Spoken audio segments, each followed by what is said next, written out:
Re:Zero, Side Story, Sword Demons Battle Ballad, Prologue.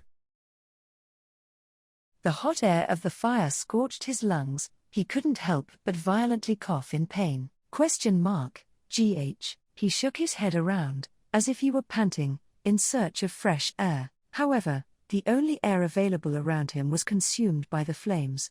Covering his mouth with his sleeves, he filled his lungs with some semi-adequate air, and moved forward, mustering all of his willpower. The city lay beyond recognition. The once vibrant streets, which had been filled by people going about their daily lives, were now a shadow of their former selves, completely destroyed, the symbol of people's lives now painted in destruction. Scorched roads, trees engulfed in violent flames, collapsed buildings, the wails of the masses echoing throughout. Gritting his teeth, opening his eyes against the smoke that infiltrated them, he moved forward. He moved towards the battlefield. Indeed, a battlefield. This place was a battlefield. Once again, he found himself in the familiar hell of a battlefield, a hell utterly submersed in blood, smoke, and death. And amidst the zeal of his thoughts, what flitted through his mind was the memory of his first battle. On that day, he had also been submerged in scorching heat, as his lonesome, bloodied figure strode across the battlefield. Back then he'd been a wretchedly miserable and weak rookie, unaware of the customs of the battlefield, lacking in the means of survival, merely struggling to stay alive. Him surviving his first battle came neither from an awakening of some hidden skill, nor the triggering of human instincts of survival, nor the descent of any savior. He'd just been lucky. He just had better luck than the ones who had perished back on that battlefield. Then, what about this time? Would it be the same way? Was him surviving down to luck? TGH, no. Absolutely not. This time, things were different from then. This battlefield was not one where you could survive depending on your luck. Furthermore, the tune his heart followed had entirely changed. Back then, he had no reason to fight, it had only come about from conformity, and shallow shows of heroism. He'd had no reason to fight. Nor a desire to live, only a desire to not die. If his present self hadn't changed at all, his feet would have directed him far away from all this. If he just wanted to survive, he should have run. But that wasn't going to happen. His feet were taking him to the heart of the city, the front line of this battlefield. A sky, torn asunder by shades of red and of destruction and a resounding roar, engulfing the city, eclipsing the sorrowful howls of the masses, drowning out the sounds of collapse of the falling buildings, and dissatisfied even still, a sound which forced itself upon the world, that was the thundering cry of the Black Dragon. Hearts quaked at the mighty roar of the Black Dragon. Footsteps stopped in their tracks, while countless soldiers fell, dropping their swords. Sparing them only a sidelong glance, he pressed onward. Ceaselessly onward. Without pause. Ever onward, because, in reach of the dragon's awful fangs and claws, stood his comrade in arms. Wilhelm. His old wounds ached. His damaged throat wouldn't let him clearly utter the name of neither his friend, nor his loved one. And yet, he still cried out the name of his comrade. He called out to him, that roused his heart. There, his comrade stood.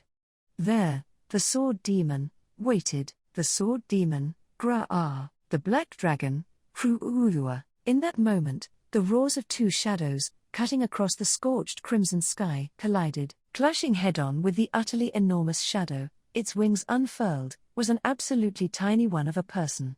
With no wings of its own, it kicked out at its opponent and sprung up into the air, raining countless beams of silver upon his enemy's massive body. However, its massive body swerved away with a flap of its wings, effortlessly grabbing up above its head, countering with its deadly claws. Continuous were the sounds of blows clashing, the rain of destruction, the impacts which bid tears from the sky above, as dark clouds were torn asunder, giving birth to light. Overwhelming.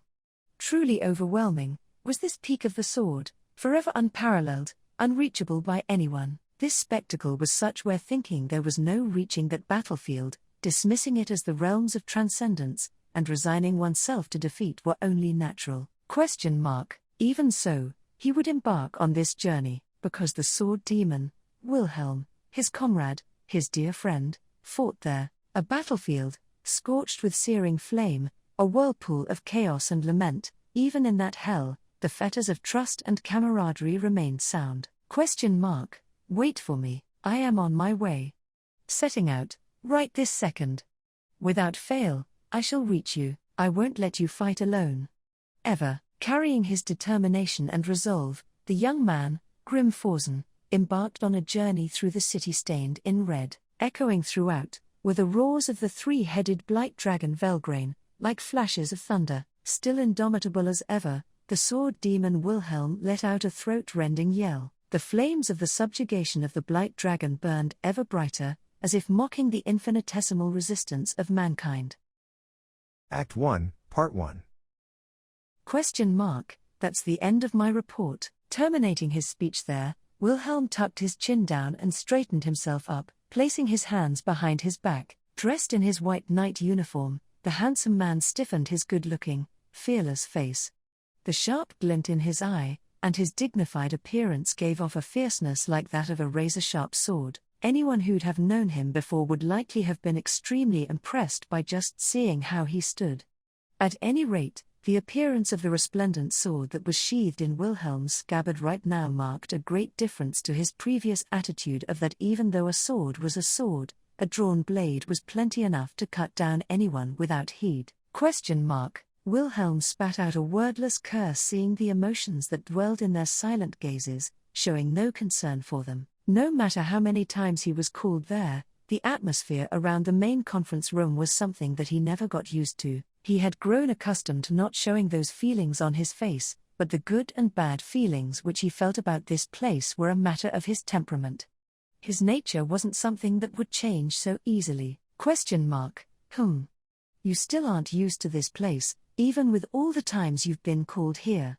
It's written all over your face. A voice echoed out in the assembly hall, correctly guessing what Wilhelm was feeling in his heart. The one who'd spoken out was a gentle-looking man who was standing along with the bigwigs on the lowest section of the assembly hall. A pleasant smile adorned his face. The man's name was Miklatov McMahon. He was a wise man, renowned for his sagacity, who had taken the post of assistant prime minister for the kingdom at a young age, and was familiar with Wilhelm. As soon as he saw Wilhelm contorting his cheeks at what he'd pointed out, Miklatov cheerfully loosened his lips, and said, "Miklatov, your face has unwillingness written all over it. That won't do from the head of the Zajev Corps, although, let me express my sympathy for the misfortune that struck you during your travels with your lady." Wilhelm, what does the Zajev Corps have to do with this right now? Nothing at all. You mustn't go getting all stroppy like you're sulking. As soon as he'd voiced his objection to Miklatov's words, Wilhelm was struck by a reprimand from a different angle this time. The individual who'd spoken out was a giant of a man with short blue hair, Bordeaux Zajev. He'd known Bordeaux since the time he'd been a conscript, and even now, Bordeaux was still something like a direct superior of his. Therefore, he was not on level pegging with him. "Bordeaux, Wilhelm, you and your squad will no longer be evaluated separately. From now on, you will endeavor to reflect on your own actions." "Wilhelm, I came to the castle to give the necessary report." "Why are you singling me out with your criticism despite that?" "Bordeaux, every single time you show your face, you ought to be sorry for your behavior, incidentally always having others urging you to reflect on yourself." Bordeaux's words were curt and straight to the point. It was an awful day in all, having been dragged to this detestable assembly hall and reprimanded to boot. "Miklatov, in any case, we cannot ignore Wilhelm Donno's report. Surely, I'd never imagined he'd get in a fight with someone from the empire that was inside the kingdom. And what's more, his opponent was the Eight Arms as well. Council member, the living war god, the Eight Arms Kurgan." Someone uttered out his alias in response to Miklatov's ponderous mutter. The Eight Arms Kurgan, that was the name of a well-renowned warrior in the Wallachian Empire, a great country that ruled over the southern part of the world. He was a hero of his species that had elevated the status of the multi-armed clan almost instantaneously. Amongst the demi-human clans which were endowed with various different features, the multi-armed clan had been in a position where they had been treated coldly due to their grotesque appearance. Kurgan was a hero who, with his prowess in battle and his incredible number of arms, even for a multi-armed clan member, had proved the usefulness of his species to the Wallachian Empire and had been granted an order of merit directly from the emperor. He was unmistakably one of the strongest warriors in this day of age. Rather like with the Sword Saint, his name would likely continue to remain in history, even after his death. For certain, he was an individual of greatness. A few days ago, the Eight Arms and Wilhelm had crossed swords. Unfortunately, Wilhelm had been in the middle of his honeymoon with his newly wed wife. In the end, his duel with Kurgan had been interrupted, thus leaving it unsettled.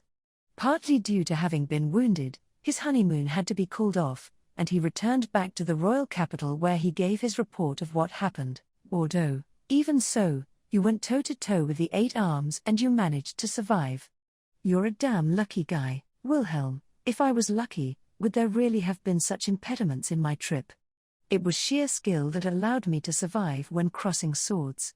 If there hadn't been so many interruptions, I would have lopped off his head, regardless of him being the Eight Arms. Bordeaux, what a cheerful guy you are.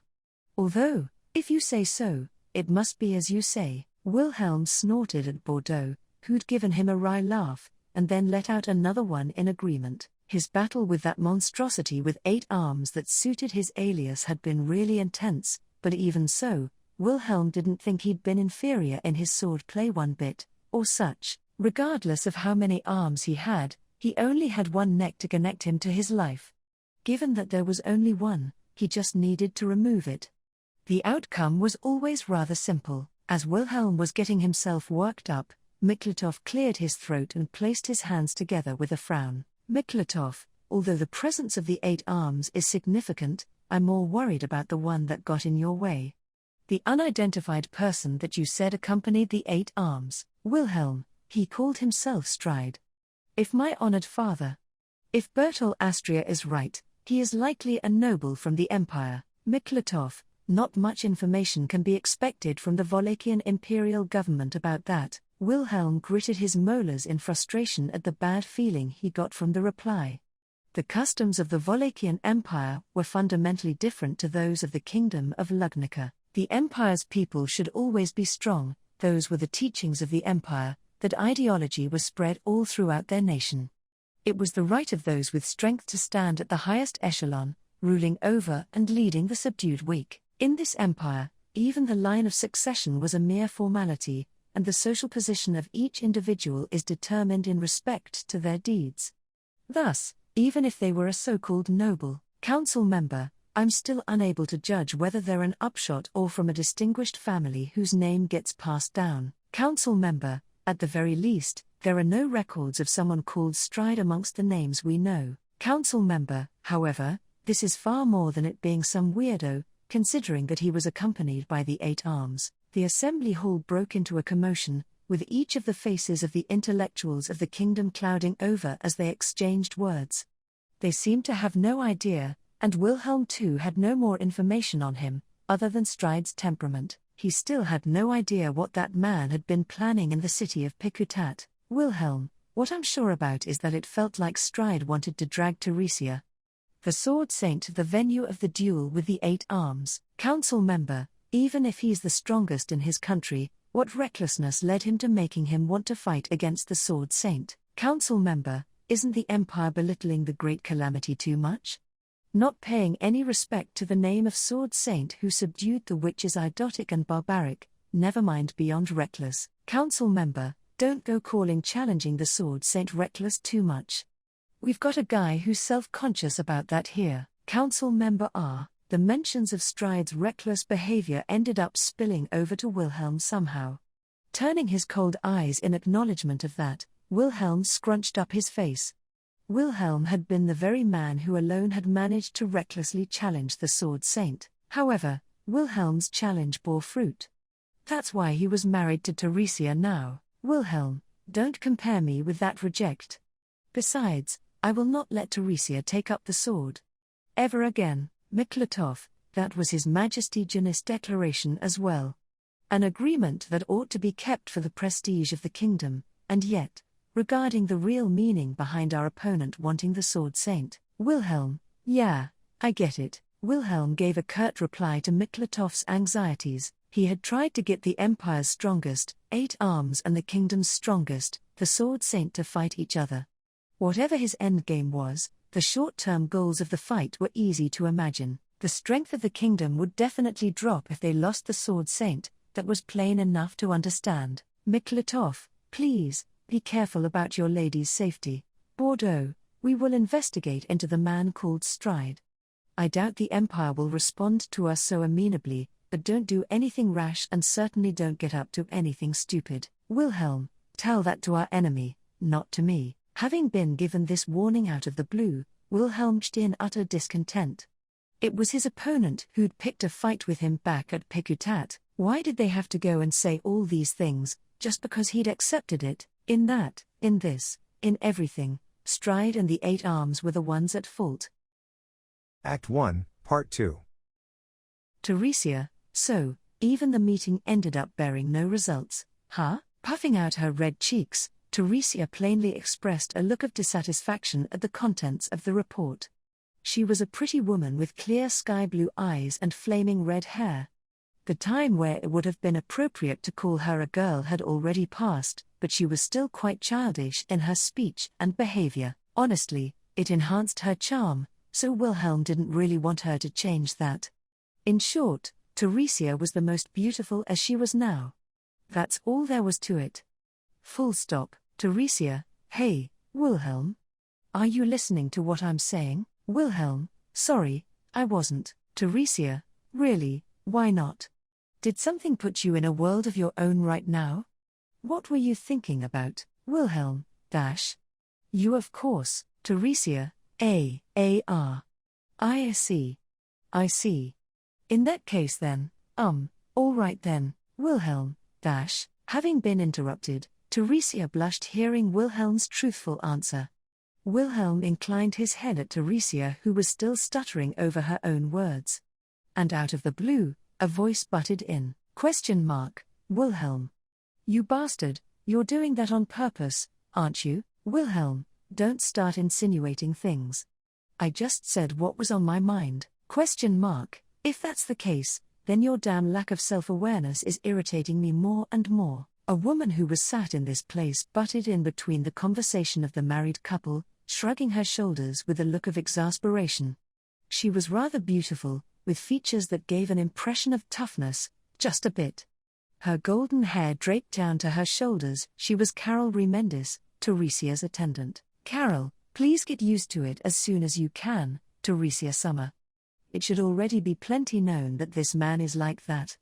It's not like you're blushing like that every day, right, Teresia? Why yeah, of course.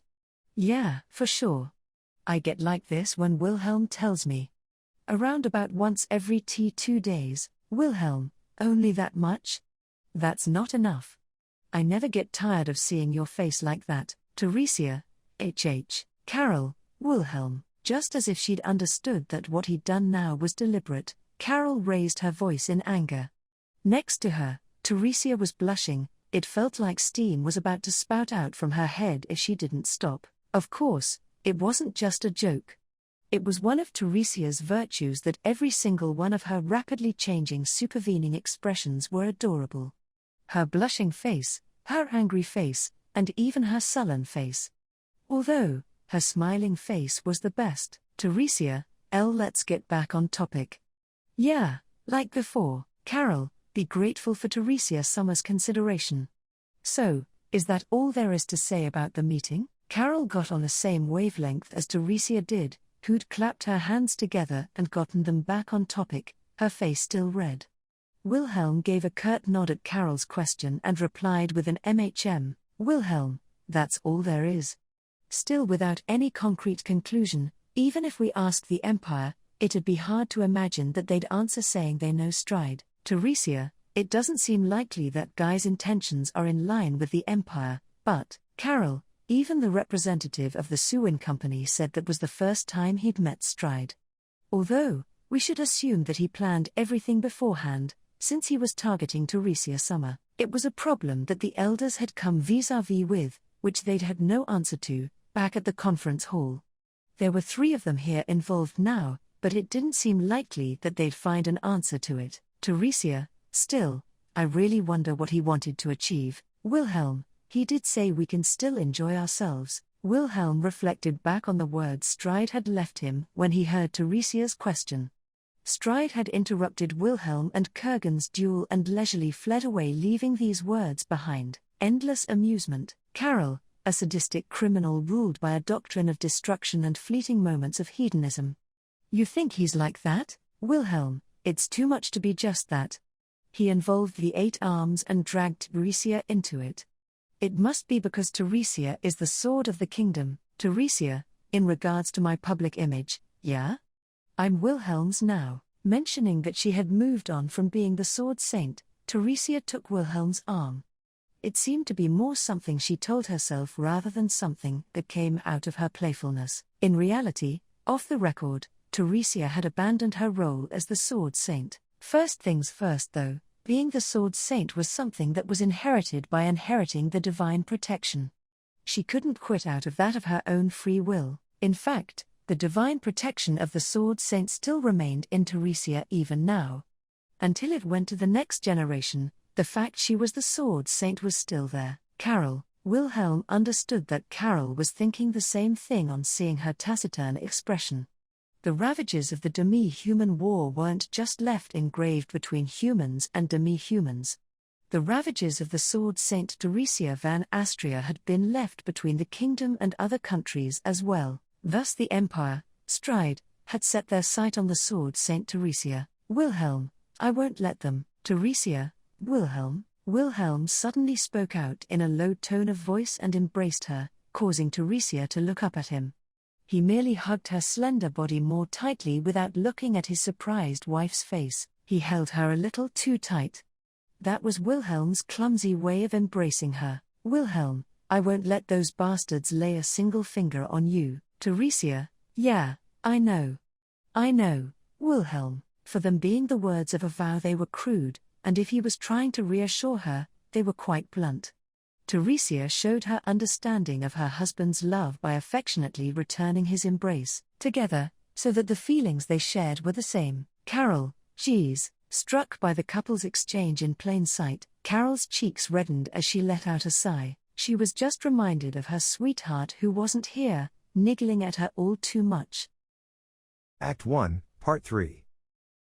For a while, each day passed by embroiled in tension, ever since that sequence of events. Of course this brought a turbulent sense of foreboding to both Wilhelm and Teresia, as well as to the higher echelons of nobles who helped govern the kingdom, especially in the kingdom of Lugnica, where the nearly 10-year-long civil war had finally come to an end. Rebuilding the country was underway, and they wanted to firmly avoid interference from other countries.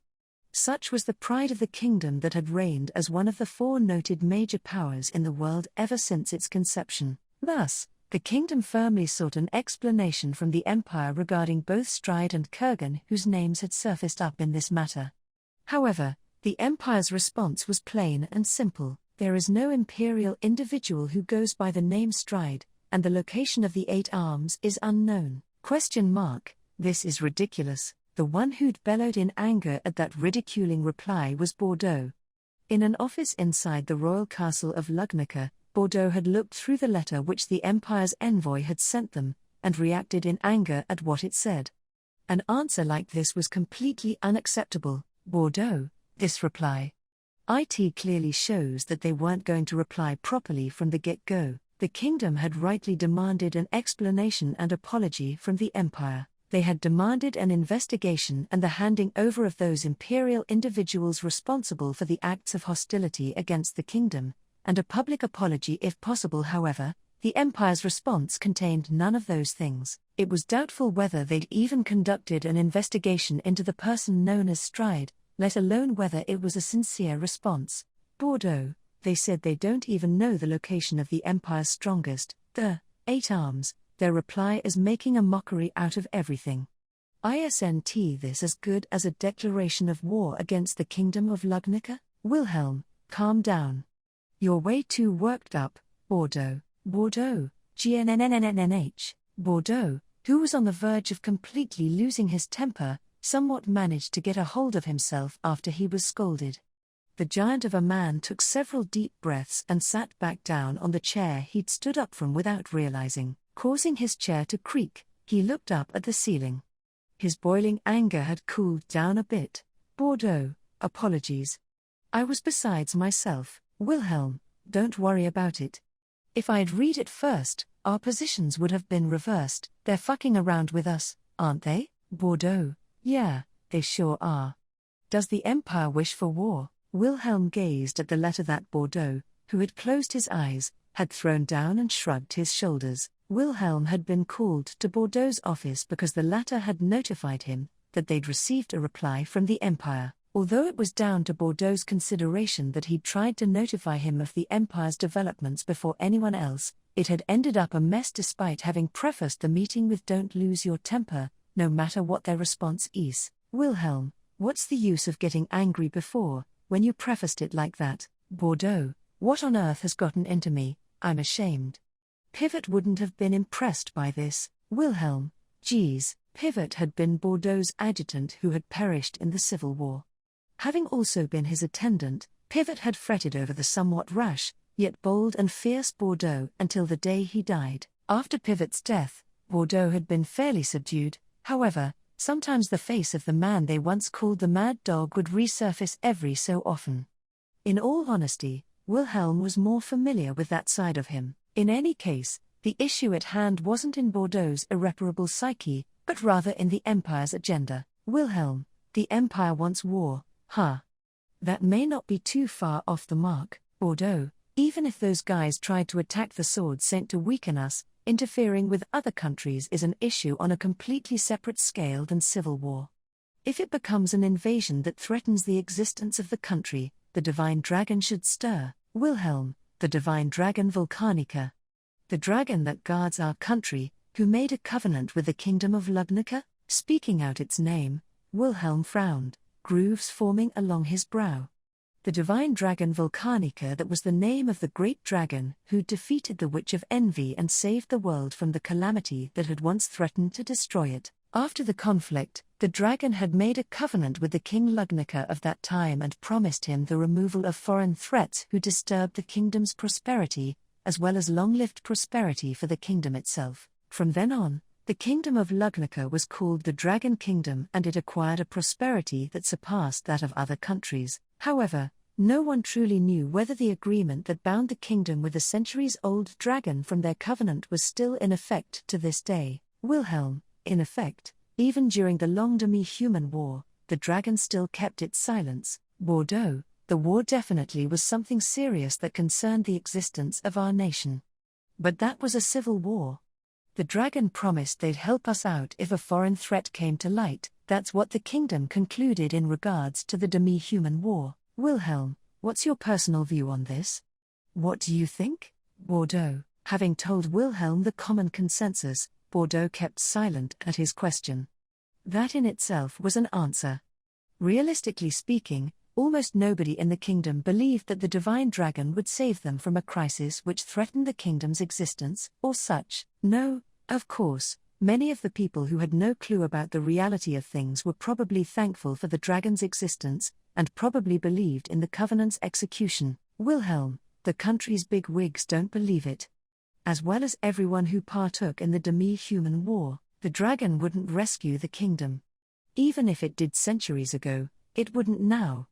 He didn't know whether it was due to a change in the times, the whim of dragons, or a matter of the divine dragon being dead or alive. However, he understood this much. The dragon wasn't going to come. If the dragon was going to show up, there would have been no way it'd have left the horrific war in that state. Bordeaux, the Empire must think that too. So, I guess that's why they're coming out swinging. Wilhelm, the demi-human war probably deepened their conviction. Bordeaux, with us coming to the verge of ruin from our infighting, our last ray of hope, the dragon, showed no signs of rearing its snout. It's only natural that they'd make light of us. And as for the reason why they didn't invade in great numbers, Wilhelm, they're still prodding at us. They probably wouldn't be taking things leisurely for a full-blown invasion. His view wasn't pessimistic. It was safe to say his view was realistic and a pretty reasonable prediction. If the Empire was amassing their strength right now for an eventual full-blown attack, then, Bordeaux, by the way, what will become of us if it does come to war? Wilhelm, do you mean how long will the kingdom last? Bordeaux, enough, for now. Wilhelm sighed at Bordeaux's parched reply. There was a considerable difference in strength between the two nations. And that was natural. The kingdom had been exhausted by the long civil war and had no chance of victory if it came to war with the Empire, which had kept stipulating its rich country, strong army policy and maintained a firm imperial rule. Wilhelm, anyways, the kingdom hadn't experienced war for centuries until the demi-human war. Bordeaux, an army that's only there for show, a royal army in name only. It's really no wonder that at the outbreak of war, our numerical inferiority to the demi-humans continued. And we simply don't have enough strength if we get into a war now. We're surrounded on all fronts. The more the going got worse, the more they shared in their dry laughter. In fact, there was no sadness shared even between the two of them in regards to these pessimistic subjects. Of course, right now they were in a situation where they had moved forward with everything with the worst-case scenario in mind. Bordeaux, we need to rack our minds so it doesn't end up coming to that. First of all, we need to teach the Empire, who refused to listen, the notion of properly coming to a mutual understanding. Wilhelm, with those words, how about picking up your axe and laying waste to the imperial capital? Surely then those guys would change their mind. Bordeaux, so we, the king's people, will go and destroy them with our faces burning red, marking us as nothing but barbarians, huh? Don't be so foolish. Wilhelm straightened himself in his seat after he traded that dangerous joke. He couldn't say things had ended up like he'd wanted them to be, but his business from being called here was done. He would try and leave as soon as he could. Bordeaux, though by all rights I'd wanted you to bring back good news home. Wilhelm, I know that our enemy is coming to pick a fight. That's 100 times better than not knowing anything. Bordeaux, be on the lookout for Teresia Donno's safety. Even though it's needless for me to say, I guess. Wilhelm, yeah, after all, that darn Carol's all fired up. I'll make sure to let her know, though. Wilhelm sincerely accepted Bordeaux's worries, gave him a bow and left the room. As he left, Bordeaux's gaze remained fixed on him until he was out of eyeshot. A wry smile slipped onto his face as if it was saying, "What a warrior you are." He had been promoted, and his position had changed considerably, but Bordeaux's roots still remained the same. Another wry smile appeared on his face at his own awareness that he'd taken that well. However, the worries Bordeaux had were justified. There may come a day soon where the disturbing topics they discussed in his office, and their fairly pessimistic assumptions couldn't be laughed away. Wilhelm likewise had to take some steps so that it wouldn't come to that. Wilhelm's figure left the royal castle and slipped into the streets of the royal capital, now not garbed in his uniform. It wasn't because today was his day off, though most of his paperwork had been given to his deputy head, Grimm, and his advisor, Conwood. He didn't have the disposition for desk work in the first place. His squad members didn't really utter any complaints about that either, considering they knew it all too well. He usually took advantage of their consideration, and oftentimes spent his time swinging his sword at the training ground, though not on this day. He had a different goal. Wilhelm, it's gotta be this shop. He'd come out from the noble district of the royal capital, went into the shopping district and made his way to a back alley. Further inside was lined up with storefronts that had somewhat suspicious, peculiar appearances drifting about them. There he found the signboard, which had the name of the store he was looking for on it. Located in a dingy back alley, the deserted tavern was the perfect place to hold a private talk. Wilhelm, when he pushed open the door and went inside, its interior was dimly lit despite it being daytime.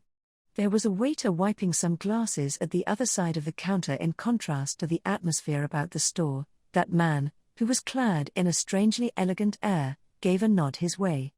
Looking at him from the corner of his eye, Wilhelm ran his gaze around the store's interior. He should be meeting them here, but, wheel, this way. It's quite the pleasure that you came earlier than expected. Someone greeted him from within the store, waving their hand, beckoning him over to a table of 4. He stopped in his tracks when he heard that joyous voice. However, Unfortunately, the familiar face belonged to the person that he had an appointment with. There was no mistaking it. Wilhelm was left with no choice but to head over to them and sit down on the opposite chair, and just as he did, their lips had split into a bewitching smile whilst they rested their chin against their hands on the table. You came early, were you perhaps so eager in wanting to meet with me? You're a sinner, Wilhelm, I just happened to do my business quicker than expected. Enough with the insinuations, What a cold reply. Though, that too is just part of your charm, isn't it? Bringing one of their hands to their mouth with a giggle, they gave up their frivolous chatter with their beautiful voice that tickled his brain directly. Wilhelm briskly crossed his arms and firmly brushed away their temptations. He'd never had any interest in that to begin with. It was as if his attitude indicated that he'd come here as a last resort. Such cute resistance. Though, even I sorta don't have any desire to tease you, and try anything with you, since you became a married man. That's our friendship. Wouldn't it be great if you opened your heart to me just a little bit? Wilhelm, enough. With the insinuations. Geez, punctuating each word he spoke out, Wilhelm once again let out a sigh after he made his point. His sigh wasn't out of rejection, but rather was full of resignation. Having sensed that, his opponent seemed delighted. She was a beautiful woman with long indigo hair, who liberally gave off an alluring impression, though her face, her glossy hair, and her curvaceous body were brimming in appeal that would catch one's attention. Her heterochromic eyes were what was most alluring about her. The radiance of yellow and blue which shone bewitchingly were trying to sneak into Wilhelm with the temptations of a succubus. Her name was Roswell J. Mathers. She had been his comrade de guerre who had fought alongside him in the Demi-Human War, and as far as Wilhelm was concerned, a dislikable woman who he mustn't let his guard down around.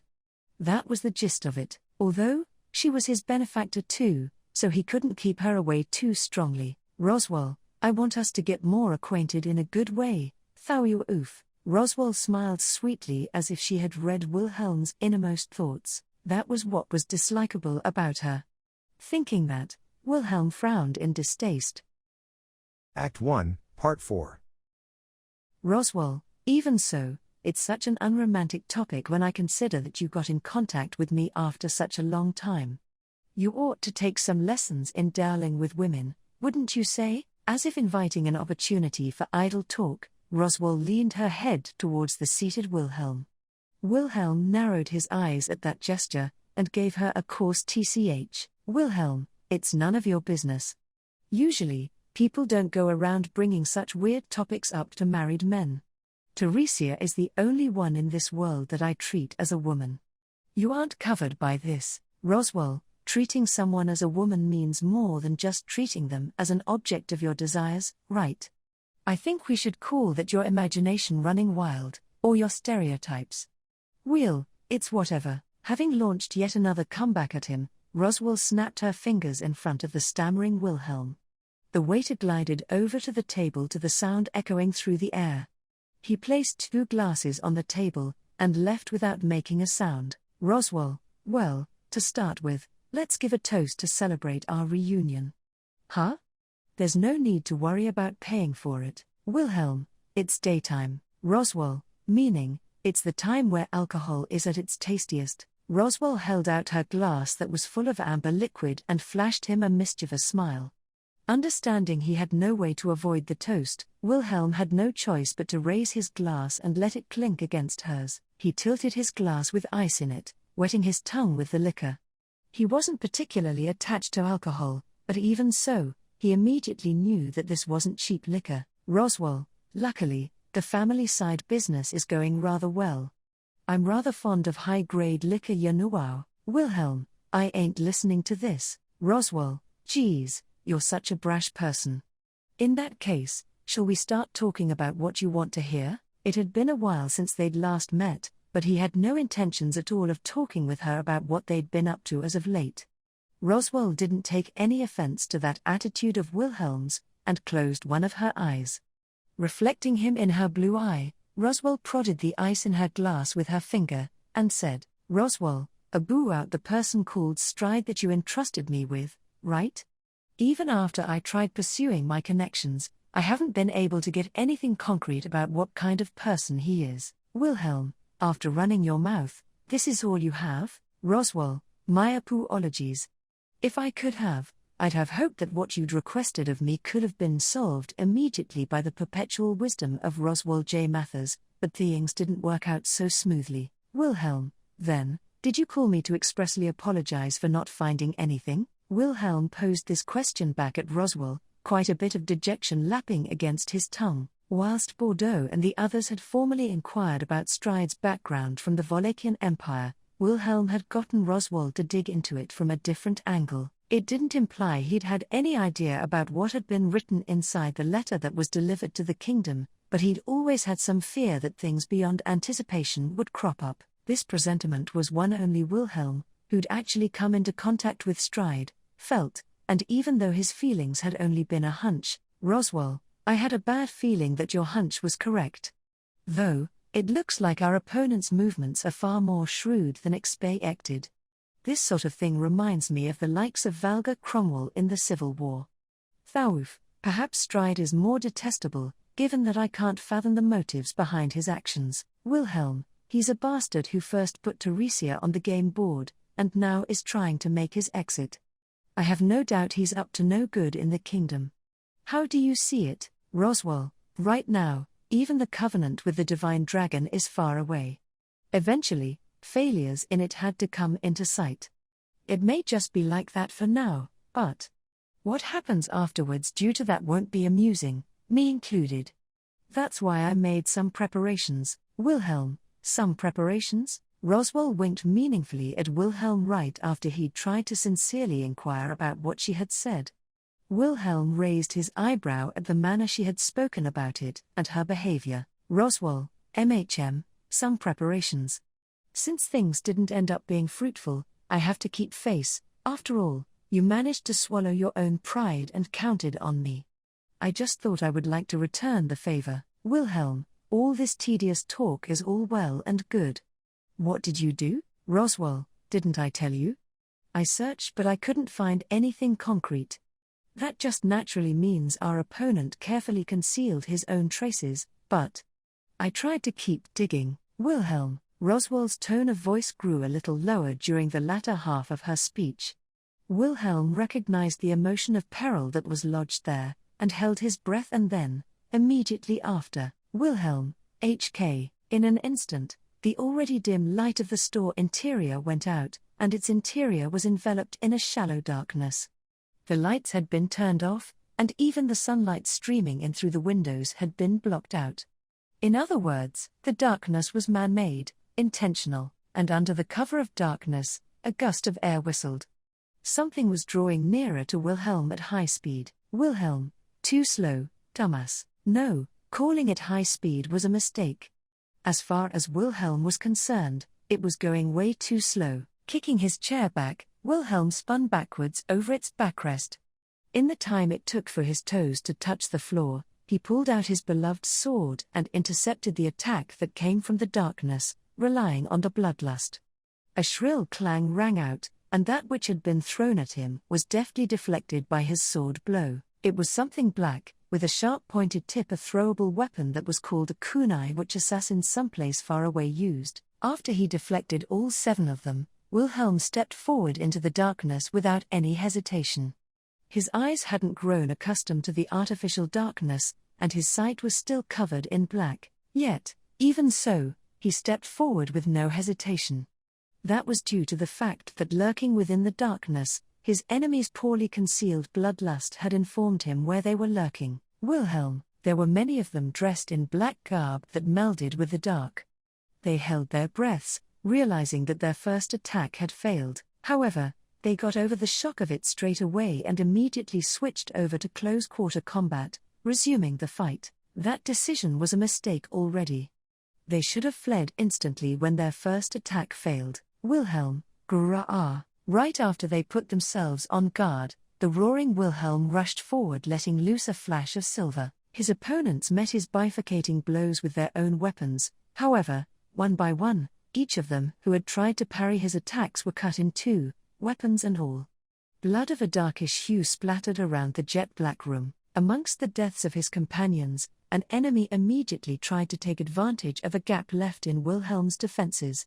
However, what they'd thought as having been a gap produced as a result of his sword blow was in fact merely an invitation that he'd offered half in jest to say you shouldn't take it up if you ain't first rate, of which, the second-rate head which took it up ended up being lopped off by his follow-through sweeping blow. "Roswell, my, you two sure do work fast," she said, that accompanied with an uncharacteristic sigh for a place of battle. Suddenly, a light shone through in the darkness. The light shone from Roswell's fingers, who still sat at the table without having moved. A flickering illumination like candlelight clearly lit up the establishment's interior, which could have been mistaken for night. Wilhelm, the enemies, which were garbed in black from head to toe, flickered against the light. There were 7 of them dotted around within the store, 9 if he counted the 2 which had already died. No, it wasn't quite like that. There was another black outfit that lay collapsed against the wall, different to the one which Wilhelm had defeated. And the tavern's waiter was standing beside it. "Wilhelm, hey, is he really just a waiter? Roswell, you think that I'd involve innocent bystanders in this attack? I'm shocked that you think of me to be such a cruel woman to do such a thing. First things first, this is my store. So of course I made sure to bring along this boy along in SARS. A fight broke out. Waiter, it's as Madam says, but I endeavor myself in focusing on self-defense so as to not divulge my position as a reserve. Rearguard. By all means, our esteemed sword demon, feel free to indulge." A characteristic exhibition, Roswell replied to Wilhelm's question, and then, the waiter took over from her. Though he was graceful, his tone of voice gave off somewhat of a sluggish candor. However, Wilhelm had seen his true strength, there was no mistaking it, he was definitely quite handy. With that settled, he'd try not to let that weigh on his mind any more now. "Wilhelm, rotten luck for y'all. Your decision-making is slow and your skills are tepid at best. What I mean by that is that y'all aren't cut out for this job. Enemies, Wilhelm, will you throw away your weapons and surrender at once? If you show some good faith, we here don't plan to kill you all." So how about it? The situation quite clearly favored them. The enemies had lost the advantage of the cover of darkness along with 3 of their companions. Meanwhile, Wilhelm's side had avoided their surprise attack, with Roswell not even needing to get up from her seat. If they had the gall to recognize the discrepancy between their respective strengths, then they'd find it would be a good idea to throw away their weapons at once. However, the attackers had prioritized their given duties over their lives. Wilhelm, fools, half of them drew out their throwing weapons, whilst the other half drew out short swords. Those brandishing the weapons they classified as short swords let out battle cries. They lowered their bodies down, and aimed their blades at his vital points without a shred of hesitation. Though their technique wasn't half bad, they were still poor opponents, as he'd said many times. An opponent approached him, swinging his blade, and as he did, 5 times did Wilhelm's sword rage up a storm. He severed his limbs, his neck, his body. Stepping over the fallen body, he flung a kunai that had been thrown at him right back at the guy who'd thrown it. With his eyes peeled wide open, having witnessed this feat of superhuman skill, the assassin received his own throwing tool straight to the middle of his forehead and met his demise instantly. Their enemies were in a rout, just 2 assassins remained, and after having made it this far, the option to flee finally took root in them. "Wilhelm, why are they trying to escape after losing so many of their numbers?" As he muttered, half in shock at their unintelligible judgment, the assassins split up and tried to leave the battlefield. Since they couldn't get past from Wilhelm's side, the 2 of them chose different escape routes. Roswell, whoops, looks like some dust's gotten into my glass. As she said that, she swung her fist and punched the man's face as he tried to cross past her. The floorboards split open due to her blow, with the man's head nearly torn off as he flipped over from her piercing impact. Roswell tugged at her cloak, which was fluttering from the force of the blow, and gracefully took a sip from a glass. "Roswell, my precious high-grade alcohol is going to waste. I've got your glass, so you're not gonna get mad at me for that, right?" When he took a closer look, Wilhelm realized that the glass that Roswell had been holding in her hand was his own one, which he had left on the table. Of course, He'd had no time to spare to care about alcohol or such in the midst of battle.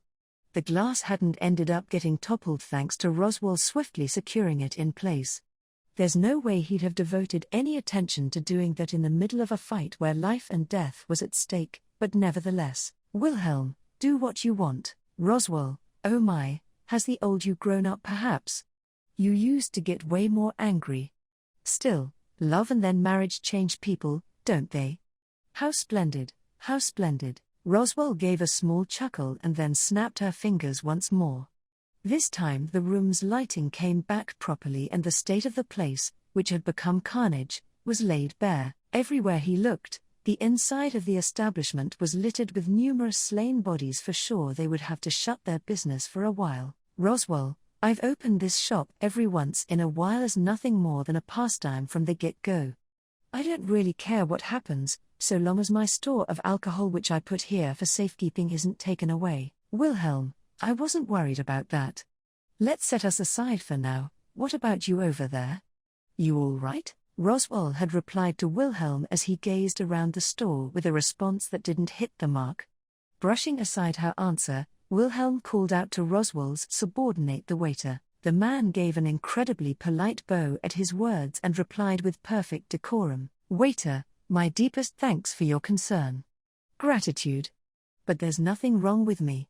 If I couldn't deal with a scrap like this whilst humming along, then I'd not be fit to be Mather's butler."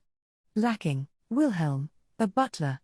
The butlers I know don't have being used to fighting as part of their job description though. Roswell, our family has many enemies, you see. This much is a necessity. Although, Klein is quite the special butler amongst them. Klein, your praises honor me, delighted. Without his expression changing, the man the individual named Klein placed his hand against his chest. Every single one of his gestures exuded sophistication, literally meaning that he was well acquainted with every manner of etiquette. Needless to say, as a waiter at the tavern, which wasn't his principal occupation, but also in his fight with the assassins. Wilhelm, I wasn't able to see it clearly, but how did you defeat them? Klein, by combining the best butler techniques passed down from generation to generation. Efforts. Wilhelm, Klein, I was joking. Jest. However, I keep the details of what I do a secret. Classified. In some sense, the answer Wilhelm had received was even vaguer than Roswell's. He bent his lips into a frown, puzzled about what he'd been told. In fact, the assassins which Klein had defeated were all dead, but he couldn't ascertain how they'd died from just a look. Their causes of death didn't seem to be from either a sword, a blow or magic from what he could see. Roswell, anyways, they weren't that skilled, but we managed to fight them off without incurring any damage.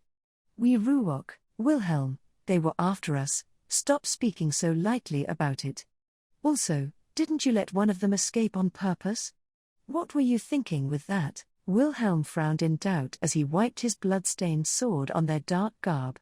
At the end, the two remaining assassins had chosen to flee.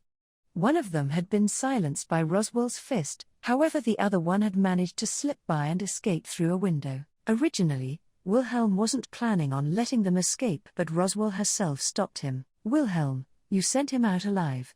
Information about us will get out across to them. Roswell, that was my aim. Even if we'd wiped them all out, the results would have probably ended up the same. But, if we don't give them a few details, we're just gonna be stuck with them sending low-grade assassins. Wilhelm, Roswell, for now the guy I knocked out is still alive, but I doubt I'll get much out of him. I reckon it's safe to say that there's no chance he'll lead us to the man called Stride. Wilhelm, Stride. Roswell placed her hand against her chin, the picture of someone immersed in deep thought. Wilhelm finally grasped the situation. Now he knew why she had provided them a place which was easy to target. Wilhelm, so, you forced their hand by probing them so plainly? Roswell, since it's nigh impossible to follow a trail which has been extinguished, it's easier to manipulate our enemy and set up one ourselves. Of course, I wouldn't have been able to do this without having faith in your ability, just like I hold in you. Wilhelm, that's not what I was asking. Roswell, even if you weren't, I still wanted to tell you. Roswell gave him a captivating smile, and Wilhelm, feeling he was being twisted around her little finger, clicked his tongue. Meanwhile, Clyde had been inspecting the corpses that had collapsed in the tavern without paying any notice to their exchange. He called out to Roswell and said, "Madam, Clyde, I've examined them thoroughly, but there seems to be no clues which point to their identity or who they work for." "Regrettable, Roswell, Wheel, it's not like they'd be that careless, no. What's your opinion on whether we can expect to find anything out from our survivor Kun?" "Clyde, I just peeled off their mask and their kind is scattered thin. But they definitely seem to be shinobi of Kararagian stock judging from their garb and weapons." "Confidence, Wilhelm, shinobi. I've heard about those," Wilhelm replied, as well to the word shinobi which Clyde had mentioned as his opinion. Shinobi was a title given to assassins who could only call themselves that as a result of having gone through special training like never seen elsewhere. They were said to have originated from the Kararagai city-states in the west. Kararagai was renowned for giving birth to its unique culture. However, from within its culture, the shinobi were a novelty amongst novelties. There were many mysteries to them, including the means by which they passed down their training and skills. Wilhelm, though considering all that, they weren't that skilled. "Clyde, I've heard that the shinobi have their own particular ranking system, but I think these guys are low-grade students who aren't worth their salt. An actual shinobi's fighting skill is not of this quality." Rule of thumb, Wilhelm, "Hey, Roswell, why's your butler so damn weird?" "Roswell, he comes in handy. The weirdness comes with the package." Where on earth could butlers comment on the true strength of a shinobi based on rules of thumb? Well, whatever, Wilhelm didn't have any objection to Klein's verdict. If they'd been sent out to scout things out in force, then these guys shouldn't have enough information to spit out. Though, if their opponents' thinking took a bit more of a turn for the worse than today, then more skilled enemies would appear the next time. Wilhelm, but they moved in to snuff us out just as the search had begun. Could our enemy have lost his composure too? Maybe. Roswell, it does feel risky to think of it like that though. There's just some things I can't figure out. Our enemy is one who puts careful consideration into his conduct, in both meticulously erasing all traces of himself and in the diplomatic deterioration between the Empire and the Kingdom. I was the one who baited the attack this time. But, the way they handled things feels naive.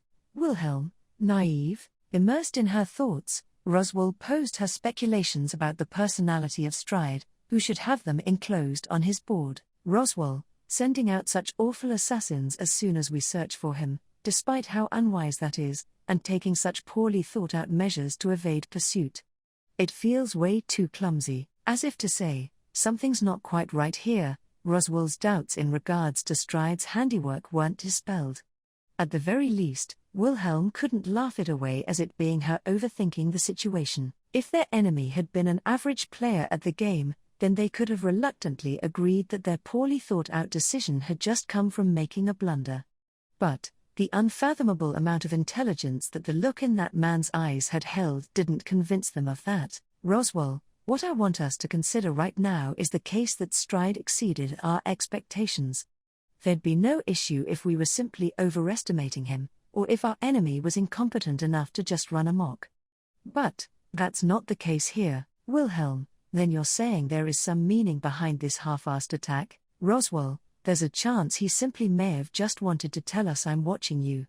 It was partially a warning, probably." Bringing her train of thoughts to an end for now, Roswell shrugged her slender shoulders as if saying, "Oh dear, Roswell, I agreed to this because you asked me to, but our enemy this time seems to be quite troublesome. I don't mind getting involved, but it might be a good idea for me to send Clyde back home to protect my family again." "Wilhelm, you didn't bring him with you back during the Demi-Human War, right?" Wilhelm raised one of his eyebrows at the sigh-stricken words of Roswell. Wilhelm and Roswell had met during the Civil War, and it was getting close to 5 years that they'd known each other, but in all that time Wilhelm had never seen Clyde with her. During the Civil War, it had actually been Carol who'd accompanied her throughout numerous battles. "Wilhelm, from what I've seen though, he seems pretty on par with Carol." "Clyde, I could never." "Obliged. But in fact, I was at Madam's side as well during the Civil War. I turned myself invisible so that people wouldn't see me." "Concealment, Wilhelm, HK. Really, Clyde?" "No, I was lying. Joke, Wilhelm, Roswell, that's just how he is. Please find it in your gracious heart to overlook him. Klein raised both of his arms up and declared his surrender with an innocent look on his face. If this had been Wilhelm back when he had no restraints during the Civil War, this exchange might have ended up turning into bloodshed. Such had been his character back then. Watching over their exchange, Roswell pushed her ample breasts up with her crossed arms, and spoke out. Roswell, back then the situation was what it was. During the Civil War, one was called in to analyze the methods which the demi-human alliance employed, and I was, so to speak, an important secret of the Royal Army's operations. Of course, I'd taken into account the chances that not just me, but my family would be targeted too, so I sent Klein to protect them. Klein, luckily, no one pointed their fangs at the mansion whilst Madame was away. Fortuitous. Thanks to that, I was able to concentrate my efforts on looking after her little boy without any trouble cropping up. Immaculacy, Wilhelm, right, I see. Hey, wait a second. Although Wilhelm had accepted her words in his stride, he stuck his palm out at the one that had caught his attention. Then, he immediately scowled at Klein, who'd been on the receiving end a few times already, and said, Wilhelm, what you just said now, is that another one of your bad jokes? Klein, let me see, I'm not sure what you're referring to as a joke here. Uncalled for, Wilhelm, you said her little boy. From how you phrased it in saying her little boy, it's as if you're talking about her actually having a son. Wilhelm reproached Klein for the mystifying way he spoke, and Klein cocked his head in bemusement, still with a look of innocence on his face.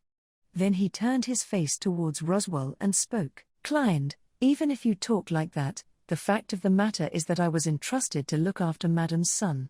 Sincerity, Wilhelm, sincerity, even now I don't believe a word you're saying. Roswell, no, he really is telling the truth. I've entrusted him to look after my son.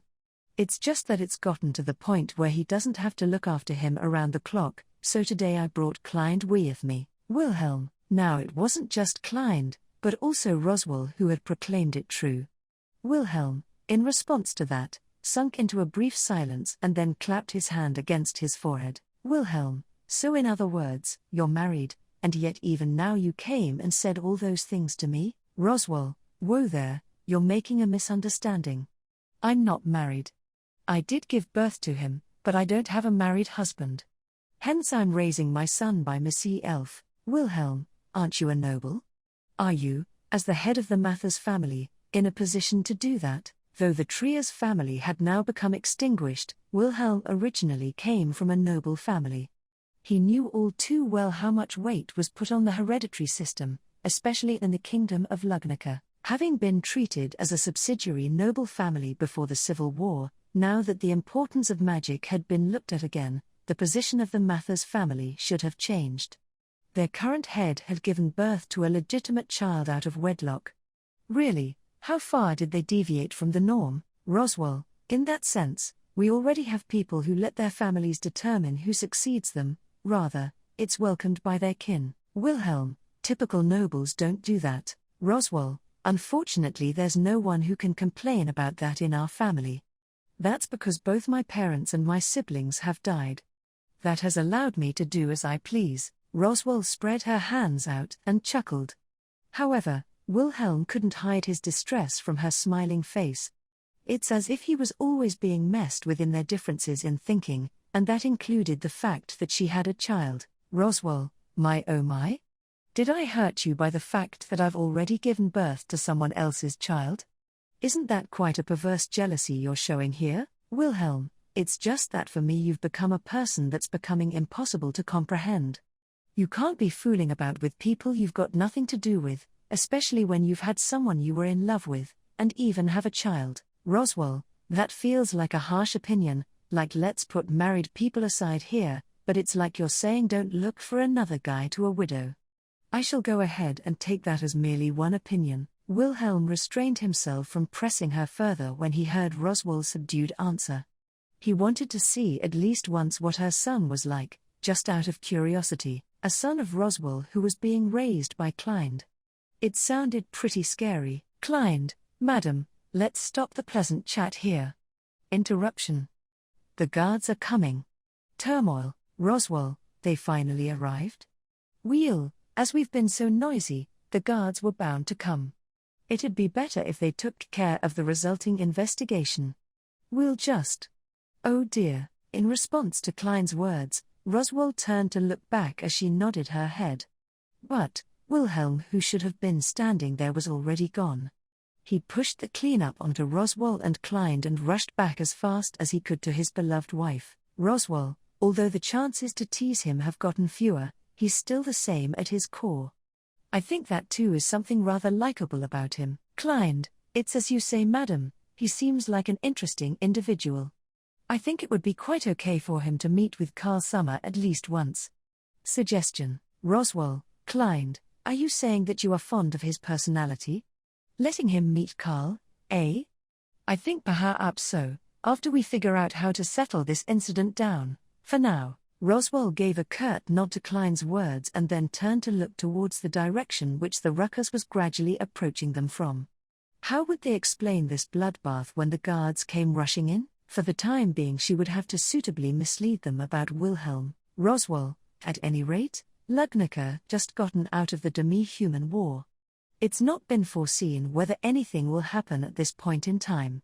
Though, it's still unclear if this is because it's going to end up not being that big of a deal, or if it's because this is something that exists outside the course of history. Klein, Roswell, whatever it may be, we have to overcome it for the opportunity that is to come later on. And for that reason, me, you and even Carl will have to be used, right? Roswell muttered that out quite coldly without looking at anyone. Klein didn't reply because he knew that her words were not meant for him. Nevertheless, the elegant butler gave his mistress, who was only talking to herself, a deep bow. What awaited in the future reflected by those mismatched eyes of blue and yellow? The morrow ahead can't be seen as such, and for that, in Lugnica, the saying goes, only the dragon knows. Act 1, Part 5. Wilhelm left settling the matters with the tavern to Roswell and Klein and returned back to the mansion as quickly as he could. Originally, Wilhelm was going to stay back at the tavern and assist with the guards' investigation.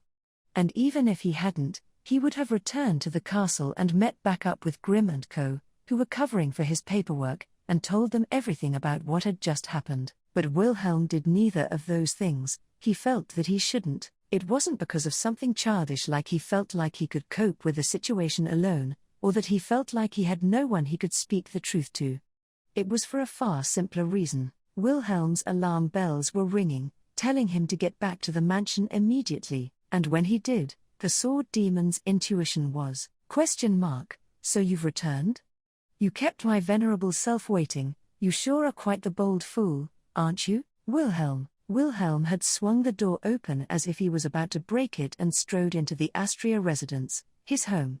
Keeping his pace quickened, he'd gone into the main hall to look for his beloved wife who should have been at home. He was greeted there not by whom he'd expected, but someone he'd guessed would be there. "Wilhelm, Stride, you kept me waiting, Wilhelm van Astria.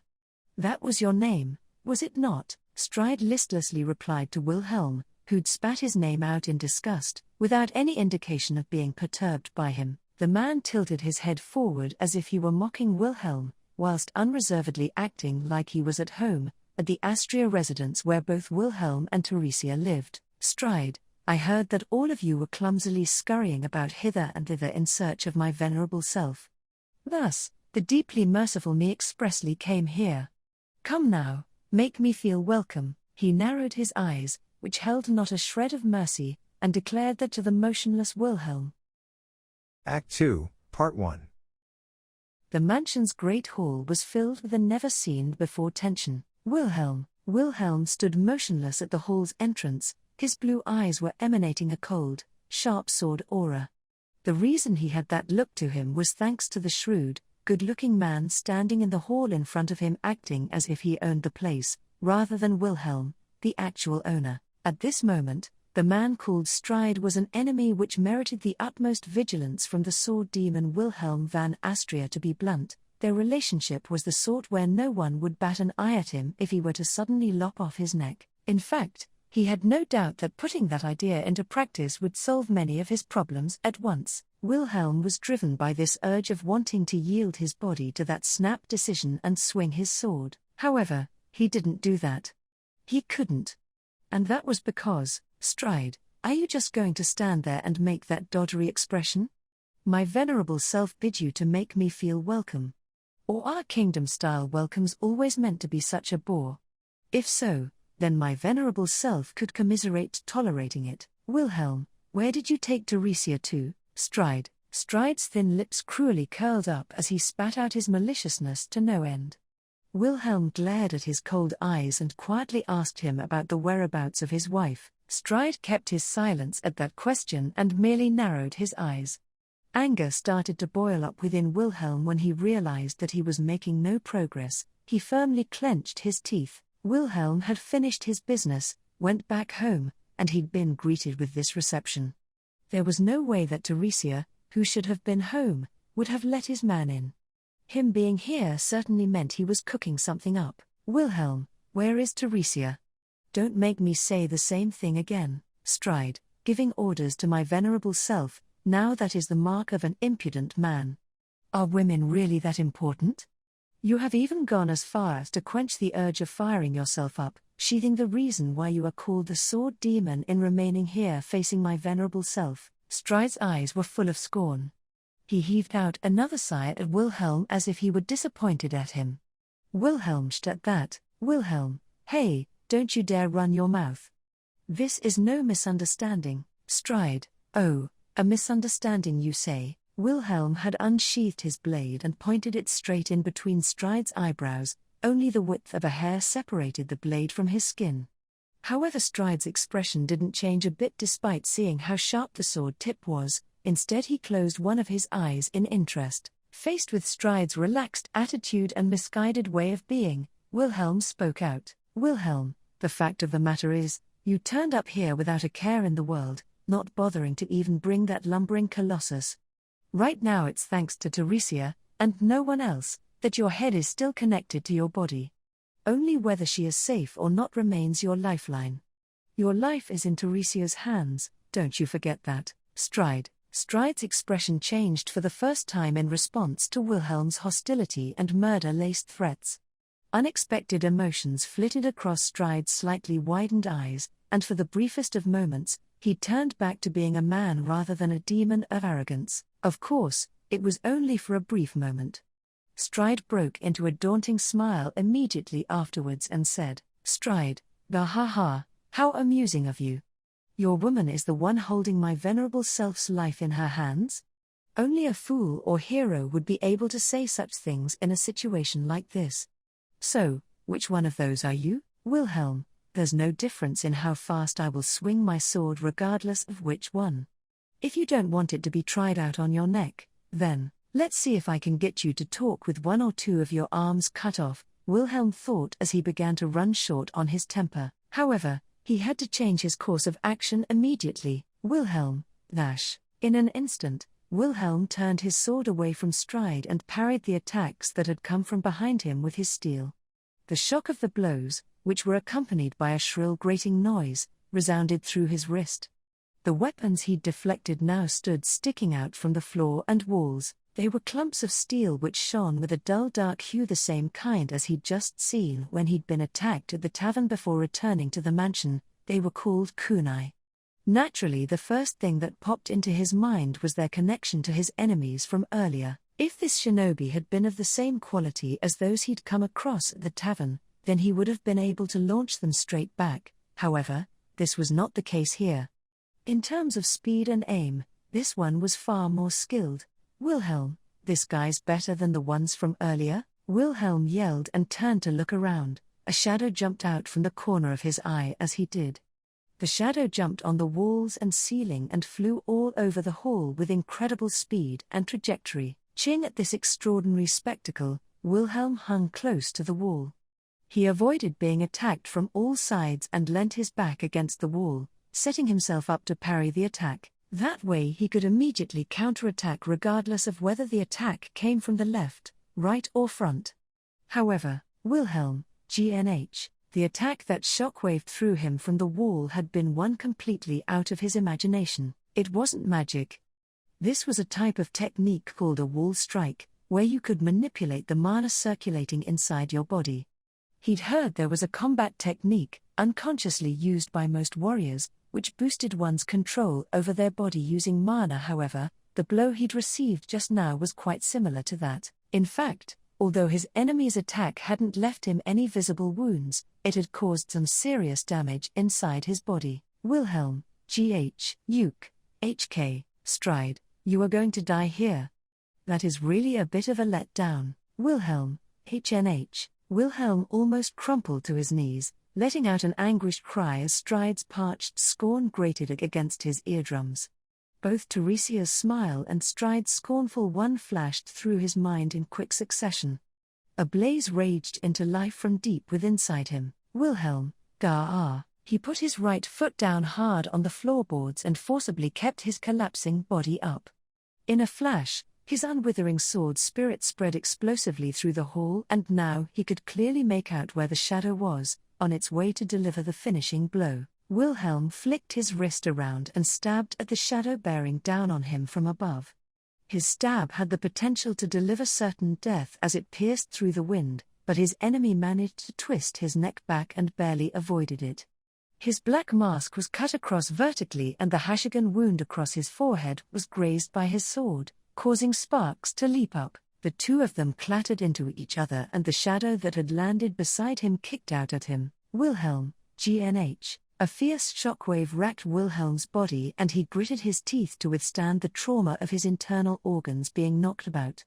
Realizing that he hadn't succeeded in killing him, his enemy immediately tried to jump back behind the wall, and that's when Wilhelm brought the pommel of his sword down, mercilessly smashing it into his enemy's face. Wilhelm, T.C.H. ? Rura. Wilhelm's unexpected riposte had ended up being the decisive blow that had clattered his opponent down to the ground.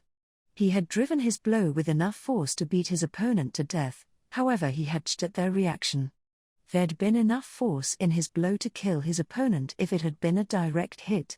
But it hadn't been one. The enemy's Hashigan had taken the sting out of his blow, just like it had done when he'd stabbed him. Stride, you have gone beyond my venerable self's expectations. Even with the fact that the shinobi belonging to the generals should have been somewhat skilled amongst my pieces, dozens of seconds had elapsed, and while that was only a short amount of time, the place had become a spectacle of their mortal struggle, and amongst all that Stride was chuckling to himself as if he were enjoying the show. His behavior felt completely disingenuous here. He didn't have a single care in the world about his shinobi's defeat, who lay collapsed in a pool of his own blood. Stride, as I thought, his duel with the 8 arms really wasn't a fluke, eh?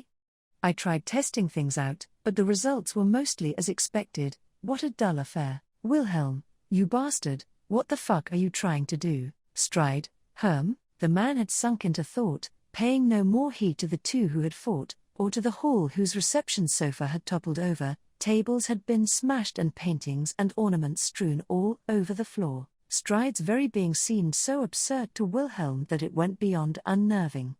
The first impression he'd had of him back at Pikutat hadn't been wrong. I need to take this man's life as quickly as possible. Stride, your eyes are the epitome of boorishness. What is more, you pose to me a question that is ripe with your insipid slander. What is my venerable self trying to do? Well, did I not tell you that from the very beginning? Everything is for my entertainment. Wilhelm, are you seriously saying that you're carrying out all this nonsense out of sheer whim? Stride, you speak such drivel. Why do you lump entertainment with whim? Entertainment is exhilarating because you set a plan in stone, think things through, and then take the time and effort to prepare things. Wilhelm, I'd forgotten how pointless it is to speak with madmen. No point going on any longer. Wilhelm deemed that further conversation with Stride, who just shrugged his shoulders, was pointless. Stride showed no signs of divulging Teresia's condition.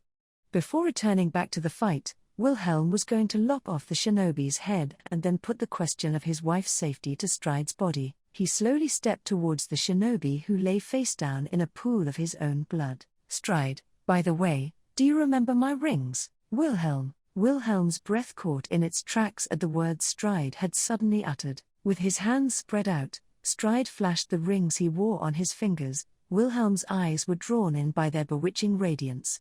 There were 9 of them in total. As for the missing ring, it had already been used to cast a curse on Bertol, Wilhelm's father-in-law and Teresia's actual father, that had bound his life until they'd managed to destroy said ring. Stride had declared to him the amount of rings he had left, which totaled 9, when he'd bid him farewell last time, saying he could enjoy himself with them.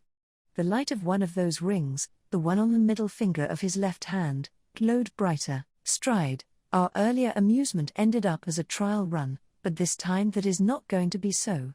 9. Once all the preparations are in place, I shall give you the show of a lifetime. Wilhelm, so you came to cast a curse with your rings on me so that you can finish your preparations or something? Stride, if I let myself be carried by whim and place a curse on you, that would be but middling entertainment. But things are not so simple. The curse rings have their own kind of procedure that has to be followed. The reason I came here was only so that I could extend my every courtesy. Wilhelm, your every courtesy? Wilhelm was shocked to hear something he'd never ever expected to hear from him.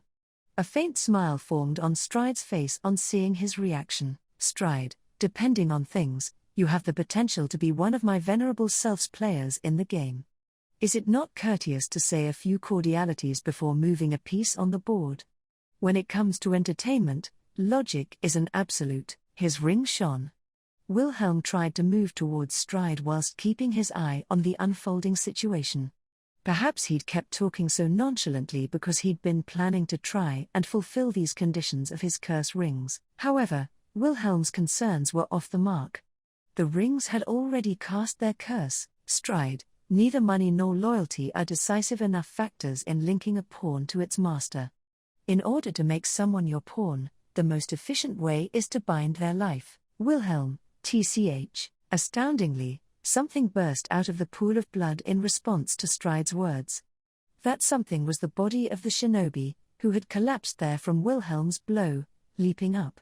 A red light, identical to the one from the curse-casting ring, was shining from the shinobi's eyes hidden underneath his torn mask. Stride was moving the dying shinobi by force using the ring's power. Wilhelm, just die already. Stride, that too would be entertaining.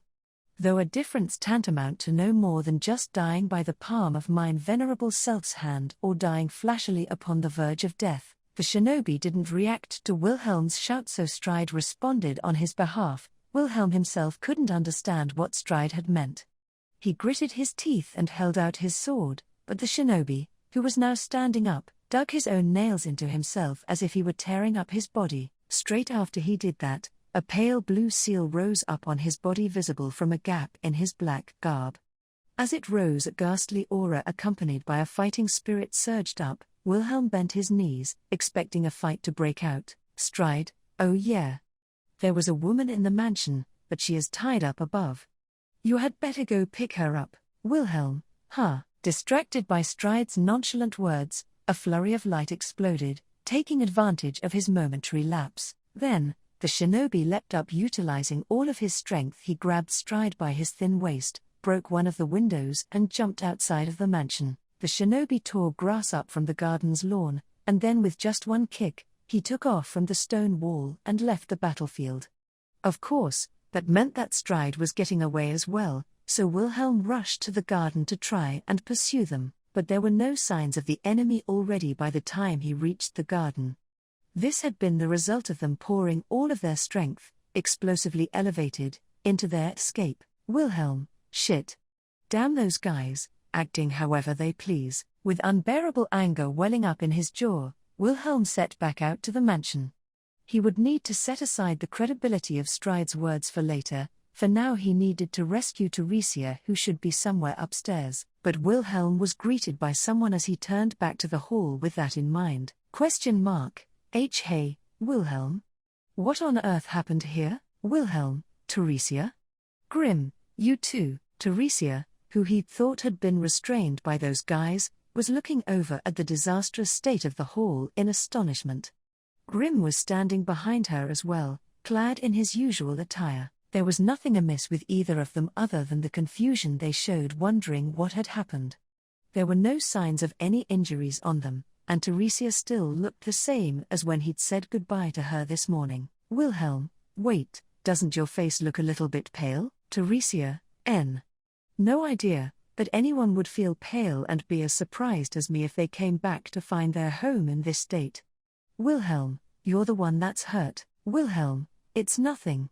So long as nothing happened to you. Teresia rushed over to him, half running, and frowned when she saw the state Wilhelm was in. Luckily he hadn't suffered any external wounds during his fight with the shinobi. Even so, the hall was in complete disarray, with a pool of blood adorning its floor. It wasn't like nothing had happened. Of course, so long as Teresia was safe, the damage to the mansion was no big deal. Wilhelm, wait up. If that's the case, then the woman that guy mentioned was. It wouldn't matter if he'd just been bluffing. They'd be all hunky-dory if he'd just been using that as an excuse to escape. But he wasn't prepared to believe that so easily. He'd already let down his guard around that bastard too much. Wilhelm, we need to go upstairs. Teresia, huh? Wilhelm grew paler and yelled those words out, to which Teresia reacted in shock. Grim, HK. As soon as he heard Wilhelm's voice, Grim, immediately sensing the urgency of the situation, rushed towards the hallway. Wilhelm took Teresia by the arm and followed behind Grim out of the hall. He would not leave her behind. He pulled her by her slender arm and rushed up the stairs together. Then, in the room that was just above the hall, Grim, Ro, Teresia, Carol, Grim's raspy voice and Teresia's high-pitched shriek echoed across the mansion as soon as they saw Carol's unconscious figure strewn down onto the floor. Act 2, Part 2. There's really no more doubt that Stride's aims are against you and your wife. Enveloped by a heavy-laden atmosphere, Wilhelm closed his eyes at the conclusion Bordeaux had informed him. He had no room to deny it. They had broken into the Astria residence in person in broad daylight. Of all the things they could have done, they'd managed to slip through the noble district undetected, a district which should have had the highest levels of security in the kingdom, and that meant that it was no exaggeration to say that things were graver than what had transpired. Bordeaux, if we don't keep our guard up around this guy, I'm pretty sure he'd even be capable of slipping in and out of the royal castle considering what he's done. Wilhelm, we sure are in a mess where we can't just laugh it off as us overthinking it, huh? Of course all the members of the royal family, starting with His Majesty, are under tight security. The upper echelon of nobles too, but, Bordeaux, this isn't something we can keep up forever. He'll be able to clearly see that we're being drawn thin. It was pretty conceivable that Stride would start moving in the very moment that they sat down to take a breather. If they kept reading too much into what was happening, then they'd be the ones who'd end up being helpless. However, the recent attack on the Astria residence had left behind a profound effect on the kingdom. Bordeaux, how have your wife and Grim been getting on? Wilhelm, they've been visiting Carol's bedside quite often. She still hasn't woken up. According to what the healer said, though, there's nothing wrong with her body. Bordeaux, I guess everything rests in our enemy's palm there as well. This is goddamn unbearable. Bringing his hand to his forehead, Bordeaux let out a sigh. Watching this display, Wilhelm gritted his teeth and kept his silence. He wished that he could let his natural short temper boil its course and take care of their enemies like that, but things were never so simple. Due to both his wife and his camarade de guerre's sake, Stride was no longer the sort of enemy they could just kill. 5 days had already passed since their uninvited guest had turned up at the Astria residence. Carol hadn't woken up even once since the day she was discovered at the mansion. The healer had diagnosed that her life wasn't under any threat, and that the cause of her slumber remained a mystery. Teresia always stayed at her bedside, continuing to nurse her as she slept. Carol was more to Teresia than just a long-serving attendant. Their relationship was more like that of close friends or sisters. Because of this, leaving her alone in the mansion that day was for Teresia like an irremovable thorn driving into her that continued to torment her mind, and it was safe to say that there was someone who was taking it even worse than Teresia. Wilhelm, Grim. I hope he doesn't beat himself up too much. Bordeaux, I can see why he's blaming himself. Grimm's intuition is always spot on. Grimm was Wilhelm's comrade in arms and Carol's lover. He was definitely blaming himself the most out of all of them, for what had happened to Carol, because Grimm had been the only one who'd sensed the danger of Stride's current attack. Bordeaux feels like he's being a bit too hasty in that too. Though, for sure his intuition works darn well, Bordeaux muttered that out. He understood why Grimm was blaming himself, but he was also trying to deny him the blame. But that wasn't an easy thing to do. Everyone in the Zajev Corps knew that, since Grimm's intuition for danger was that impeccable, Bordeaux's consolations probably wouldn't do Grimm much good due to his pride in that. Wilhelm, he isn't going to be convinced, no matter how many times we tell him. We've been saved by his intuition so many times till now. He's proud of it. So that's why he'd ended up thinking that the danger was likely looming near Teresia, and thus chose to be next to her instead of Carol. For that, Grimm found it impossible to blame anyone but himself. Wilhelm, changing the subject, how are things going with finding out Stride's whereabouts? Bordeaux, I haven't gotten any reports bearing us that news.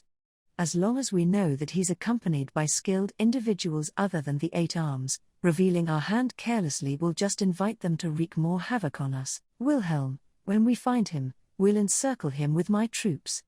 I'll make him pay for fucking about with us so much. Bordeaux, my troops, huh? I see that you've started to become aware of your role as their commander. Bordeaux lowered his eyebrows slightly at the eager Wilhelm. His reaction felt a little out of sorts, and more so than that, his words felt too blithe. That made Wilhelm raise his eyebrows. Wilhelm, stop talking like you've suddenly aged 60 years. We don't have an infinite number of people assigned to the bodyguards. Those who can fight will defend themselves. Don't you have your axe somewhere in the room? Bordeaux, I do. Behind the frame on the wall.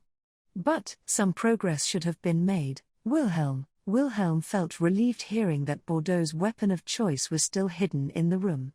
Then, he cocked his head in confusion. Bordeaux rested his elbows on his desk and then gave a short nod. And following that, ? I'm sorry to interrupt you all while you're in the middle of your discussion. The office door silently swung open and a man poked his face in. Wilhelm's eyes widened in surprise when he caught sight of that individual, who'd come barging in whilst giving them that slightly uncourteous greeting. He knew his face. He was tall, had long hair, and a sweet face that felt like it could lead women astray. In fact, he was a former convict who'd once been thrown into the prison tower for taking advantage of several women at the same time. The man's name was Orphy, a con artist who went by the name of Six Tongues, who'd swindled off with 6 women at the same time. He'd been Wilhelm's cellmate in the prison tower for a brief period of time. Wilhelm, what the hell is that heartbreaker of a Lothario doing here? As you can clearly see, there ain't any women here. Orphy, even after so a long time, you're still the same old unfriendly guy. I really don't feel like staying here too long without being told. I am a busy man after all. Wilhelm, still haven't learnt a thing and misleading women, are you? Orphy, yeah, that's right. But now I mislead 'em for the good of the kingdom, you know? Orphy flashed him a smile. An aroma of flowers that felt weird coming from a guy was faintly drifting off from his body. It looked like he'd had his hands full for the good of the kingdom, or however he'd called it before coming here. Bordeaux, I do understand your misgivings, but you were the one who introduced this man to me in the first place. He's proved his usefulness as a man of quick wit since then. But I do understand your misgivings. Orphy, why do I have to be made out as being so shady by my immediate boss? Bordeaux reassured Wilhelm as he showed his mistrust regarding the shady-looking Orphy. Though disgruntled by what he'd said, Orphy had had his position confirmed, and thus cleared his throat. Orphy, anyways, it's as Lord Zajev says. Both you and I are pretty much one and the same in the sense of being our master's right-hand men. Though well, our roles are as different as that of a knight sword and a sword cane, you can be sure of that. Wilhelm, since when did I become Bordeaux's adjutant? Orphy, since you took over the Zajev Corps. Also, whenever anything crops up, you come running to report them to our master. Saying you aren't on good terms with each other sounds like more of an excuse than a bastard who hops from hooker to hooker would say. Wilhelm, having had his instinct to protest slammed shut by Orphy, Wilhelm reluctantly kept his silence. He'd be fighting a losing battle, even if he argued, given this guy was the six tongues and all. Wilhelm didn't have a hope in hell of matching him tit for tat in talk and coming out victorious. Wilhelm, so what is it that the quick-witted six tongues is doing as Bordeaux's sword cane? Orphy, I was granted a few subordinates who act as our master's eyes and ears in various places. That's the rub of my position. Surprisingly enough, this has kept me pretty occupied. Wilhelm, so that's how things are. In other words, they made use of Orphy's ill-famed tongue to gather intelligence. They weren't worried about his sociable behavior precisely because he'd originally been a man who'd been caught for wooing women from the cream of society. If they tightened the reins around his vices, then they could more than adequately treat him like the talented person he was. Bordeaux, he's still only on his trial period right now, but where possible I'd like to eventually increase the area he operates in. Between what's happening right now and the Civil War, I've realized just how frail the kingdom really is. Orphy, I'm pretty certain the kingdom is being shaken about as seen fit. I'd recommend, to a certain extent, arranging it so that I'm connected with the people who see this as being crucial. Like with Lord MacMahon, I suppose. Bordeaux, I'll think about it. Lord MacMahon, he was referring to Micletoff MacMahon. He had a good eye for battle strategy, even though he was a civil servant. He was one of Wilhelm's acquaintances as well, who'd been a great help to him. Although Bordeaux's concerns about the kingdom's future were important, Wilhelm was more worried about the immediate future for now. Bordeaux had purposely kept Wilhelm in his room and let Orphy come in with his report, so that meant that, Wilhelm, you have some news about Stride. Orphy, for now, all I can guarantee is that this guy has an unusually suspicious nature to him. I could barely find any traces of him despite having gallivanted his name out. The response from the Empire wasn't great either. But well, setting that aside, I feel like something far different is afoot too. Orphy gave a short pause as that was his opinion, and then he swiftly shifted his course of talk. Orphy, it was like this in Picutat as well. I guess they've got their eyes fixed on the Sword Saint with all the ruckus they've started to kick up towards the Astria family. Nevertheless, his goals are hard to read. Who knows whether he wants to kill her or wants something else before he does. Wilhelm, I will never let him do that. Orphy, now that's the kind of zeal I love to see, that's the spirit. The more beautiful women remaining in the world for me too, the better. Wilhelm gave a silent frown at Orphy's implicit remark about Teresia's beauty.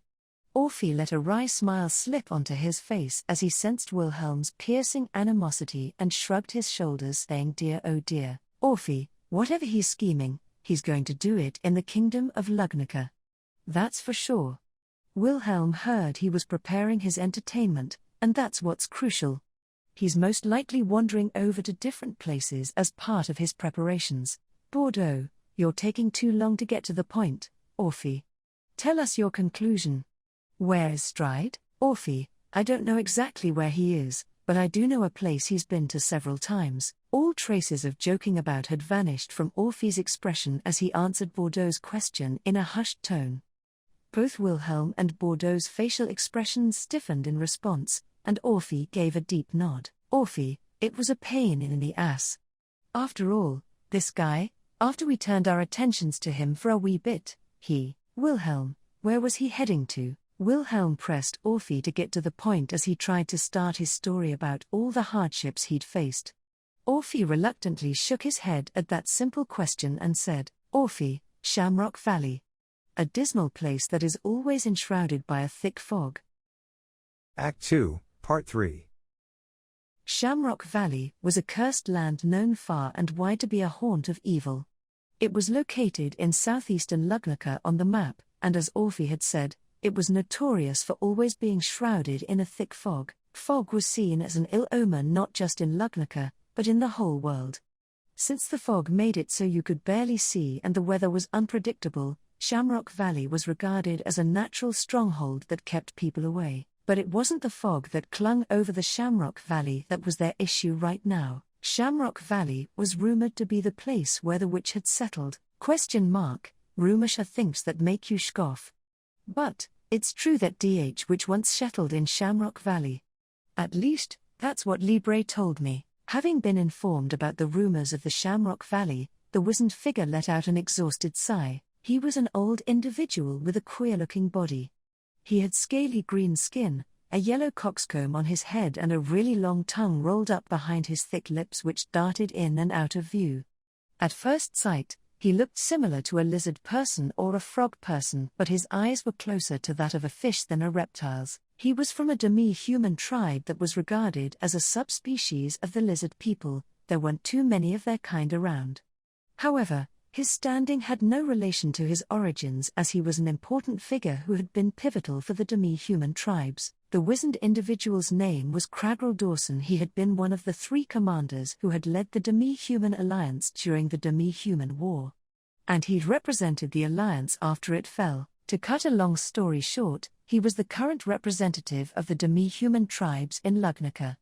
He was the key figure who'd met with King Lugnaca at the signing ceremony to put an end to the near-decade-long civil war. Cragrel, that being Shade, I'm just a feeble old man who wasn't expected to fight. I was just there to serve as a go-between for Libre and Valga. After they died I was just left to bear their heavy burden. And now I've been kept hidden by DH Kingdom, and since it'd be troublesome if I were to turn up dead, I'm living a hermit's life. Without a care in the world, Cragrel scratched his head with his 3-fingered hand, his voice listless. They were in a room of a mansion in the royal capital granted to him by the kingdom. Of course Cragrel's whereabouts hadn't been made public and only a few people knew that he was here. If Cragrel were to die due to some plot, then the thirst for civil war could once again erupt. The amount of vigilance the kingdom took had drastically increased ever since Stride's presence had come to light. A stout defense had been placed in the mansion because of that. Their talk too was being held in absolute secrecy. Cragrel's eyes were laced with mixed emotions, and in front of him facing each other, a woman with long indigo hair was reflected in his eyes. Cragrel, but that's how fate rolls. Those who hated each other, and were killing each other, from DH start, now are trying to protect me at DH risk of their very lives. Roswell, when circumstances change, so too does one's treatment. It's rather strange to say this, but I'd like you to be open-minded and accept it. That's because we'd like to avoid a situation where our country goes up in flames for the time being, and it isn't just us, but also your brethren Cragrel Dono. Cragrel, fate, speak of DH irony, it's around you too. I never expected to get lucky enough to get a chance to talk to you like this after DH war ended. Faced with Cragrel's complex tone of voice, the woman Roswell J. Mathers let a smile appear on her devilishly beautiful face and nodded as if empathizing with his feelings. Face to face like this, it was fine work indeed that Cragrel was keeping his cool. After all, Roswell, from your perspective, I was one of your greatest enemies who prevented your victory, right? Cragrel, victory? You say such strange things. Victory, where was that in that war? Roswell, HMMH. Roswell raised her eyebrows slightly at his unexpected counterpoint. Cragrel then shook his head with a look on his face that had given me a break written all over it. Cragrel, it was pretty much like a temper tantrum. The demi-human tribes launched into battle with unbearable anger coursing through them. Only Valga gave whether we could win or not some serious thought. I ran around like a headless chicken and Libre was always searching for a compromise. And even Valga was deluded by the witch, and lost his bearings on everything. Roswell looked down as soon as she heard the word witch come out. Immersed in his past, Cragrel didn't notice the swirl of emotion that filled her heterochromic eyes of blue and yellow. Nevertheless, both of them had their thoughts about the demi-human war. Even in regards to the topic of the witch that had surfaced now, both of them held complicated feelings that they couldn't express into words. Cragrel, I don't even know where Valga brought that witch from. But before I knew, she was our backbone, and Shamrock Valley was cleared out for DH Witch's plan. Roswell, what we managed to find out is that Sphinx's testing grounds lies in that land of fog. I've been there to check the place out a few times, but I didn't manage to get any results. Cragrel, that's because I've heard it's down to DH Witch's dark arch. Take care around her refuge. Only Valga and Libre were told how to enter it, or so they said. Roswell, it's a dangerous place to scout out without resorting to tricks. You have be well prepared. Roswell bit her lip in response to Cragrell's answer, who had told her that finding the witch's refuge was difficult, though Roswell was the type who'd always try to keep her cool. When it came to Sphinx, only when it came to that being who was labeled that witch, did she find it hard to keep her cool. That was because Sphinx and the Mathers family shared a long, long history. Destroying the defective product of that witch, without leaving a single trace of Sphinx's existence behind, was one of Roswell J. Mathers' lifelong goals. Therefore it was probably suitable to call Sphinx's testing grounds, which lay hidden in Shamrock Valley, a testing grounds when you took into consideration Sphinx's history. Not being able to find the testing grounds had been a real thorn in Roswell's side, not just for her own goal, but also for the few people she'd forged friendships with. Cragrell, you have quite troubled look on your face. Why are you so attached to that place? You're a mage. Could it be that you're trying to retrieve the research results that the witch left behind? Roswell, sorry, but the magic I was taught is for making people happy. It's absolutely incompatible with that thing's quintessence. My goal is to completely erase all traces of that witch. She tried to firmly declare that, but for some reason she hesitated with her words. Roswell licked her chapped lips, providing the moisture, and then cut off her hesitation in an instant. Roswell, one of my friends was hurt by some people who were interested in that place. I've been saved by her many times. She's the rare sort of friend who I'd like to be happy. Carol was still sleeping even now. During the Civil War, she had accompanied Roswell on numerous of her rash excursions as her escort. In her role, she hadn't been able to go against Roswell's opinions, and she didn't know what she thought of them, but Roswell was quite fond of her. Of course, that was completely uncomparable to Mathers' most cherished desire. Even so, when it came to the conditions of friendship that Roswell personally held, she filled those plenty enough. Cragrell, your personality is so troublesome to point that I almost sympathize with you. Roswell, I know. I won't reflect on that, though. She didn't know why she hadn't gotten angry at the words the old man had spoken, that had felt like he'd seen right through her. Either way, Roswell had nothing more to gain, so she started to get up from her seat. Cragrell, the last time I spoke with Libre was before the Battle of Aya. Out of the blue, Cragrell turned his eyes not to Roswell, but to empty space, and muttered out those words. Libre. Roswell pondered over that name that had cropped up several times already, before speaking up. Roswell, he was one of the leaders of the demi-human alliance like Valga and Sphinx. Libre Fermi. Cragrell, he was something like a friend to me, one I knew for a long time. This is what Libre told me.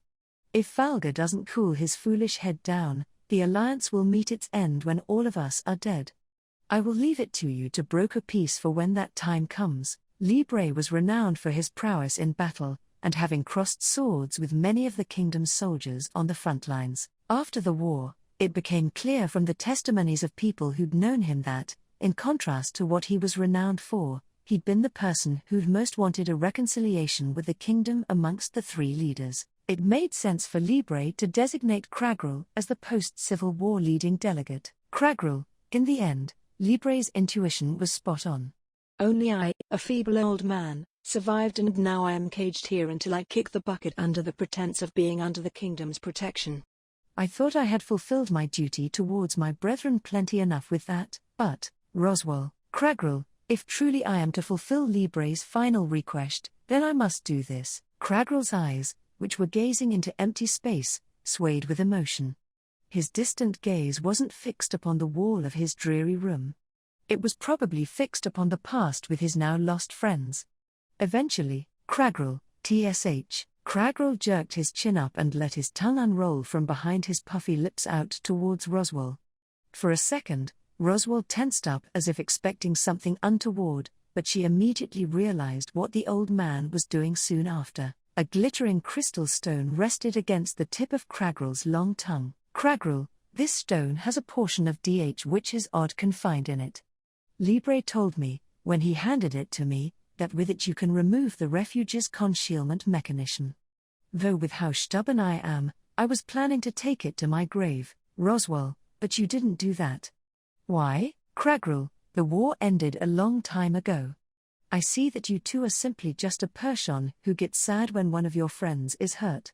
I've turned my back to the battlefield when I couldn't fight, and now I do not have the right to be stubborn. Kragrel slowly shook his head and Roswell took the crystal from the tip of his tongue. She could feel a sinister aura faintly emanating from it as soon as she set it on her palm. That aura was the miasma of that diabolical witch which seemed to almost be telling her part of me has lingered behind in this world, even after death. But Roswell's aim had been achieved thanks to this being left behind.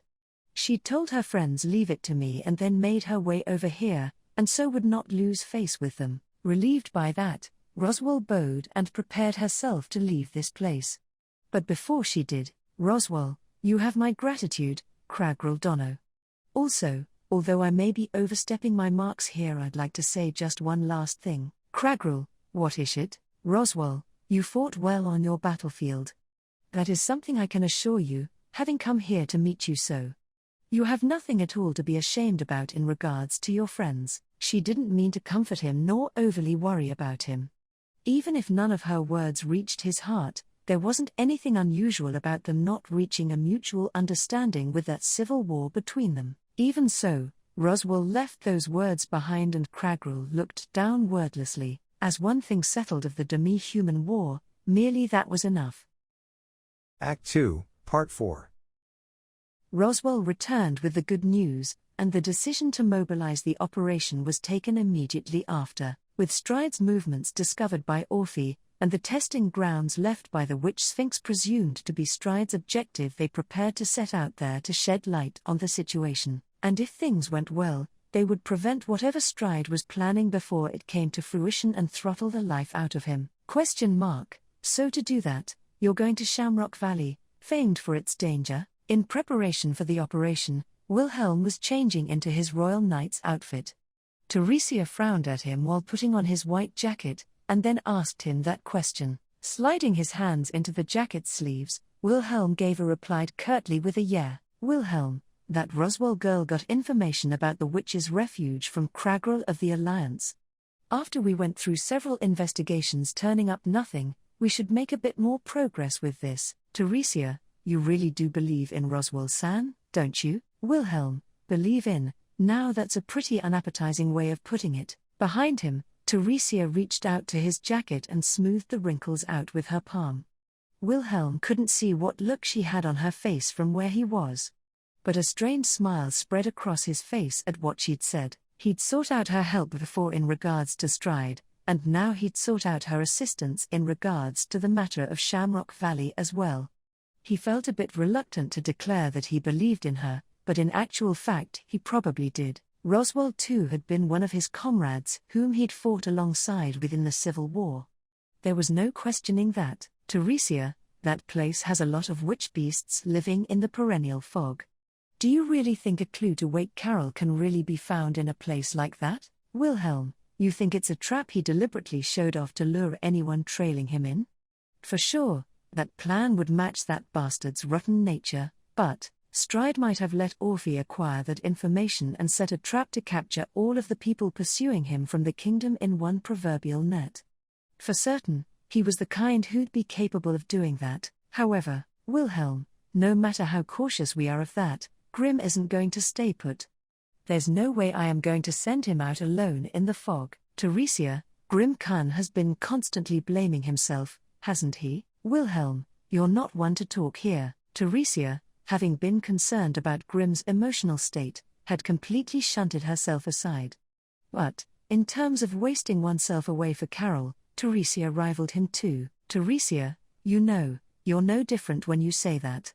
You just used to argue with Carol all day, but yet, you miss her, don't you? Wilhelm, I'm just as surprised with myself too. He'd never expected he'd feel so lonely not hearing Carol's quibbling. Besides, even if he put the matter of Carol aside, there's no way he could overlook Shamrock Valley. Wilhelm, a combination of Stride and the witch is just about the worst thing I can imagine. In a sense, they're a more ill-natured duo than Valga. If they were all together, I'd have no idea what the hell'd happen. Teresia, could Carol have ended up like father did too? Teresia, who showed signs of apprehension, mentioned that because of the stuff that had happened during their honeymoon. Back in Pikutat, when they'd first come face to face with Stride, Teresia's father, Bertel, had been bound by the ring's curse and his very life had almost been at stake. It couldn't be helped that Teresia was similarly uneasy when looking at the comatose Carol, Wilhelm.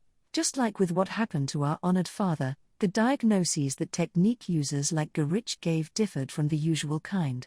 With all these kinds of things we have no choice but to get them from Stride's mind directly. Teresia, I understand.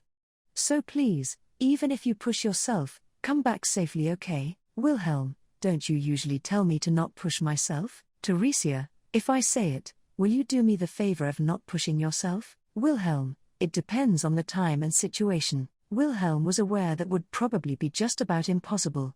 Since Teresia knew that too, she replied with I know, right? She then turned to the front and said, Teresia, because you'll end up pushing yourself. I won't ask you to do anything you can't do. But I'd like to hear you promise me that you'll come back safely. Wilhelm, Teresia, MPHM. Wilhelm gently embraced the smiling Teresia, responding not with words, but with his attitude. Though it surprised Teresia at first, she then put her head on Wilhelm's chest straight after. They broke the embrace after a while, biting down their reluctance to let go of each other. Wilhelm, you and Carol will be protected by Bordeaux's men while I'm gone. It'll probably get a bit stuffy, but please bear with it. Teresia, honestly though, it'd be better to let them guard other people of importance than me. Like why not? Wilhelm, I won't have any more of this. This is mine, Bordeaux and everyone's final say on the matter. The words that she'd have followed up with would have probably been related to her divine protection of the Sword Saint. Even if she didn't say it, they were fully aware of these things. Teresia, who had been placed under their protection, was stronger than anyone here. Wilhelm, if all goes well, I'll be back in less than 10 days. I promise you that I'll definitely come back with results. Teresia, the promise is your safety, Wilhelm. As well as Grim Kunz, Roswell Sands, Conwood Sands and everyone else's. Wilhelm, of course. Having been reminded of that, Wilhelm returned his nod without any hesitation this time around. Teresia puffed out her chest in satisfaction at his encouraging response. Teresia, well then, take care my dear. For the sake of my family, please. Wilhelm nodded again without needing to check as to who she was referring to. Act 2, Part 5. They left the royal capital and set out to investigate the Shamrock Valley. That was the mission the Zajev Corps had to carry out, led by Wilhelm, or more precisely, the mission of the Corps was to provide escort for the members of the investigation team. And the members that had been picked out to investigate the witch's refuge included, ? Doesn't it perhaps remind you of the time when we first met when doing on-the-spot investigations of the enemy's territory like this? Leading the front, the Corps members stepped through the unsteady earth and cleared her out a path that was easy to walk through. The person who'd spoken out whilst she followed this impromptu path, as if she were taking a leisurely stroll, was whom they were escorting, Roswell. Still the same as ever, she wore a costume that didn't appear fit for the occasion of investigating this dangerous area. She would constantly talk to the Zajev Corps, who were cautiously combing out the surroundings for danger, especially with Wilhelm, who was walking beside her. Of course his placement had been intentional. It made sense to place the strongest Corps member beside the most important one. Wilhelm had ended up getting the short end of the stick thanks to that excuse. Roswell, back then, we'd gone to investigate the magic circle in Castor Plain, right?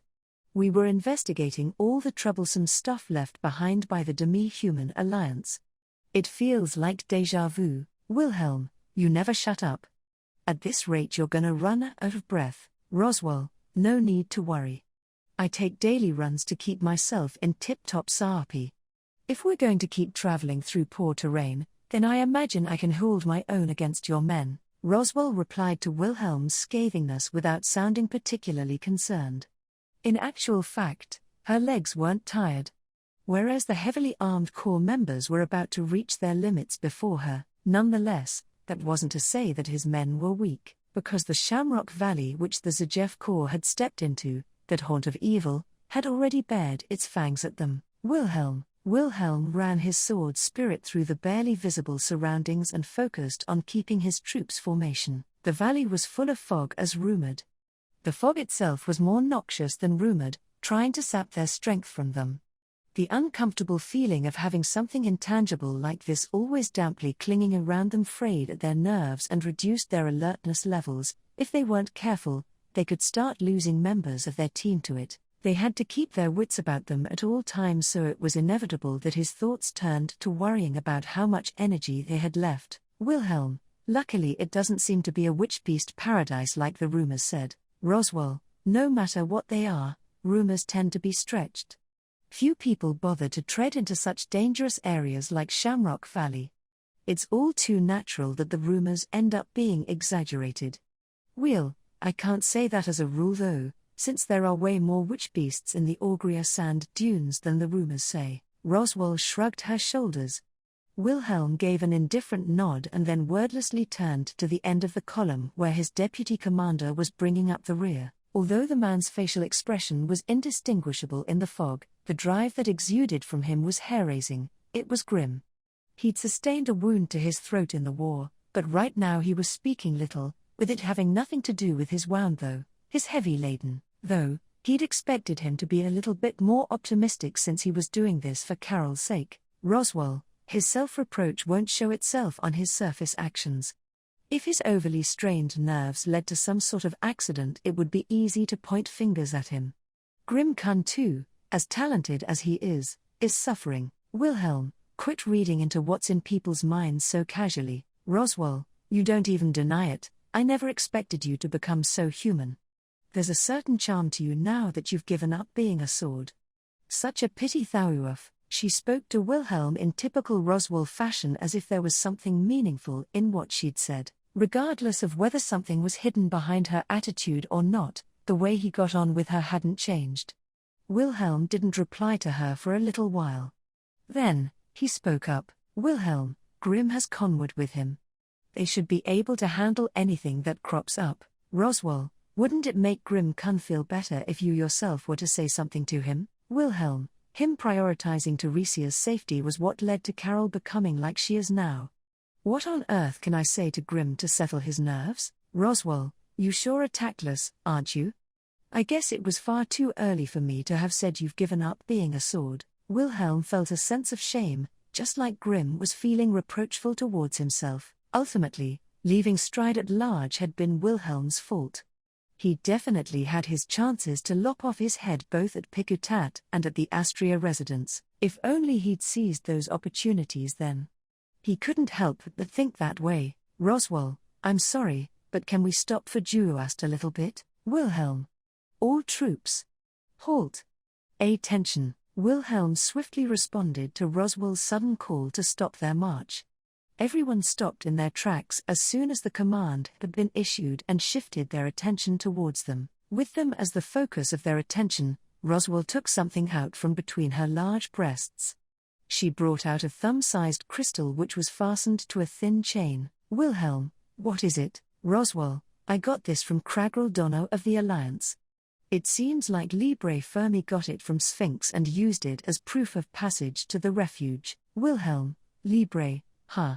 Wilhelm gave a small frown at Roswell's explanation, the crystal now in her hand. Wilhelm was acquainted with Libre Fermi as well, having crossed swords with him personally. He'd been renowned as the strongest swordsman in the Demi-Human Alliance. In fact, Wilhelm had almost been killed by Libre. He hadn't ended up dead thanks to luck intervening. No, he hadn't ended up dead thanks to his comrades back then saving him one after the other. Amongst them, Wardo's adjutant, Pivot had lost his life to protect Wilhelm. In the end Libre too had been betrayed by Sphinx and his corpse had ended up being toyed with. Wilhelm, you're saying Libre gave that to Kragrel before he died, right? Roswell, yeah, after Aol, he was the one who was most realistically looking for a compromise to end the civil war. It looked like Kragrel Dono was going to hide it inside his belly until he died though. Hey, what's the matter, Wilhelm? He was hiding it inside his belly? Part of what she'd said made him double take. Hearing his confusion, Roswell tilted her head wonderingly, and said, Roswell, I'm not exaggerating, He put it inside of his stomach. It's a gruyere place to hide things, Wilhelm. He was really carrying that around in there like it's the most normal thing in the world. Roswell, strangely enough, it's these little things that show how posh you were raised. With a wry smile, Roswell raised the crystal that had been sitting inside of someone else's stomach up for everyone to see. A faint light appeared inside the white crystal when she did, and following that, a beam of light pierced straight into the fog up ahead. The beam continued to stretch out deep into the fog without showing signs of stopping and probably stretched out into the far yonder. Wilhelm, it must mean that the witch's refuge is around. Roswell, it should be the testing grounds which served as Sphinx's base. However, although we have the proof of passage, its effective range isn't dependable. We'll have to take care from here, won't we? Roswell made a pedantic correction to Wilhelm's statement. Then she nodded towards the depths of the fog. From here on out, they'd have to be more on their guard, just as she'd warned them. Wilhelm, Grimm, can you promise me that you won't run off ahead? Grimm. Wilhelm had named Grimm as he was the person who was most acutely aware of impending danger in the Corps. Having been called out, Grimm stepped forward, his usual happy-go-lucky face tensing up. Grimm, let me do it please. Grimm raised his great shield up, telling him let me do it please.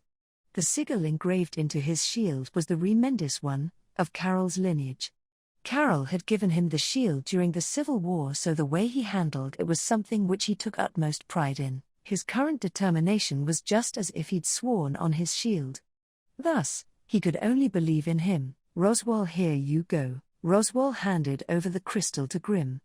He firmly took hold of the pyroxene and turned towards where the beam of light was pointing to. Then he started to walk with the Zajev Corps in his tow. Wilhelm, all troops, follow Grimm. Be wary of any traps set by the witch or attacks from those bastards. Urging his corps members to keep their guard up, Wilhelm too followed in Grimm's wake with his hand on his sword's pommel. Roswell followed behind him, chuffed that their surroundings had been strengthened by the brave men of the Zajev Corps. Wilhelm, was this dampness against his skin due to the fog or from him sweating? He felt like his senses were getting more and more impaired the further he walked into the fog. It must be the strange powers of the fog which had been left by the witch that kept people at bay. He couldn't hear the sounds of the wind and his own breathing anymore, and his sight was so covered in white that he was practically blind. All he could do was follow the guiding light, silently following in Grimm's wake, who was following the light's path foremostly, and that guiding light. How much time had passed since they'd set out? Wilhelm, the fogs. Suddenly, Wilhelm became aware that his sight had become clearer and that the world that had been enveloped in thick fog had become brighter. A sense of excitement reflexively stirred up in his voice.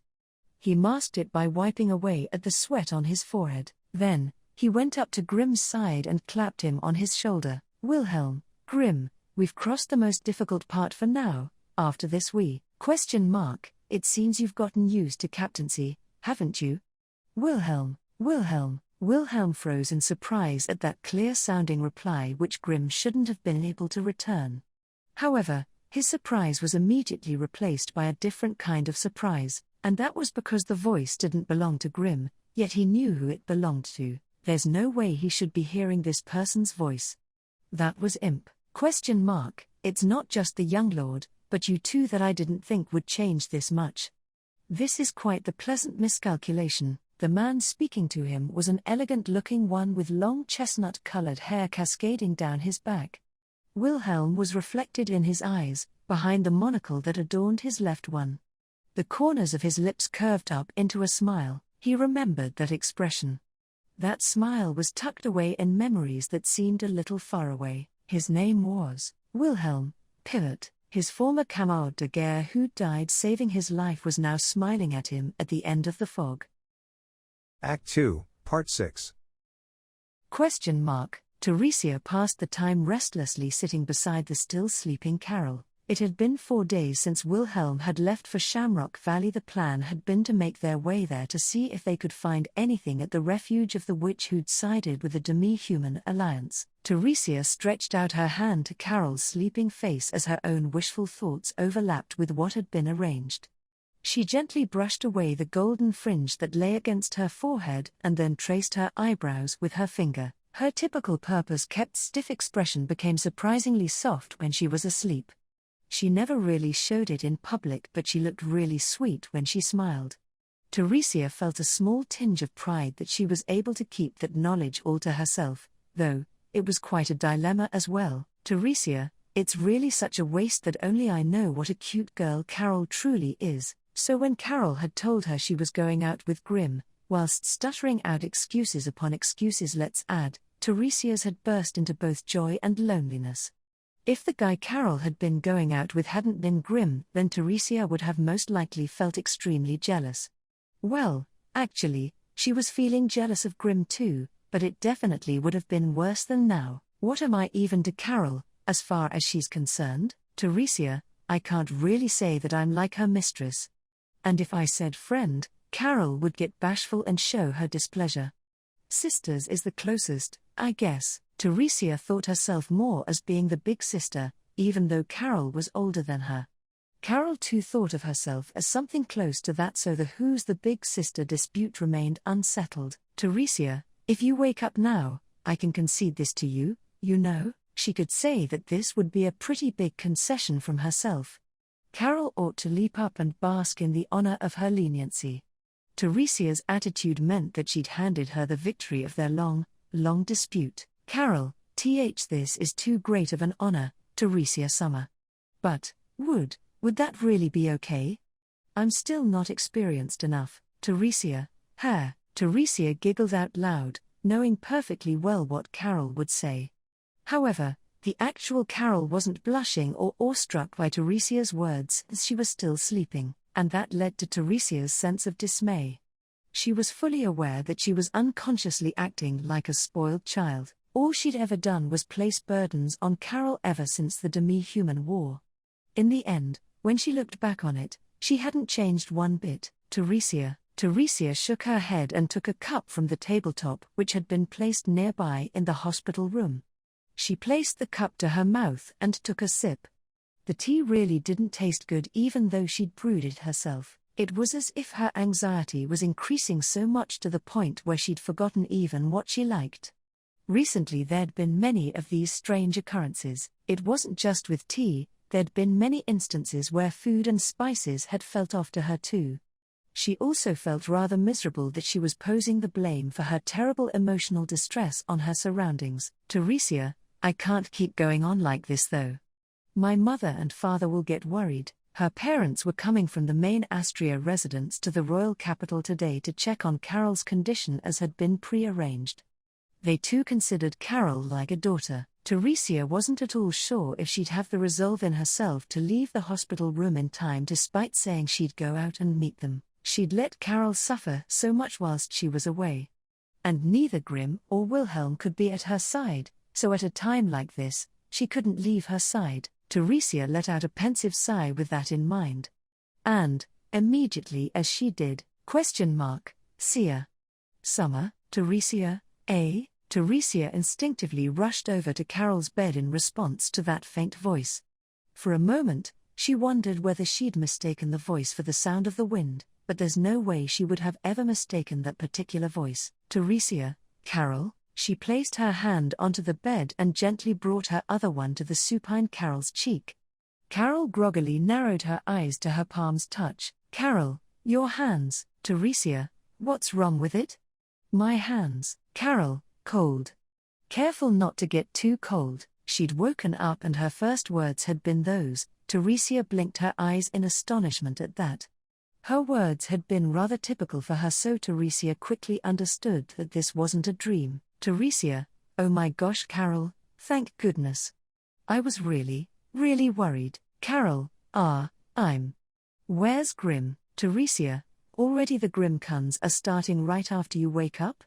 No, it's okay. Today I'll let you off. So. No, wait up.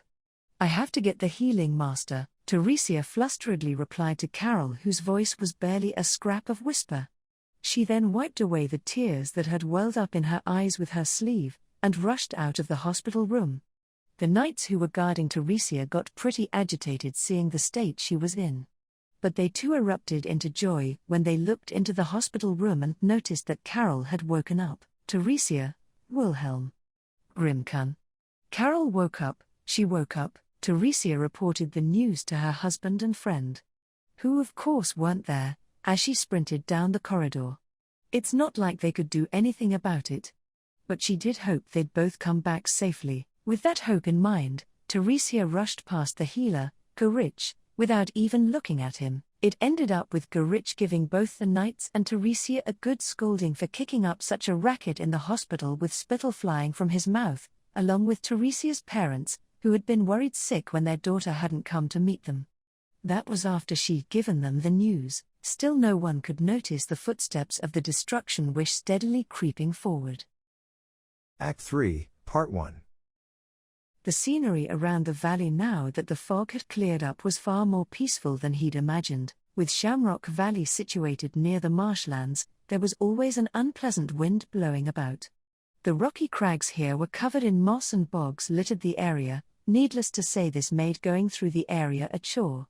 Thus the vibrant greenery that had painted the landscape and the chilly, serene breeze blowing by felt really weird to him. Wilhelm, that, and it makes no sense too that you, being dead and all, are tagging along. Pivot, so how is it that you are telling that to the dead man himself? I just said that you've gotten used to captaincy and that I'm pleased with your growth. Though it seems like your impudent streak is still alive and kicking. Wilhelm, and for you, you ought to look more dead. Your face looks full of life. Wilhelm let out a snort and then scowled at the long-haired man walking beside him and Pivot. The dead should look like the dead. These words were neither a metaphor or a joke, they were just plain fact. This man, Pivot Arnancy, had lost his life in the Civil War several years ago and had long departed from this world, so their reunion right now was an impossible one. In the first place, the figures of Roswell and the members of the Zajeff Corps who'd accompanied them were nowhere to be seen. So there was only one possibility he could think of in this situation, unless he'd been instantly hurled off to a faraway land or he'd been dropped into the lands of the dead when he'd gotten lost in the fog, and that possibility was that this wasn't really happening. Pivot, you're being overly hasty. During the Civil War there were those secret arts of the witch that raised the dead, right? What if me being here has something to do with that? Wilhelm, that witch didn't make people come back to life, she just made their corpses into her puppets. It doesn't look like you're her puppet right now. That's why you're. Pivot. Pivot almost looked like he was enjoying himself, and that made Wilhelm cut himself off mid-sentence. Pivot narrowed his eyes behind his monocle as a silence grew between them. Pivot, that's why I'm. Wilhelm. That's why you're definitely dead and haven't come back to life. You're just a phony. Pivot, what cruel remarks. Were my heart weak, you might have been able to kill me just with the sharpness of those words, like that of a blade. Pivot brought one of his hands to his chest and murmured those words out following Wilhelm's declaration. Then he, having been treated as a phony, continued to speak and said, but in fact, Pivot, words didn't kill me, but a blade most assuredly did. Wilhelm, Pivot, the look on your face didn't change, not one bit.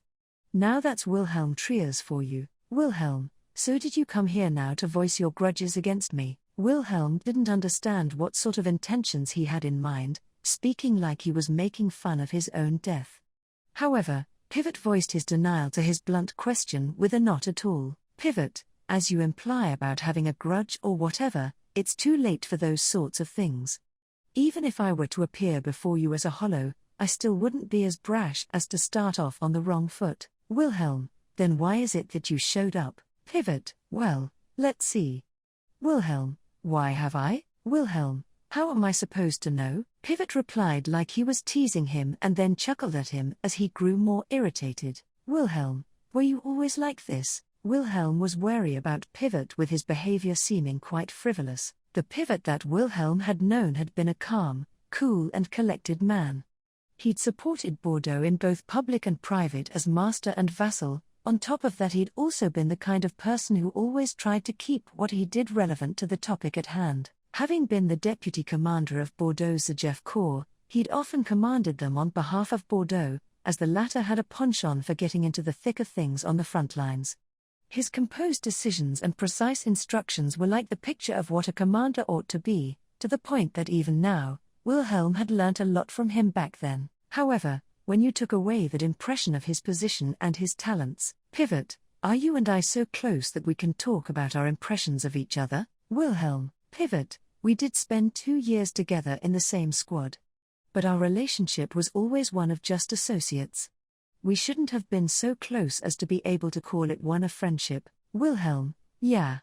That's why it's weird that you're here. Wilhelm agreed with what Pivot had said and then turned his gaze not to him, but to the scenery around him. Beneath the clear skies lay an unearthly garden of fantasy, a utopia. At least now he was sure that this place wasn't Shamrock Valley. His real self was still wandering through the fog. Wilhelm and the dead mingled together in this impossible land of fantasy. Wilhelm, so it's neither out of a grudge or us having been close. Then I've no clue why it's you that I'm meeting here. More specifically, what was it that Pivot wanted to make Wilhelm do? Pivot, well, let's not get so flustered. How about we sit down and try and talk about it? Wilhelm, sorry, but I prioritize the living. I have no time to care about you. About the dead. If you understand that, then hurry up and put me back where I came from. Pivot, words lacking any consideration towards the dead, that too is like the old Wilhelm Triers. Though for me it'd be more accurate if I said it's the Wilhelm the First, no, rather than the old one. Wilhelm, Pivot tch. A fierce sword aura emanated from Wilhelm, directed towards Pivot as he tried to continue their leisurely talk. Having no intention of drawing out the conversation, Wilhelm reached for his beloved sword holstered at his waist. He would not stay for any longer. He sharpened his eyes, conveying that intention. Wilhelm, if you're going to stop me, Pivot, you'll cut me down and move on forward. That too is like Wilhelm Triers. If you can, though. Wilhelm, you think I can't? Pivot, yeah, I do. That's why I am here. He'd had his threat brushed aside very easily, and for a moment he was taken by surprise. However, he readily gritted his teeth and tried to draw out his sword. He'd hold the steel out towards him and give him one last chance. And if that didn't work out, Pivot, you didn't pull it out. Wilhelm, I'm going to. Wilhelm put some muscle into his arm in response to Pivot's question. But his right arm, which he'd touched to his beloved sword, was trembling slightly and wouldn't move. His will to fight wasn't being conveyed to the palm of his hand. He still couldn't even draw out his sword before it could even be determined whether he could kill Pivot or not. Wilhelm, Pivot, if you wanted to say what did you do to me, then that's a pointless suspicion. I'm not doing anything to you. I can even swear on the young lord, on Grim, on each of the dead of our squad. Wilhelm, HK. Pivot's mannerism was awfully solemn, and that enraged Wilhelm, making him draw out his sword. However, his familiar beloved sword gripped in his palm felt incredibly heavy, and his arm felt useless, as if he'd forgotten how to swing his sword. He realized that his tongue was drenched in awful, bitter saliva. Pivot, you managed to draw it out, how splendid. And now what will you do? Wilhelm, now. Pivot, my oh my, your attitude doesn't seem like that of the sword demon. Then I'll give it to you in the form you best understand. Wilhelm had lost his bearings on how to swing his sword down, having been unable to raise his fist up. With Wilhelm embroiled in this turmoil, Pivot threw him a helping hand, as if he was saying there's no helping this. Pivot closed the distance between him and Wilhelm with a single step, and then, Pivot, well done. Pivot's words of admiration juxtaposed against a shrill ringing noise. His admiration was because Wilhelm had reflexively swung his sword and parried away his own. Wilhelm had immediately protected himself from Pivot's sword after he'd closed the gap to him.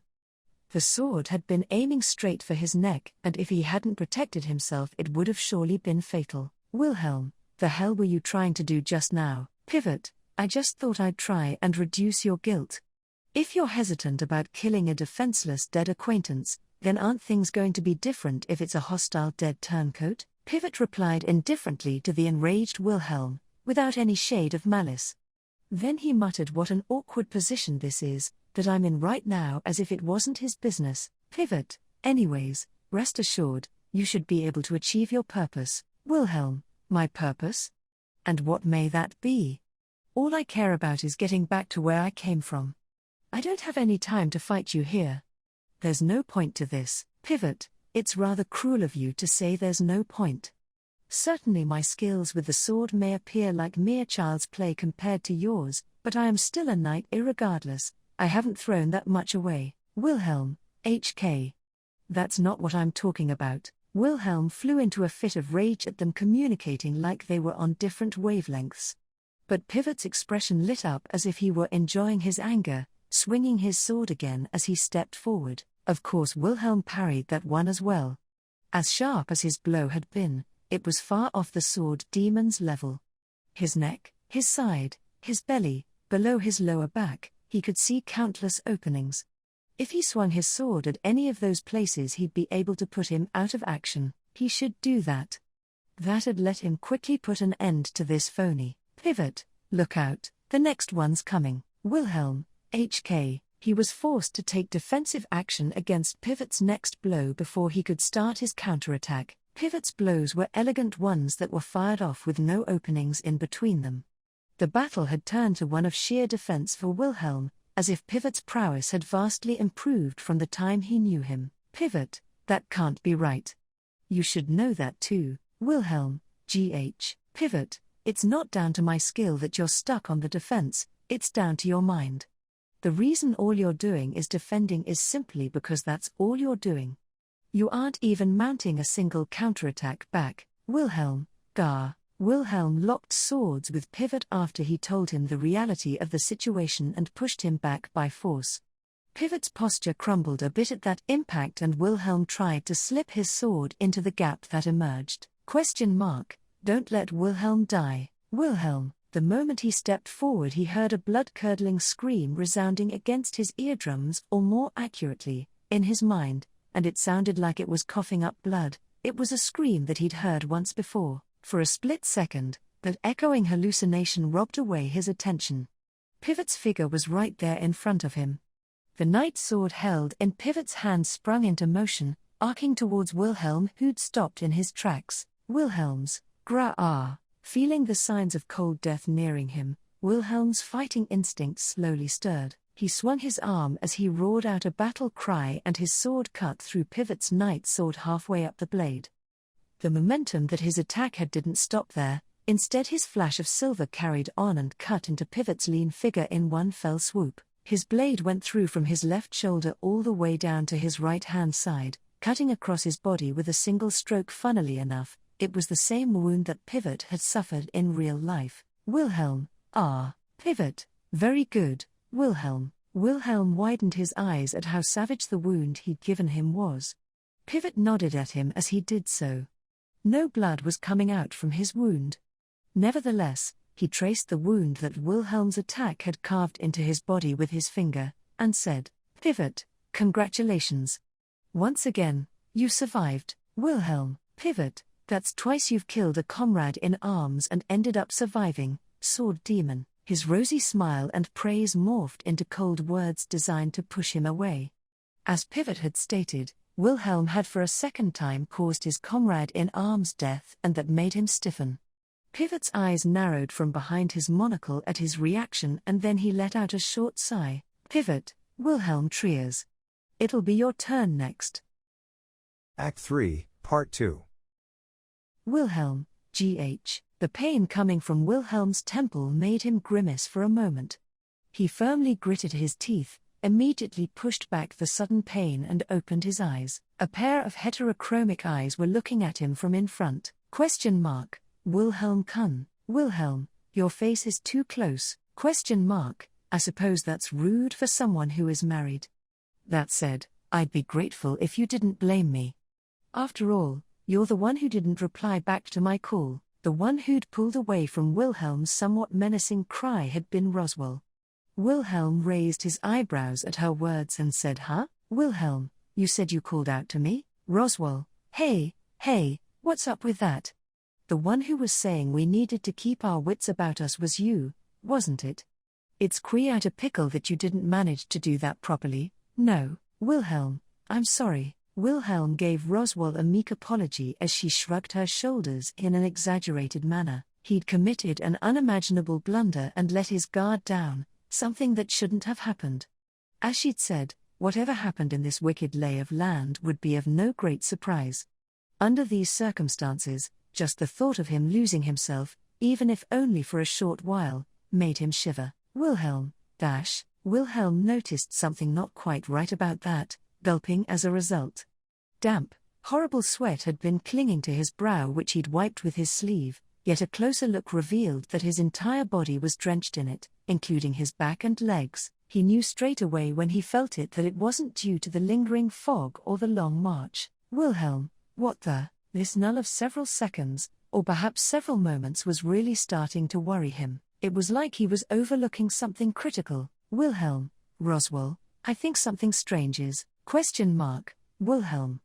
Miss Mathers, a loud voice called out to him from up ahead just as he tried to tell Roswell about the strange stuff he felt. He saw Conwood running over to them, brushing away at the fog with his arms. He caught sight of both Wilhelm and Roswell, and said, "Conwood, come to the front." Grimm found something. Roswell, Is that something that thing's refuge? Conwood, most likely. Roswell sank her teeth into Conwood's news with a slight feeling of impatience about her. Conwood confirmed her suspicions and scratched his short hair. Conwood, there's a strange building. Though having said that, Grimm says that it's not as dangerous as it would appear. Roswell, if Grimm Kun says that, then I definitely believe him. For now, let's make our way there. That's okay with you? Right, Wilhelm Kun? Wilhelm, yeah. It's okay with me. Let's go. Though he'd been interrupted by their conversation, he gave priority to the things that needed it. After all, the topic he was going to bring up about his sweat being gross wasn't something worth mentioning. So like that, Wilhelm took Roswell and Conwood with him and headed to the front rank.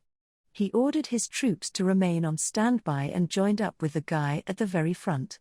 Grimm, who'd volunteered to lead them in the fog, was awaiting them there. He lifted up the crystal he had in his hand and gave a significant look over at where the light was shining up ahead. Wilhelm, I see, so that's the one? Wilhelm looked over to where the light was shining, and there he saw a white stone building standing cool as you like in the world, draped by fog. It was the refuge that he'd been told about. Thus must be the dwelling of the witch who was said to have hidden in Shamrock Valley. The building was quite large, and in area it was almost as large as the tavern in the royal capital's main street. The bewitching atmosphere it gave off was pretty fitting for this valley of fog, and it looked strange, as Conwood had said. Nevertheless, he did have some niggling doubts in that it had never been found, despite how much its presence stood out, even when taking into consideration that the land around here was covered in thick fog and home to witch-beast colonies. This feeling that something wasn't quite right there went beyond being as a result of lackluster surveying or oversights. Roswell, the answer to your question lies in our proof of passage, in this pyroxene. Grimm Kun, may I? Roswell, standing beside Wilhelm, answered his questions. She covered Grimm's palm, which had the crystal within it, with her own, and then she quietly nodded at the refuge. As soon as she'd done that, Wilhelm, what kind of fucked up trick is this? Wilhelm muttered that in a hushed tone when he saw what had happened. The witch's refuge, which should have been directly in front of him, had vanished from sight. And when Roswell moved her hand away and let the light shine again, the refuge rose back amidst the fog. Wilhelm, so, this means that the refuge can't be found without this stone's light? Roswell, this pyroxene serves as a proof of passage in the valley, but also as a map for the refuge and a key. That must be why Kragrel Donno kept it concealed with utmost zeal. Roswell too surmised the same thing as Wilhelm. She then took the pyroxene from Grimm and handed it over to Conwood. Roswell, me, Wilhelm Kun and Grimm Kun will go in first.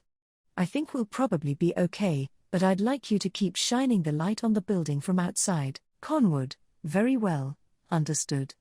But, won't it be dangerous inside? Roswell, you shouldn't need to worry about traps. There's no need for them to set any in the first place, since you wouldn't be able to see the refuge without this stone. I'm pretty sure that you shouldn't be able to feel the building even if you touched it when invisible. Conwood, that sounds really spooky. Conwood shuddered a bit as he listened to Roswell's explanation. Roswell left him to hold the pyroxene, and in line with her plan of action, she, Grimm and Wilhelm moved off ahead to the refuge. Wilhelm, there's no lock. I guess because it's not necessary? The door at the front was made of iron and opened easily on account of it not being locked. Whilst keeping their guard up, Wilhelm and Grimm nodded at each other and went inside. The inside of the building wasn't partitioned into rooms, instead the spacious interior was used as a single room. The floor was covered in dust and a great number of mysterious objects were scattered about on it. There were signs as well that rats, insects and those kinds of creatures were scurrying away from the human presence. Naturally, the room looked like it hadn't been inhabited by anyone in a while. Reason being that years had passed since the owner's death. He'd imagined that it had looked this dilapidated. However, there were also clear unusual signs left behind in this abandoned building. Wilhelm, there's quite a ruckus left behind. And some people's shoeprints. Roswell, it was quite likely we'd be chasing after Stride, so this doesn't really surprise me. Wilhelm stared at the floor and found traces that the house had been searched along with some footprints that had been left in the dust. Roswell nodded at his information and then continued to speak, saying, even so, Roswell, the fact that our enemy's been here merits a bit of consideration. This place is one you shouldn't be able to enter without having the proof of passage of the pyroxene. If they could break that, Wilhelm, then, Roswell, it shows that they either have a very powerful mage on their side or they too own one of these pyroxenes. Wilhelm, setting aside the former of those options, would the latter even be possible? Wilhelm racked his brain in thought at Roswell's conjecture, a really skilled mage taking Stride's aberrance into the question. Having someone around like that wasn't out of the question. But, if it was the latter, then where had he gotten the same pyroxene from? Roswell, I don't know how many of these pyroxenes Sphinx prepared. We could be holding one that's mass-produced, or maybe. Roswell cut off her words there for a moment, licked her lips and then continued. Roswell, the pyroxene's owner is cooperating in those guys' undertaking. Wilhelm, you're saying? Someone who survived the demi-human war? Roswell, there were only 3 names that stood out, Sphinx, Libre, and Valga, though there were also hidden individuals of note like Kragrel Dono. It's something really worth considering. Wilhelm silently gulped at the persuasiveness of her conjecture. The ravages of the Civil War, the demi-human war, never let those roped up in it escape from its clutches. That had been an undeniable fact from the moment they'd been forced to make their way to the witch's refuge like this. Wilhelm, but they really fucking turned everything upside down. They didn't leave anything good behind. Despite their conversation, the 3 of them continued to search the refuge. However, as if exemplifying Wilhelm's grievances, they couldn't find anything that looked like a clue in the ransacked interior. Grimm in particular continued his search in silence, desperate to find something for Carol, whose well-being was on the line. Wilhelm could see how agitated he was from looking at his back, and that made him firmly grit his teeth together. For both Grimm and Carol's sakes he wouldn't let himself leave here without any results. Wilhelm, this way. Wilhelm, who was feeling that pressure, slowly turned around to the sound of the voice calling him. The voice was coming from near a dirty wall in the corner of the room. That's right, the wall is dirty. But, why is it dirty? It's not a flaw. Even if someone did a botched job of cleaning up, the wall would never get so unevenly dirty. Wilhelm, that's a good point. Wilhelm agreed with the voice that had told him about the weirdness of the wall's dirtiness. The filth that had accumulated on this wall was unnatural. This technique where they hid traps behind where you least expected them, like an unnaturally filthy wall, they'd been subjected to many hardships during the civil war of that ilk from none other than the witch's own handiwork. Wilhelm, Grimm, Roswell. Wilhelm called out their names and then walked over to that odd wall. He slowly drew out his sword as the 2 of them looked on at what he was doing behind him. Considering how the building had been hidden in the fog, and more importantly, the malevolence of its owner, the witch, Wilhelm, his decision was one that had half relied on speculation. It wouldn't be surprising if he'd looked like he'd lost his marbles to them when he started to slash the wall with such a shaky foundation for his reasoning. However, neither Grimm or Roswell had stopped him. They trusted that the sword demon wouldn't do anything for no reason, having made their way here, and lo, that trust was Wilhelm, so there was something. A clue about either the witch or that cunt. He'd shredded at the thin wall with his sword and uncovered a hidden area. A large, foreboding magic circle was painted on the white wall within. Act 3, Part 3. The results which the Zajeff Corps had brought back from Shamrock Valley ended up only being the magic circle they'd found in the refuge. In all honesty, he couldn't deny that this was a pretty unsatisfying result.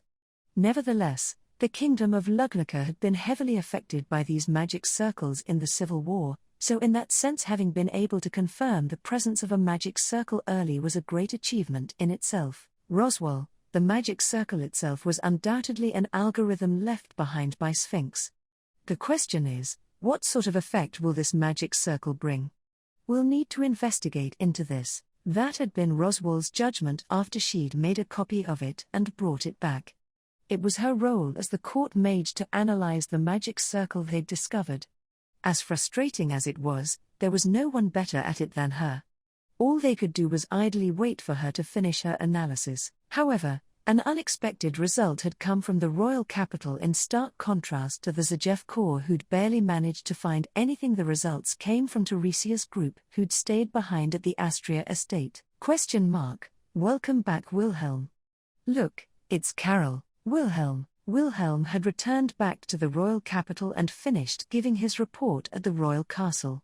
He and Grimm had left the castle and tried to make their way over to where Teresia and the comatose Carol were staying, but awaiting them at the castle's main gates was an adorable woman with dazzling red hair who'd been talking with the gatekeeper. It was Teresia.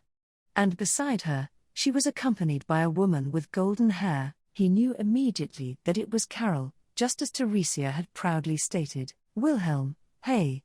Carol, you woke up? Carol, what the hell's with that remark? No, I'm sorry. It was wrong of me to say that. I also made you worry.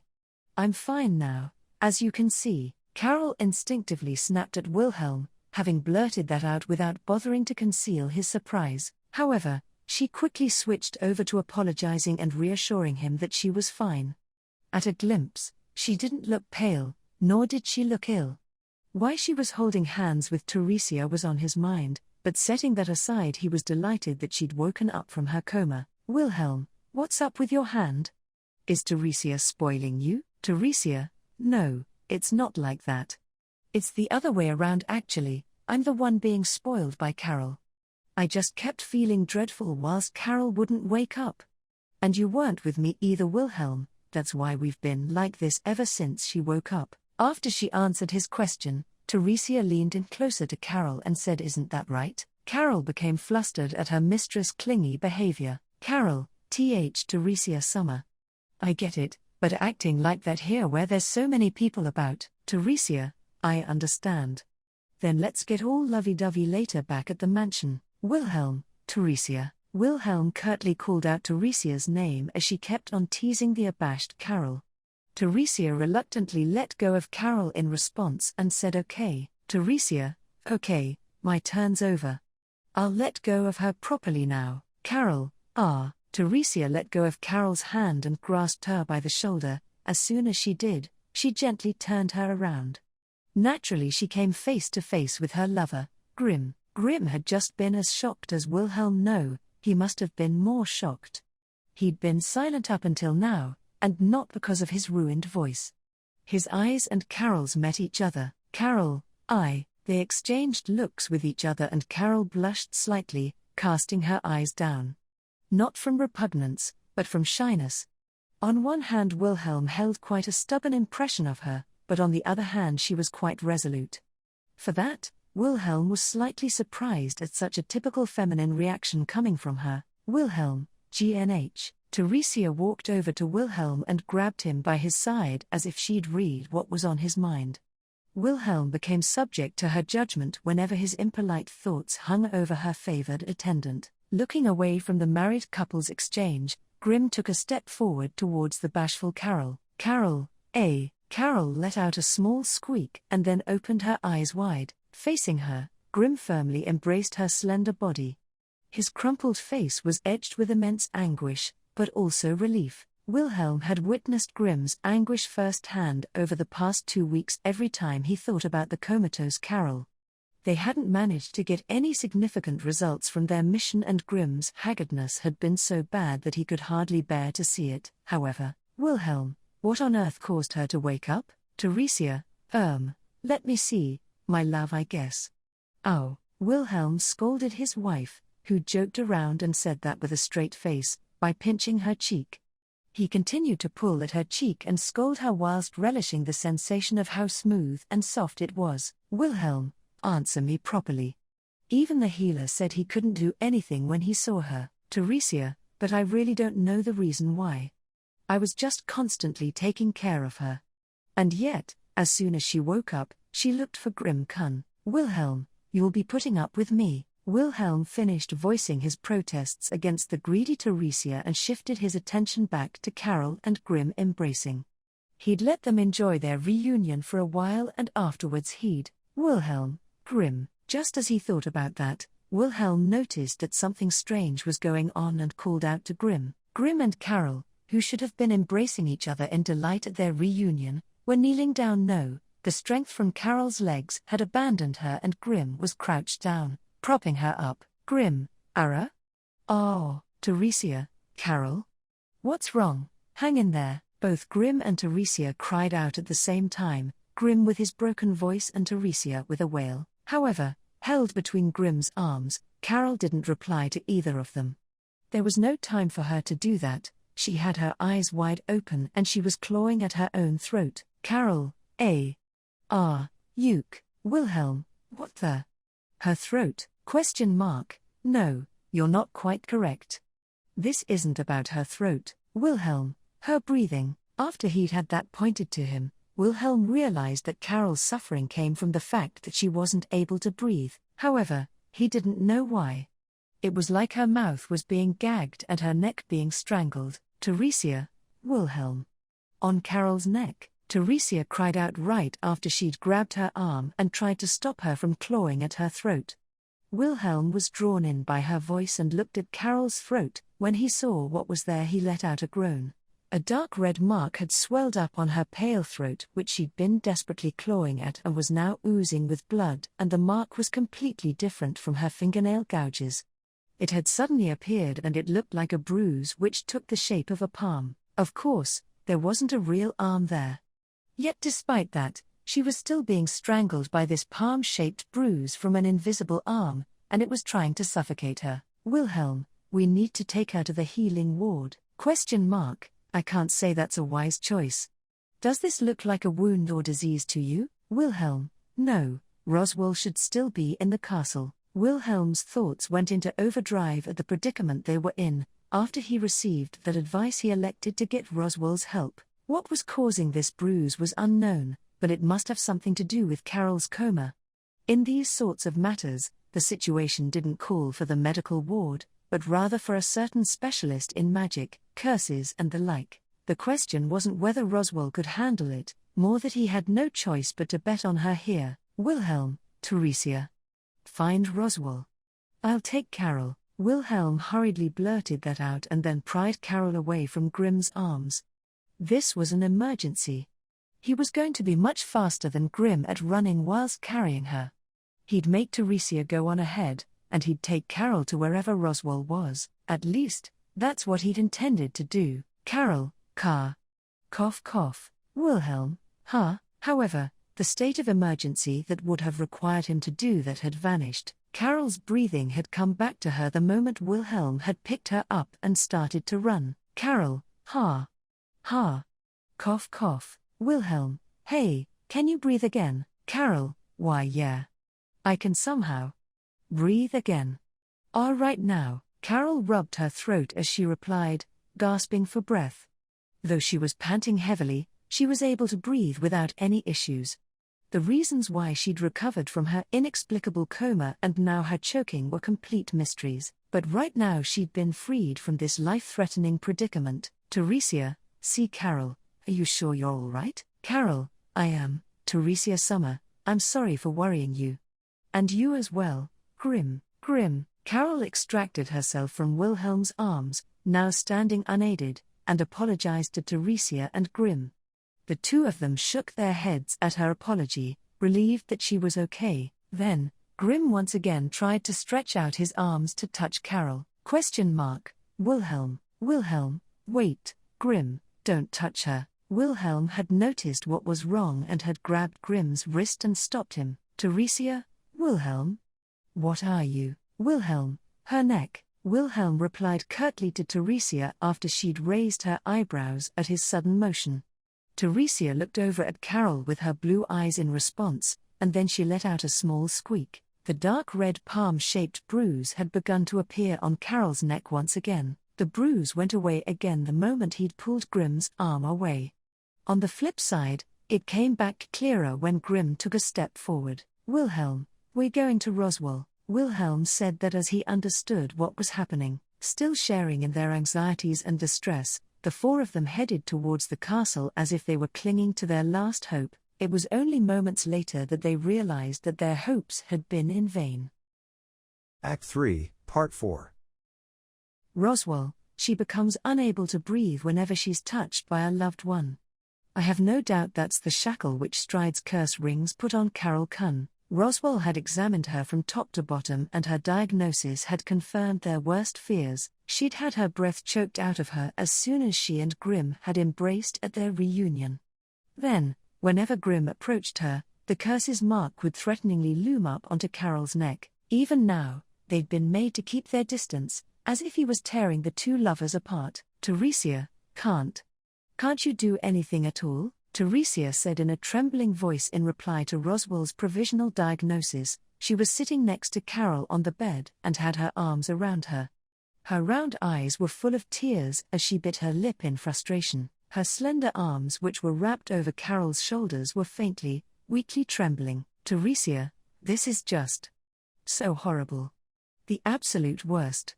I will never be able to forgive him for this. Roswell, I understand how you feel.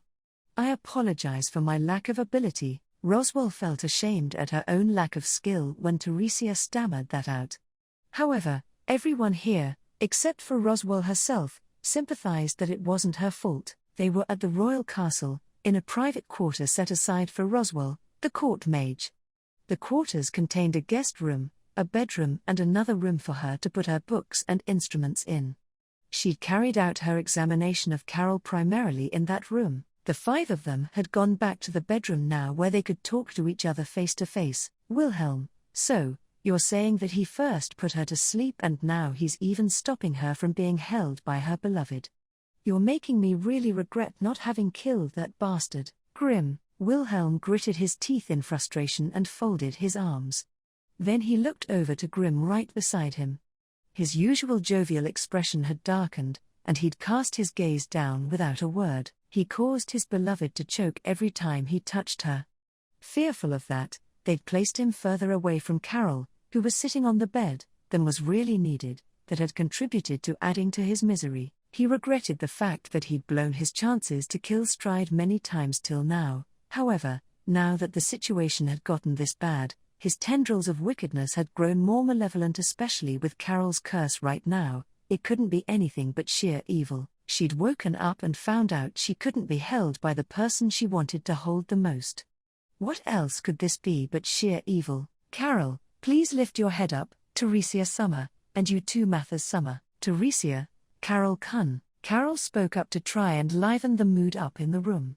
Hearing the firmness and resolution in her, Roswell and Teresia shifted their attention to her. With their attention set on her, Carol slowly shook her head, and said, Carol, things are a blessing now compared to when I was stuck in my long sleep. I can still serve my main role as your escort, Teresia Summer, and so long as I'm careful I won't be subjected to being suffocated either. Teresia, when you say so long as you're careful, you can't mean that. Carol, if we set aside our feelings, then this issue should become much easier to deal with. Teresia was left speechless by the way Carol had said it.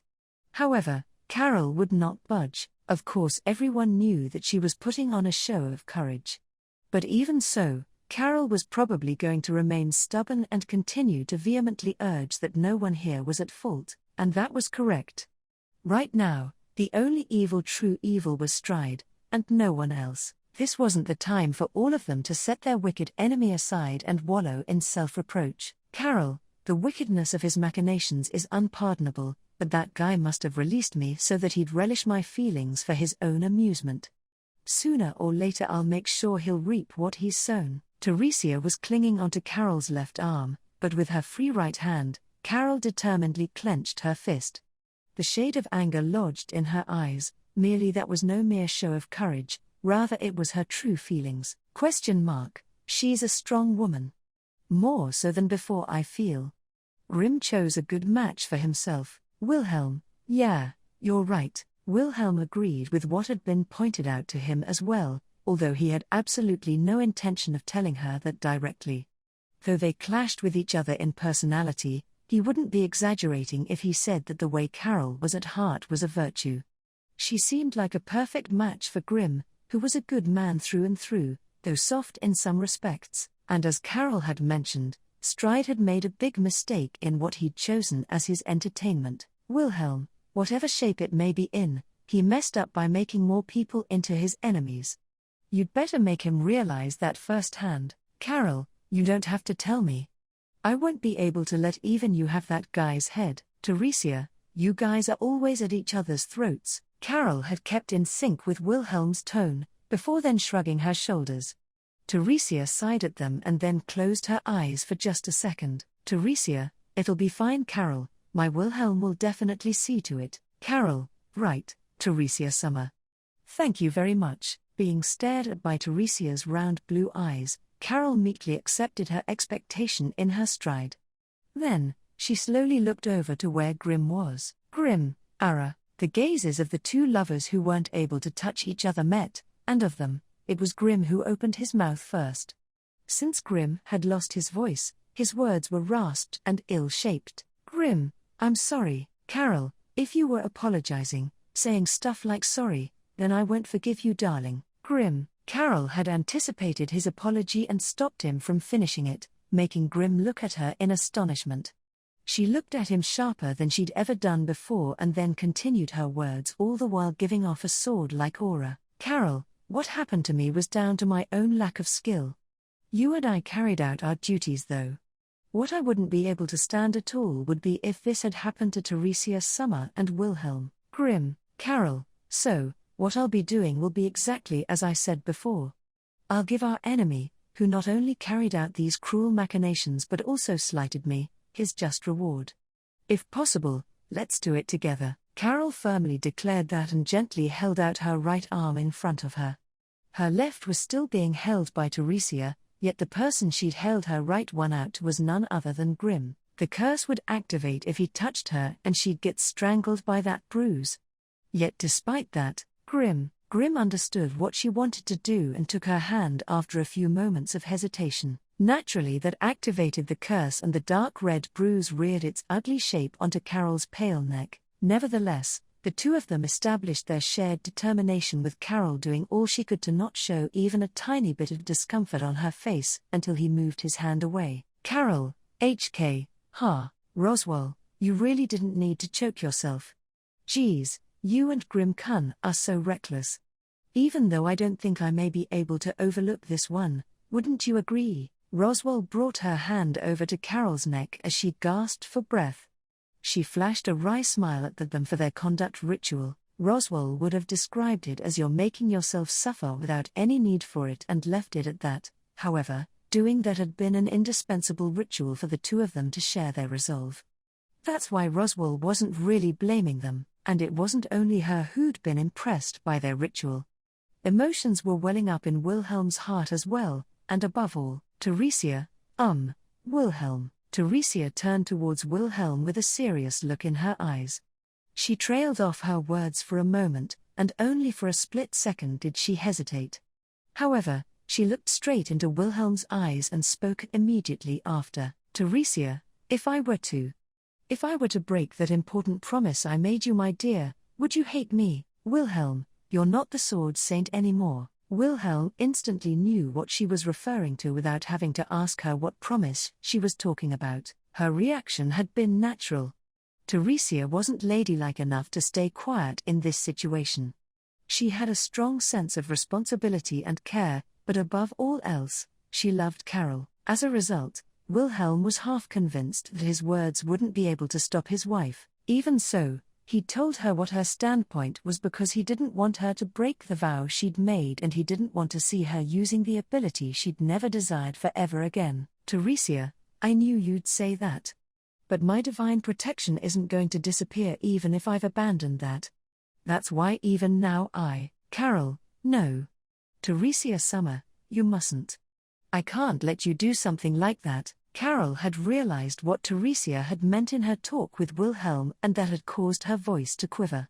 She, who had been the picture of fortitude a dozen seconds ago, feared that more than putting her own life at stake, both Carol and Teresia were far more willing to get hurt for the other than themselves. Grim, Wilhelm, don't say it. I know, I'm completely contemptible. Grim had similarly guessed what they'd been talking about.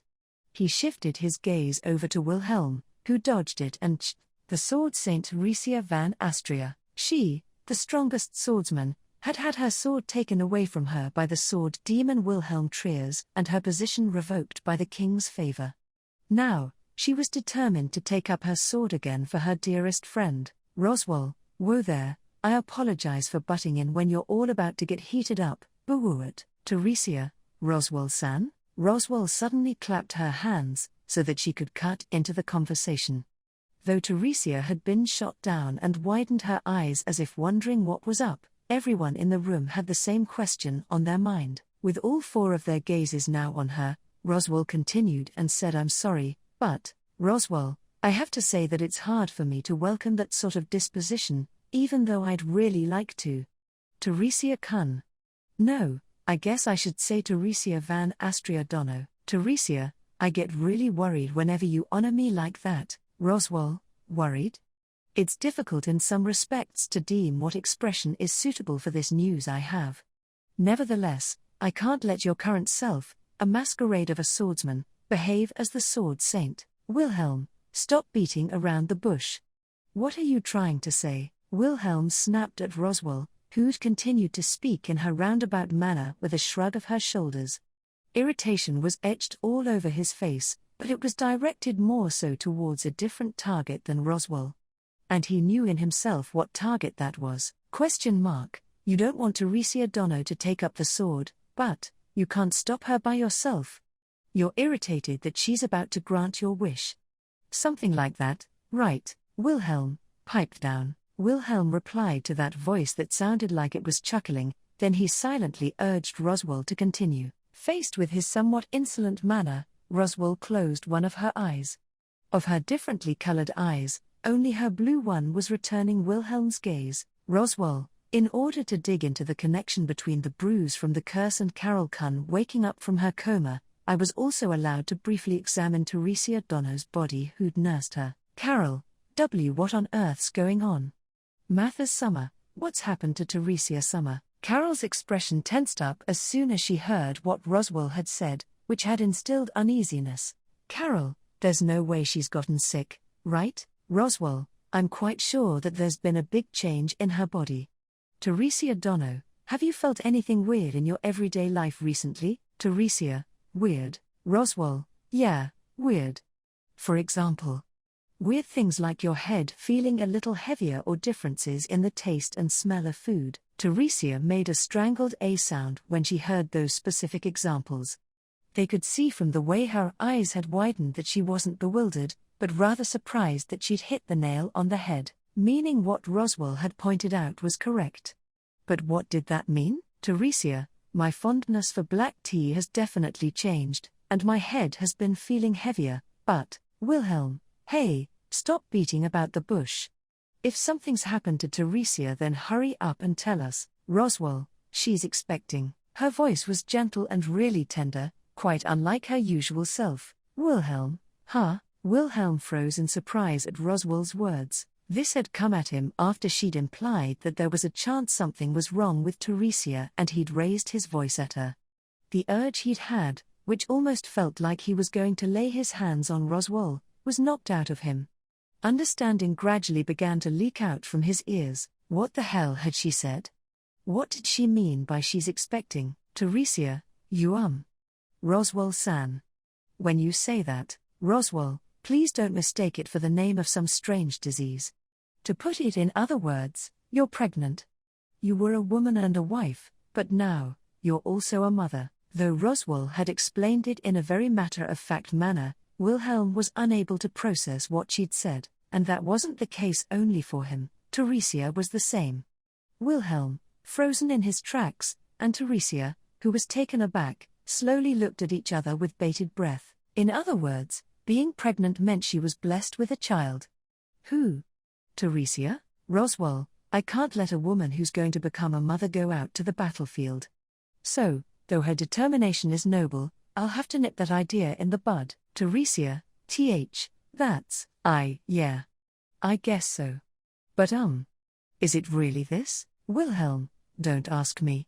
It's in your belly, whoa. In her confusion, Teresia looked towards Wilhelm for a confirmation even if she made no sense. Wilhelm replied back to her, embroiled in his own confusion, when suddenly he was pulled back by the scruff of his neck, causing him almost to fall over. The one who'd pulled him by it had been Grimm. But he didn't even have the time to complain to him about that. Because he'd had to jerk his head back so that the pair of long legs aiming for his nose would end up whistling by. Wilhelm, what? What was that for? Carol, Triers, you bastard. Wilhelm felt a fierce anger piercing into him as he peeled his eyes wide open at the kick which had just grazed past his nose. He realized that it had been Carol who'd gotten up and launched the kick at him, and now her muffled voice was filled with anger, her shoulder-length blonde hair swayed, her eyes set ablaze with rage. That rage was perhaps comparable to the levels which she showed for Stride. Carol, so you actually got Teresia Summer pregnant? What the hell did you do to her, you bastard? Triers, Wilhelm, stop calling me by my old surname. Can you even listen and look at stuff seriously? Carol, I can. Are you really insinuating that I'm not serious around Teresia Summer? Wilhelm, what's the point of me talking to someone I just can't get through to? Wilhelm shrunk back in confusion before Carol's fierce attack, who'd lost herself in her anger. This sort of ferocity and vigor was definitely the mark of Carol Remendis.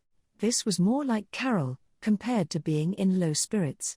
Also, at the same time, Teresia, Wilhelm, Teresia. Wilhelm's name was called out after stopping Carol's kick.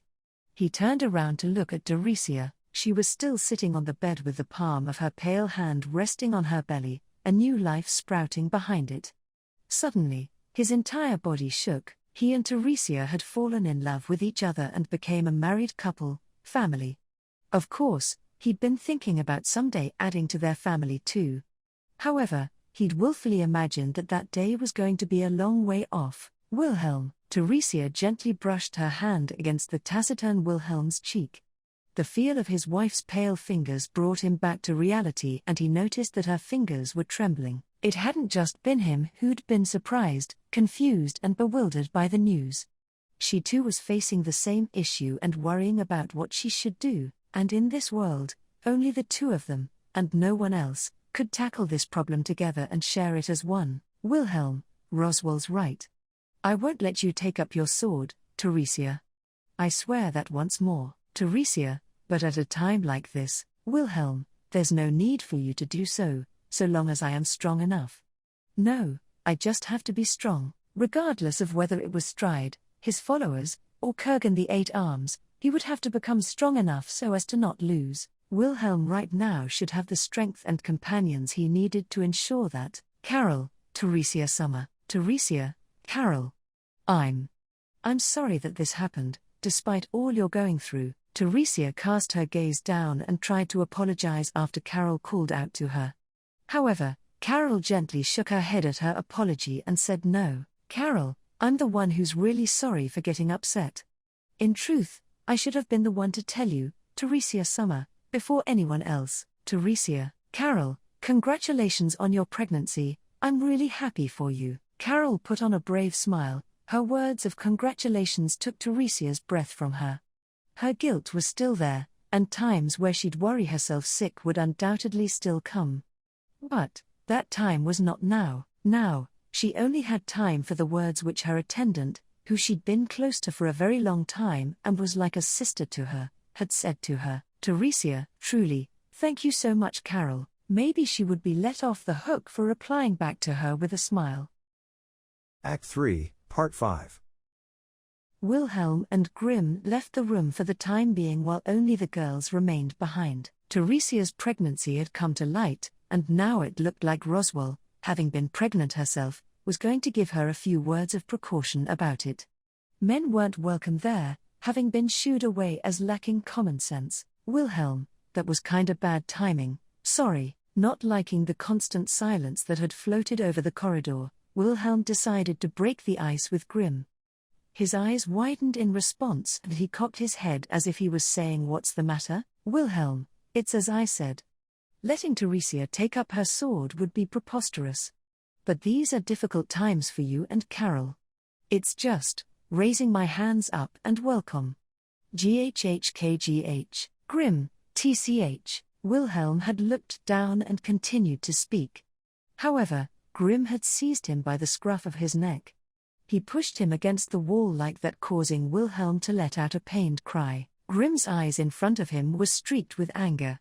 He hadn't reacted like this so that he'd evoke sympathy for his and Carol's circumstances, it had been because he'd taken offense to Wilhelm's fatherly attitude. Even now, Grimm still put others before himself. That's why good-natured people only ever lost out. Grimm, Wilhelm, you're a... Wilhelm, it doesn't feel real. I'm not prepared yet. Even so, he murmured a response back to Grimm, cutting his words off halfway through. Grimm let go of the scruff of his neck with a look of sorrow adorning his face. Even he couldn't explain the reason why he'd done that. Nevertheless, the world around them kept on steadily and significantly plodding along without pause regardless of the good and bad. You are weak in matters which you can't solve with your sword. That is your weak point. Isn't that right, Wilhelm? Wilhelm, resting against the wall, Pivot grumbled as if he were sneering at Wilhelm's troubles. Act 4, Part 1. Teresia, are you all right? You're not cold, right? Or too warm? Don't hesitate to tell your dad whatever you want if anything is bothering you. Are you thirsty? Are you getting hungry? That's right. I think you had a stuffed animal that you loved ages ago. You'd stop crying immediately whenever we gave it to you to hold.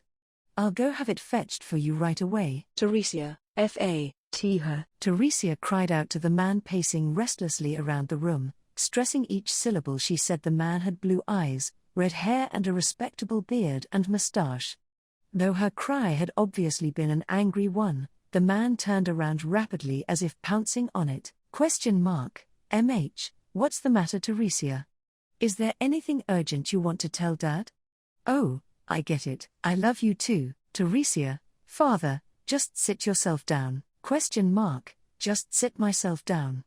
Even Dad finds that just a little hurtful. Teresia, sit down please. Right away. Teresia pointed to the chair at her bedside and once again forcibly ordered him to sit. He finally got the point and sat himself down. Teresia placed her hand against her forehead and flumped down against the pillow on the bed she was lying on. They were in Teresia's bedroom at the Astria mansion in the royal capital. Teresia herself was in her sleepwear and her hair was untied. With her in the bedroom was just this man. Absurd as it was in a situation like this man wasn't her husband, though luckily he wasn't a paramour either, he was merely her father, Bertol Astria, Teresia's father, a man who was both delicate and a little petty in stark contrast to his composed, intrepid appearance. There'd been many times where he'd let his pettiness show. But one in particular that all those involved in the matter agreed couldn't be defended was the fact that he doted on his beloved daughter Teresia to the point he'd planned to hinder her and Wilhelm's wedding. Even after they'd married, he would still act hostile to his son-in-law from time to time. Even so, he was ultimately a good person. Since his bouts of hostility weren't anything more serious than mild annoyances, they could be chalked off as a kind of familial love for the most part. Though Bertel was the type you could give all sorts of these scathing evaluations, right now he was acting more restless than usual. Putting it more plainly, he was acting pretty suspiciously. However, in this instance the onus behind Bertel's behavior didn't come from himself. Rather it came from Teresia's belly. Teresia, I'm glad that you're worried about me, father, but there's no point in you pacing around the bedroom. I'm getting sick and tired of looking at it, so please, give me some space to breathe. Bertel, I see. Now that you've put it like that, I guess I don't blame you. I understand, Teresia, you can leave this to me. I'll make sure to give you some breathing space. After all, people in the mansion have been doing that a lot to me. Bertel nodded a few times at Teresia's reasonable, albeit surprisingly stern request. Though Teresia felt a tinge of sadness in his reply, she didn't make any mention of it. Teresia would get some peace and quiet for now by saying that. Though it wasn't as easy as she thought. Teresia, father, the look in your eyes and your presence is annoying me. Bertel, huh? The look in my eyes and my presence, isn't that a bit harsh? Teresia had tried to close her eyes and rest a bit in her bed. However, it had proved impossible since Bertel didn't know what to do with himself, and his presence at her bedside betrayed that he hadn't really calmed down. Teresia, I'm sorry for the way I'm speaking, but I'm being serious.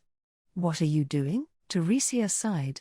Then she noticed Bertel drawing her a strange circular shape in midair with his left hand, a serious look plastered on his face. Bertel, look here, Teresia, this is your dad's love who's worried about you from the bottom of his heart. Teresia, please, give me some space to breathe, seriously. Bertel, who? I can't even do this? She forbade not only Bertel's words, but his actions too. Now his protests had grown ever more pitiful. Teresia contemplated whether she'd gone too far in what she'd said, but her head hurt and she couldn't find the proper words to express herself. Teresia, father, shut up. Bertel, GNNNH. Her words were sharp and blunt because of that, and tears welled up in Bertel's eyes at his beloved daughter's rejection. Then coming down towards the two of them trapped in this vicious circle was, Teresia's pregnant, my dear. You have to treat her properly with sympathy. Teresia, mother. A flaxen-haired woman opened the bedroom door and interjected into their conversation. The woman was Tishua Astria, Teresia's mother. Teresia breathed a sigh of relief at her mother's appearance. Bertel stood up at the same time as if he wasn't going to let that go unchallenged. Bertel, what's with that remark, Tishua? Do you really think that there's anyone out there right now who shows their sympathies to Teresia as much as I do? No, you probably won't find anyone like that anywhere. Tishua, it seems like you took care to keep your voice down, but you move around noisily and I have no clue what you're saying. So you're being counterproductive. Bertel, how? So I can't be like this either? Though he'd replied to her with a whisper, his movements had still been noisy. Either way, Tishua coming here had been a stroke of good luck for Teresia. She pointed outside the window with one of her supple fingers to live up to the faith that her daughter had in her. Tishua, look, it seems like Teresia can't stop worrying about the flower beds in our garden. A father should have the consideration to quickly take note of that and water them. You really aren't that thoughtful. Bertel, arg. Of course I noticed. I just wondered if something else was bothering her as well. Ah well, I'll hop to it. Feast your eyes upon Dad's consideration. The irritated Bertel quickly hurried out of the bedroom without wasting any time. Teresia stared at his retreating figure in bewilderment. However, Tishua gave her a small smile. Tishua, great, the flower beds aren't going to wilt now that he's pumped up. All thanks to him being so easy to handle, though I find that pretty cute. Teresia, Mum, you're crazy good at handling Dad. Tishua sat down on the chair Bertel had vacated and smiled broadly at her beloved daughter's words. She then turned her gaze towards Teresia's belly, and said, Tishua, how are you doing? Have you gotten used yet to your stomach feeling so heavy? Teresia, yeah, it feels weird, but I think I've gotten used to it.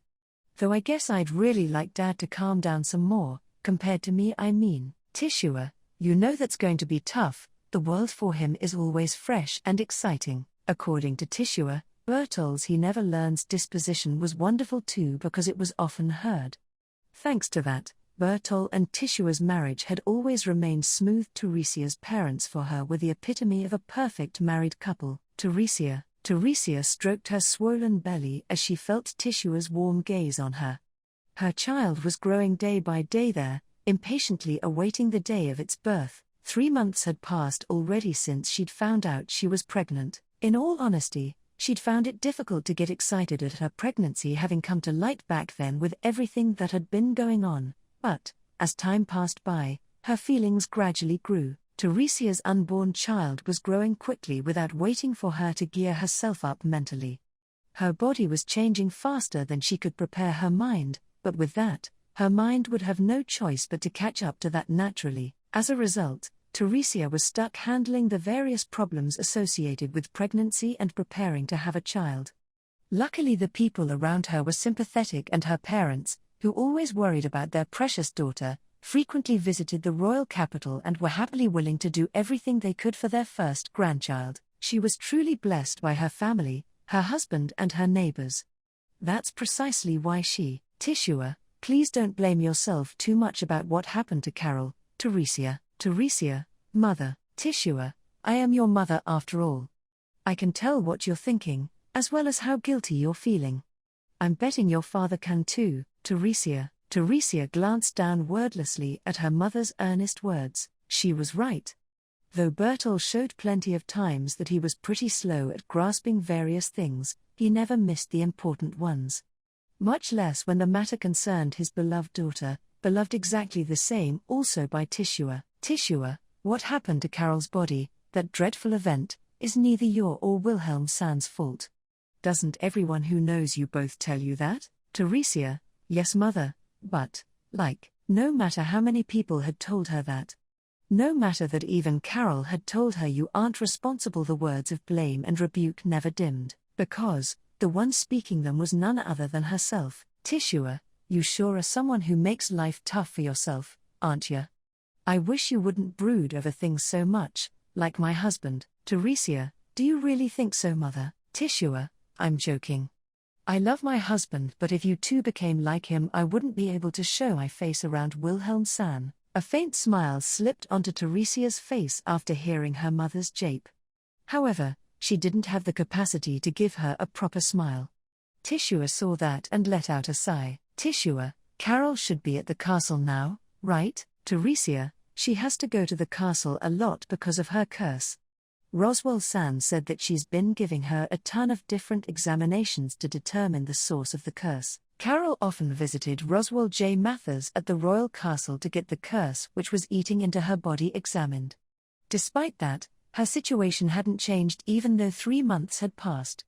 She got the feeling that they couldn't expect her circumstances to improve with these examinations. It's not that she couldn't believe in hope, it was just her intuition, but it was also her intuition as a sword saint that had led to the end of the demi-human war. Tishua, you sure do make life tough for yourself. Tishua murmured merely those words as she gazed at her beloved daughter's delicate face in profile.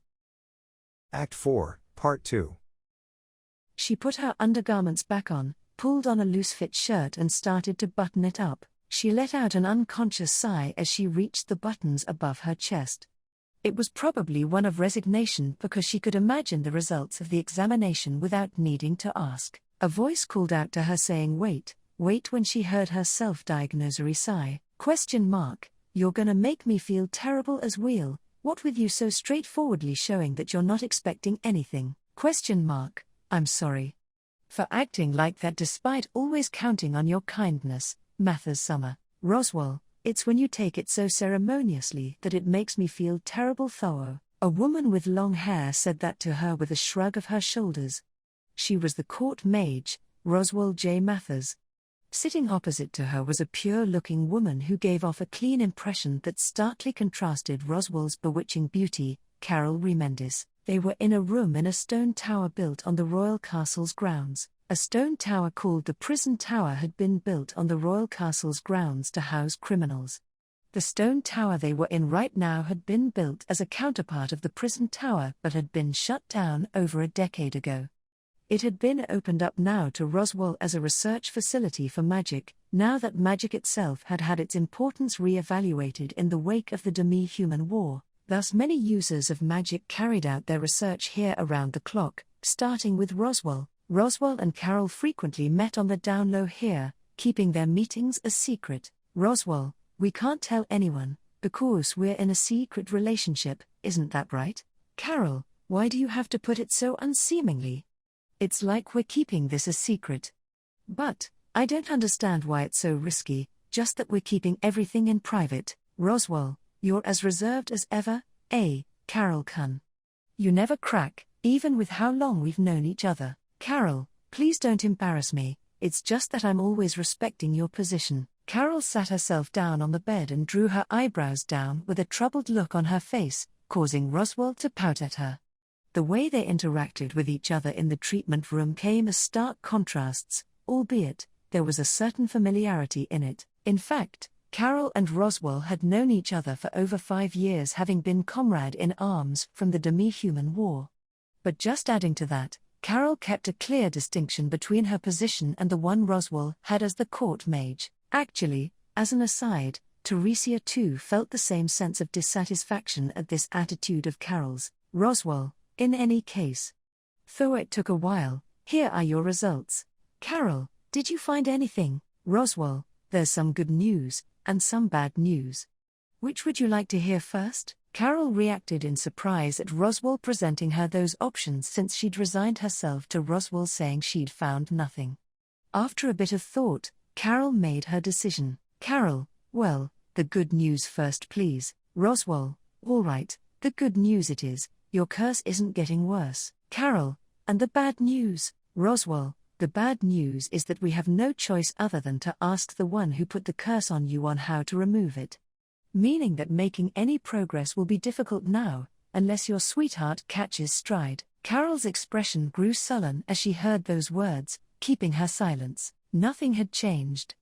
Roswell's news had only re-expressed what they already knew so far using different words. Roswell noticed Carol's disgruntlement and closed one of her eyes, and said, I'm sorry, Roswell, all I ever end up doing is making you feel just like we've wasted our time, so I wanted to give you hope even if it was only for a short while. Carol, I'm grateful for your consideration, but wasn't that too short? Even if that was what Roswell had intended, Carol had only been thrown off by it for a few seconds. Although, it was quite like her to tell pointless lies for a time like that. Roswell, you didn't get angry, Carol Kun. Carol, huh? Roswell, the former you would have blushed and gotten mad when teased like this. Though of course with consideration for our positions. Carol, wasn't I only like that back when we'd only just met? Carol didn't understand what Roswell was getting at and replied in confusion. The feeling she'd gotten from being told that she hadn't gotten angry was one of bewilderment mixed with a teensy bit of bashfulness. She knew that she was naturally hot-tempered and struggled to keep her cool. There'd been many instances where she'd get into arguments with others due to being so prone to paroxysms of anger. She even still did with Wilhelm. Even so, didn't it mean she'd matured if she didn't get angry so easily anymore? In her defense, she'd been young and immature when she'd met Roswell 5 years ago. She hoped she'd become more grown up as the years passed by, and she must have learnt how to get along with Roswell. Above all else, Carol had grim with her now. That in itself should be her greatest change for the better. Carol, I can't just keep on losing my temper like I used to. Like, even under normal circumstances, I'd keep causing Teresia summer trouble. I can't keep doing that, Roswell. So, what you're saying is that you're going through all of this because of your so-called Teresia summer? Carol, Roswell's tone of voice was hushed and cold, making Carol gulp. For a moment she gazed at her in astonishment as if she'd misheard her. Despite her reaction, Roswell gave her a profound nod and said, Roswell, let me repeat myself. The curse that was put on you was down to Teresia Summer. Naturally strides the one we should truly call evil, But she and her husband helped sow the seeds that made it so that you were targeted by that dangerous individual and ultimately dragged you into this mess. You really shouldn't overlook their sins, Carol. What? What are you, Roswell? It's foolish thinking, or are you just intentionally averting your eyes from it? Turning your back to her by pretending not to notice, never pressing her adequately enough about it, trying to always let things slide? This isn't kindness, this is simply just indulging her. You're the one who's having a tough time, not Teresia Summer. Carol, stop it please. Carol jumped up from the bed and glared at Roswell as she spoke one cruel word after the other. The glint in her eyes grew sharper, honed by the fury that had surged up in her. Faced with that, a dark, dangerous look began to creep in around Roswell too. Carol clenched her teeth at the unfathomable pressure. Carol, why? Why are you talking like this? What has Teresia Summer done wrong? She's always been suffering. That's why she should continue to be happy, and only happy after this. And yet, Roswell, she is not like you. Everyone should desire to be the happiest they can be. It is virtuous to desire happiness for the people around you only after you've prioritized your own. The way you do it is wrong, Carol. IHK. With her parched voice draped in sorrow, this time Carol was almost on the verge of tears. She resisted the urge to cry and moved over towards Roswell. Then, as she tried to get her to take back her words, Carol realized something felt odd. Gazing at Roswell's heterochromic eyes, a notion swiftly came to her. Sure, Roswell was sometimes cruel and ruthlessly dug into others' hearts, but, Carol, are you perhaps testing me, Mather Summer? Roswell, oh, have I been found out? The pressure that had been mounting inside the room vanished and Carol was left dumbfounded. Roswell's expression loosened and she laughed out. I'm sorry, Carol. Dash. Why? Why do such a thing, Roswell? I'm getting the feeling that you want to say a bunch of stuff to me but you forced yourself to swallow them all down, right? Carol took several deep breaths and then asked her that with an air of semi-composure. Surmising the effort she'd made, Roswell, still sitting comfortably on her chair, urged Carol to sit down as well. Roswell, now then, you asked me why. Plainly speaking, I tested you. I tested you to see if you'd get properly mad or raise your voice at me for my slander. Carol, why? Roswell, the fact you no longer get angry is, so to speak, a sign you've grown up. I'm pleased that you've matured as well. Though I was pretty fond of the reactions the former you would make from being teased as well. That's why I would have been able to welcome it too if this was from growing up. But, it's not down to that, Carol. Though she was speaking in what seemed to be a roundabout way, Carol patiently waited for her conclusion. Her hands were clenched on top of her knees and she gulped in front of Roswell's narrowed eyes. Roswell, the price you paid to wake up from your coma was that you couldn't be touched by your sweetheart, Grimcun. Though the curse changed its course and burrowed into you, I'm thinking that you're not in the clear from the dangers of coma. Carol, so are you saying that it wouldn't be strange if I were to lose my consciousness again at any moment? Roswell, it's not down to your self-restraint that you're unable to get angry, but rather it's proof that your emotions are fading away. I know that you're a strong woman emotionally, of course. And yet, you didn't grieve about this situation, nor did you wantonly show your impulsive anger. It's unnatural. Carol, Mather Summer, you're thinking this is another effect of the curse, right, Roswell? Roswell glanced down silently. That alone was enough to tell Carol what her thoughts were.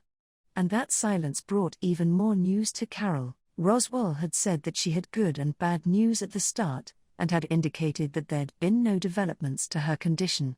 But, in an actual fact, this wasn't all there was to it. Carol, is there more bad news, Mather Summer? Roswell, the only way to get rid of the curse is to capture stride. You can't be touched by your loved one in your current condition, and now it's likely you'll even be unable to feel sad about it. Carol, Roswell, you'll become like a puppet if your emotions fade completely. There's nothing better at destroying a person's dignity than this. Roswell revealed to Carol the bad news without hiding any of it. A mark of the unfathomable sincerity that this woman called Roswell J. Mathers possessed. For the first time in their long fellowship, Carol could see the affection that lurked behind her blithe demeanor, and at the same time she also realized that her emotional response to her bad news had been surprisingly stunted. For now, she could still feel angry if people insulted Teresia, Grimm, and her loved ones. But, if her condition continued to worsen, Carol, am I going to even be unable to celebrate Teresia Summer's child being born? Carol murmured those words, fearing that, if she slowly lost her heart and her feelings for her loved ones, then she'd stoop down to the level of a cold-blooded sword. Wilhelm had frequently hoped to become like that. In the end though, he too had sought the bonds of warmth and made his way towards the sun. Carol, Mather Summer, please keep this a secret from Teresia Summer and her family. From Grimm too if you can. I have to be the one to tell him, when the time comes. Roswell, try not to be so pessimistic. Even now, Grimm Kun is doing everything he can for you. Wilhelm Kun too is a little useful so long as it involves swinging his sword. There's still hope. Carol, I feel like this is the first time in these 5 years that I've heard you consoling me, Mather Summer. Carol had never heard Roswell speak anything that looked like consolation, what with her being a woman of many jests and japes, albeit pragmatic. The fact that Roswell had consoled her like that meant only that her situation was at an impasse. Roswell, the taciturn Roswell, probably wasn't going to deny Carol's request. To Carol it seemed like their fellowship was one close to friendship, enough so that she could believe she'd be the type who'd do as she asked. Thus, what she should be worried about now was, Carol, Grimm, please stay safe. She hoped he was safe, even if he hadn't found anything. Carol couldn't remember the last time she'd seen him smile, and that had nothing to do with her shriveling emotions. Act 4, Part 3. Thud, a steel shield thudded, and the man who'd opened the door ate a whack to his face and was sent flying.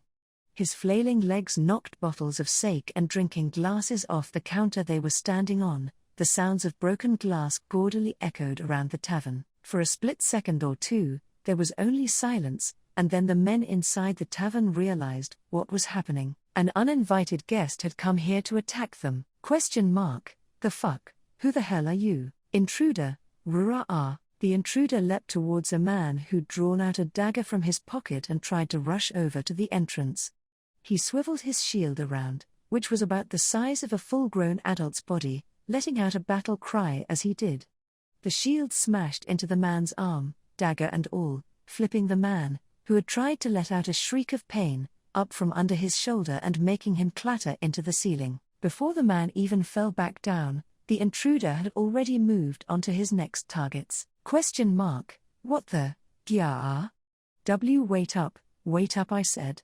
The men were all defeated in tandem by a blow that packed tremendous speed and nary a hint of hesitation. It had taken less than a minute for the roughnecks of the establishment to be overrun by the intruder. Tavern roughneck, KH, ha. The fuck are you?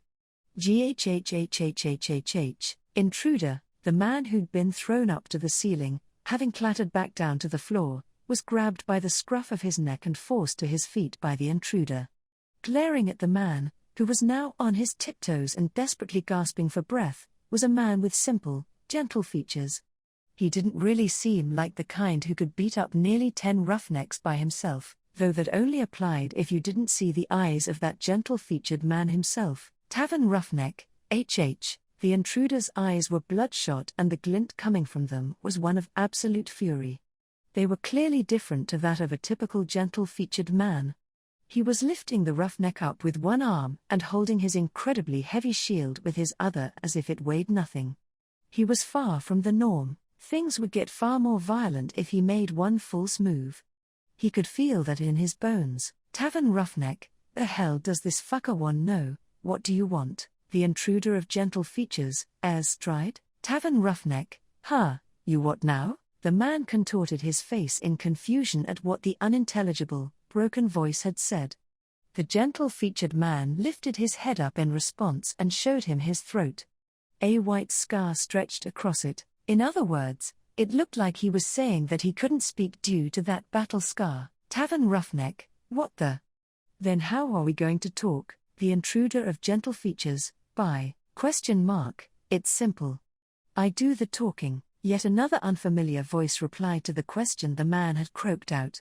However, it was the man with gentle features who reacted to the voice more so than the man, and when he looked at the entrance of the establishment, a grim look reared itself on his face. Second intruder, if you're saying it makes you feel awkward, then don't run off ahead. He said that to the man of gentle features and slowly made his way towards him.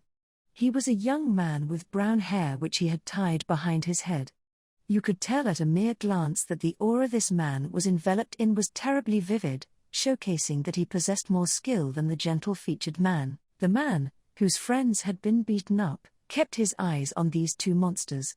Finally, he looked up at the ceiling and despaired. Tavern roughneck, give me a break.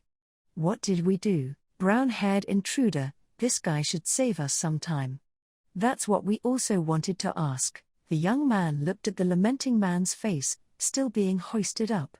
He could see a fierce anger lodged deep in his blue eyes that felt like it would shake everything they saw to the core. Brown-haired intruder, if you cooperate with me and speak, it won't get as bad as you think. Those words he'd spoken were as plain as a threat could be. The man could feel his heart freeze in fear. Act 4, Part 4. He's still doing whatever the hell he likes. I mean, it's great that the guys we found this time were just small fry, but still. I know that you went in because it wasn't dangerous, that you were sure because of your intuition. But god damn it, I don't even have anything I can say against it when you have that as your basis. Wilhelm briskly scratched his head and ch at Grimm's protests, who was walking beside him. They were in Abiat, a town in southern Lugnica. They were here in this town because there'd been reports that Stride had been sighted in its vicinity. Stride's covert movements around the kingdom of Lugnica had increased tenfold ever since they'd found Sphinx's refuge in Shamrock Valley. Even though he was a wanted person, he strutted around under the light of the sun as if he didn't give a toss. There'd been many eyewitness accounts, but even so, he wasn't letting them lay their hands on the actual goods. They were being completely outplayed by him. After everything they went through, they hadn't been able to get their hands on Stride's trail in Abiat either. By just pursuing eyewitness testimonies, they'd ultimately ended up being chasers. Though they knew that all too well, all they could do was force the information out of the people who'd cooperated with him. They'd once again beaten up some thugs who'd helped with his ins and outs into the city and provided him a hideout. They'd gotten some information out of them about what was happening. Even so, it was hard to say if what they'd gathered was anything good. Wilhelm, this town was the same as all the other places after all. All we were able to hear was about those magic circles of the witch and that he'd hired those guys to help him escape. It's another dud. Wilhelm gritted his teeth, feeling like they'd wasted their time, and recounted the information they'd gotten out of the thugs. Though Stride had been sighted in a lot of places around Lugnica, what they always found in the places he'd been spotted were the mysterious magic circles that they'd discovered in Sphinx's refuge. Though they'd collected the magic circle from the hideout, they still didn't know what it did. Roswell was still studying it back at the royal capital, but she hadn't made any progress yet. As for how they were dealing with them at the present, they were destroying them as soon as any were found. Though, I find going around and extinguishing magic circles indiscreetly a bit risky, when considering the measures Valga Cromwell had. Do you remember? How they were structured so that their mana streams out when you destroy them, activating a bigger magic circle. Wilhelm, forget. You died because of that. Indeed I did.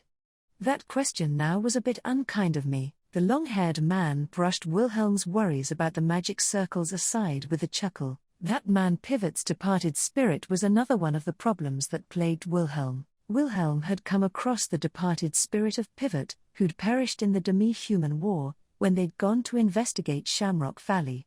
Ever since he'd encountered him in that illusory world amidst the fog, Pivot had always been following him around and talking to him like this. Wilhelm knew that this wasn't normal. You can't talk to the dead, and Wilhelm didn't believe in hollows either. When people die, they don't come back, they just return back to the earth. That was the solid truth. Thus this Pivot was only a figment of Wilhelm's imagination. Even so, Wilhelm was finding this phony to be incredibly useful as an advisor who could give him objective opinions. Having someone at his side giving him a composed opinion was priceless for Wilhelm, as by nature he tended towards impulsiveness.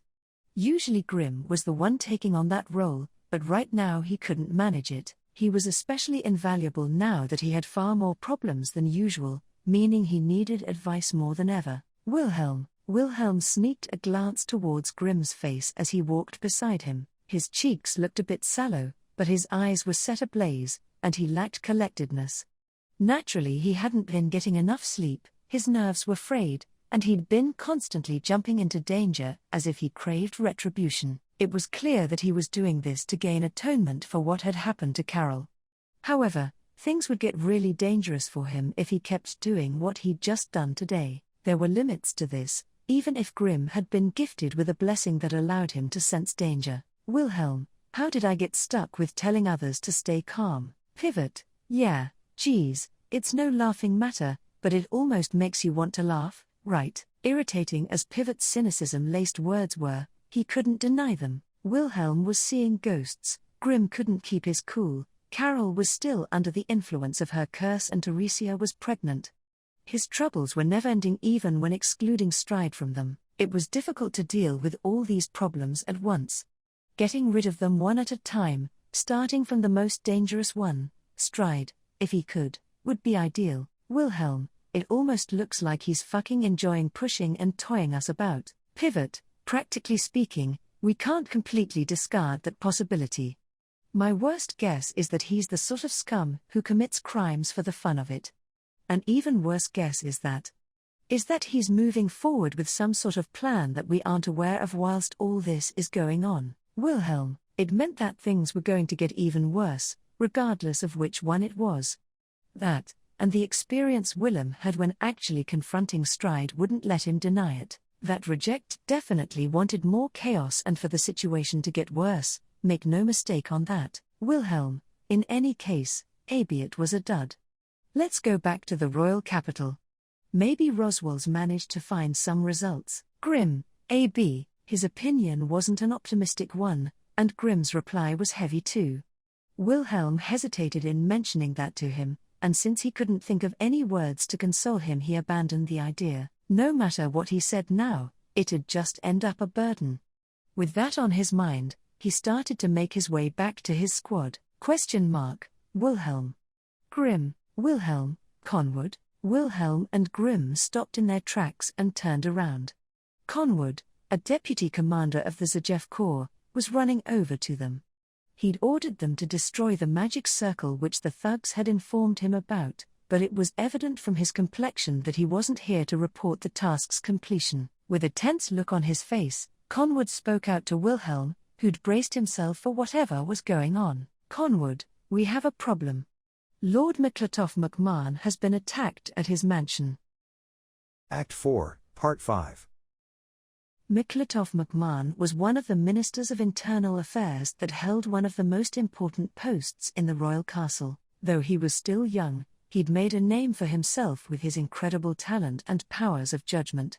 After the end of the demi-human war, he'd been integral to the politics of the Kingdom of Lugnica, engaging in them with his shrewdness. Wilhelm too had been one of the people he'd helped out with his reinstatement to the royal forces, and some other matters. It was dead clear that if anything happened to Miklatov, it'd be grave enough to shake the kingdom to its core. Thus, Wilhelm had immediately made his way to Miklatov as soon as he'd heard the news about the attack on him. Miklatov's main residence, the McMahon Mansion, was located dozens of kilometers south from the royal capital. Luckily, he could reach it from Abiat in about half a day. Wilhelm, Grimm, you go back to the royal capital ahead of me. I'll entrust Teresia and the others to you. They split up along the way, Grimm leading the Zajev Corps back to the royal capital on ahead, and Wilhelm visiting the McMahon estate. There'd been a large number of Miklatov's private guards on patrol at the mansion, and it had taken Wilhelm a fair amount of time to prove his identity and get inside. And when Wilhelm was able to finally enter into the mansion, it seems we were naive to think I wouldn't be attacked several days after leaving the royal capital. Wilhelm placed his hand on his chest in relief as he came face to face with the master of the mansion Miklatov, who'd ushered him into his parlor. Miklatov didn't seem to have any visible injuries at a glance. The attack hadn't been a major one, and it looked like the forces he kept in his mansion had managed to turn them away. Even so, the fact still remained that a key person from the kingdom had been attacked.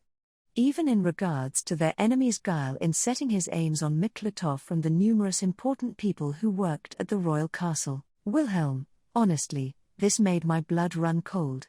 The future of the kingdom would be at stake if something were to happen to you, Miklatov. Aren't you making far too much of me? Others can take my position, you know. The ones who are truly irreplaceable are the royal family and ladies like your esteemed wife. Miklatov kept up a humble attitude in response to Wilhelm's candid relief. He then raised his eyebrows as if he'd recalled something and said, "Come to mention it, Miklatov, I've heard that your esteemed wife is pregnant, so congratulations are in order. I haven't had the chance to tell her my congratulations firsthand, but I'm delighted for the both of you." Wilhelm, celebrating that now is kinda tough. Especially when you said that you've just been attacked. Miklatov, well, no one's going to get saved by just looking at the bad stuff happening around. Besides, we're talking about the child of the Sword Saint and the Sword Demon here, the prides of our country. Wouldn't the kind of lion heart that's born from such be an irreplaceable asset for the kingdom as well? Miklatov had quite the silver tongue, as could be expected from his line of work. Naturally, Wilhelm was incredibly interested too in what kind of child his and Teresia's would grow up to be. He was a man who was only talented with the sword. He didn't want his child to be just like that as much as he could. A time would come to them sooner or later where mere skills with the sword wouldn't keep them standing strong. When that time came, they'd need the right skills to be happy. Wilhelm, even so, the divine protection of the Sword Saint is in the Astria family. If that gets passed down to the next generation, it should definitely go down to a child who's inherited mine and Teresia's knack with the sword. Miklatov, if that happens, then they could become the strongest Sword Saint ever. They might even become a hero as great as the exalted Reed Astria, the first ever Sword Saint. I'm looking forward to this now. Wilhelm, you're getting way too ahead of yourself. Besides, you're leaving far too much in limbo today to look forward to the morrow. Wilhelm's anxiety hadn't been cleared away despite all of his flattery.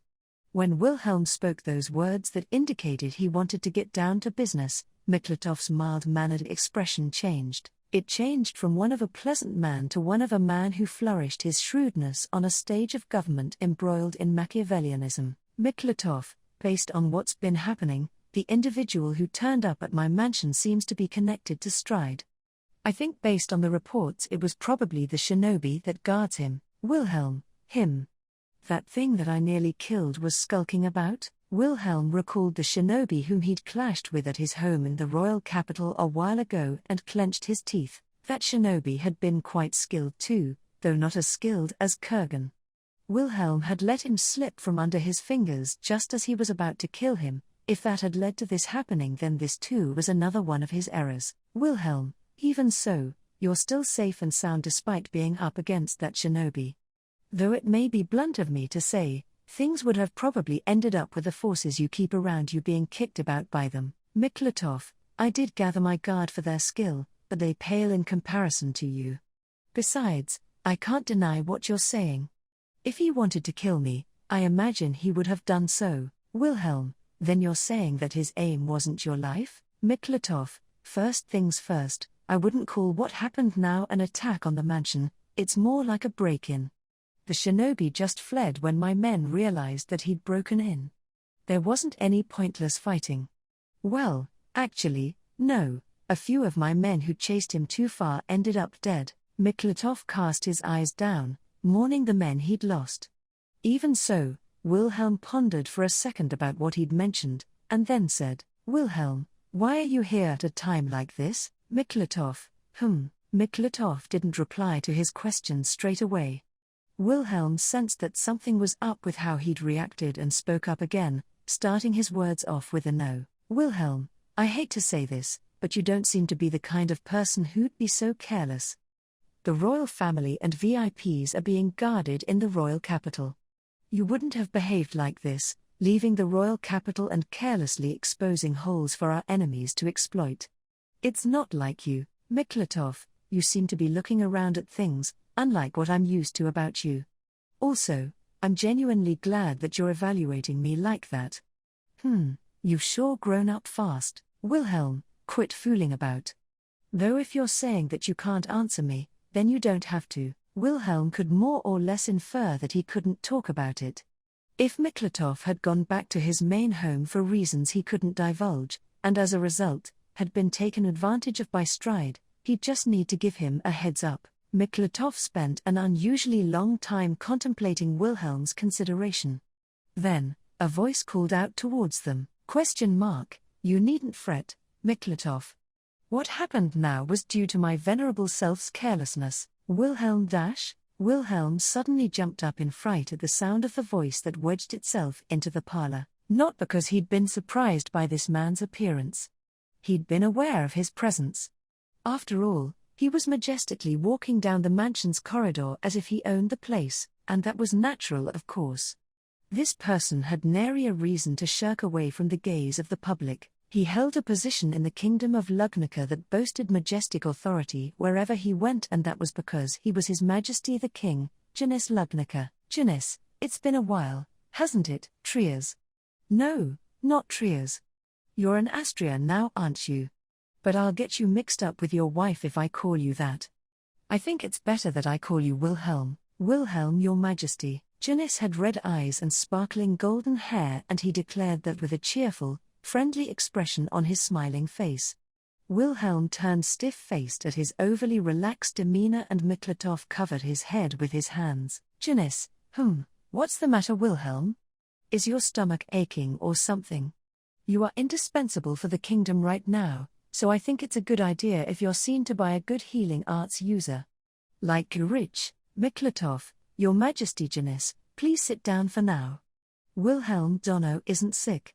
He's just surprised by your Majesty's sudden radiance. Janis, oh, so that was it? My apologies for that. Even my venerable self cannot hide the majesty a king lets off. Janis gave him an absent-minded apology and then sat himself down on the chair that Miklatov had given him. The sense of stiffness Wilhelm had been feeling up until now finally cleared away, and he immediately knelt down beneath Janis and gave him a reverential bow. Wilhelm, your Majesty. Janis, it's an honor to see you. Janis, you can dispense with the ceremonies.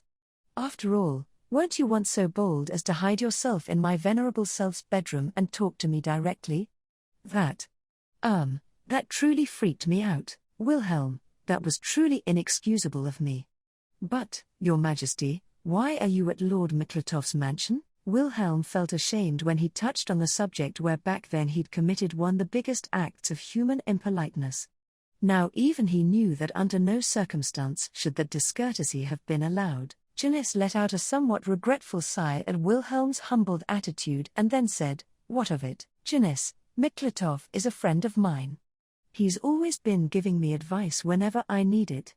Oftentimes, when business takes me away from the royal capital, I visit the mansion like this." Wilhelm, no way. Then what happened now is, why Stride's underling had set his sights on the Miklatov mansion. They couldn't overlook what had happened one bit. If Stride had known that Janis was going to visit the mansion, not only was that a leak of information, but there were also some fingers to be pointed with exposing the king to danger so carelessly. This matter could likely endanger Miklatov's position and even end up with the McMahon family being pegged responsible for it. With that in mind, Wilhelm looked over at Miklatov with a stern look in his eyes. Miklatov received his gaze as if he'd expected it and looked down in resignation. "Janis, wait up, don't jump to conclusions.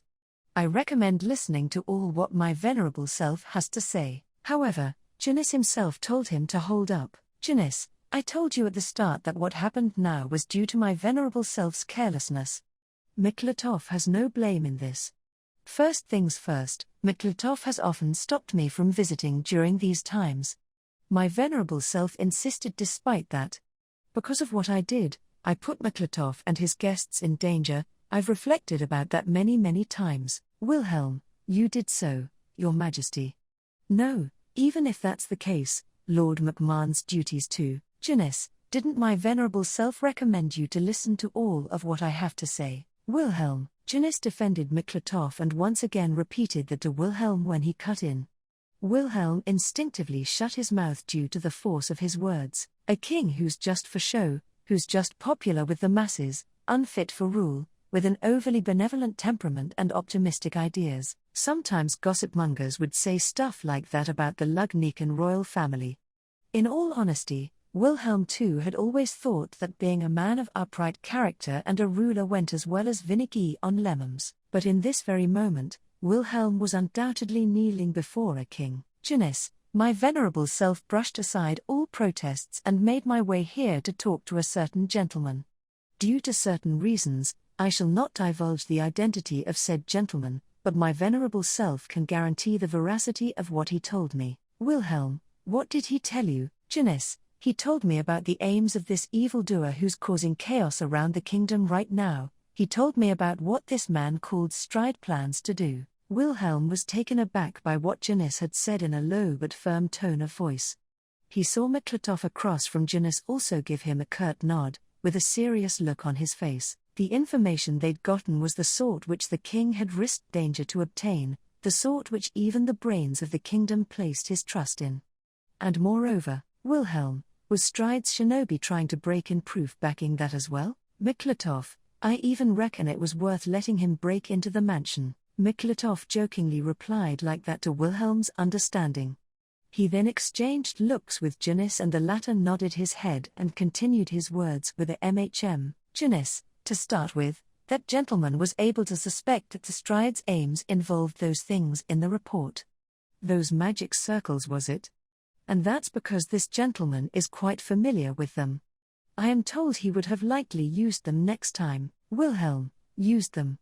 Next time? Miklatov, Your Majesty. Miklatov called out to Janice at the same time that Wilhelm had experienced a weird sense of unease concerning his explanation. Hearing his name called out, Janice faked a coughing fit. Hem. Janice, it's nothing, ignore me. Anyways, what's important is the effect these magic circles or whatever they're called have. Wilhelm, which is, Janice, the complete destruction of the Covenant. Wilhelm's breathing stopped in its tracks at the heavy echo of those words. The meaning of those words took some time to sink in. Then, almost as if saying he'd rather pass on waiting any longer, Miklatov took over his explanation, and put things clearer, and this is what he said. Miklatov, the complete destruction of the covenant that the kingdom and the divine dragon are bound by. Meaning, our enemies planning the downfall of the kingdom of Lugnica. Act 4, Part 6. Who had been the first to understand what had happened during that moment? Sound disappeared from the world, time crawled to a standstill, and a scene of splattering blood was projected vividly. There were no cries of agony. Both because sound had vanished and because the individual who'd been on the receiving end of the attack had once sustained a wound to his throat and couldn't speak. However, there was a far more obvious reason why, and that was because he was in sheer disbelief at the very fact that he'd been cut down. With his body slashed across diagonally, Grimthorsen collapsed to the floor with a thunk. The fact that a dull thunk accompanied Grim's fall was due to him still donning his armor. He hadn't had the time to change into lighter garb since he'd been eager to get back to his sweetheart. He should have been looking after her, exchanging sweet nothings with her. But now all of those feelings he held for his sweetheart were tantamount to no more than sheer irony, because the one holding the sword that had cut Grim down had been his own sweetheart, Carol. Carol, G.R.M. Carol gazed down at her sweetheart who'd collapsed at her feet and spluttered those words out in shock. She held her knight's sword in her hands with perfect poise, exemplary of a swordsman. Her knight's sword had a long, thin blade that was now covered in the blood of her sweetheart, glittering with the cruel color of steel. There's a certain lack of flashiness to its production for a comedy, isn't there? What we also needed here to make things more sublime was some music that accentuates the folly rather than the silence.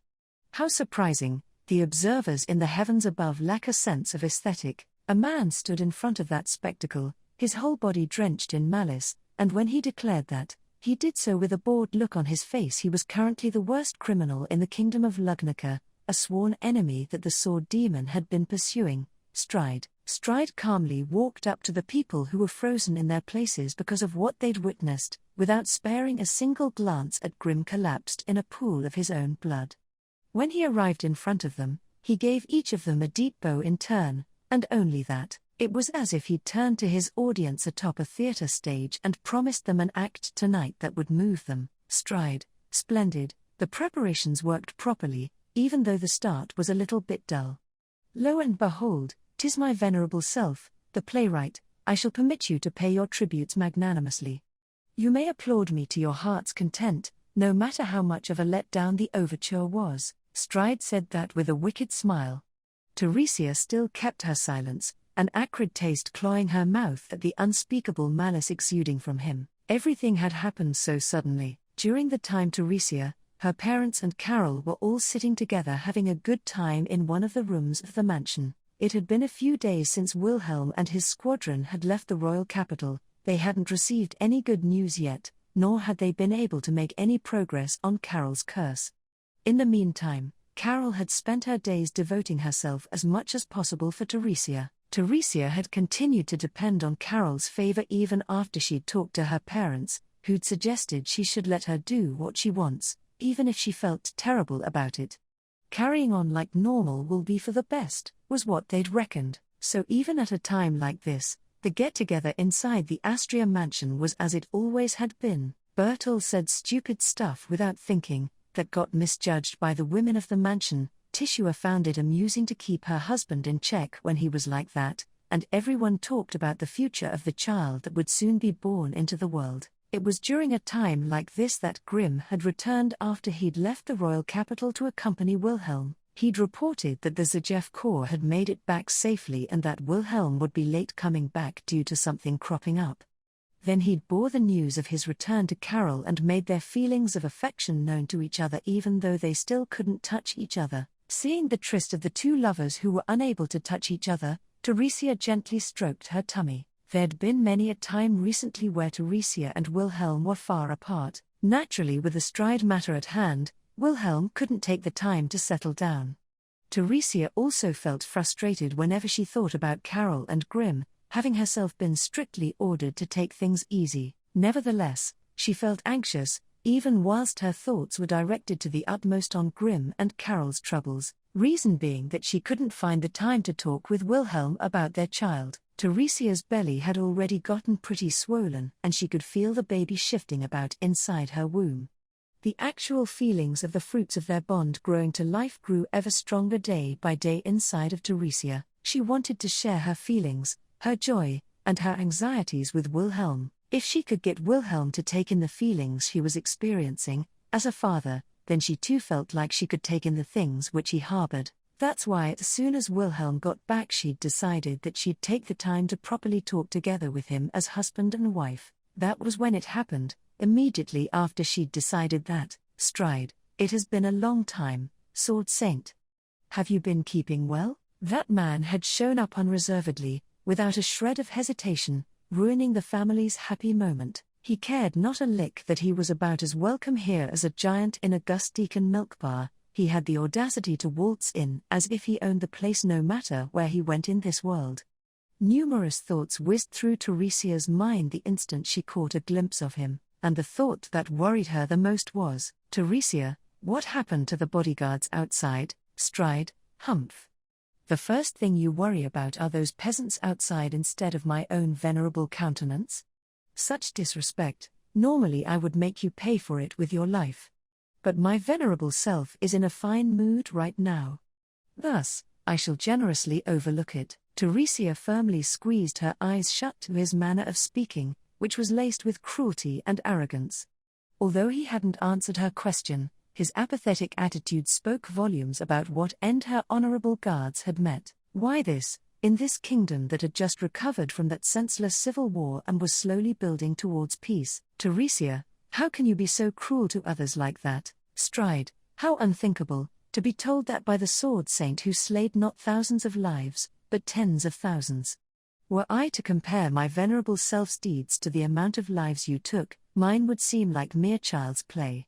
If iniquity is determined by the number of lives you take, then I doubt there is anyone in this world who gets the edge on you. Teresia, HK. Though his reply strayed from the topic at hand, Teresia felt a sharp pain from the sting of his words. He was referencing the anguish that had kept tormenting her mind ever since the Civil War, ever since she'd been allowed to cast down her sword, and ever since she'd had a child with Wilhelm. However, someone did erupt in a rage of frenzy, in place of the speechless Teresia. You bastard. Your insults against Teresia Summer stop right here. Carol drew out her knight's sword from her side and bellowed those words at Stride.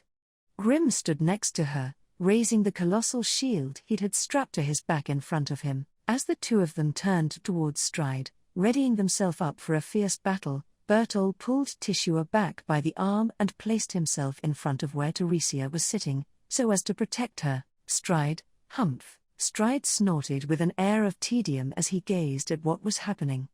Only here, he shouldn't be acting so composed. Because he stood here all alone, Teresia had already found out that Stride didn't have the power to be able to fight by himself. That still hadn't changed. The only strength of body he had was something akin to the kind a semi-invalid would have. Carol, I don't know what you're hiding, but I will capture you right here. Stride, you know, the only splendid thing about you is your vigor.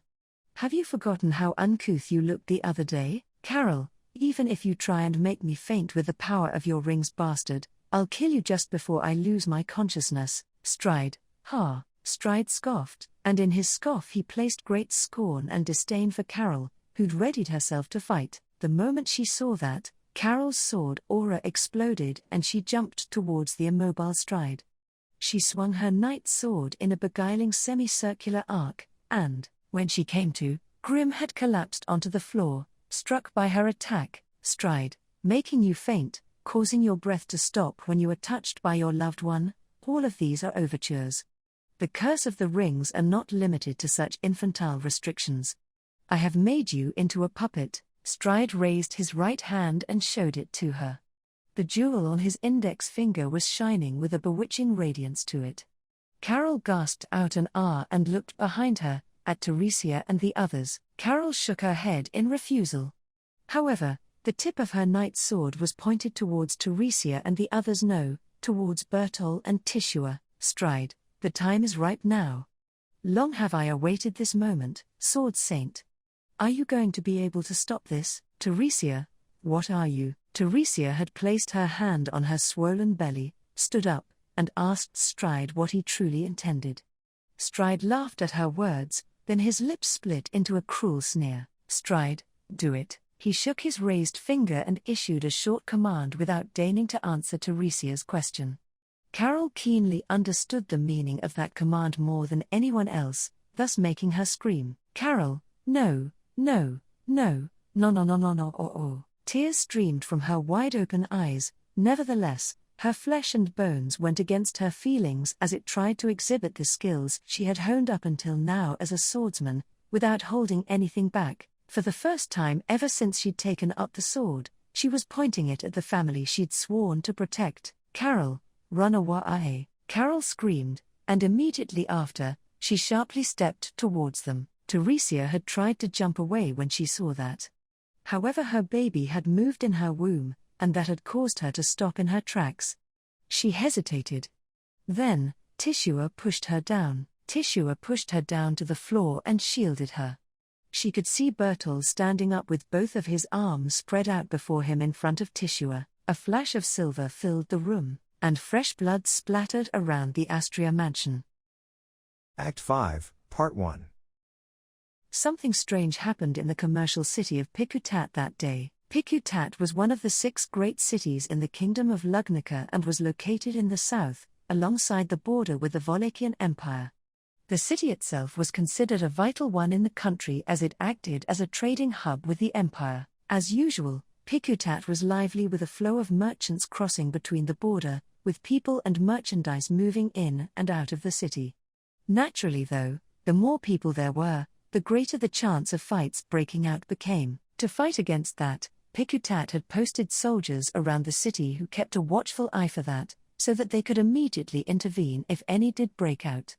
Especially because several months ago, a duel had taken place on the stone bridge in the middle of the city, and the whole city was going through a time where it was becoming susceptible to disputes. A situation like that was about to be repeated.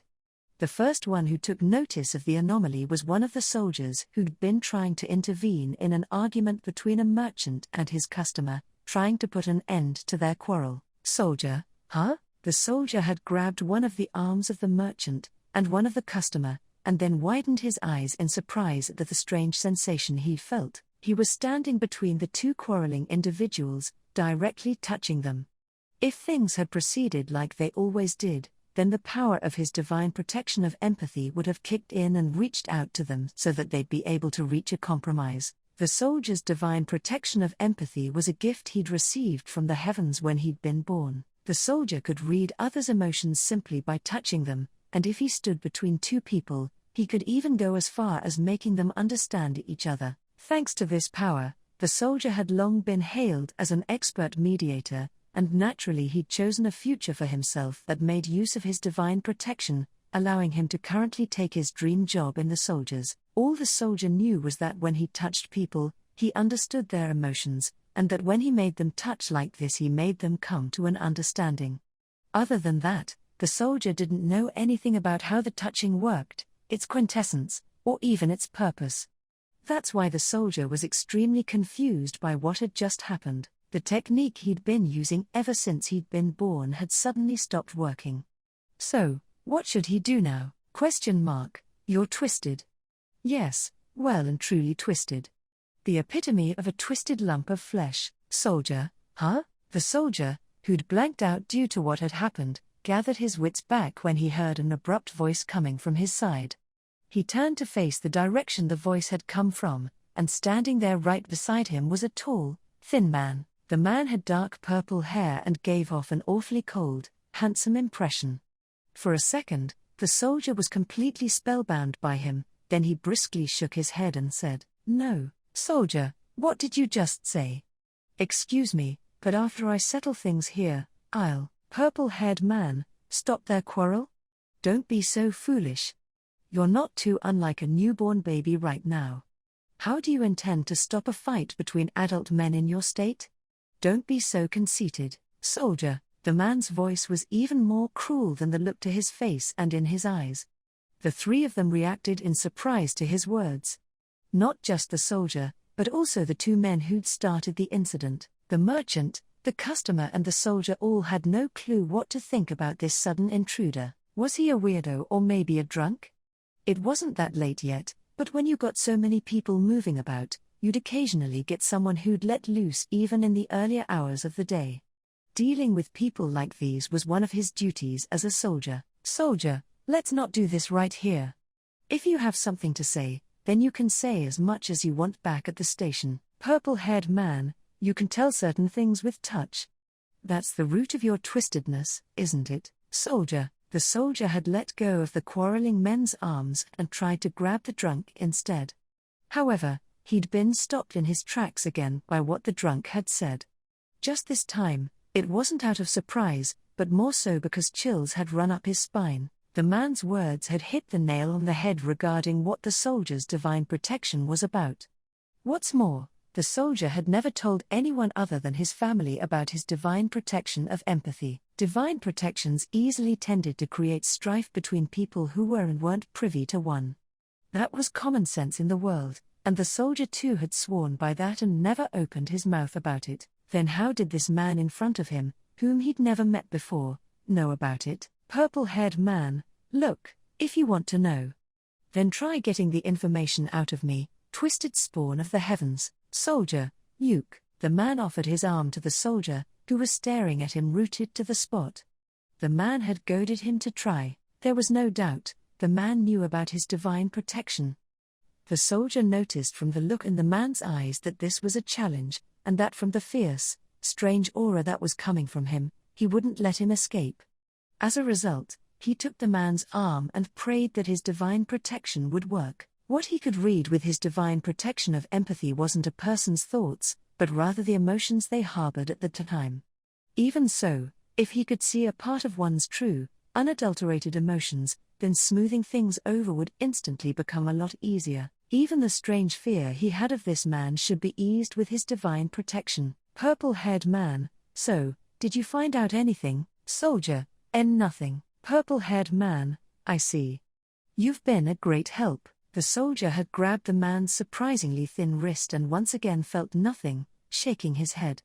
The man pondered the soldier's answer for a moment with his eyes closed and then gave him a short, solemn nod, thanking him for his efforts. The soldier didn't even know if he truly meant them, though. Soldier, irk. The next moment, a flurry of scythe-like slashes reaped the soldier's life. The flurry kicked up a gale of wind and the two men who were looking at the spectacle from the sidelines were showered in fresh blood. Those two men who'd started this whole mess looked at the spectacle happening in front of their eyes, unable to move a single muscle or utter a single peep. The soldier's arm had been cut off at the elbow and was still clinging to the man's Stride's wrist. Stride shook it off and then let out a brief sigh. At Stride's side stood a colossal figure with 8 arms, as well as a figure that was clad in a darkness blacker than the night. The darkness brought along a short woman with them, who serenely snuggled up next to Stride. Stride paid no attention to them though, he merely continued to look up at the sky and spoke to it as if he were in song. Stride, now then, the test has succeeded, Sword Demon Wilhelm van Astria. All that is left now is to await the results. You had better watch, O audience who decides fate. You had better watch which choices the world shall make. That was Stride Wallachier's proclamation of war, the overture of one of the worst days with Pikutat as its stage that would become the grand stage of the Sword Demon Battle Ballad. Act 5, Part 2.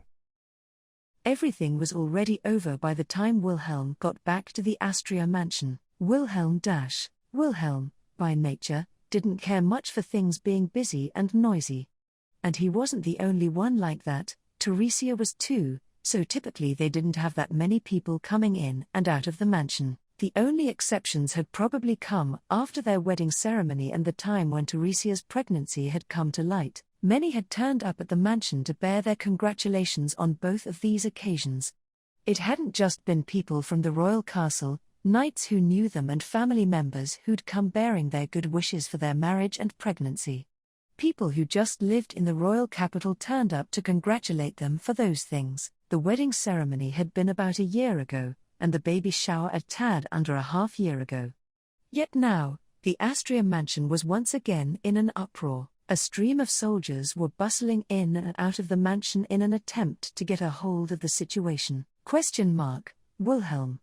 Over here, a deep voice called out to him soon after he'd forced himself into the mansion through a gap in the stream of soldiers.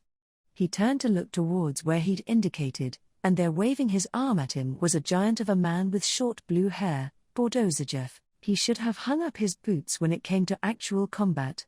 Nevertheless, he was still here because there was no one more talented than him with the experience of a commander when it came to dealing with emergencies. It made complete sense why the Astria mansion in the royal capital should never have been attacked. Wilhelm, Bordeaux, what happened? Wilhelm rushed over to the stiff-faced Bordeaux and demanded an explanation from him. Wilhelm had left the royal capital and visited Lord Miklatoff's estate. He'd then received the news from an earth dragon that came galloping to him at full speed, and rode back to the mansion without wasting any time. All he'd heard was that their mansion in the royal capital had been attacked. He'd rushed back with his mind clear save only for that. He knew that the more he thought about it, the more negative his thoughts would become, considering it looked like Teresia and her baby had gotten roped up in this nightmare. Bordeaux, there was bloodshed in your mansion. The 8 soldiers we'd placed here as bodyguards were all put to the sword, and at the end of all this, Teresia Donner was kidnapped. I'm sorry. All of this happened, even though I was in the royal capital. Wilhelm, kidnapped? Teresia was kidnapped? What the hell? By who? Stride.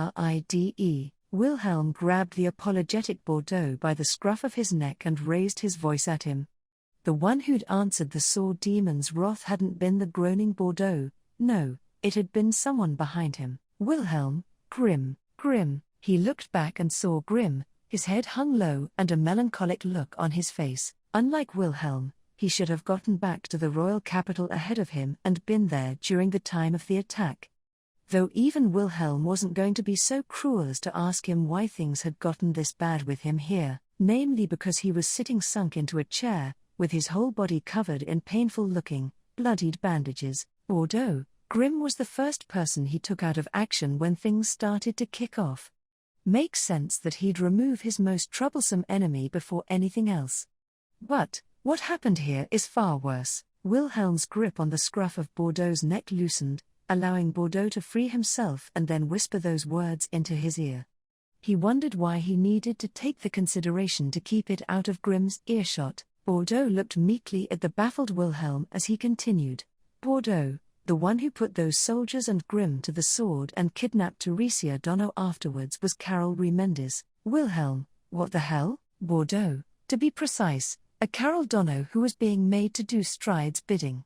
The soldiers who managed to escape this ordeal with their lives are testifying that she was shouting "run away" whilst crying her eyes out. Bordeaux sheepishly explained to him everything that happened. Stride had attacked the Astria mansion half a day ago. Grimm and Carol had met his attack, but the latter had turned her blade against Grimm instead of Stride. The reason why was because of Stride's rings. The curse-casting rings had been behind everything going on in Carol's body, like her coma and her asphyxiation. And now it had turned Carol into a puppet, forcing her to put their bodyguards and Grimm to the sword one after the other. With Carol taken as a hostage, there was no way Teresia could resist. That's why she had been taken away too. Wilhelm, wait up. I get that Teresia's been kidnapped, and that Carol's been dragged into this by that bastard Stride. But her parents should have been in the mansion as well. Bordeaux, Bertol and Tishua both doted on their daughter and were using her pregnancy as an opportunity to make frequent trips to the mansion, making themselves available for helping out with their first grandchild. Most likely, they secretly considered Carol as their own daughter. So they should have been in the mansion when it happened. Wilhelm, I told them I was going to be leaving for a while, that I would count on them to be with Teresia. So the two of them must have been in the mansion. Knowing them, they would have kept their promise no matter what. Wilhelm's face stiffened in fright. Bordeaux looked away from him for a moment, then he let out a short sigh and looked straight into his eyes and said, Bordeaux, Wilhelm, listen carefully. Lord Bertol Astria is, Wilhelm, Bordeaux, he was the pride of the kingdom, one of its most esteemed knights, and an exemplary father. Act 5, Part 3. The woman sitting on the bed gave off an impression that was remarkably different from her usual self. She had cascading, long flaxen hair and wore a grass-green dress over her curvaceous body. Her youthful looks made her look a lot younger than she actually was, and since she usually wore a smile that never seemed to dim, she'd always kept up an impression of gentleness. But right now her lips were pursed shut, the look on her face was stiff, and her dress, hair and pale cheeks were caked in dried blood. It almost felt like she was presenting herself as a surrealist's painting. The woman was Tishua Astria, Teresia's mother, Bertol's wife and Wilhelm's mother-in-law, whom he'd entrusted Teresia to during his absence from the mansion. Tishua was sitting on a large bed in the matrimonial bedroom, gazing vacantly into space, the light gone from her eyes. Her demeanor indicated that she was there in body but not in mind, but in fact, Bordeaux, she doesn't reply to anything we say. But she'll struggle for dear life if you try to take her out of her bed. That's why we've left her like this in the bedroom. Wilhelm, is my honored mother hurt? Bordeaux, nope. The healer already made sure of that. The blood on her is all. Bordeaux trailed his words off there. But Wilhelm knew what he was going to say, even without him finishing. It was pretty clear who the blood belonged to when considering Tishua was refusing to wash it off. Bordeaux, we could get her off by force, but I don't want to do that. Can you try speak to her somehow? Wilhelm, do you think I'll get through to her? Bordeaux, if you can't manage it, then no one can. That's the rub of it. Bordeaux's words were full of supplication and concern, imploring Wilhelm to not leave her like she was. Taking his words on board, he approached Tishua. Even if all she did was curse at him, he determined that it was his duty to accept that. Wilhelm, honored mother, it's me, Wilhelm. I've just gotten back. I'm really sorry for being so late. Tishua, Wilhelm, I've heard about what happened whilst I was away. My honored father. Her head of the Astria household, how should I put it, it was unfortunate, what happened to him. He felt distaste at himself for voicing out those hollow words. Even so, Wilhelm became properly cognizant of the feelings storming around his heart by the sheer power of Kotodama those words carried as they left his tongue. Anger and impatience were the most prominent, feelings he hadn't accepted as being natural, took form. Words like regret and shame weren't quite there. Ah, now I realize what it is. I never hated Bertol Astria, Wilhelm, HK. Before Wilhelm even noticed, he was kneeling at Tishua's feet with his head hung down. A gesture that looked like he was saying, "You can go ahead and remove my head from my body," but he hadn't done it to mean that. As much as he craved that, he still needed his head. He still had things which needed to be done, and other than that, he needed to tell Bertol's wife the feelings he felt for his father-in-law, Wilhelm. Honored mother, Wilhelm suddenly felt something odd brushing against his head, making him lift his head up. Someone had feebly stuck their fingers through his brown hair and was stroking his head as if they were soothing a child. Wilhelm was stunned. The hand brushing through his hair belonged to none other than Tishua, who should have been in an incognizant state. Slowly, the light came back to her eyes. Tishua, Wilhelm, San, Wilhelm, honored mother. Tishua-sama, do you know who I am? Tishua, MHM, of course. Right. I've shown a rather shameful side to myself. Tishua came back to her senses as Wilhelm called her name. She quickly got a grasp on the situation and cast her eyes down in shame. Wilhelm shook his head in reply and exchanged looks with Bordeaux, who was hanging by the entrance. Bordeaux gave him a nod and gave out instructions to his soldiers to go and call a healer. Wilhelm, a healer will be here very soon, honored mother. You've no physical injuries, but, Tishua, nope. Wilhelm-san, you needn't take the trouble to do that, I'm all right. More importantly, I have something I need to tell you. Wilhelm, to tell me? Tishua, well, a message from this insurgent who forced his way into the mansion. A message from the man called Stride. Wilhelm, HK. Wilhelm couldn't help but gawk at her when he heard that name come out of her mouth. Tishua drew her chin in at his reaction, and her face grew even more pale. Tishua, I don't imagine I need to tell you what I feel about that man. He's a monster. Nothing good will ever come of leaving him loose in the world. Wilhelm, Tishua, that man forced Carol to murder her own liege against her will, kidnapped Teresia and then turned towards my helpless self and put a curse on me. Wilhelm. He did it to make me deliver to you his words. Wilhelm, then he must have stripped you of your will as well, honored mother. Tishua nodded, confirming Wilhelm's doubts. Stride had them completely in the palm of his hand. Tishua continued her words with a listen well in response to his frustration. Tishua, hold your anger in for now. That'll be the best way to return the favor. Wilhelm, I understand. Tishua, let me tell you what that man said. I await the close with the sword demon in the land of the silver flower dance. Wilhelm, the way Tishua's words had rung so theatrically most likely reflected Stride's intent rather than her own. Silver flower dance, it felt like a stanza from a poem, one which he knew about. In the first act where he'd come across Stride, he'd ended up clashing swords with his escort, 8 Arms. He vaguely remembered hearing people calling the duel the silver flower dance.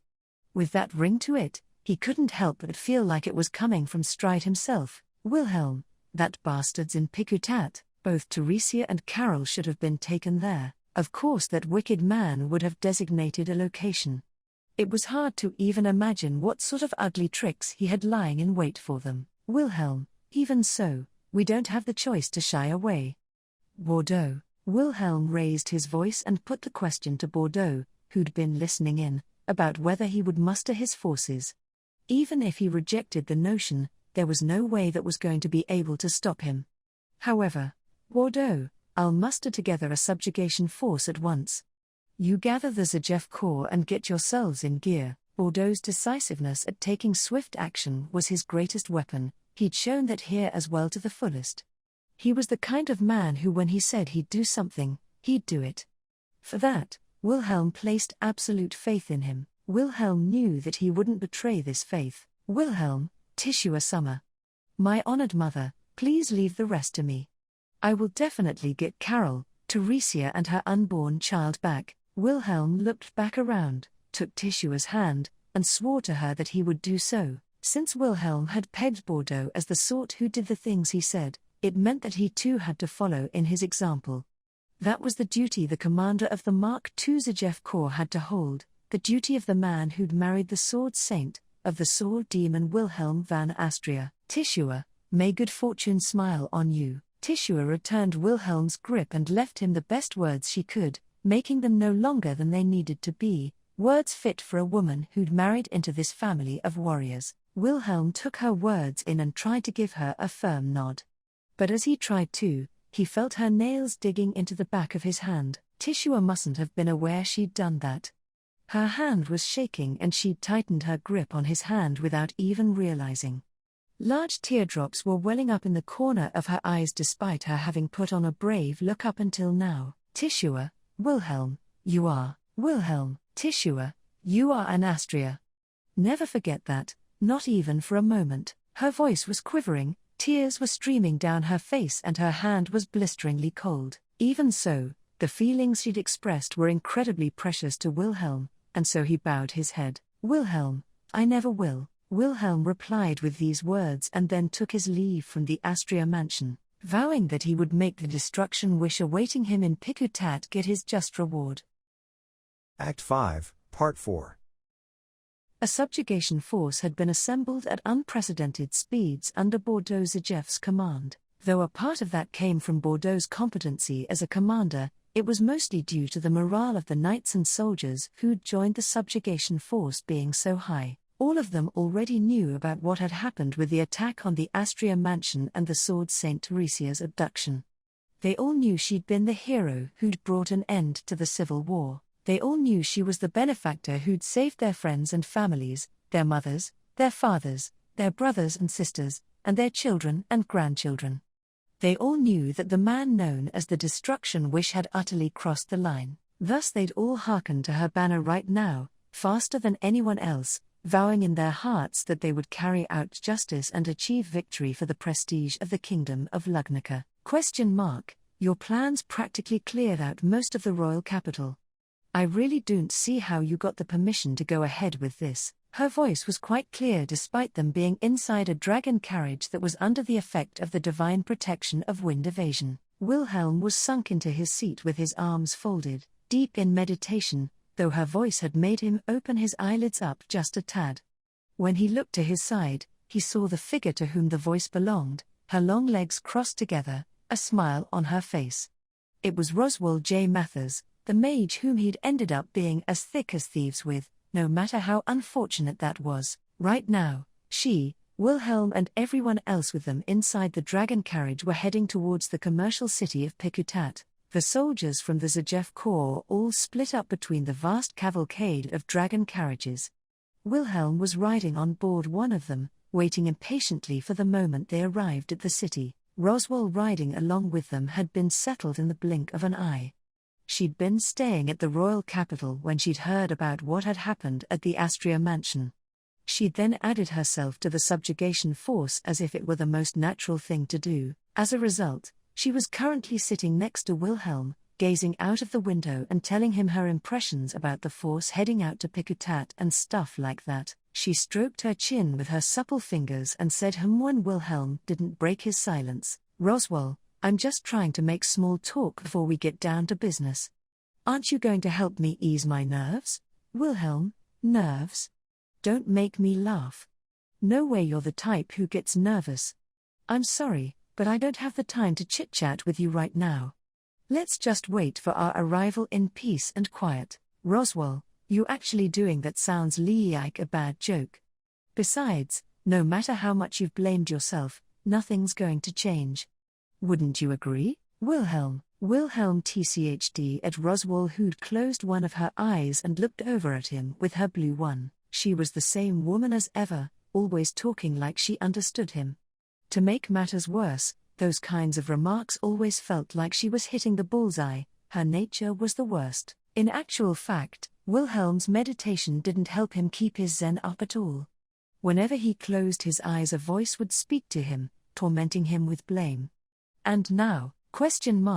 After all, Miss Mathers has got quite the keen eye. Don't you think so, Wilhelm? His feelings of guilt were always at his side in the shape of his former comrade, who was now shrugging his shoulders at him. His guilty conscience, which took the form of Pivot, had always been dogging him around. Though he hadn't showed his face at the Astria mansion, almost as if even this spectre had been able to read the mood there. Pivot, I won't talk to you when you don't need me. So, this must be why you've never been distracted in the middle of a fight, right? Pivot read what he'd left unsaid in his heart and answered his doubt as if he were a teacher mentoring his student. In the end, this was all an illusion that came from Wilhelm's mind. That's why he perfectly understood Wilhelm's distress and appeared before him as if to say, don't avert your eyes, Roswell, even if you're thinking about blaming yourself for everything that's happened today, I'd be telling you you're making a big mistake. Though, what do you think, Wilhelm? So tell me. Roswell peered over at him, looking like she'd taken his silence as him anguishing. Wilhelm moistened his tongue, and said, Wilhelm, tell me, what big mistake am I making? Roswell, it's like I said, it's conceited to think that all the blame lies in yourself for what happened today. If we are going to speak about guilty consciences, I definitely know someone who's suffering way more than you, Wilhelm. More than me? Just who would that be? Roswell, Carol Kunn, of course. Wilhelm had started to seethe in indignation, but as soon as she mentioned Carol's name, he did a double take. Roswell kept an eye on his reaction and then once again said Carol Kunn. Roswell, her sense of responsibility is strong, and she loves Teresia Summer. The members of the Astria family more than anything else. Don't you think that she's been constantly blaming herself for being made into a puppet and made to swing her sword against her will? Wilhelm. Even still, that doesn't mean I'm blameless. Roswell was right. There definitely wasn't anyone in the world right now who was tormenting themselves with blame and wishing to commit suicide more than Carol. There was no way that a woman as sincere as her could turn her eyes away from the fact she'd sullied her hands. He could easily imagine what she was feeling right now. Still, that didn't mean it'd alleviate his suffering. Wilhelm, I was the one who left Teresia behind with her parents to hold the fort whilst I was away from the mansion. I let Stride spring into action. Even Carol's suffering is my fault. Pivot, if you'd been able to stay at the mansion, if her parents had been able to enjoy some quiet time at their home, if you'd managed not to leave Teresia by herself, and if you'd been able to stop Carol Dono, then, Pivot's objective hypothesis overlapped with Wilhelm's introspection, laying bare the cold reality of the situation at hand. That's why, Wilhelm, I'm to blame because Roswell, look, that's where your mistake is. Men really need to stop always trying to take the blame for everything. Wilhelm, Roswell placed her finger on Wilhelm's lips and shushed him in exasperation. Wilhelm became lost for words at being shushed up like that, giving Roswell the opportunity to continue her words with a mind you. Roswell, sometimes I too feel like blaming myself. Like, I was examining Carol Khan on a regular basis, so I should have figured out the effects of the curse.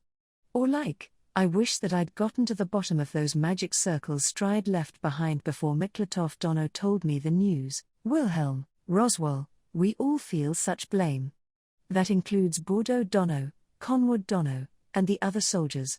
No, all the people who've gathered here as part of the subjugation force feel like this. Roswell told Wilhelm about how everyone was carrying regrets. She told him how they all thought that what had happened now was primarily due to some dearth of their own. But as far as Wilhelm was concerned, that was, Pivot, merely conceit. Roswell, are you going to say they're conceited? And that you're the only exception? Pivot and Roswell mentioned that he was conceited, almost in tandem, though with opposite meanings. Taking in the force she'd delivered those words with, Wilhelm felt ashamed of himself and Roswell stifled a laugh. Roswell, you're always getting the wrong sort of ideas, Wilhelm Kuhn.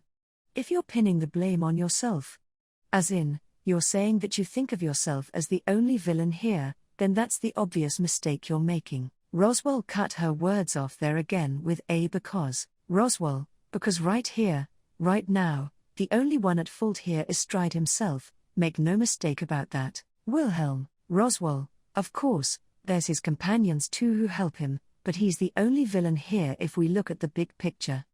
And while this may not be necessary for me to say and only add one thing to another, please stop wallowing in self-reproach. You weren't like that before, it's not you. Roswell snapped her fingers after she said this. Wilhelm's eyes widened in surprise as the snap rang through the carriage, trying to see what was up. The soldiers who were riding with them also turned around in surprise. Roswell, I think I can finally see what's going on here. Wilhelm, wah. Roswell, you seeing these things as your own responsibility definitely means you've grown. But, forgive me for saying it, but what I want to get back here isn't you as a person, but the sword demon you once were. Roswell continued her words, earnestly reflecting Wilhelm in her heterochromic eyes. Roswell, not self-reproach, but anger. An anger so pure where your thoughts are consumed by the enemies you need to kill, doing that will make you reach the heights you once reached with your sword once more. Right now, you need to forget about all the other aspects of humanity. The sword demon Wilhelm Triers. This is your name, right? Roswell called him by his old family name so to give him a nudge in the right direction, hoping it would awaken the demon of the sword who'd fought like a maniac in the demi-human war and in the end, even defeated the sword saint. Though, that didn't mean he had to think, oh, let's get on board with her exaggerated, nigh ritualistic behavior. Wilhelm, you sure like to go full circle before getting to the point, don't you? I'd prefer you put all this drawn-out stuff into a few idiot-proof words that I don't even need to think about. Roswell, it's just my womanly instincts showing through in wanting to talk with you as much as possible. Roswell gave him a wink and then calmly shrugged her shoulders at his reply. Wilhelm snorted at her reply and let out a heavy sigh. Although she got on his nerves, he'd been able to get back some of his narrowed outlook thanks to her. Her saying that he'd finally gotten to the point where he could see what was going around him were words which he understood plainly enough. He had no intention of breaking the oath he'd sworn to Tishua back at the Astria mansion. But at this rate, he looked like he was going to fall to pieces before he could fulfill it. Pivot, you feel grateful to Miss Mathers, don't you? He felt like telling him to cut out the unnecessary remarks, but that would be pointless. He just acknowledged that this pivot was just a manifestation of what he truly felt at heart. Wilhelm didn't think that steeping himself in anger and swinging his sword was the right solution, but he knew what she was getting at. What they wanted from Wilhelm right now was the strength of the sword demon who'd defeated the sword saint. There was no doubt that he needed that strength to bring down his enemy, 8 Arms, who would be standing in his way and stopping him from killing Stride. He was the sort of enemy that only he could kill. Roswell, anyways, I don't think Stride has the strength to match our 1,000-strong subjugation force, no matter how far he's tried to spread his influence. Now then, let's move on to what he has lying in wait for us. Wilhelm, on that topic, did you manage to find out what those magic circles he's been leaving behind in various places are for? Wilhelm had talked with Janice in person back at Miklatov's mansion. There he'd heard the purpose of those magic circles was to orchestrate the complete destruction of the Covenant. However, Wilhelm still had no idea what that truly meant or what they were capable of doing. That's why he was checking with Roswell, who should have obtained the same information. Wilhelm, Miklatov mentioned his aim was the downfall of the kingdom, but, Roswell, that's not a bad guess, I suppose. Putting it simply, we can consider the effect of those magic circles to be one which disrupts the barrier the divine dragon wound all around the kingdom from working. Wilhelm, the divine dragon's barrier? Wilhelm furrowed his brows. He'd never heard this piece of information before. The divine dragon Volcanica was the name of the ancient dragon who'd entered into a covenant with the kingdom of Lugnica, promising it peace and prosperity. They said peace and prosperity, but to him it felt like nothing more than a lark. Long ago, a terrible calamity known as the Witch of Envy had dropped the entire world into a maelstrom of terror. It's said the dragon helped seal the witch, and from then on continued to watch over the kingdom. Wilhelm, what's this about a barrier from the divine dragon? I've never heard of anything like that being in the kingdom. Roswell, I'm just calling it a barrier for the sake of convenience. In actual fact, it's there to let the divine dragon know if the kingdom is in danger.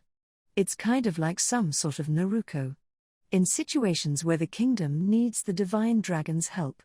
Like when the kingdom is under attack from foreign invasions, the dragon gets alerted and lends us its helping hand, though Roswell had joked about it like she was saying, "It's a dragon, so maybe it's the wings." The legend to him felt like a sham. If the dragon hearkened to them in times of life-threatening danger, then where had they been during the demi-human war? At the very least, most of the people in the kingdom of Lugnica believed that the dragon wouldn't save them. Roswell, so, these magic circles prevent the dragon's Naruko from being rung. In other words, they're a way to buy time to bring the kingdom to ruin without the dragon finding out about the perilous crisis it's in. Wilhelm, are you saying he's been playing out all these flashy escape acts just for that? Roswell, Stride probably thought the dragon would show up for him. So, he wouldn't have been able to take action without ruling out that possibility. Eventually, the time became ripe for him. Wilhelm frowned at Roswell's explanation, and kept silent, a glum look adorning his face. He was stunned by the fact she said the magic circles Stride had been brandishing about everywhere, with them desperately destroying them, meant absolutely nothing. The sense that they'd wasted their time grew stronger as he thought about how the circles had been brandished about by the work of a man who believed in superstitions. Roswell, has the anger you put into your sword boiled up yet? Wilhelm, I am starting to feel more and more like there's not a devil around who doesn't deserve to be killed. Wilhelm responded to Roswell and then brought his hand over the pommel of his beloved sword, checking its feel. Come to think of it, this treasured sword had been given to him by Bertol, and its name was Astria. He would make sure that he'd settle matters with it. That was the kind of distinction he would teach Stride. Roswell, so now your only remaining worries are about him, I guess. Roswell leaned back on her chair and looked up at the roof of the dragon carriage. Wilhelm instantly knew who she was referring to. Despite having been cut down by the puppeteered Carol and sustaining heavy injuries, Grimm had joined the subjugation force. Right now he was on board a separate dragon carriage, heading towards the same place as them whilst getting medical treatment from a healer. Everyone knew that he was pushing himself past his limits, but no one was going to stop him considering Carol had been snatched away from him. He probably wouldn't stop even if it meant that Pikutat was going to be the place he died in. Grimm though was worth as much as 10 ordinary soldiers, even when wounded, so all that remained was, pivot, what they have waiting in store for you in Pikutat, right, Wilhelm? Yeah, that's right. Wilhelm voiced his agreement to what Pivot had said, words which only he was able to hear. He wondered what sort of scheme the Destruction Wish was cooking up for them at the place of their long-awaited deciding battle. He was going to tear Stride's plot apart, get Teresia back and lop off his head. ? We're nearly there. We need to go through the plans again before we arrive at Picoutate. Wilhelm focused himself up and established what he needed to do. Straight after that, he heard the voice of one of the soldiers inside his dragon carriage calling out to him. Wilhelm looked up and tried to reply with an okay, Wilhelm. The very next instant, a shockwave came careening down on the dragon carriage convoy, swallowing Wilhelm and the people around him whole.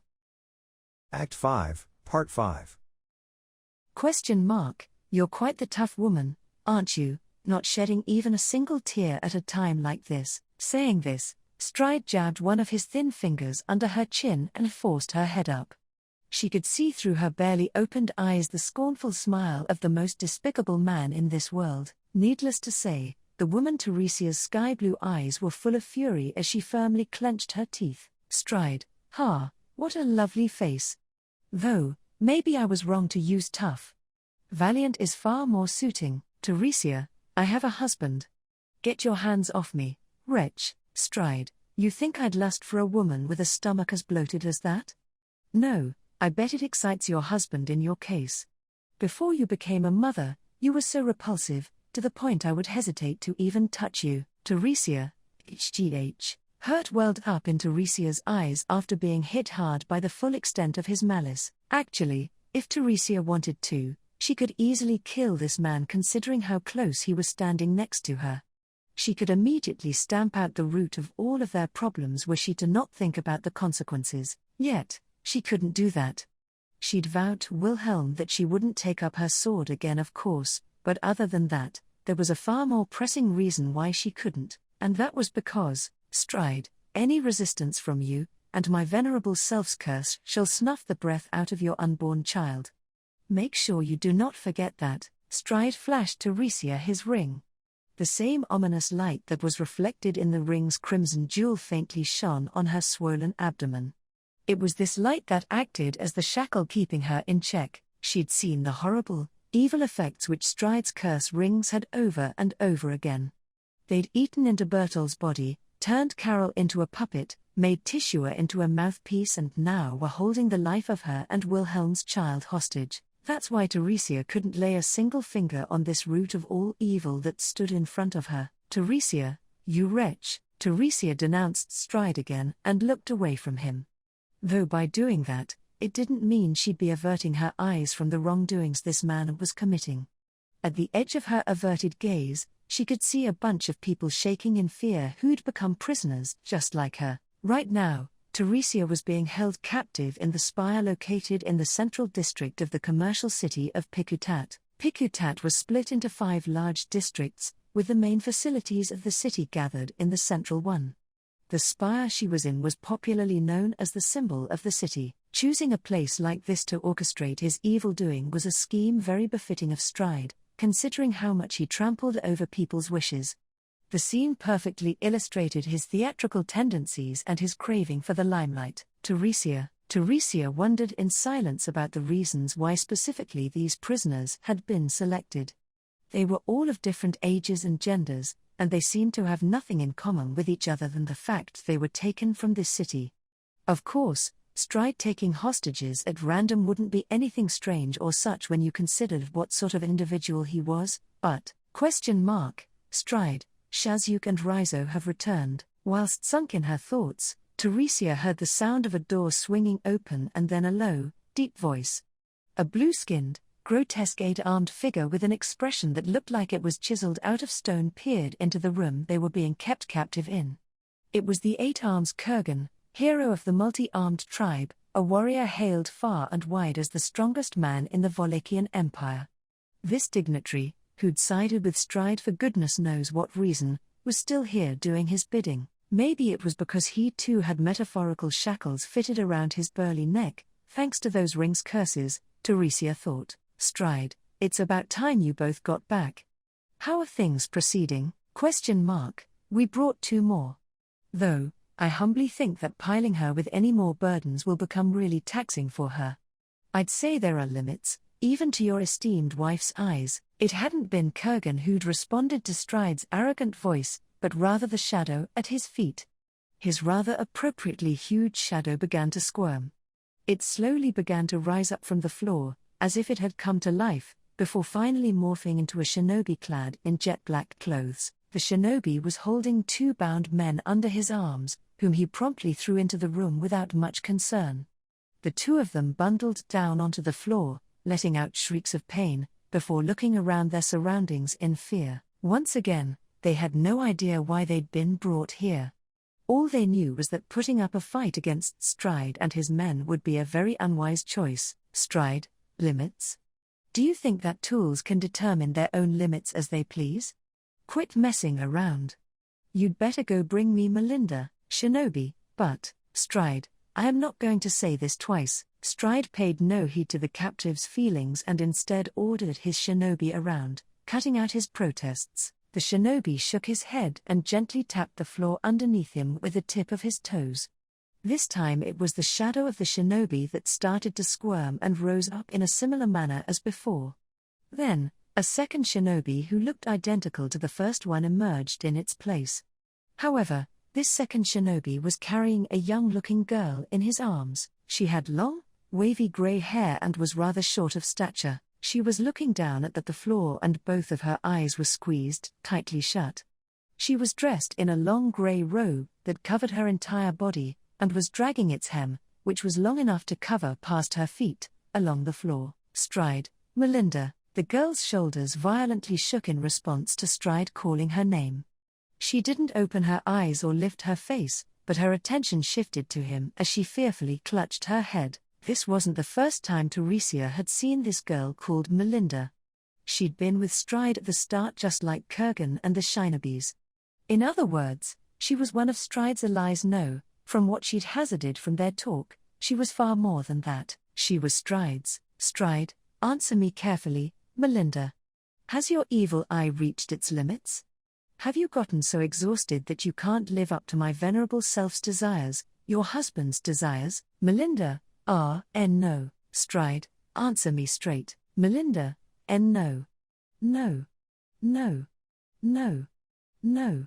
No. Melinda chanted back her denial at Stride's question, first in a small, quiet voice before then gradually increasing the zeal she was chanting her nose back at him. Finally, she vigorously shook her head. Melinda, ICC can keep doing it. I'm all right. Thank you for worrying about me, Stride, my venerable self. Worried about you? He was right, it seems like your evil eye has already lost its strength. Would you prefer to keep them closed forever or gouged out by my venerable self? Which one will it be? Melinda, you can still maki use of them, Stride, then stop hanging your head down, ash cast, if you're to stand at my venerable self's side as my wife. Melinda nodded eagerly with her eyes still squeezed shut in response to Stride's menacing words. Her cheeks were slightly flushed, and it seemed like she was in ecstasy at having been ordered about. Incredibly enough, Stride and Melinda were married. The marriage was one between a young girl in her teens and a man in his 30s. Teresia didn't have any objections in regards to their age difference, however she couldn't help but feel that their relationship was an awfully distorted one. Nevertheless, both of them saw their marriage, which was more like the sort of relationship a lord and their serf would have, as one that they were content with. Stride, anyways, so you've gathered 20 of them as sacrifices? That ought to suffice for now, Shinobi, though I humbly think that it would have been better if we hadn't killed one of them on a whim at the start. Stride, fool. No matter what, you have to put in the work when it comes to the overture. It's like skipping out on the introductory remarks in a play, you can't make any omissions, or anything like that. A grand stage like this only comes around once in a lifetime. I don't think your head will remain attached to you for very long, Shazuk, if things flop due to an oversight of yours. Shazuk, my humble self is Rizo, the other one is Shazuk. One of the Shinobis voiced his protests at what Stride had said. Rizo raised his right arm, whilst the other one called Shazuk raised his left. They sometimes kept their faces concealed, meaning that they couldn't be distinguished by their outward appearance. Stride snorted his nose, indicating that he decided to ignore his complaint, and instead gazed out at the sky outside the spire's window. He brought his hand up to his chin in thought and narrowed his eyes as he looked at the scene outside. Teresia could tell that it was a sign that things were moving into action, and thus she spurred herself into motion to try and forestall them. She'd talk to him and ask him questions to stall. Teresia, I have no idea what you're all planning. But, do you really think that you can manage to do something as large-scale as this with only 5 people? Stride, ho? How amusing. Let's hear what you have to say. Stride turned around and sneered at Teresia. She would make use of this whim to voice out the question that had been gnawing at her mind. Namely, Teresia, I don't understand what you're trying to achieve. You're doing all these things. You went and called Wilhelm to Pikutat by making my mother give him that message. What are you trying to get out of all this? It would have made far more sense if he'd set up his base somewhere other than the location he'd made Tishua tell him, thus creating a diversion for himself. Stride, however, had actually gone to Pikutat to begin his preparations for his evil doings. Naturally, Wilhelm was going to come to the city. Not just by himself, but likely with his Sajef corps at the very minimum. And when he did, Teresia, it's not like any of you can escape from here. You also can't defeat Wilhelm, even if you have Kurgan with you. This is really strange, your defeat's been guaranteed from the very beginning. Stride, well then, have you considered though that this forecast of yours where the sword demon defeats the 8 arms is just a fruit of blind devotion? Teresia, Wilhelm will win. That's why you're all going to be defeated. With an air of grandeur as she spoke, Teresia wouldn't back down only on that. Wilhelm was going to win. He was definitely going to be victorious. In her eyes, Teresia saw the 8 arms as an enemy that was far, far stronger than the usual crop with swordsmanship that rivaled Wilhelm's. Even so, He was going to win for sure. Teresia held no doubts about this, because he was the demon of the sword whom she loved. Ha! Someone let out a wheezed laugh at her declaration. When she looked to see who it was, she realized it had been Kurgan. He had 4 of his arms crossed against his chest and was caressing his cleavers with them. The very lips of the 8 arms Kurgan himself had split into a smile in response to her proclamation of victory. Stride, what's so amusing, 8 arms? Kurgan, don't blame me, Stride. Her words really tickled my fancy. That sword demon's swordsmanship is truly magnificent. I know only too well why she believes in him. Kurgan replied to him with a solemn look on his face and the voice to go with it. Still, he was the only one from their group that got special treatment.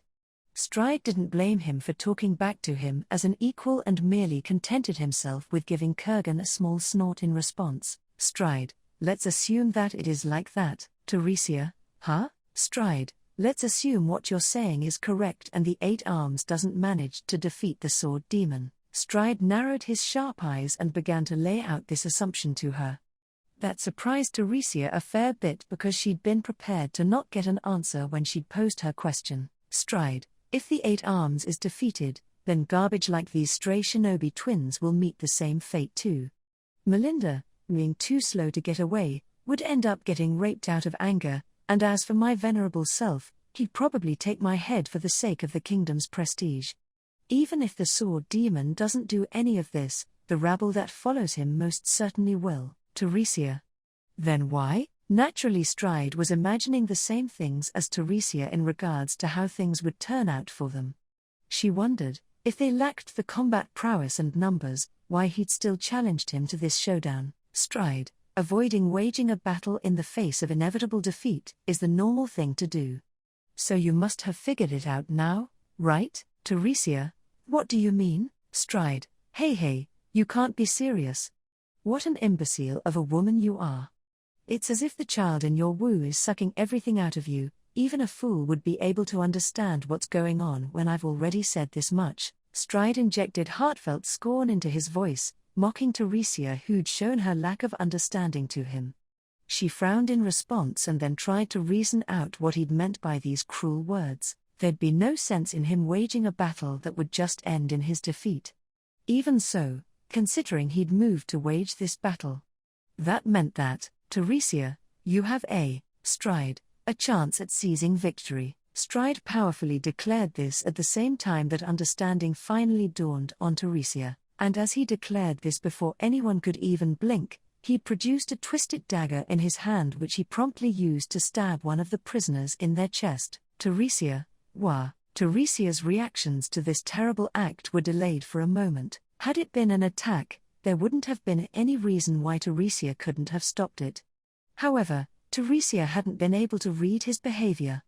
And that was because his current act now hadn't been an attack. As far as Stride was concerned, the act of stabbing others wasn't something he considered as launching an attack. Thus, even through the eyes of the sword saint, his blade hadn't been seen as an attack. Prisoner, the prisoner who'd been stabbed in his chest cried out in agony. His loud shrieks echoed around the spire. The rest of the huddling prisoners stiffened in fear, having looked on at what had happened with looks of mute astonishment. Meanwhile, Stride was still working his dagger into the prisoner's chest, digging it into the wound and making it worse. Now covered in blood, Stride languidly continued with his work until finally the man fell to the floor and went limp. They'd been in agony, suffering from heavy bleeding and damage to their vitals, but more crucially than that, his heart had been gouged out. Death was inevitable. Stride, humph, what a terrible racket. So this must be what it means to tarnish your twilight years with blood. He wiped the blood away from his dagger and carelessly muttered this over his shoulder. His words weren't full of any particularly strong emotion at having taken a human life, rather they were so casually intoned that it felt like all he'd done was brush aside a fly. The captives drew back as his scream still echoed, trying to get as far away from the man's corpse as possible. Stride looked at them and then at the blood still soaking the floor out of the corner of his eye before turning his scornful smile over to Teresia. Stride, you know, you're awfully frigid for a royal citizen who shed the very same blood for such a long time. Aren't you going to try and save this man who's fallen down? Teresia glared at Stride, as he shamelessly pointed at the dead man. As the sword saint, Teresia had taken away the lives of many people with her sword. She had no intention at all of turning away her back and eyes to that fact.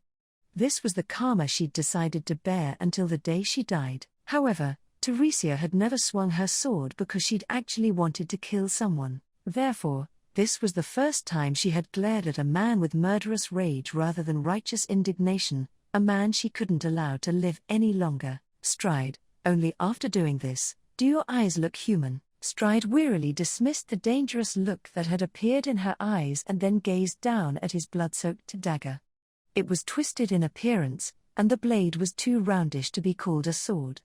The conical-shaped twisted dagger had drunk in the man's blood and was now so unctuously, bewitchingly wet with it, with drops dripping down. Stride, 19 more to go. There's really no end in sight to all of this pointless hard work when you go at it alone. Teresia, wait, 19 more to go. No, you can't. Teresia caught the sound of a whisper that made her shudder. She gazed at Stride in astoundment, but he didn't reply back to her. He'd stabbed one of the men to death. There were 19 more prisoners held captive in the spire here, excluding herself. Even with herself included, that made 20. Stride, well, the amateurishness of these actors shows a tad too much. Indeed, this is one act that isn't worth my venerable self's efforts. In that case, I'll just get my replacement to hold the blade in my stead. Saying this, Stride tossed his dagger from one hand to the other and then turned to look behind him. Standing before him were his 4 allies, Kurgan, Melinda and the 2 Shinobis. However, none of them fit the bill in his eyes. Instead, he lifted his free hand up and gleefully waggled his finger, causing an ominous blue light to flicker into existence in the room. Then came the sound of footsteps slowly creeping up. A new actor was being introduced onto the stage. Stride, my venerable self shall bestow the honor of getting this play underway to my new puppet. He held out his blood-soaked, twisted dagger, and with a gesture that was nothing but reverential, the newcomer knelt down with a motion that was far more polished than anyone else could have managed and accepted it, all the while shedding tears. The newcomer shook their head in refusal, weeping at their own helplessness, unable to offer any resistance. She was a woman whose typically firm attitude had been wrenched, and her heart smashed to pieces. Carol Remendis. ? Stop. A voice croaked out, pleading for an end to this, and it hadn't been Carol's. Ironically enough, she'd cried herself so hoarse that, right now, she could only speak in a bare rasp of a voice that sounded exactly like her sweetheart's. Teresia, please, stop. This was why Teresia had sorrowfully gasped these words out on Carol's behalf. Teresia knew better than anyone else in this world that Carol Remendis always put in her all to try and remain earnest and upstanding, so that she didn't bring any shame to her family name or her beliefs. Her sword was as straight, graceful and pure as the look in her eyes and the way she decided to live her life. This was why Teresia was pleading with Stride, with large teardrops welling in her eyes. Teresia, please, I beg of you, don't make Carol sully her sword. Her pleading, entreating, supplicating voice echoed throughout the spire. Stride, do it. His curt, cruel command forced the unwilling swordswoman to reap the lives of 19. Act 5, Part 6. The sounds of sobbing filled the top floor of the spire along with the thick smell of choking blood. The lives of 20 people had been snatched away in such a short period of time. None of them had anything to do with the fight at hand or had posed any danger. They'd just been people who would have been perfectly content with living out their lives in peace. They were people who should have walked the ever-advancing future together with their beloved friends and family now that the hellish civil war had ended, and with it the threat to their lives. Teresia would never forget how he'd made Carol kill them despite her sobbing and refusal. Teresia, sob, sniff, woo, Stride, how can you have the gall to shed so many tears over a matter that doesn't even regard you? It's far too a deficient way of being, to mar the balance of your soul by being overly concerned about others. Teresia. You are absolutely, Stride, unforgivable. Now that's a word that I've gotten used to hearing for it to even tarry in my mind. Besides, the sacrifices have been offered. I don't have the time to listen to your scoffing. Stride flung those words behind him and then grabbed his dagger from the immobile Carol's hands. Her expression was blank, and she was covered in blood, a puppet in the true sense of its meaning. Faced with the terribly pitiful state she was in, Teresia wanted with all her fiber to hold her in her arms right now, to get close to her broken heart and ease the burden of all her anguish together. However, with having had her child taken hostage and shackled, Teresia didn't possess that liberty. Stride, let's go. Stride began to walk out with his dagger in hand, his footsteps squelching against the pools of blood, his gait grandiose as ever. Melinda followed beside him with Kurgan in their wake. The Shinobees meanwhile had skulked into God knows whose shadow while she hadn't been paying attention. Finally, the puppet Carol had grabbed Teresia by the arm and forced her to stand up. Teresia, Carol, no reply. Her mind had rejected the reality at hand and her integrity had been stained with blood she'd never wanted to spill. Teresia, now a prisoner, was being ushered out by Carol. She was taking her out of the room where they'd housed the captives, her being the only one left now, and leading her up a set of stairs.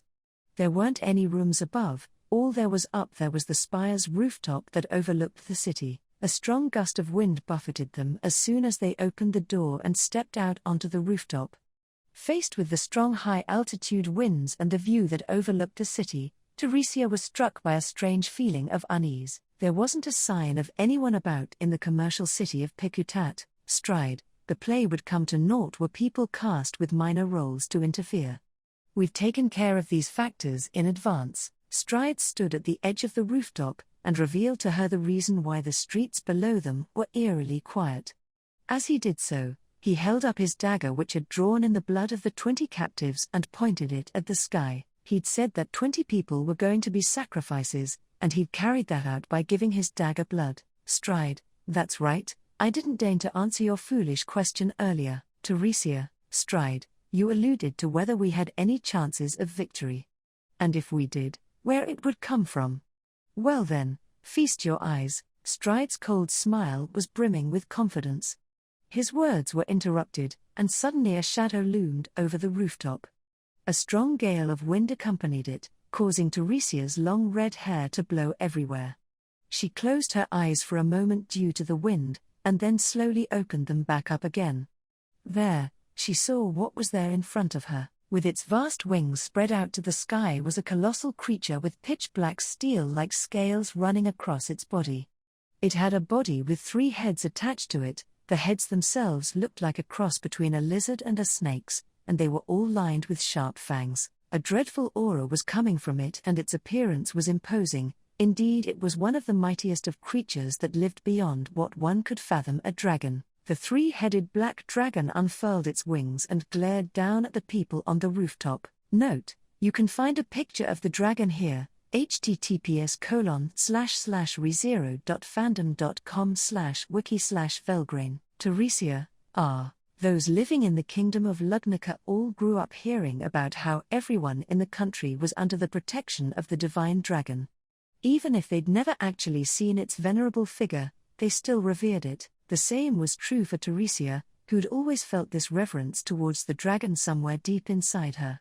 However, this was the first time she'd gotten the chance to meet one in person, in the true sense of its meaning. Faced with its formidable presence, Teresia became so overwhelmed that she couldn't even find any words to say. Stride, this dagger is the dragon's fang. When you let it drink the blood of the spawn of the heavens, a blood-crazed dragon appears. Teresia, those sacrifices were to summon a dragon?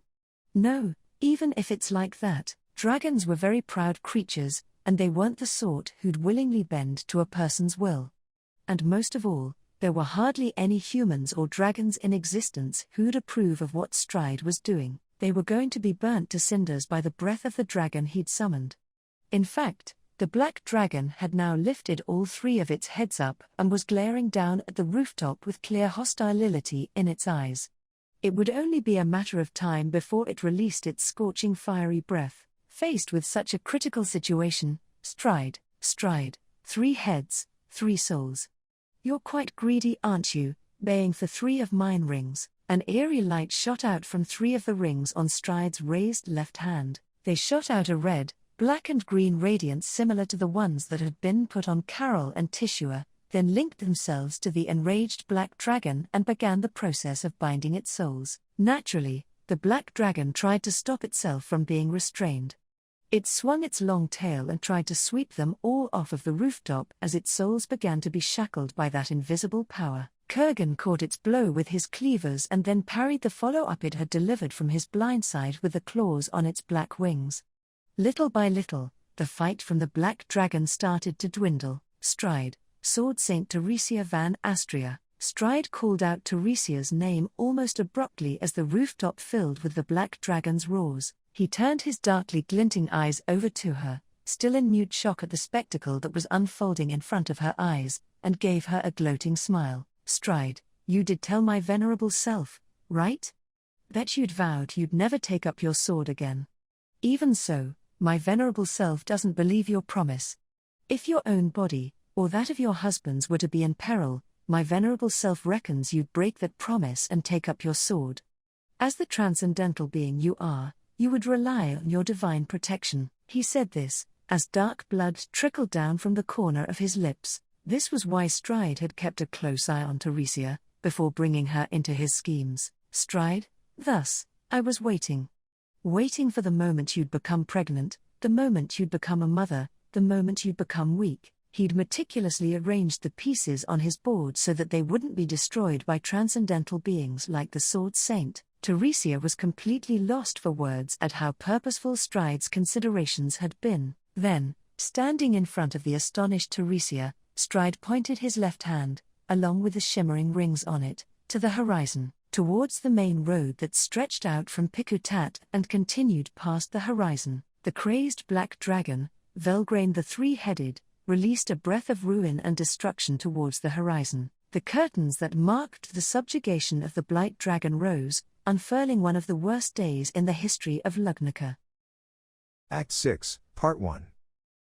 The sword demon had immediately sprung into action the instant that the dragon carriage had been engulfed by the impact. He grabbed the beautiful woman sitting next to him by her waist with one of his arms, drew out his sword with his other, and cut open the bodywork of the keeling dragon carriage, whose wheels were now lurching off the ground. He jumped out without delay, using the floor and seats to propel himself. The very next moment, a crimson shockwave reared its head in earnest and swept away the dragon carriage as if it had been caught by a billowing wave. Wilhelm, beneath his eyes, Wilhelm could see the row of carriages being swept away by the impact. Only a handful of the very best had taken swift action, like he had to escape the danger, while the majority of them were engulfed by the violent blast. The number of dragon carriages they had on the main road had totaled to around 50. Wilhelm, the subjugation forces bin.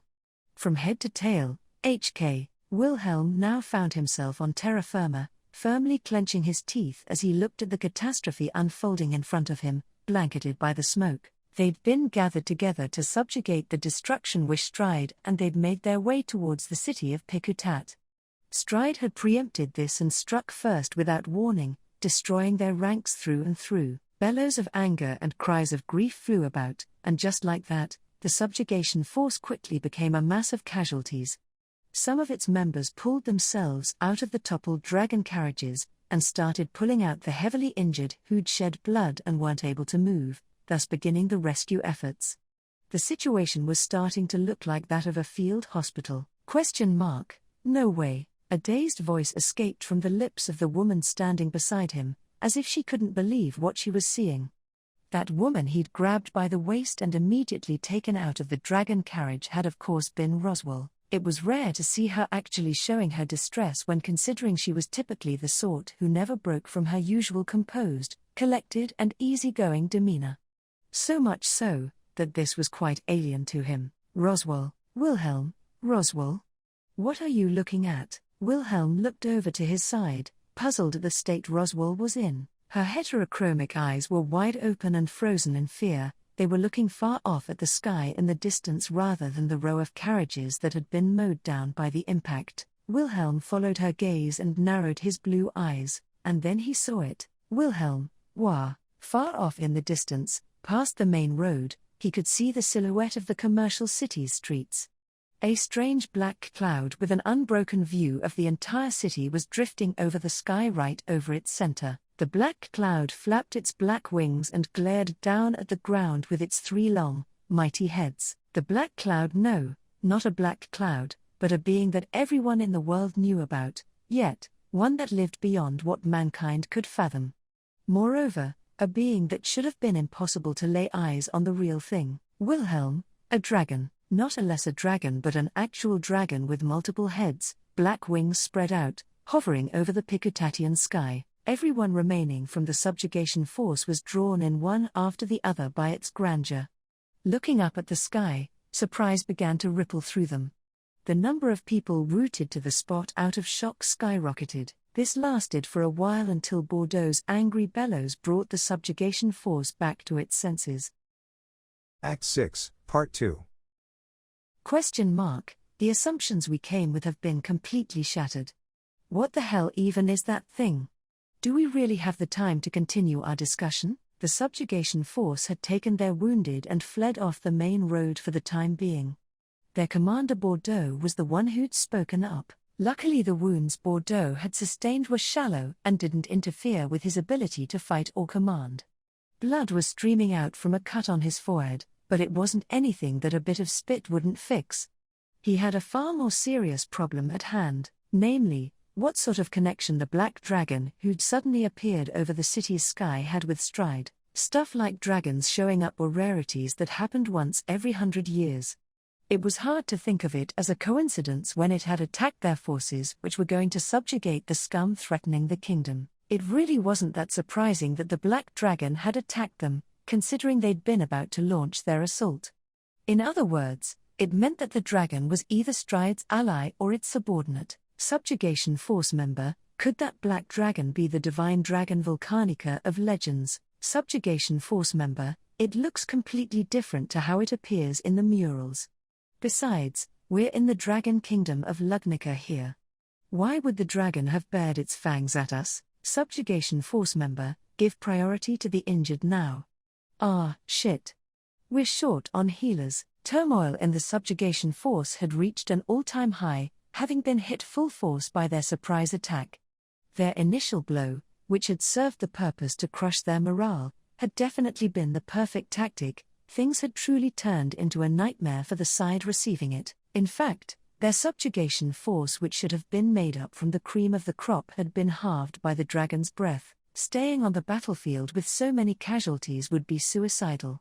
Hence the subjugation force had started to consider the prospect of withdrawing before launching their attack. However, Wilhelm, Bordeaux, I'm still going in, even if you're going to tell us to retreat. Bordeaux, I thought you'd say that. Bordeaux sighed at the sword demon standing next to him, clad in a fierce sword aura. He alone, no, he and another had been the only ones who'd escaped unscathed from the dragon breath in his group. Wilhelm, driven by beast-like intuition, had a reason why he needed to go to the city. He needed to rescue his pregnant wife. That was something he would not budge on. Bordeaux, I get what you're feeling, but the situation has changed. Our enemy's no longer just Stride and his small band of lackeys. We need to review our plans. Wilhelm, HK, but, Bordeaux, I can't just stand here and watch you go to your death. We already knew that 8 Arms was siding with that bastard. But now that he's gotten this black dragon into the mix, would even someone like you be able to win against that? Letting the demon in him grow even more enraged, Wilhelm laid bare his anger. The glint that had appeared in his eyes had made every single muscle on Bordeaux's body tense up. There was no way that words were going to stop him. He knew that much from the long time he'd known him. Even so, he hadn't lied with what he'd said to him. Teresia, the Sword Saint, was a treasure of the kingdom. Their most precious treasure, even. Regardless of that, Bordeaux couldn't lose his friends and allies by letting them go into battle without a plan. In the worst-case scenario, he'd sound the retreat, even if it meant taking Wilhelm by surprise and restraining him. I''MNOTLAAVNG, Bordeaux, that's right. You're the same as him in having a reason why you can't pull back from here. Hearing his ruined voice and sensing his piercing fighting spirit coming from behind him, Bordeaux rued his own blindness. Grim had been one of the people swallowed up by the dragon's breath, and yet, he was in surprisingly good shape. It was as if his morale had increased with his injuries, and it wasn't just him who was like that, but also half of the subjugation force, the half that had survived the attack. Despite being bathed in dragon breath, half of their forces still possessed the strength to fight. It was astounding. Though naturally their fighting strength had been cut in two, whilst their enemies had increased by a lot compared to what they'd had at the start, it would be inconceivable for Bordeaux to think that going into battle like this would be a wise choice. It's not necessarily like that, Bordeaux Dono. Bordeaux, you can't be planning on being reckless as well and lending them a hand, Miss Mathers. Guessing correctly at the intentions she'd voiced ever so silkily, Bordeaux turned around to face the beautiful woman, Roswell, with a sour look on his face. Her usual outfit was covered in dust, having been saved from their predicament by the sword demon. She tilted her head with a smile, and like that, she moved her gaze yonder, over to the patch of sky where the dragon was. Roswell, even I wouldn't go as far as lending them a hand if I was planning on just jumping in recklessly without a plan. I'm no woot saying that I share in their suicidal tendencies. After all, due to reasons, there's no way I am going to die. Wilhelm, everyone's the exact same as you about not wanting to die. Quit beating around the bush and get to the damn point. It's not like we know when this black dragon is going to spring back into action. Roswell, that's the point right there? Roswell pointed at Wilhelm, who'd butted in, and closed one of her eyes. Now being gazed at by her blue eye, Wilhelm grumpily groaned out Wilhelm, what do you mean? Roswell, I have a proposal for you, Lord Commander Bordeaux-Zajeff. I'm 100% sure that the dragon's a trump card prepared by that renegade Stride. But, he doesn't have full control of it yet. Bordeaux, you think that it not chasing after us is proof of that? Bordeaux crossed his muscular arms and replied to Roswell's report. She nodded at his answer. She'd pointed out that there was a chance that the black dragon wasn't completely under Stride's control. That was something Bordeaux could nod his head at. Namely because he too had thought it a possibility. After all, it's common sense to chase and rout out an enemy when you've just destroyed their vanguard with the first blow, but their dragon hadn't come to do that. Weirdly enough, the black dragon was still hovering over the city right now. But that's all they had going for them. Their subjugation force had half fallen into ruin, and he'd been giving them time to try and re-muster themselves up again. Bordeaux, but we can't really completely rule out it being a trap. Roswell, what would be the point in that? If he has the dragon under his control, all he needs to do is make it breathe in our direction a couple more times. No matter how stubborn Wilhelm Kunn is, even he'll eventually get incinerated if the black dragon keeps aiming for him. There's no reason for him to take the risk and let us come near him. Bordeaux, I suppose so. Roswell, that's the biggest reason why I'm proposing that we shouldn't retreat from here. The dragon still isn't under his control now. And even if it is, we won't know if we take our time. Bordeaux's core shook as he heard Roswell's conjecture. The black dragon wasn't under Stride's reins yet. But what would become of them if the dragon's psyche was broken and it ended up bending to Stride? He had no room left to doubt it. Stride, with his despicable ideologies, was definitely an enemy of their kingdom. Just how many tragedies was he going to bring to them with that dragon in tow? They would probably bring Lugnica to ruin, which had been finally heading towards stability with a demi-human war ending. He was going to bring the dragon kingdom of Lugnica to ruin with a dragon. It didn't get more ironic than that. Lord Commander Bordeaux. Someone called out to Bordeaux, their voice had quivered with anger and resolve. It hadn't been Roswell, and naturally it hadn't been Wilhelm or Grim either. It had been one of the knights who'd been keeping their attention on their meeting. And it hadn't just been him who'd turned their determined looks over to Bordeaux. All the knights who'd gathered here and still had the strength left to fight shared one resolve. No, even those who'd been injured and couldn't possibly fight shared the same resolve. Knight, let us fight. To protect our kingdom, our sword saint, our swords and our pride. Bordeaux. Everyone raised their swords up in unison when he said that, so as to show everyone what it meant to be a royal knight. Seeing them like that, Bordeaux closed his eyes. In his heart, He weighed his sense of duty against his willingness to fight, and so did the scales tip. Bordeaux, these dumbasses. Only after spitting out these crude words he would have once formerly used, did Bordeaux shoulder his axe. Then, he slowly looked up at the sky where the black dragon was flapping its wings. It still hadn't moved from where it was. That was the only scrap of evidence that supported Roswell's conjecture. But if her worst guess was right, then now was their only chance to save the kingdom. They had to settle things here before the black dragon succumbed to his evil. Bordeaux, am I going to go down in history as a foolish and reckless commander or as the one who brought even the kingdom to ruin? It didn't take long for Bordeaux to come to his conclusion. Act 6, Part 3. They placed the heavily wounded on some of the dragon carriages they'd mended and sent them off to the nearest town. They'd sent them there to spread the news as well, but it was likely that the black dragon had already been spotted in the towns near Picutat. It wouldn't be too long before they'd send in troops from each city to try and get control on the situation. However, they wouldn't get here in time. Right now, the only ones who had a chance at saving the kingdom were their forces entering the city. Wilhelm, looks like your gamble paid off. Wilhelm muttered this as they continued down the main road, having just reached the outskirts of the city. No one had gotten in their way as they'd expected on the road down.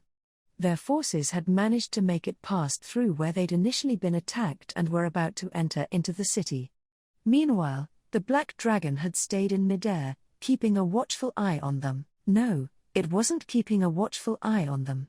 As they drew closer to the city, they could see the state the black dragon was in far more clearly. Its body was tens of meters long, its scales shone like black steel, and its 3 heads each had powerful-looking jaws giving it an altogether imposing appearance. It was without a doubt one of the dragons of yore. However, the black dragon right now was writhing in the sky, shaking its heads in agony, and roaring without stop. It was pretty obvious that the dragon was resisting orders that went against its will. That was proof that Roswell's conjecture had been correct, and more importantly, that Stride wasn't in full control of it. Roswell, from the look of things, the dragon should be set free if we defeat the mastermind who got it in this current state. Though, even so, we aren't guaranteed that the dragon is going to be friendly to us once set free. Wilhelm, still far better than having to fight all of them at once. After we wipe out Stride and his minions, I'll tag along for our likely-to-be dragon slaying. Roswell, you're just so full of energy. I'm really finding it hard to stop myself from laughing and saying that. So you. Roswell shrugged her shoulders at Wilhelm's words, who'd indicated that he didn't even fear dragons, before then giving him a wry smile. As he looked at that smile from the corner of his eyes, the dragon carriage that was carrying them finally arrived at the city, and they passed through its wide-open gates. The moment they passed through the main gates, they readied themselves for any attacks, but none came.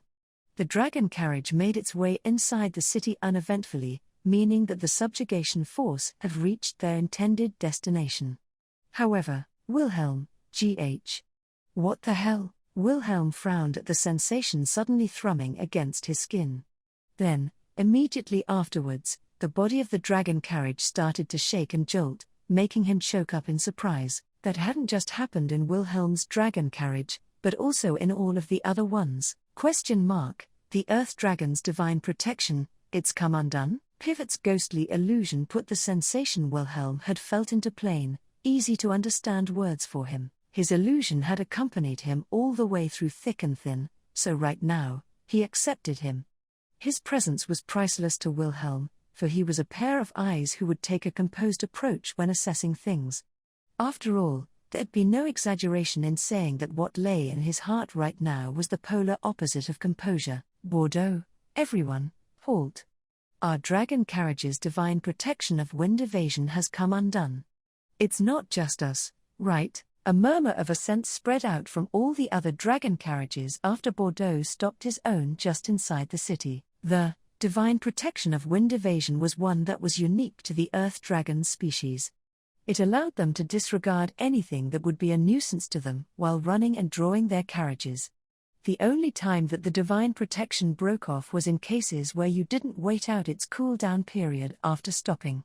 However, that hadn't been the case right now, considering that all of their dragon carriages had experienced this at once. Hold on a second.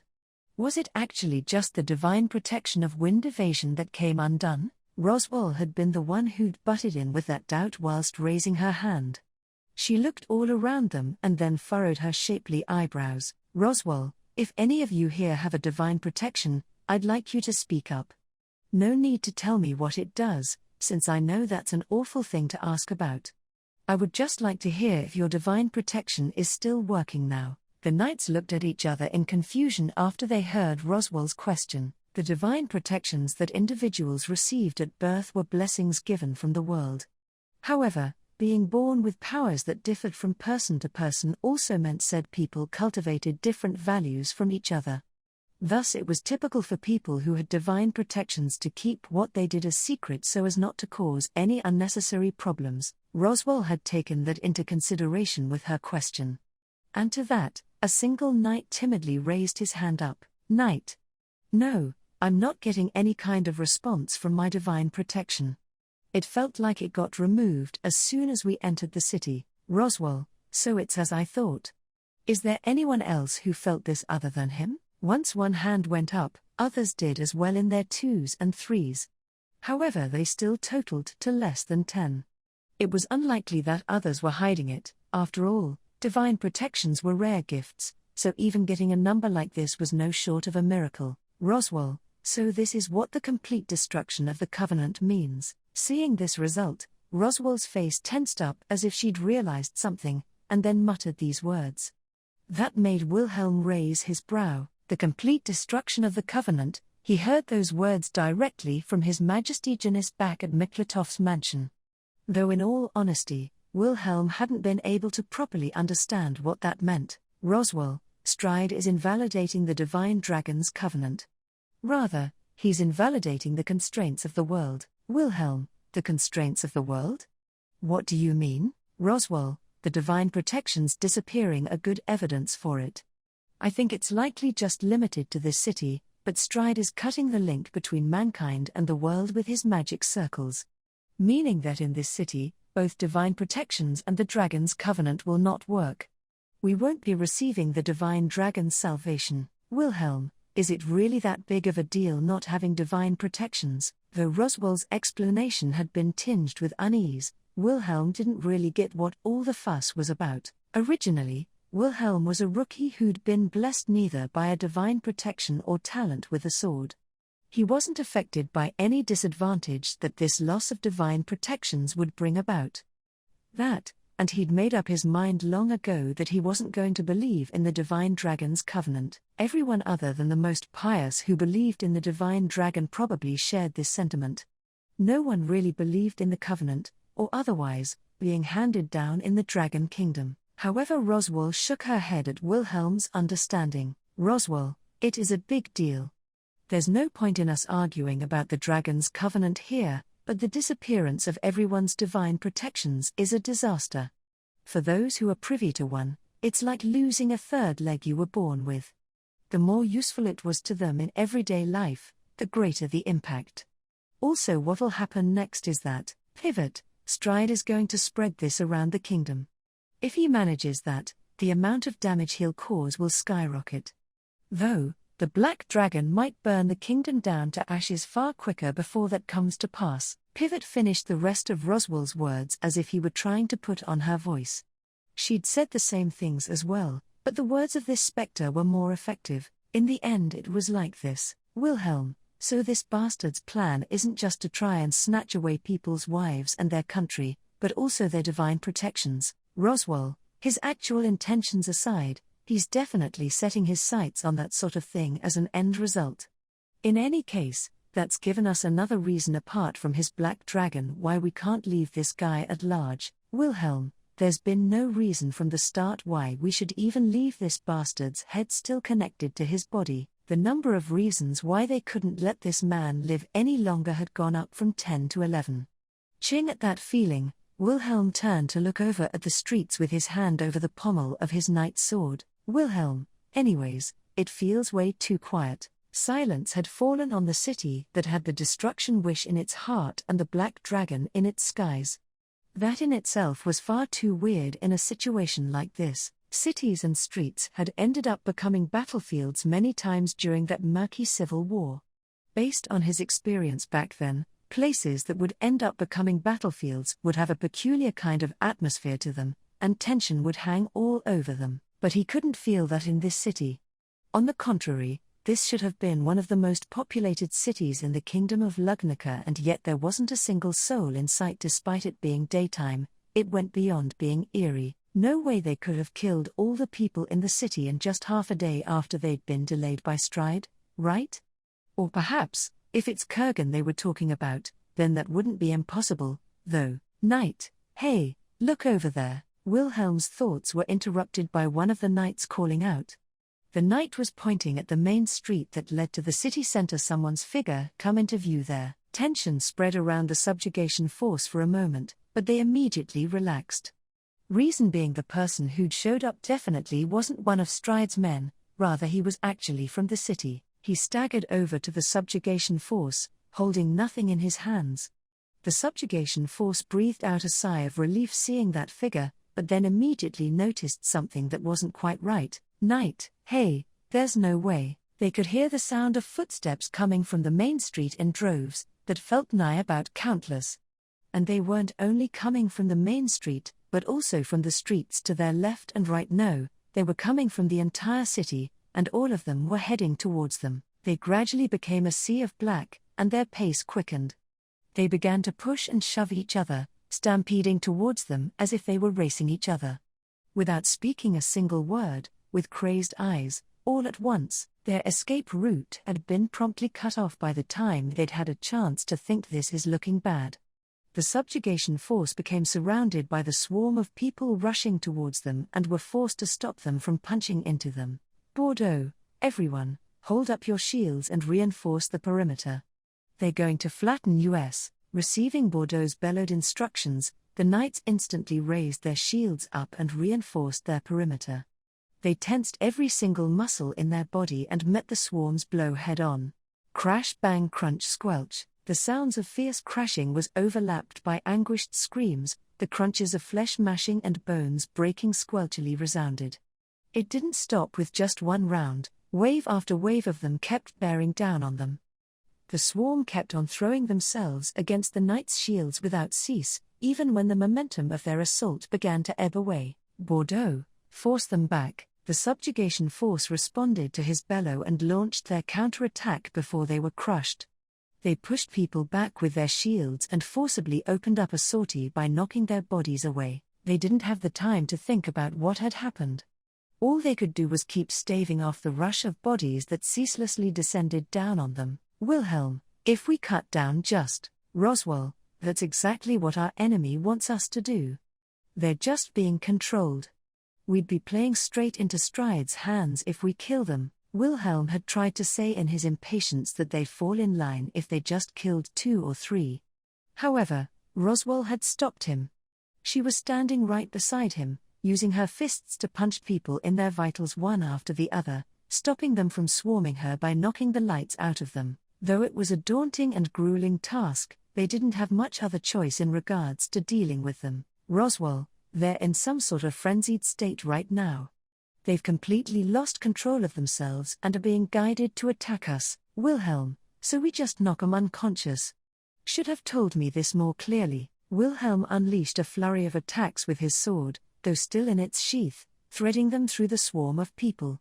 Close to 10 of them collapsed in the blink of an eye, but still there was no end to them. Near him, Bordeaux, Grimm and the others had likewise switched from defending themselves to clobbering them. All of them were giving it their all to try and gain the upper hand.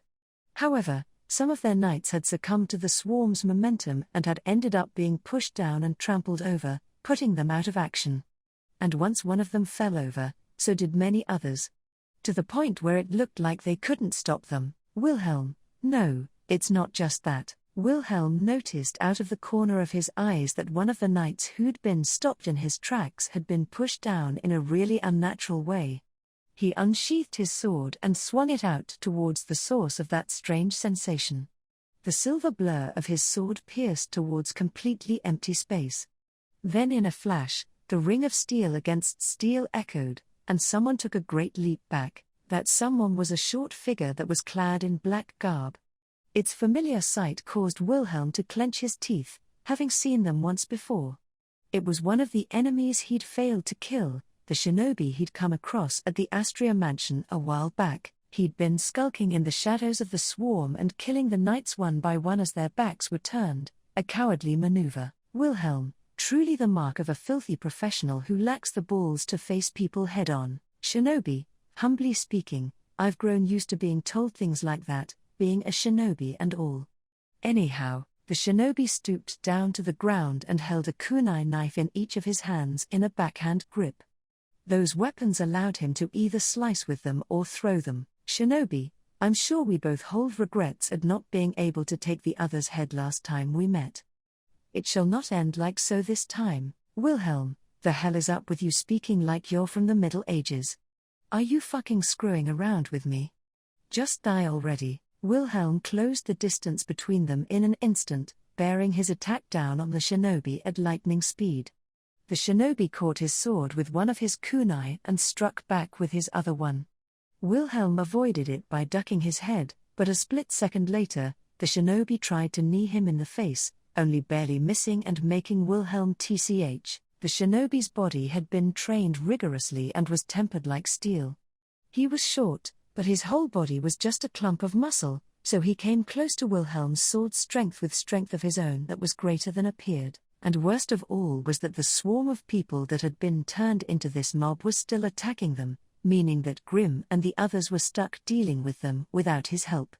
If he didn't finish things quickly here, it'd be impossible even for him to get rid of the swarm whilst taking on the shinobi. Wilhelm, that's why you need to hurry up and fucking die, you damn rat. Wilhelm fired off a piercing stab at the shinobi, which whistled through the air like rain. The shinobi dodged it using only the minimal movement required to do so, and then threw one of his kunais behind him. The kunai didn't pierce into Wilhelm, but rather into one of the legs of a knight who'd been keeping the mob at bay. The knight lost consciousness and was trampled over. Wilhelm, shit, shinobi, it's not just my lord who knoweth where your weak points are. If conditions were ideal for you, then there would be no way my humble self could prevail. However, these narrow spaces suit me better. Wilhelm, there was a reason why the shinobi's words had sounded so composed, and that was because of how narrow the area they were fighting in was. Surrounded by the swarm, the subjugation force were just about managing to push them back with their backs pressed against each other's. But each time one of their men fell, so did the space they had available to them. Naturally, that meant that Wilhelm had very little room to operate in. He couldn't swing his sword, so all he could do was stab. Shinobi, so, all I have to do is dodge as long as things carry on like this. I need not keep myself on high alert if all you can do is attack in a straight line. Wilhelm, so you say. Wilhelm was in fact struggling with the shinobi who easily avoided his stabs. Things were going to get worse for him if they kept up like this. He'd end up getting out-pushed over time. Then, ? Well then, shall we swap players? Shinobi, GH. The shinobi was hit by a roaring punch that came whistling through the wind, blowing him backwards. The one who'd cut their way in, adding themselves to this brawl by means of some nimble footwork, was Roswell, now donning black gloves. She flashed the stunned Wilhelm a smile. Roswell, if the scene's shifted to one where it's all about fighting in close quarters, then there's no technique that works better here than martial arts. Will you let me handle this, Wilhelm, with your bare hands? He's going to end up chopping them to pieces with his kunai. Roswell, thank you for your concern, but these gloves are of a special make. They're a kind of weapon that one of my ancestors left behind. They can even stop the blades of holy swords, would you believe? Roswell spread out both of her hands to him and said this as if she were joking. However, it didn't feel like a bluff since he could sense a strange, overwhelming aura coming from her black gloves. In actual fact, Roswell's martial arts were far more suited to the shinobi's taijutsu. Normally he wouldn't entrust this to anyone whose skills were only half-baked, but Roswell's fighting strength passed with flying colors. The problem with him was that he really wasn't the type to leave things to others, no matter how defiant they were. Wilhelm, I should put up that sort of front up only with Teresia. Roswell, I don't know why you suddenly played up your spouse and hurt my maiden heart, though, if you say so, I will try and accept it. The shinobi, who'd been pointed at and forced to switch enemies, gave off an impression of dissatisfaction, seemingly narrowing his eyes beneath his black hood. Wilhelm took a step backwards and handed the reins of battle over to Roswell. He'd cover her back instead and try break the deadlock they were in. ILHELM. The very next instant, someone knocked into him from the side and sent him stumbling. When he looked to see who it was, he realized that it had been Grimm, now sporting an alarmed look on his face. Wilhelm began to ask him if he'd meant anything by doing that, but he immediately realized that he didn't have the time for that. Grimm had pushed Wilhelm away and found himself where he'd been standing. His ankle was grabbed by one of the pair of hands that had come up from the shadows. Also, their other hand had a hold of Roswell by her slender ankle. Roswell, damn th. They didn't even have the time to react. The two of them were dragged into the shadows in the blink of an eye, leaving behind ripples like the sort you'd see in a pond. Then their figures literally vanished from sight. Witnessing that with his own eyes, Wilhelm's breath caught, uttering not a single word. Shinobi, what an awfully good sense of perception. We've invited the wrong guest thanks to that. Wilhelm, what, Shinobi, though our Lord had instructed us to. Oh well. Either way, the shackles of the curse shall fall apart in this city. Now is the hour, for all my service up until now. Wilhelm, you bastards, always saying whatever you like. The hell are you all thinking? Wilhelm bellowed that out at the shinobi, finding himself once again face to face with him after he'd been denied their challenger exchange.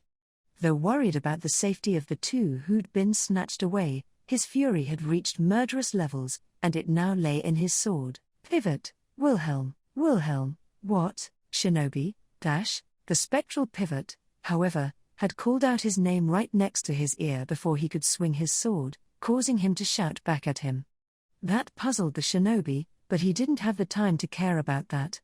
Instead, he turned around. He understood why Pivot's voice had been so frantic, tightening his grip on his sword. Members of the mob were being ruthlessly swept away by scything blows. Namely, the people who were at the outer edge of the perimeter, the last rank of them who'd been trying to swarm the subjugation force. Their blood splattered everywhere and their limbs went flying off due to the sheer strength of the blow.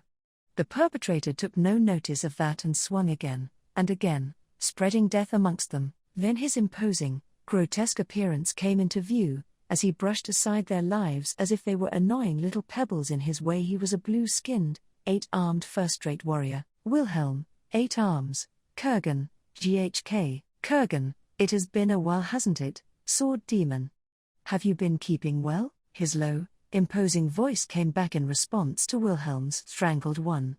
As soon as he stopped, he looked over to the shinobi who was standing behind Wilhelm, and said, Kurgan, did you mess up? I've been saying from the very beginning that it wouldn't go as he expected. I can just picture Stride's disappointment. Nevertheless, this is a golden opportunity for me. Shinobi, humbly speaking, even if I'm to die, that's part of my work as a shinobi. Even if I weren't shackled at the neck, I would follow my lord until I died, though I'm still yet to earn his trust. Kurgan, no one is going to believe that. Hence the reason for his curse rings, hence the reason for his plan, thus his hatred, and the words they exchanged couldn't be understood by anyone but them. Kurgan then turned his gaze over to Wilhelm. He was holding 4 cleavers in his burly arms, and a strong fighting spirit was emanating from his entire body. The lesser knight's feet froze in response to that strong sense of pressure which felt like a storm brewing up. Wilhelm, looks like I've got no choice but to deal with this guy.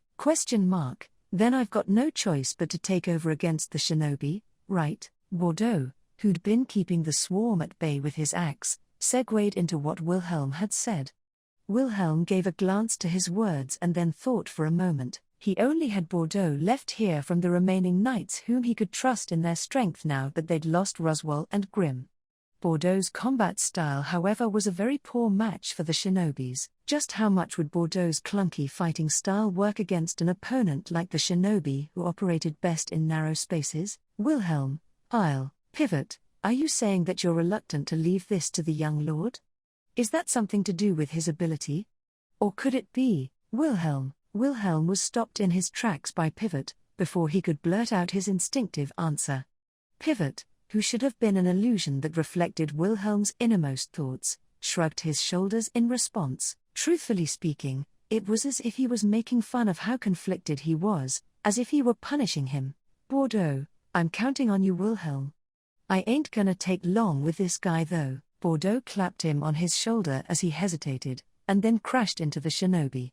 Once he started, he couldn't be stopped. Likewise, Wilhelm couldn't afford to worry about him now that he was face to face with a formidable enemy that had to be dealt with. Kurgan, my gratitude for this worthy foe.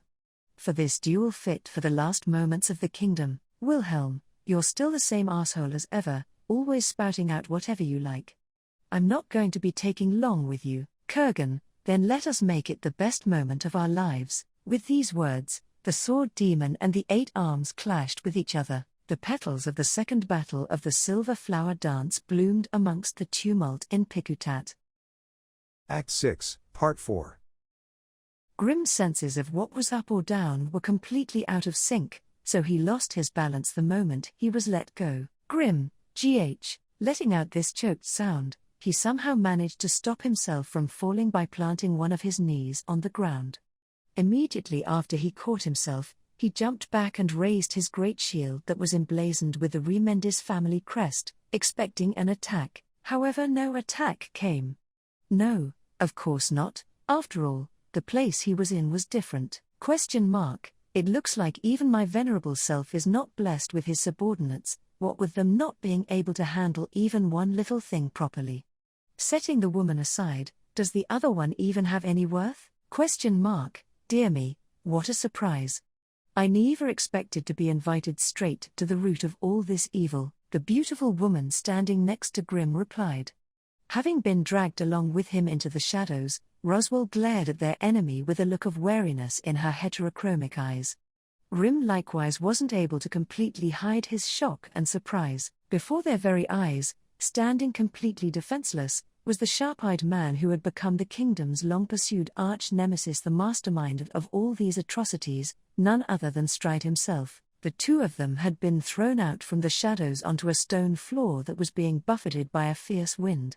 Taking a closer look around, Grimm realized that there wasn't any cover around them and that they were on the rooftop of a tall building. They were in the heart of the city, or so he thought, as he lifted his surprised face up. If they were in the heart of the city, on a building that almost reached the sky, then that meant, Grimm, his field of view opened up, and he saw in front of him that imposing being, with its wings spread out, hovering in midair. The 3-headed dragon continued to roar in agony as its eyes flickered about with bewitching shades of color. Stride, it's a sight to behold, isn't it? A dragon from the legends of yore, sung about in folklore, groaning so uncouthly like this. Even so, I'm using 3 of my curse rings, the pride and glory of Wallachia, and still it manages to resist. Maybe I ought to praise it though and say I expected no less from a dragon. Roswell, the pride and glory of Wallachia. Where on earth did you get those from? Stride, what? You people still haven't figured it out. Did my venerable self overestimate you all a bit too much? Stride showed them the 10 rings he wore on his fingers and then sighed in disappointment.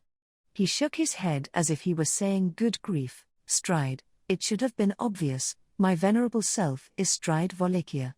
A relative by blood to the Wallachian emperor. That's why even the pride and glory of the empire was easily within mine reach. Grimm and Roswell, Stride, but then again, it does seem like you've all been fooled by the old foxes of the empire from day one. Stride casually revealed his lineage, which had never really been made clear before. Grimm gazed at him in astonishment due to the obliqueness of his response. However, Roswell only let out a short gasp. She looked down in thought for a few seconds, and then said, Roswell, we more or less worked under that speculation at our upper council meeting. The general consensus was that if anyone had gotten involved from the Holy Kingdom, the city-states and the Empire, it would have no doubt been the Empire. Even so, I never thought you'd tell us this so easily, Stride. I need not keep it a secret. So what if you know? Are you going to seek reparations from the Empire after things settle down? On the ruins of a kingdom that burnt to ashes, Roswell, or we crush all of your schemes and then find out how much responsibility the Empire holds for this. Once that happens, your home country's going to end up greatly damaged. Stride, humph, is that so? I care not one bit. Stride readily sneered at the notion of having any love for his country. Naturally, Roswell likely wouldn't have expected it to work, nevertheless she frowned. He'd sidestepped her question more than she'd expected. If he was truly a member of the Wallachian imperial family, then that meant that the Empire's ulterior motives had. Roswell, then that means they have nothing to do with you. If you don't care about them, then what the hell are you trying to achieve? Why did you kidnap the Sword Saint, summon a dragon, turn off our divine protections and tear down the Covenant? Stride, whilst we're on this subject, why not add why I summoned you here? All of these things, save for this last one, served only to satisfy the indispensable requirements to tear down the Covenant. Yet the answer to the last one is pretty straightforward. I needed to show you this, sorceress of the kingdom. Roswell, show this to me. No, to the sorceress of the kingdom? Stride, no, to you. The Mathers woman. I needed to show you this. Roswell was completely bewildered, as if she had no clue what Stride was saying.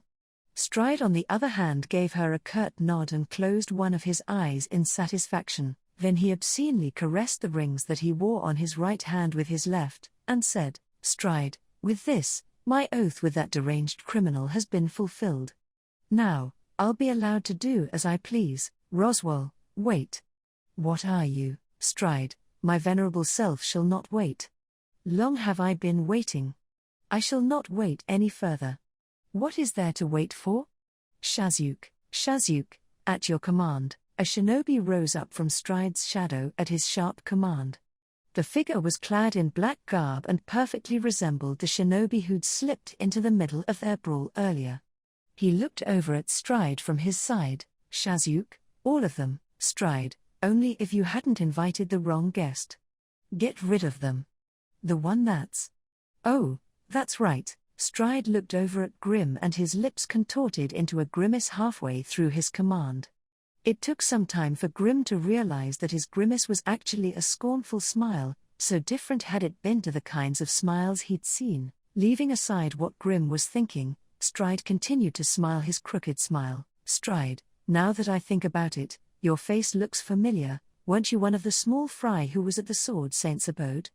I could have sworn you were. Oh, that's right. How amusing. How very amusing. This shall be amusing. Grim, where are you? Stride, what, you say? My venerable self is cooking up a masterpiece. One that shall be to my liking. Stride lifted his left hand up as he said this. The blue gemstone that was inlaid on his middle finger ring shone with a bewitching radiance. Then a woman slowly walked up onto the rooftop. Roswell, Carol, Yue, Im. The one who'd opened the door to the rooftop and made their appearance was none other than Carol Remendis. She was a beautiful, blonde-haired woman with clear green eyes and, as far as Grim was concerned, the women he loved who he treasured beyond all else. Her entire body was caked in blood, and her night sword, which for her was her very pride and joy, was covered in fresh blood. Her eyes had no wool to them, and along her cheeks ran the traces of innumerable tears she'd shed.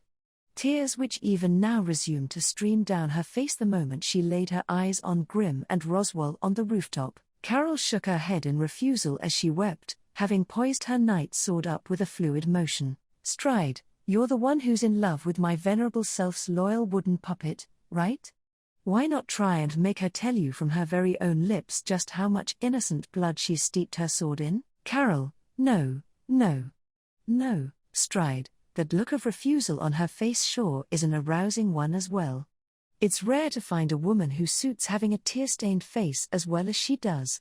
Surely that must get your hackles all raised up as a man?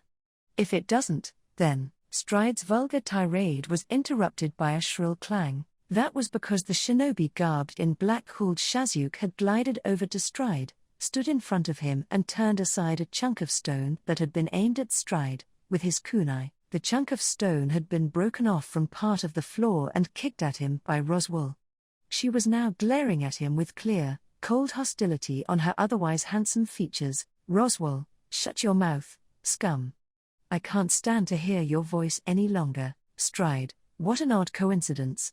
For some reason, my venerable self can't stand the sight of your eyes either. That blue one especially really gets on my nerves. Do you really think you've protected something by drawing this line? Don't get carried away, woman. Roswell, Stride, you and I are one and the same. Though I suppose there's a difference of up and down. Stride and Roswell confronted each other, both of them turning their emotions which were mutually blighted by hatred and repugnance towards the other. Looking at them from the corner of his eye, Grim raised his great shield and turned to face Carol. Even now, her posture was captivatingly beautiful. Even if she'd become stained in blood, all the days that she'd spent earnestly dedicating herself to her sword made her untrembling. "Carol, Grim. I'm sorry, I'm so sorry. Please, I want you to." "Grim, Carol, she was sobbing, her voice shaking with grief. Grim immediately understood what she was trying to say, and for that reason he had interrupted her, resolutely stiffening the look on his face. And then, as the woman he loved wept, he spoke the words he needed to tell her. "Grim, I love you." She arced her sword towards him ever so beautifully, and then unleashed her blow. He caught it with his great shield, and thus did sparks blossom, and so began here the fierce battle between the two lovers. Act 6, Part 5. Teresia felt a rush of air streaming into the room which reeked of blood, and lifted her head up. "Teresia, something must be going on upstairs." The black dragon remained over the sky above the rooftop of the spire, and along with it was Stride trying to get it under his control. Stride had returned Teresia back to her confinement after he'd cast his curse on the black dragon. The 19 corpses which had been sacrificed to summon the dragon still lay clumped on top of each other in a corner of the room, tormenting Teresia, as if they were cursing the horrible destiny that had befallen them. However, it was definitely Carol's heart that was being gnawed at the most by guilt for these victims, as she'd been the one to swing her sword at them against her will. Teresia really wanted to be next to her as she cried. She really wanted to hold her and hug her until her tears stopped, until her sobs couldn't be heard anymore. But Carol had been made to stand guard over the room somewhere Teresia couldn't see her. And that wasn't Teresia's only issue, something strange had happened to her body as well. She couldn't feel the presence of her two divine protections, the divine protection of the Sword Saint and the divine protection of the Grim Reaper, inside of her right now. "Teresia, I know that my divine protection hasn't moved on to the next generation though." The divine protection of the Sword Saint was a special kind of divine protection that passed between the people in the Astria family generation after generation. Teresia had inherited the divine protection from her late uncle, who'd been the previous Sword Saint. Thus, she was prepared that someday, a time would come where this divine protection of hers would leave her. But that wasn't what had happened right now. Her divine protection hadn't left her, it had fallen asleep instead. She'd realized that from her divine protection of the Grim Reaper vanishing, a protection she held different to her, Sword Saint 1. Yet, she wasn't hopeful enough to think that their vanishing was unrelated to whatever Stride was planning. "Teresia, what on earth is that man? What on earth is Stride thinking?" Teresia, trying her best to understand what was going on, wasn't saying these words to herself. She'd posed them as a question to someone. A someone that was sitting in front of her, with her back turned to her. She was a young girl with wavy ashen-colored hair, who wore an ashen-colored robe that covered her entire body apparently. She was called Melinda and was actually Stride's wife. She was one of the people helping Stride out with his schemes, and it seemed like she was the one who'd chosen the 19 sacrifices. She'd been able to somehow perceive that they'd had divine protections, and so, "Teresia, he mentioned the word Evil Eye, does that mean you're from the Evil Eye tribe?" "But I thought the Evil Eye tribe was," Melinda, we were wiped out because we were a risk. I survived. If I hadn't been picked up by my lord husband, I would have died." Melinda turned her head to look back at Teresia and unexpectedly answered her words honestly. The Evil Eye tribe, that she'd confirmed she was from, was a kind of demi-human tribe that possessed a very rare kind of blood. and were said to be very few in number. They were said to be a tribe with eyes that possessed unnatural abilities which were different from the likes of magic and cursecraft. Teresia had heard that they'd all been wiped out by the Empire because of how dangerous their powers were in being able to see the unseen, interfere with others' minds and the like. In some respects, their treatment though was close to how half-elves were treated in the kingdom of Lugnica. The locations of their tribes must have been identified since they'd been all wiped out, or maybe worse. Then the fact that one of its survivors was helping Stride of all people meant that, Teresia, aren't you being used by Stride? Like, he's got his eye on your power by taking advantage of your persecuted position. Melinda, you're right, but what on earth's the problem with that, Teresia? This time Melinda turned her whole body around instead of just her head, before then sharply tilting it at Teresia. Her eyes were still squeezed tightly shut, however she was looking at Teresia from behind her eyelids. She could feel such a strong sense of pressure, so much so that it convinced her of that. Melinda, the only thing my lord husband wants from me is the power of my abominable blood. But I don't mind that. I'm fine with being wanted by my lord husband just for how I am. Teresia, you're actually satisfied with being wanted just for your power? Melinda, there are countless more unhappy marriages. Looks, age, pedigree, lineage, all I have to offer amongst these things is a power like mine.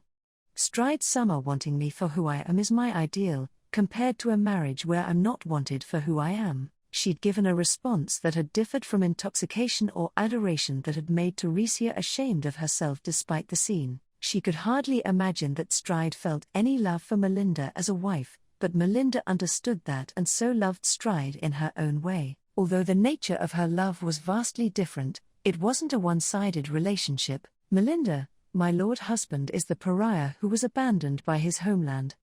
My lord husband is the fang of the criminal who curses destiny. My lord husband is the savior of us outcasts who were rejected by history.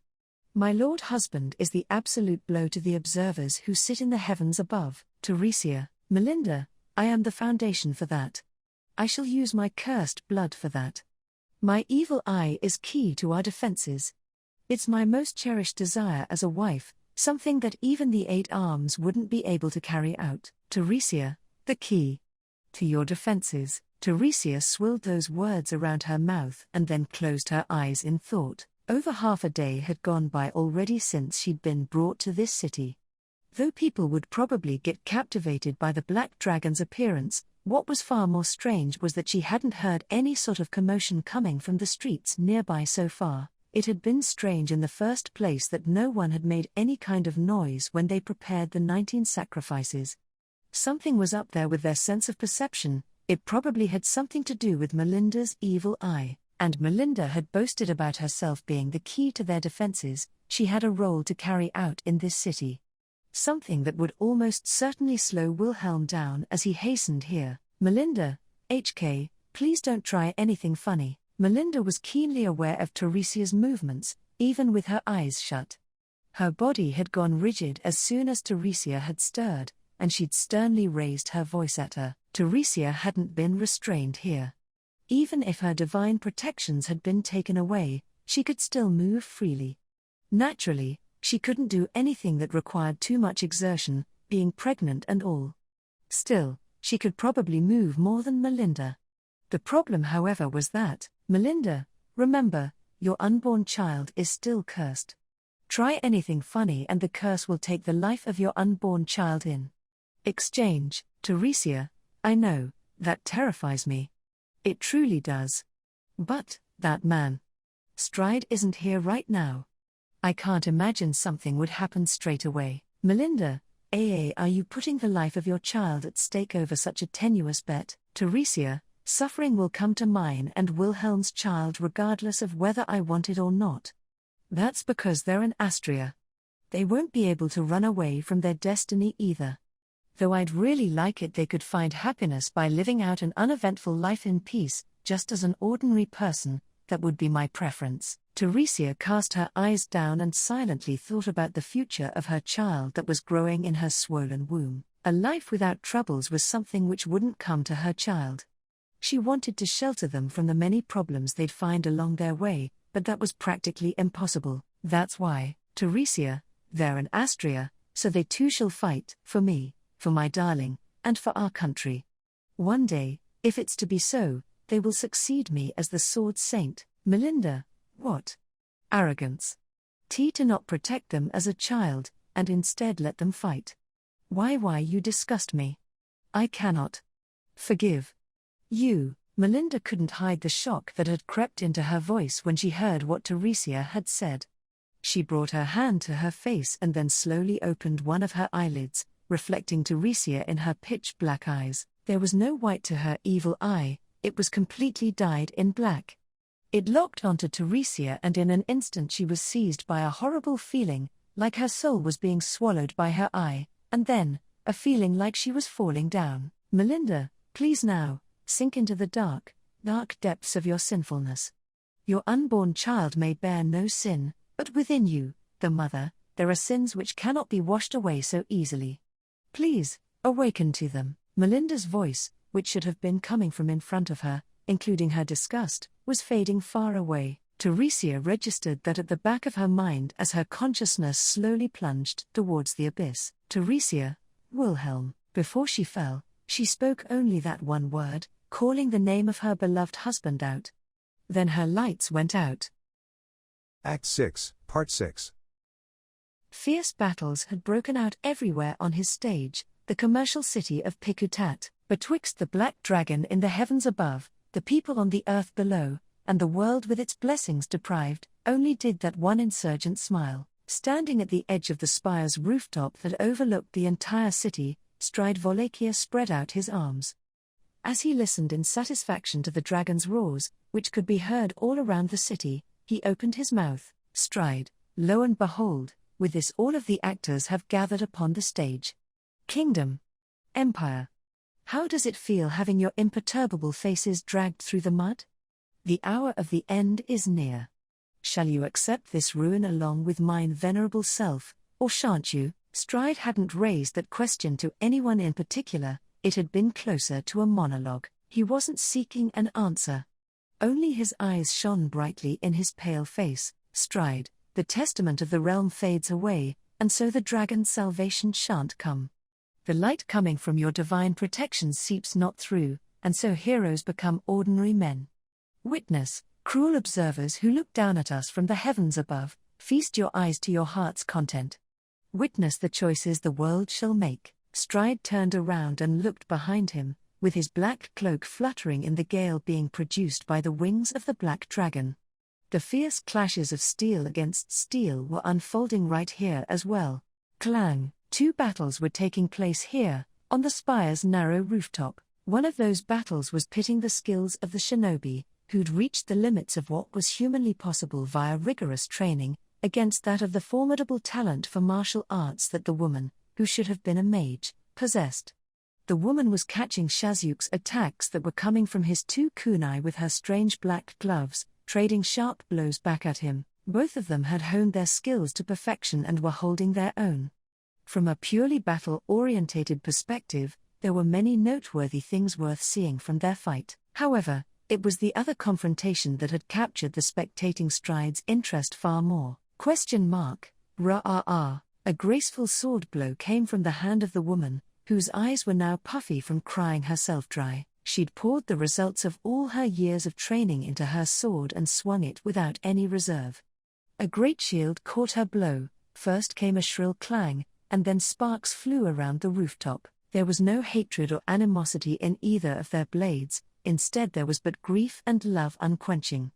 The sight of the two lovers crossing swords with each other against their will gave rise to a sweet numbness in Stride's heart, though maybe, to be more accurate, he couldn't exactly call this clash between sword and shield with stuff like crossing swords or blades. Stride, but there's no way that her skills were so middling originally. Could she be fighting against the curse with her emotions? What an absurd puppet. Stride shrugged his shoulders in disappointment and then let out a sigh at the battle that was unfolding in front of him between the swordswoman and the shieldsman. The swordswoman was bound by his curse, yet she wasn't showing the true extent of her ability. From her neck down, the curse still compelled her to do as he willed, but the fact that he hadn't shackled her mind for his own amusement had backfired. Of course, the shieldsman's ability to defend himself against her blows was outstanding as well, but, Stride, he's someone who I hadn't anticipated. When you look at him, he should be no more than just some small fry, but he's gone well above and beyond my expectations. In that case, that leaves me no choice, I'll have to come up with a little something. Saying this, Stride brought his finger to the gemstone encrusted on one of his rings, the one that corresponded to the swordswoman. The ring's blue glow grew stronger the moment he touched it, and the woman's groans grew louder. Swordswoman, GHH, no. Grim. Runaway. A pattern of blue swept up across the wailing swordswoman's entire body. Its glow could be seen over her clothes and light armor, causing the shieldsman to react in astonishment. However, the speed at which her sword blows were being delivered grew more intense the very next moment. The man caught her heavy blow that had come slicing horizontally through the wind towards him and was flung backwards by the sheer force of it. Stride was using his last resort technique that caused the curse to manipulate the body of its target so as to draw out the very limits of their potential.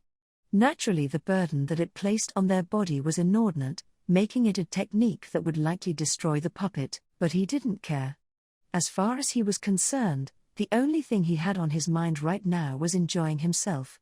His work had been done already.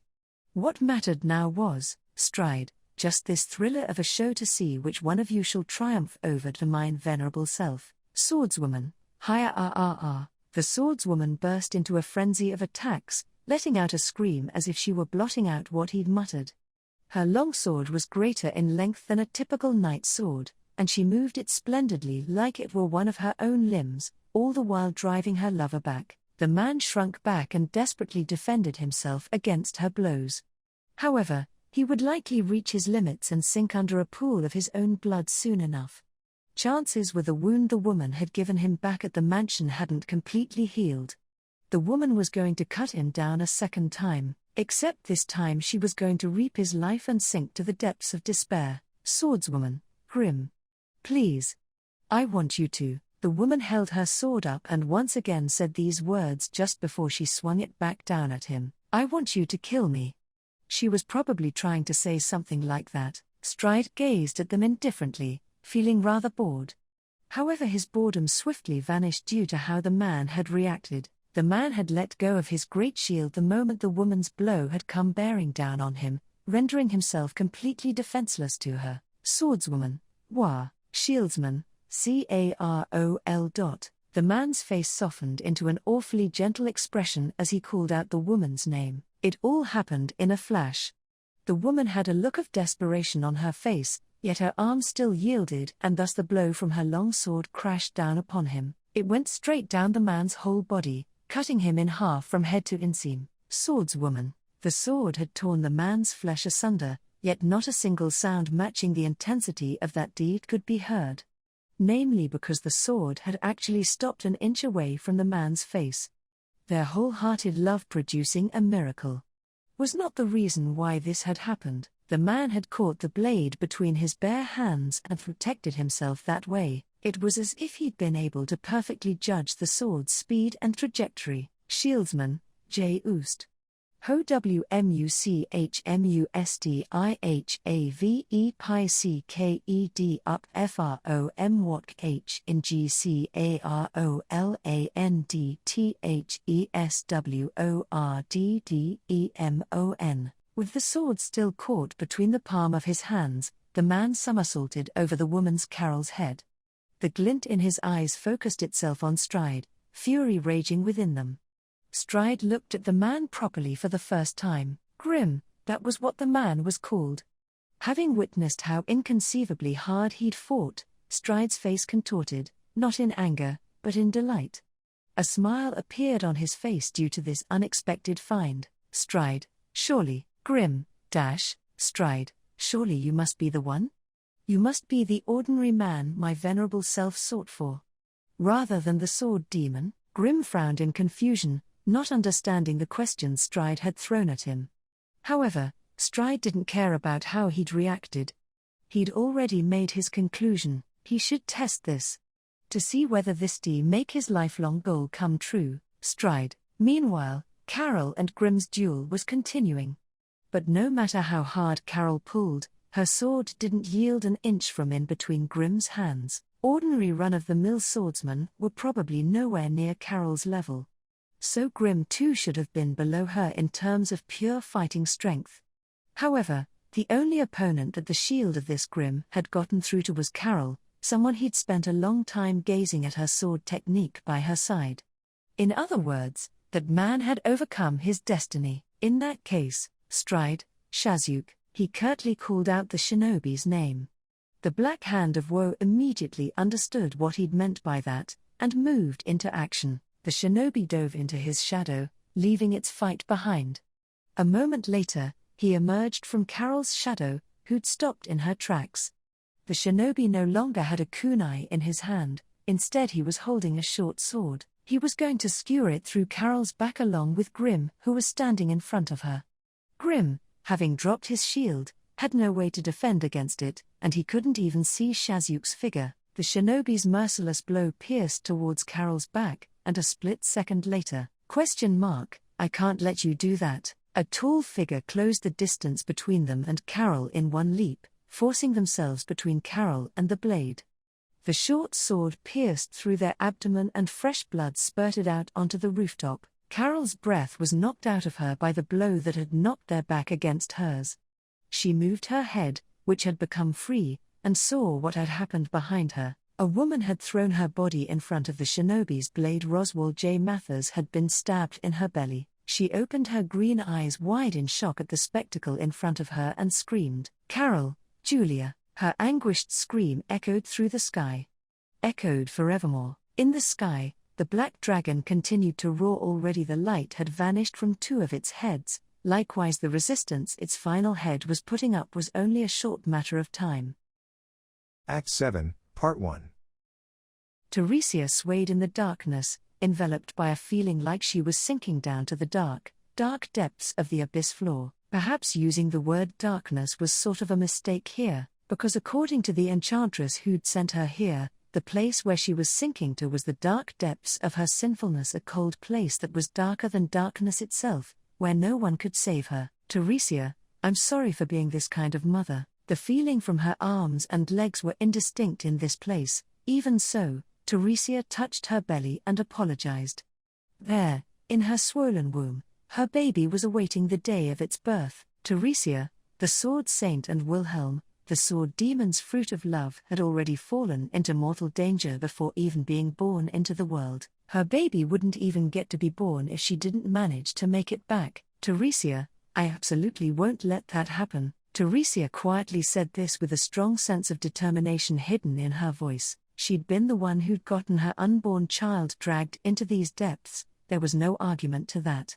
But there was no way she'd let that eat up her baby's fate before it was even born. Teresia desired for her child to be a member of the Astria family. There was a duty which the Astria family, lineage of the Sword Saint, had to carry out. That was the same for both herself and her unborn baby. Her child would likewise be born as an Astria, so they would also bear the same things regardless of whether they wanted to or not. Therefore, though ashamed of her own immaturity, Teresia implored that she'd be there with her child through the same sufferings. No matter what lay ahead for her baby, she would be sure to be with them and do all it took to protect them. Teresia, the abyss floor finally greeted Teresia as she set that determination in mind. She felt like she was stepping on mud as she knelt on the soft ground. She curled her body up to protect her belly and then strained her eyes in the impenetrable darkness. Her round blue eyes slowly started to adjust to the pitch black, and gradually the world around her became clear. And what Teresia saw spread out before her was, "Teresia, that's right. If this place is going to show me my sin, then I already know what I'm going to see." Teresia let out a sigh and squeezed her eyes shut for just a second, and then, when she reopened them, she saw head-on the situation she'd been placed in the area which had now come clear from the darkness. Teresia was alone, standing on top of a tower that had been built with rock. A barren wind was blowing by, and the sky was far, far away, as if it had forsaken the ground. The stone tower looked like it had been made from a child's building blocks, with treacherous rocks piled high. Standing at its summit, Teresia saw beneath her eyes a swarm of the dead filling her view from every corner. She could hear their gravelly, resentful voices that sounded like the rumbles of the earth. The army of the dead stretched out their blood-stained fingers and pointed towards Teresia above them, staring at her with their vacant eyes. She remembered each and every single one of their faces. Of course she did. Every single one of these dead were people which she had killed by her own hand. Teresia, these. Ah my. Teresia had taken up her sword as the sword saint in the demi-human war and reaped countless lives.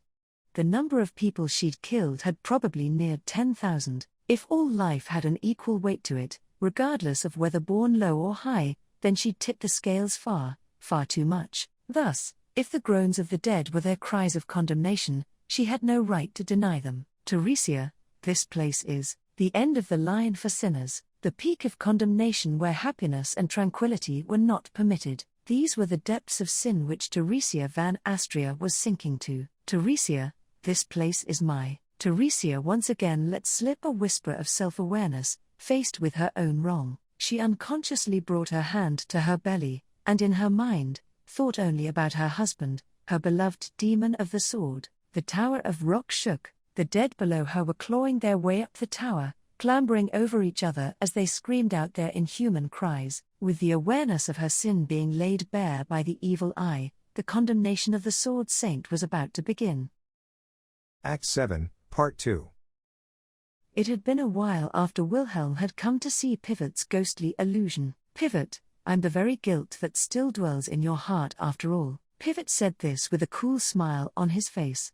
Wilhelm grimaced and let out a tch. Pivot's illusion had started a conversation with Wilhelm as he'd been cleaning his sword, taking advantage of the fact that there was nobody there with them. Wilhelm let out a short sigh, still refusing to look at him. Wilhelm, I'm listening. Pivot, you have my thanks. Then, shall we continue? Though, it's safe to say that what I'm going to talk to you about now is nearly all your own thoughts. Still keeping his smile on his face, Pivot shrugged his shoulders, looking quite human for the spectre he was.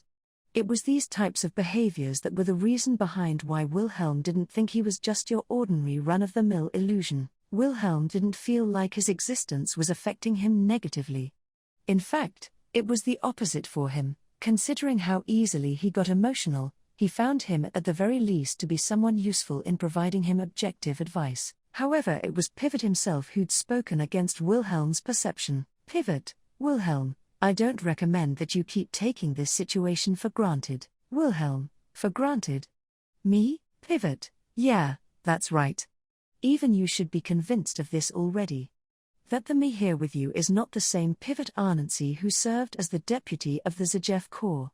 In the end I am a silhouette that was created from the likeness of the Pivot you know. I'm no more than a fake. Wilhelm, it's not Lee. Pivot, it's not like that. Then try and ask something really personal please. Like about Pivot's childhood memories or his family. I wouldn't be able to tell you the first thing about them. Wilhelm trailed off his words and Pivot continued his. Pivot, because you don't know anything about Pivot's past, or his family.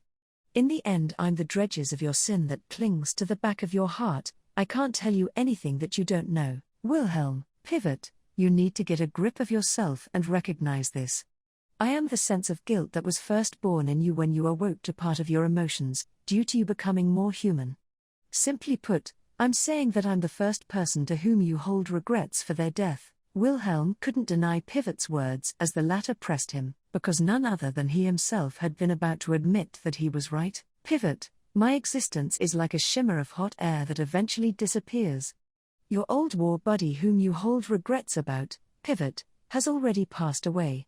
You won't have the opportunity to speak to him ever again. Wilhelm, Pivot, that's why Wilhelm, you have to become aware of this. Pivot cut his words off there and looked directly at Wilhelm. A faint trace of emotion was lodged in his creased expression as he told him, Pivot, it'll be your turn next. ? Your mind isn't quite here right now? Wilhelm, tch. An overpowering blow came bearing down on him as payback for his momentary lapse. His opponent's blow brought forth a fierce gale, a deadly tempest that raged at tremendous speeds. Step back or jump to the side. Making a snap decision, Wilhelm plunged forward using his holy sword to shield himself. The blade of his holy sword, which bore the name Astria, caught the impact of his opponent's cleaver, which was more than twice as wide as his own blade. His chosen steel took the blow right at its core, but it protected its owner without breaking. Just barely, though. His opponent's thunderous voice struck his eardrums just as the shockwave that followed his blow raised the stone street. He just barely defended himself against the storm his opponent had unleashed. However, that relief didn't apply to his surroundings. The aftermath of his blow spread around them without relent, blowing away many of the townspeople who made up the encirclement. Wilhelm clenched his teeth hard, seeing their figures come apart, scattering blood everywhere. Wilhelm, G.H. ? You cannot afford to be distracted. Turn thy sword to me, and I shall turn mine to thee. This is the greatest performance in life itself, so don't ruin it. Wilhelm, your theatrics are like a fucking spitting image of your nonsensical owner, don't you think? Wilhelm cursed and spat blood out of his mouth. The attack hadn't hit him directly. However, his opponent was the Eight Arms Kurgan, the war god, who'd assumed the name of strongest in the Wallachian Empire. Merely the wakes of his attacks were enough to be a threat to the lives of the people around them. Even Wilhelm couldn't avoid pain and fatigue as he continued to parry his blows, searching for an opportunity to attack. Even if not for that, the situation was looking really bad for Wilhelm. No, for the kingdom's subjugation force. The city of Pikutat had fallen into the clutches of the destruction wish Stride, and its people had God knows how become his puppets. They were advancing on them with eyes that possessed no will of their own, having been made into a mob. The subjugation force was being swarmed by their sheer number, and were at a huge numerical disadvantage. Finally, there were Shinobi's lurking in the shadows, and Kurgan himself, who didn't care about the damage he inflicted on his surroundings. Being driven into a corner described it perfectly. Pivot, things are really getting more and more perilous now. Wouldn't this be a good time to recall what I said? Wilhelm, shut up. Pivot, who was at Wilhelm's side, called out to him as he checked the grip of his sword. After he responded so abrasively to him, Pivot narrowed his eyes from behind his monocle. Pivot, driven into a corner, it's rare to see a scene that symbolizes these words so well. Wilhelm, Pivot, Teresia Donno's been captured, Carol Donno's been made into a puppet, Miss Mathers and Grimm was swallowed by a shadow, and no one has any idea where they are. The young lord is at a disadvantage against the shinobi he's fighting, and everyone from the subjugation force, including the Zajev Corps, are going to eventually be overwhelmed by the swarm of people. And as for you, Kurgan, you seem to be entranced by the evil eye. Wilhelm, what? Pivot stated everything that was wrong about the situation they were in, and then came Kurgan's low voice, as if he were finishing off the last bit. Wilhelm raised his eyebrow. Of course he hadn't actually been able to hear the spectral Pivot's words, and it was mere coincidence that it had seemed like their words had been interlinked. However, Kurgan had shouldered the 4 cleavers he carried in his 8 arms and still had a disappointed look to him on his otherwise solemn features that seemed chiseled from rock. Kurgan, it's that devilish light which the girl from the Evil Eye tribe, Stride's wife, possesses. I know not whence the chance came for you to be reflected in that girl's eyes. But it disappoints me that you've been caught in her snare. Wilhelm, did you say Evil Eye? Wilhelm couldn't believe his ears. The Evil Eye was a unique ability that only members of the endangered tribe called the Evil Eye tribe possessed. Their ability was considered to be different to stuff like magic or divine protections. Nevertheless, they were in a time where the members of the tribe itself were said to be on the brink of extinction. There hadn't been any opportunities, or such, for Wilhelm to fall under its spell. Wilhelm, was it at the witch's lair? Pivot, the Evil Eye snare was left behind in that valley of fog by Stride's crew when they retrieved Sphinx's legacies. If as a result you were entranced by that, then we have an answer to my existence as well. Wilhelm, but it wasn't just me who went there. Grimm and the others should have been there too. Kurgan, that's why I'm disappointed. Sword Demon. They say those who become captives to the Evil Eye are only those who are weak of mind. That's to say, if nothing strange happened to the rabble who visited that place, then He was just saying that the only one who'd been experiencing a weakness of mind was Wilhelm, in being the only one captivated by the evil eye back at that place. Wilhelm was lost for words due to the sheer weight of what Kurgan had informed him. He had never thought of himself as being weak, or anything like that. He could say that about both his state of mind and the way he lived his life, not just his swordsmanship. Weakness should be despicable, so the word itself should have been the last thing used to describe him. Why had it befell his current self?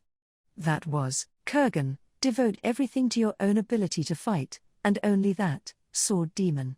It will hone you in steel.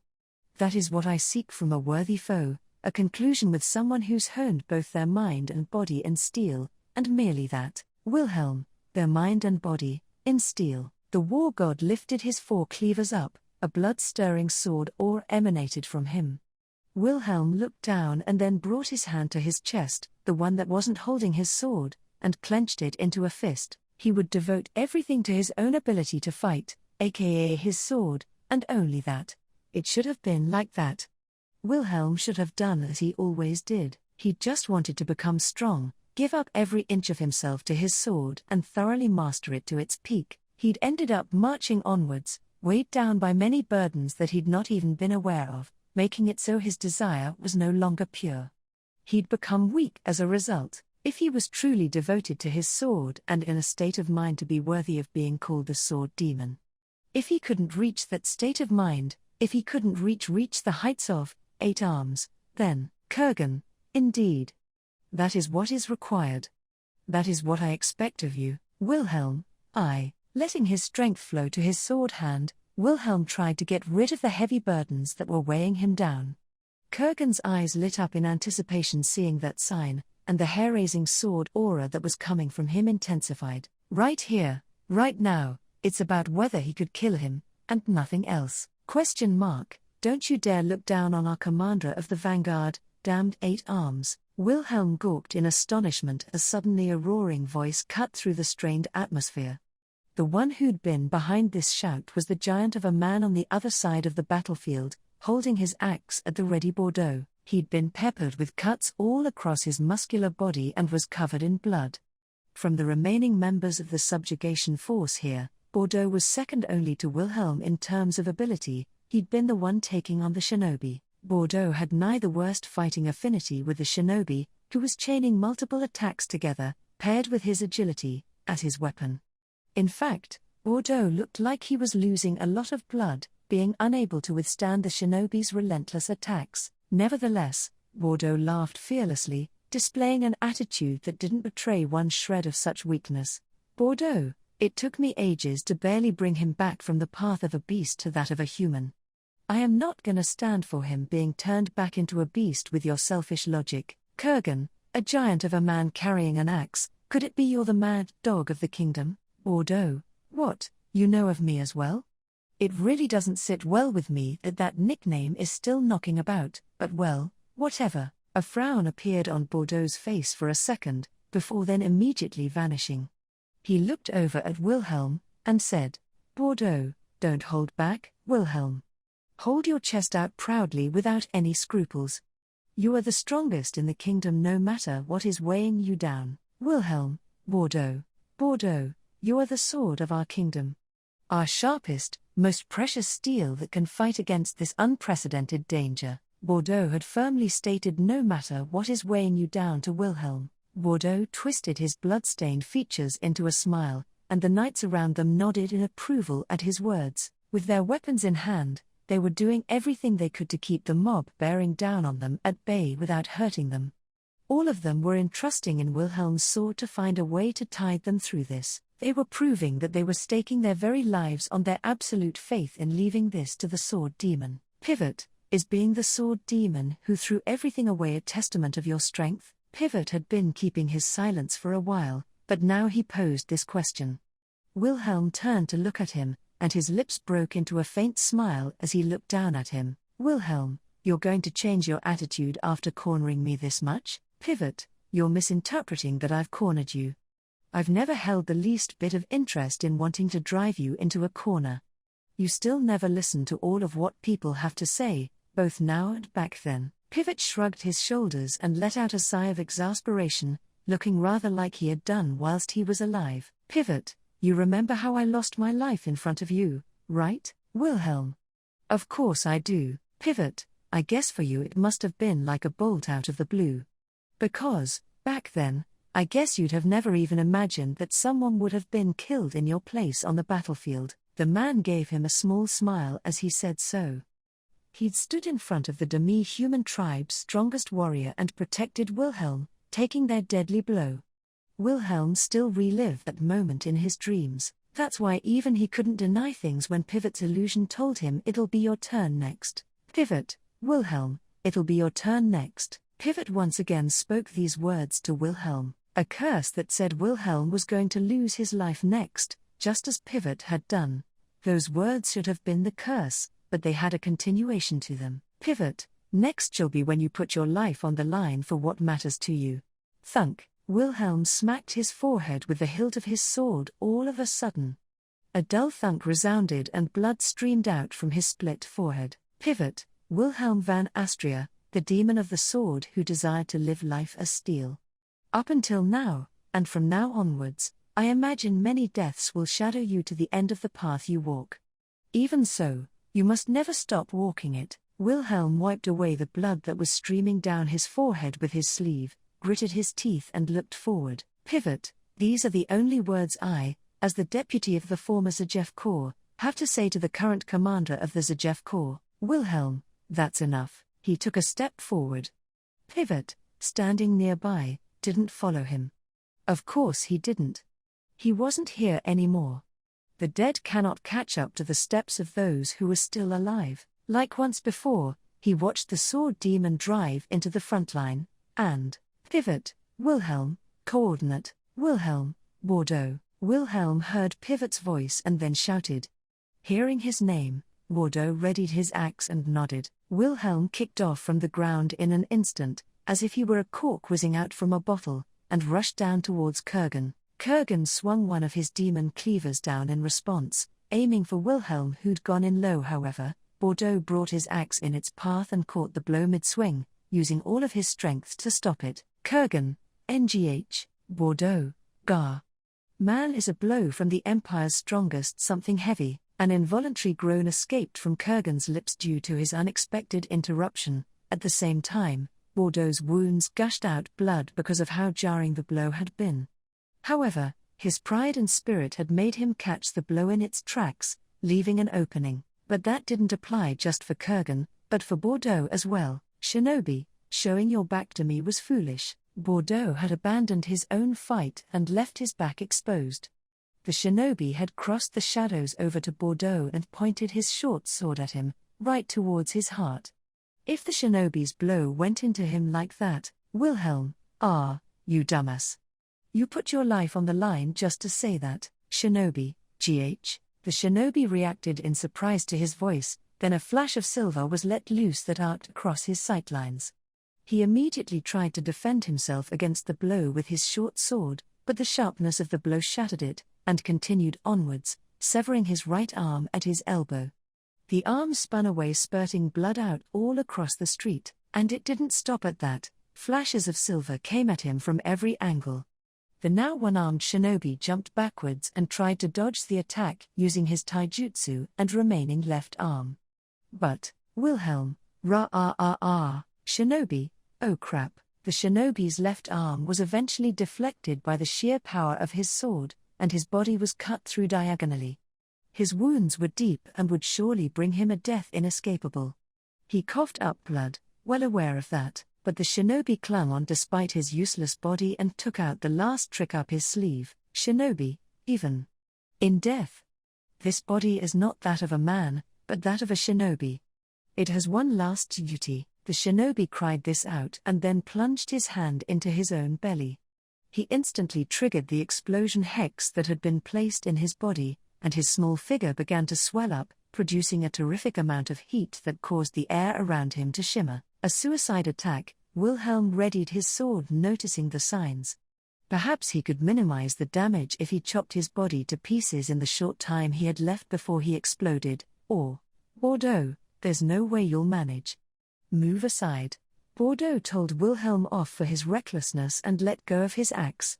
He kicked the shinobi down and pushed Wilhelm back, covering the enemy's body with his own. The diminutive shinobi ended up pinned down under Bordeaux's giant body, and straight after, bang, a tremendous bang led to a shockwave that surged through the streets, giving Wilhelm the illusion that the entire city had shook for a moment. But in fact the explosion had practically no effect on the city as a whole. Cobblestones had been torn up, the shinobi's corpse had flown up from the upended street, and finally, Wilhelm, Bordeaux, Bordeaux had taken the brunt of the explosion with his body and had as a result lost consciousness due to its tremendous force. He was still breathing however when Wilhelm shook him. He was still alive despite the force of the blow. Wilhelm, what a tough bastard. Don't go dying on me. Breathing out a faint sigh of relief, Wilhelm instructed the subjugation force to form around Bordeaux and the injured. Now that the shinobi was out of the equation, their enemies became the mob and, Wilhelm, now we can settle this without any distractions getting in our way. Kurgan. Wilhelm turned the tip of his sword around and pointed it at Kurgan. However, Kurgan had closed one of his eyes and was looking at the ground zero of the explosion, instead of at Wilhelm. He gave a curt nod, not to Bordeaux, but to the shinobi that was scattered there, as if to mark his end. Then, Kurgan, nevertheless, you're in a slightly different state than I'd hoped for. Wilhelm, indeed. It seems like I've picked up too many distractions to throw them away. Kurgan, Wilhelm, that's why I don't feel like losing anymore. He was hesitant to say that the situation had improved. Teresia was in the enemy's clutches, Carol was a puppet, he had no idea if Roswell and Grimm were safe or not, Bordeaux wasn't stirring and the subjugation force was close to collapse. Yet, despite all of that, Wilhelm, defend the kingdom. Subjugation force, Roger. Wilhelm bellowed that order out, imitating the man who'd once shouted like he was spitting out blood. The brave men of the subjugation force responded vigorously to the sword demon's rousing shout. Wilhelm bore down on Kurgan once again, as swift as an arrow that had been let loose. The holy sword Astria and the demon cleavers clashed together, and thus did sparks fiercely blossom. Act 7, Part 3. It plunged through her torso, a scorching hot sensation welled through her body, and her knees gave way. Her body had moved on her own. What blunder, what error had she made? There's no way she was going to die. It was her own unmistakable standpoint, it should have been an unwritten rule. Nevertheless, she'd let her feelings take over and threw herself over like this. Yeah, but even so. Yeah, but then. Yeah, but still. ?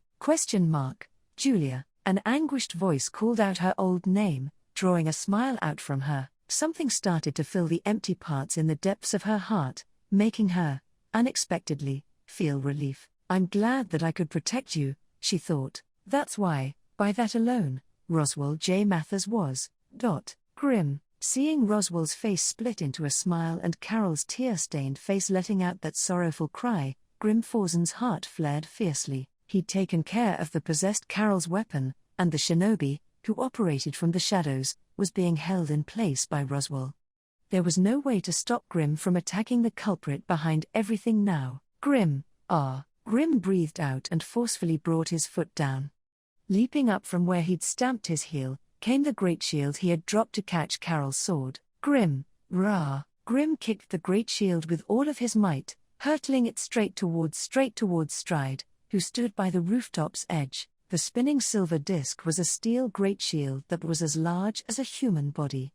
Its momentum and force made this into a weapon that could easily break a human body were it to score a direct hit. It was hurtling towards the defenseless Stride. Shazuk, my lord, ? Whoa there. The shinobi Shazuk had attempted to stop that blow of silver, but was stopped in his tracks by Roswell, despite having been stabbed in the belly. She grabbed Shazuk's arm with her heavily injured body, so as to not let the assassin escape, and smiled sweetly with blood trickling from the corner of her lips. Julia, you can't just be so cold to disturb a woman's stomach and then tree and scurry away. Shazuk, Shazuk shuddered at her pale smile. And, that delay proved to be fatal. The great shield still hurtled towards Stride without any signs of stopping. This man had declared himself as someone unable to fight. Naturally, that meant he had no way to stop the blow. Stride, TCH, the sound of steel against steel clashing against each other overlapped with his TCH, giving off a dull thunk. Grimm's great shield struck the floor of the rooftop and rolled away. But the figure of the man collapsing from being hit by the great shield was nowhere to be seen, and that was because Stride had brushed the great shield away with a crimson sword he had drawn from the sky. Grimm, is that the, Julia, is that the Yang sword Wallachia that's handed down in the Wallachian Empire? Coughing up blood, Roswell's words swept away Grimm's doubts. It was a beautiful treasured sword that looked as if it could burn the hearts of anyone who laid their eyes on it to cinders. The crimson blade gave off the appearance that locked within its steel were undulating flames. The jewels encrusted on the sword shone with nothing but the brightest radiance. Were you to pin a treasured sword that carried the supremest value, it would be no doubt this sword itself. However, their surprise at the Yang sword didn't stop just at its beauty. Stride, NNGH. Damned thing. Immediately afterwards, Stride gave a howl of annoyance and his face contorted in pain. His left hand, his thin arm that was holding the Yang sword, had suddenly burst into bright red flames. The heat and pain caused Stride to reflexively let go of his Yang sword. And just like that, the treasured sword was sucked back up into the sky, before it even dropped onto the rooftop's floor, vanishing from sight. It had disappeared just as quickly as it had appeared, however. The flames on Stride hadn't. Shazuk, my lord, your arm. Stride, I know. Shazuk moved his hand to his waist and threw a kunai down at Stride's feet. Stride picked it up, and without any trace of hesitation severed his own burning arm at the elbow. The arm fell down onto the rooftop, still continuing to burn, until finally charring and turning into ashes. Even so, Stride had managed to prevent the flames from consuming him any further. He let out a long sigh. Stride, never would my venerable self have dreamed that I would have lost an arm. And on top of that, while letting his smoldered left sleeve flutter in the wind, Stride stomped down on the remains of his own charred left arm. He picked up his curse rings that had been engulfed by the flames with his arm from among the remains. The gemstones on those curse rings that he'd worn on his 5 fingers were beginning to fall apart, meaning that, you won't be doing as you please anymore, you bastard. A sharp, cold, dignified voice resounded from the rooftop. The one who had shouted that was the female knight Carol. She was kneeling down on one knee, holding the fallen Roswell in her arms. She turned her crystal-clear sword aura towards Stride as she called out to Roswell in her arms. Carol, Mather's Summer. Please hang on. During this moment of offense and defense, Shazuk had extracted his arm from Roswell's belly and returned to Stride's side. There was a river of blood which Roswell had shed around where she'd collapsed. Carol unfastened her cloak and wrapped it tightly around her wound as a makeshift tourniquet. However, the cloak absorbed far too much of her blood and became incredibly heavy. Her blood wouldn't let up. Roswell's life flowing out from her wasn't stopping. Carol, Mather's Summer, please open your eyes. Julia, you called me. Julia. I didn't mishear you, right? Suddenly, Roswell frailly opened her eyelids, and her lips stirred. Her tone of voice felt just like she was teasing. Hearing those words, Carol gave a small gulp. Then she shook her head while holding back tears. Carol, if I call you that, please, would you tease me, like you always used to? Julia, yeah, that would be nice, indeed. Yes, that would be nice. With a smile on her deathly pale face, Roswell nodded several times. And then, with a trace of awfully faint emotion lodged in her heterochromatic eyes that were reflecting Carol in them, she said, Julia, at my home, there is a butler called Klein. Tell them that I'm entrusting Carl to him. Carol, no, you can't. Please, Mathers, Julia. Roswell placed her finger on Carol's lips, so as to shush her tearful voice. Carol gazed in surprise at her touch, and then, hoping against hope to cling onto her. Carol, Julia, please. A single tear trickled down her cheek. Seeing that, Roswell no, Julia let out a long sigh as she looked on at her with affection. Julia, find happiness with Grim Kun. Carol, Julia, At the very end, her final words were that of a prayer. Her weight inside from between her arms grew heavier. However, something had left her instead. Carol, Julia, Julia. Julia, Julia, Julia. Julia's head tilted forward, with the strength from her body leaving her. And her strength wasn't the only thing. A far more important, the most important thing had left her.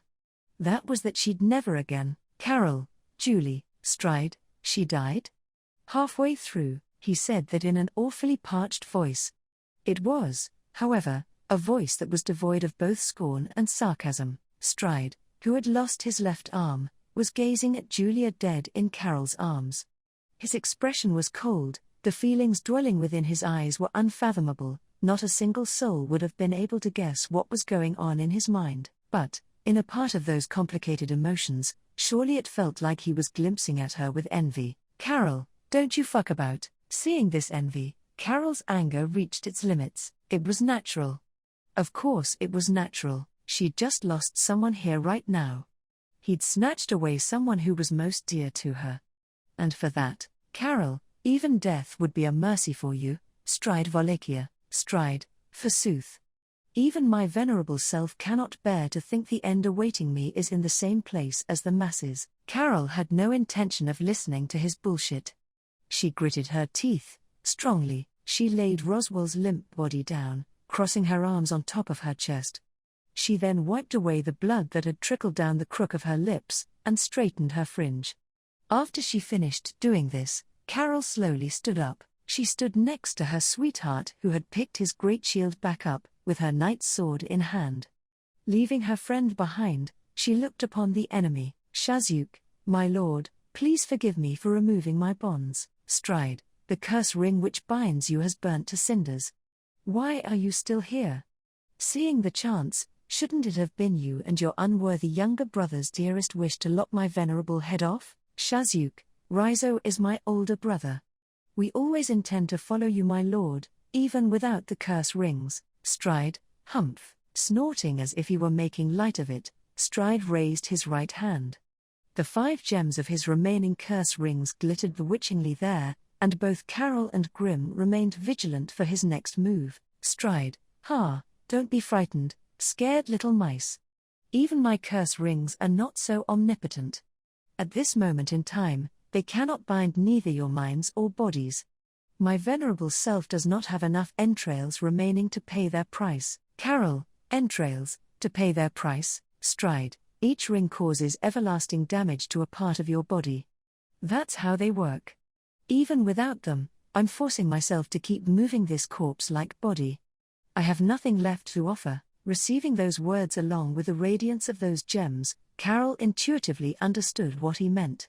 And it horrified her. Stride had worn 10 rings on both of his hands. If he had to pay a price for each one of them, then the one standing in front of her was in its truest meaning a being whose body was like that of a corpse. While keeping up a ritual that brought him closer to his own death, this man had made it here unscrupulously piling up his villainy. Where on earth had his tenacity and source of insatiable malice come from? Carol, I hear that the imperial family in the empire can be quite ruthless.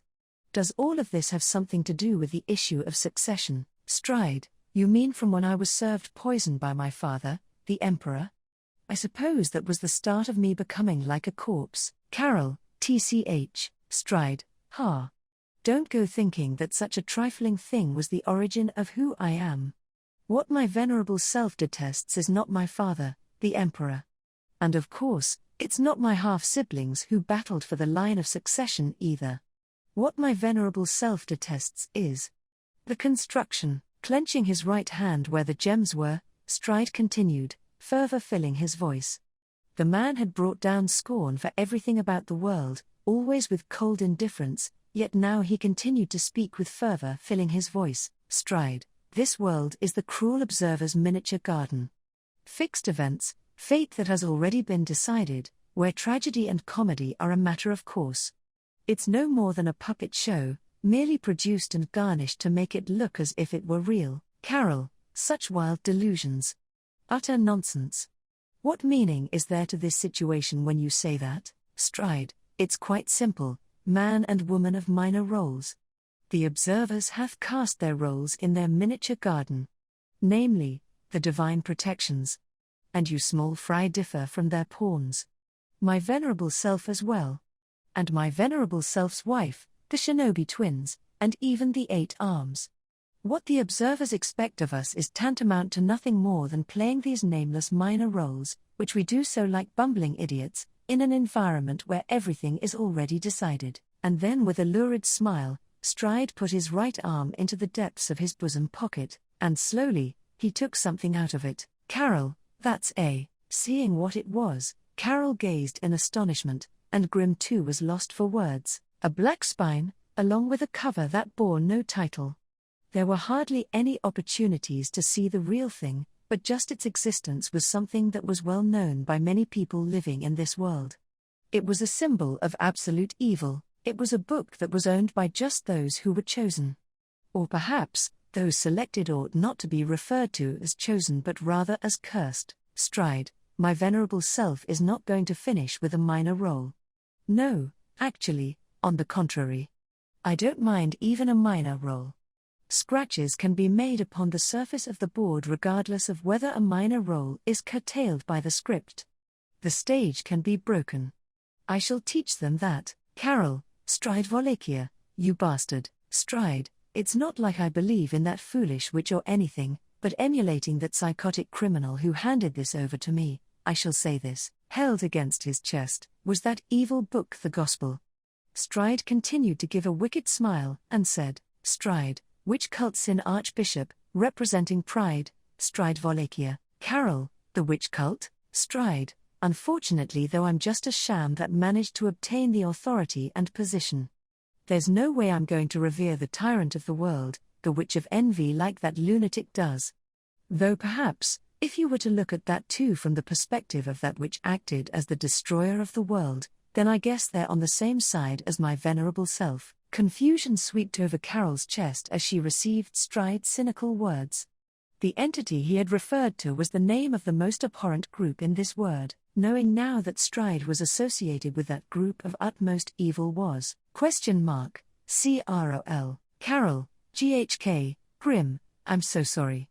I've made you suffer so much. Grim, is fine, besides, you shouldn't dwell on it too much. Carol, shaking his head, Grim solemnly stiffened his gentle features.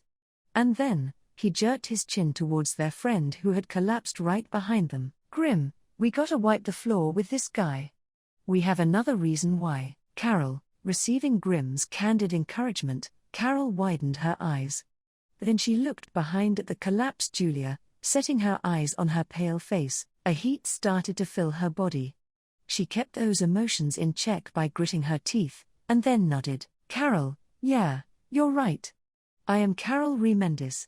I am a daughter of the Remendis family, which has for generations served as the sheaths of the Astria family. But now, just this one time, holding out her knight's sword in front of her, Carol firmly squeezed her eyes shut. Every single day flashed by behind her eyes, from the time they'd met until the end. Time and time again she'd annoyed her. Time and time again she had angered her. Time and time again they had smiled and laughed together. Time and time again, she had thought of her with fondness. That's why, just this one time, in just this moment, she wasn't a daughter of the Remendis family, but rather, Carol, as Julia's friend, I will cut you down, bastard. Repent for everything you did to Teresia, Summer and Julia, the most important people in my life, and die. Saying those words as a vow, Carol pointed her sword at Stride. Seeing that, Stride's smile deepened. His look couldn't help but betray delight. Stride, excellent, ordinary woman, well said. And, what about you, her partner with a minor role, have you nothing to say? Grim, no. Stride, oh, a short, immediate answer.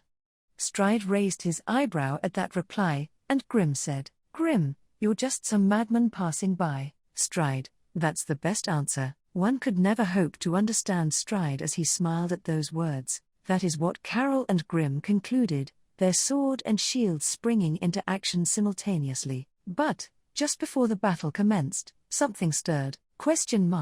Ruor. The breath of the black dragon that had been freed from the shackles of the curse rings raced down towards the 4 people standing on the rooftop in one fell swoop. Act 7, Part 4. Puff, pant, she continued to run for dear life despite being out of breath, as fast as she could so that they wouldn't catch up and grab her. The ground beneath her was muddy, so there was a good chance of stumbling and falling if she didn't take care. Yet, if she paid too much attention to that, then there'd be no avoiding the clutches of the dead who were chasing her right now. She was up the creek without a paddle. She'd never thought her stamina would fail her this much. Though it was natural when she calmed down and thought about it. What had she ever done to improve her own fitness? She'd been living happily, feeling at peace, ever since she'd cast her sword aside. Never had she seriously devoted herself to the sword. And with her having to hold her swollen womb on top of that, why on earth had she thought she could run away? Regardless of that, she had to run away. She couldn't let herself be caught. In her head she knew that this wasn't real, but at the same time her soul understood that there was no way that what happened here wouldn't not have some kind of effect on reality. Teresia, I've got to escape. No, wait. Teresia shook her head and tried to shake off all the complaints that were crowding her mind. What would running away achieve? What would keeping on running do? That's not the way it should be. There was some purpose to Teresia being roped up here in the depths of her sin along with her unborn child, and that was for her to defeat Melinda's evil eye, the evil eye tribe girl who'd brought forth this darkness. Teresia, she told me, that she was the key for protecting the city. If that's the case, then surely it'll help Wilhelm if I can get rid of her evil eye. If Melinda was their key, then it certainly had something to do with her evil eye. Thus now that she'd dropped under the influence of the evil eye herself, it was a matter of whether she could interfere with it somehow. Even the least bit of change could possibly help Wilhelm. That was Teresia's battle, and even though she'd sworn that, and sunk down to this place, Teresia, I'm really such a weak woman without my sword. She gazed down at her hands and felt discouraged when she couldn't feel her divine protection of the sword saint. At the same time, she was disappointed in her own arrogance at trying to rely on the power she'd shunned so much. Teresia, taking a ragged gasp of air, Teresia looked back behind as she ran away. The swarm of the dead were reflected in her blue eyes. They were still chasing her after having just missed out on grabbing her at the stone tower. The many individuals she'd killed in the demi-human war were drawing near to her, wanting to make Teresia one of their own. Teresia looked at the faces of the dead, their faces streaked with bloody tears. She listened to their cries and then closed her eyes. It made her aware that her earlier discouragement was more cruel than arrogant. If she still had her divine protection of the sword saint, would she kill them again? Would she slay them all over again and reap their lives, after she'd already let them die? Could it be that this place was trying to teach Teresia that this was a sin? Was it even possible for anyone to say that Teresia's life was worth as much as the ones she reaped? Teresia's feet faltered in her escape from the dead as she was caught in her own thoughts. The dead stretched out their arms towards her. She couldn't dodge them, and one of them managed to grab her arm. Teresia's bones instantly began to creak, caught in his vice-like grip, making her shriek. Teresia, ugh. Wah-ah. Teresia swung her arm around with all her might, biting down her pain. However, the strength of the dead man was strong enough that she couldn't shake him off. And more of them arrived, grabbing her arms, legs, shoulders, trying to pull her down. She couldn't fight against such strength. The moment she thought she was about to fall, she felt her baby stirring in her womb. Even if I'm pulled down and torn to pieces, please let my child, just my child, be safe. Teresia, Wilhelm, wasn't here. He wasn't here. Teresia, Carol, wasn't here. She wasn't here. Teresia, someone, anyone, no one was here. Teresia was all alone in this place. Teresia, help me, Father, ? Why yes, of course. A hug that was so gentle as to want to make her cry came in response to her weak cry for help. Teresia spluttered out a faint "huh," and immediately after, a foray of silver blurs came racing forth, cutting down the dead who'd taken hold of her by her limbs. Those behind that were all men, each with a knight's sword in hand. They held their beloved swords steady in their hands and positioned themselves in front of Teresia. No matter where we are, Dad always has to show off. You know, we were worried about Teresia too. Huh? Are you all going to be knocking me down here as well? The man who'd hugged Teresia reacted in indignation to what the men had grumbled at him. Teresia shook her head in refusal both at his response and at the touch of him on her arms, because there was no way. There was no way this could be happening. You've taken on so many burdens, lil sis. Well, that may be 'cause you regret having to kill so many people as the Sword Saint. But, you needn't think of us as your sins too. Either way, it's thanks to your personality being like this that we can be here as well. She knew who those two talking to her were. Their smiling faces were gentle looking, and they were lazily holding their swords over their shoulder. Teresia, Cassiles and Big Brother Carlin. I'm here too, of course. Teresia, you're here as well, Big Brother Thames. There stood her little brother Cassiles and her second eldest brother Carlin. And finally, her eldest brother Thames, whose unassuming looks took after their father, was there flexing his muscles. Teresia's breath was taken away due to the appearance of her three brothers. She'd never expected to see them again. Long ago, in the midst of the demi-human war, the three of them had taken Teresia's place when she had refused to fight, and because of that, this is a miracle of love. Don't you think so, Teresia? Teresia, what are you talking about, father? What's up with that reaction? I thought you'd be glad. He said this, looking taken aback. He was sporting aristocratic-looking facial hair that didn't quite match his faint-hearted personality, but that made up one of his charming points as well, being her beloved father, Bertol Astria. Bertol had rushed to Teresia's side along with her supposedly dead brothers. Along with her awfully out-of-place relief, that meant one other thing. When Stride had attacked the mansion, Bertol had stood in front of Teresia to protect her from Carol's blade while the latter was possessed. Her father was still. Teresia, father, Bertol, you mustn't blame yourself, Teresia. Carol too. There's no reason why either of you have any blame, Teresia, but, there's so much I wanted to talk to you about, father. Hey, Bertol, I also have tons of stuff I regret I won't be able to do, of course. I won't be able to hold my first grandchild, and I wanted to be there for Carol's wedding. I was planning on making this year's wedding anniversary with Tishua something spectacular, and I even wanted to slowly get to the point where I'd have tried drinking with Wilhelm Kuhn, but Teresia couldn't hold back her tears as she listened to all of Bertol's regrets. She really wanted that. She really wanted to give him that, yet, he'd never get that chance. He would forever live with those regrets. Bertol, but, you know, Teresia, I'm okay with that. Teresia, huh? Bertol, you can't live without having some regrets. You can't achieve everything you want.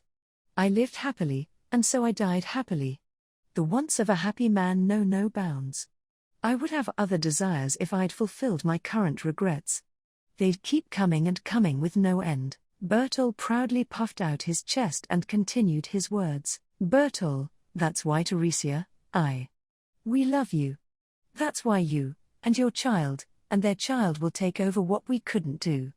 We're okay with that, Teresia, father. Bertol, so, let us dig deep to give you that. Hey, you guys. Bertol lifted his head up and said that while keeping a certain air of gallantry about him.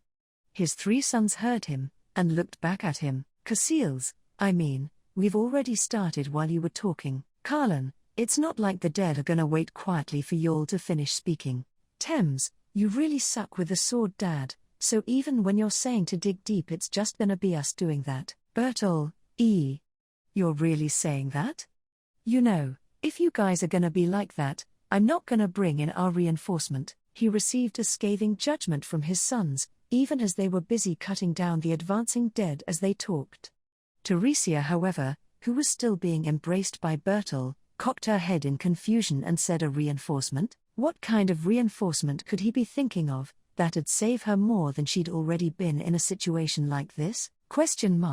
That would be me, Teresia. Though you may not be very happy about it, Teresia, oh, someone who'd newly arrived on the scene answered her question. He was a tall man with long hair, with a somewhat pleasant face to him. He'd rushed in and cut down a clump of the dead in one fell swoop. She knew just how sharp his sword was, and how strong he was with it.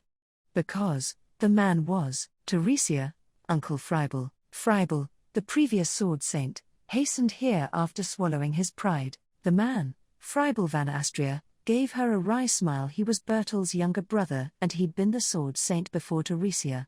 She'd gotten the divine protection of the sword saint from him. That's why she'd often resented him for having burdened her with that horrible fate. Freibel, I didn't come to atone for that though. You've always, from the very beginning, wore a duty that couldn't be avoided as a member of the Astria family. Teresia, yes uncle, I know. Back then, I just wasn't able to fulfill my responsibilities. Freibel, indeed so. You may have avoided your responsibilities, but lives were lost as a result of that. Maybe you could call that as being your sin. Nevertheless, more of the dead drew nearer behind him, even as they talked, but Freibel took care of them with a sharp blow from his sword, not even bothering to look back. Pain surged through Teresia's heart, even as she thought it was something she couldn't have avoided. All of the dead here had materialized due to her sins. Freibel, nevertheless, you needn't agonize over it. Teresia, even if this is the world that your guilty conscience has produced, they aren't the actual people you killed. They're no more than an extension of the puppet show. Teresia, but Uncle Freibel, let me finish what I have to say. Teresia, I get that you want to believe this as being your sin, I get that feeling. But, if it's like this, then what does that make me, Thames and the others, and even my big bro who came here? Teresia kept her silence when she heard Freibel's question and plunged into thought. Bertol's face had turned sour right next to her, but he didn't notice it. What was it that her uncle wanted to tell her? She thought hard about it. After all, she'd never had a proper talk with her uncle when he was still alive. Freibel, you see, this place isn't the depths of your sins. This place takes the form of the things the people who are entranced want to believe. It must have surely been made by a kind person. Teresia, a kind person. Freibel, you mustn't drown in your sins here, Teresia. I'm not going to let you die in a place like this. There's not a single thing you can make up for with death. You must live. Freibel said this, then stepped forward and swung his sword to protect Teresia and Bertol.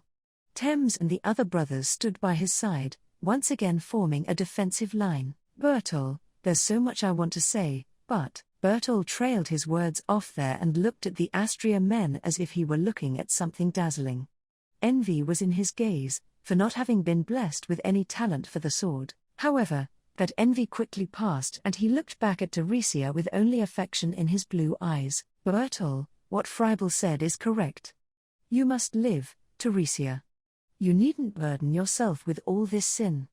Like, how should I say it? Daddy was really surprised to see how hard you've been on yourself. Teresia, I never meant for it to get as bad as this, but perhaps she'd been naive in how she perceived it, now that he'd spelled it out to her. Bertol, I'm not saying to forget your sins, but stop living for them. You don't have to live in order to atone for them. Even if your heart still aches. Just return the favor. Teresia, the favor? Bertol, don't live in order to atone for your sins, but rather to return the favor. Then you can live happily, and die happily. That is what is ideal for my daughter. Teresia's eyes swung wide open as Bertol beamed at her. Could she be allowed such a way of living, being from the lineage of the Sword Saint? Could she be allowed to live such a gentle life, being someone from the Astria family, a family who'd been compelled to live out their lives as the swords of the kingdom? But Bertol Astria was laughing, him having managed precisely that. Teresia, father. Bertol, what's up? Teresia, you know, I wanted you to name my child. Bertol, is that so? Right. Bertol's expression grew more relaxed at Teresia's coaxing. Then he scratched his hair, which was the same shade of red as Teresia's, and said, Bertol, then I'm gonna go and try rack my brains for one. Teresia, MHM. That's a promise, father. Teresia made this promise with him, knowing full well that there'd be no chance he could keep it. Then, while still embraced by her father's arms, Teresia looked up at the men of Astria: Teresia, Big Brother Thames, Big Brother Carlin, Cassiles, Uncle Fribel. The men turned to look at her when she called their names out.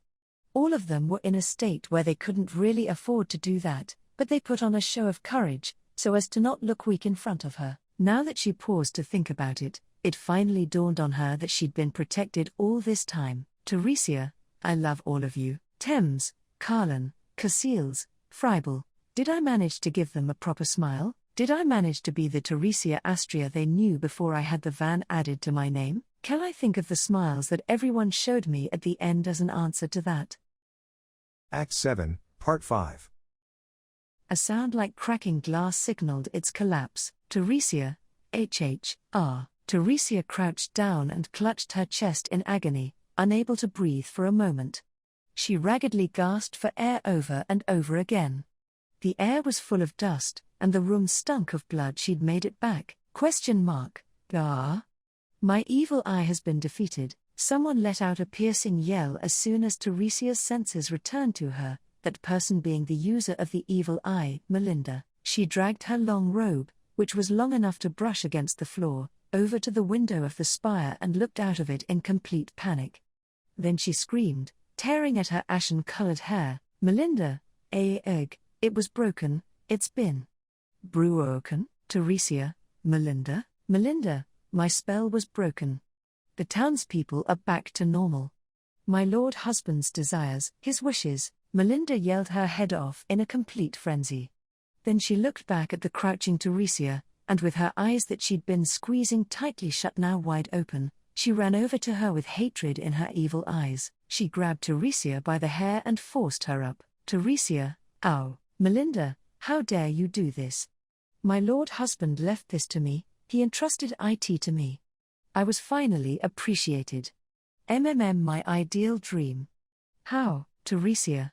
My family ended up sending me back because it's not really like I'm carrying anything to be guilty about. Melinda, TCH. Always so arrogant. Why you? Biting her lips in anger, Melinda tried to push Teresia down. However, just before she could, she caught sight of Teresia's swollen womb, making her suddenly stop. She'd been saying this even before she tried to use her evil eye power.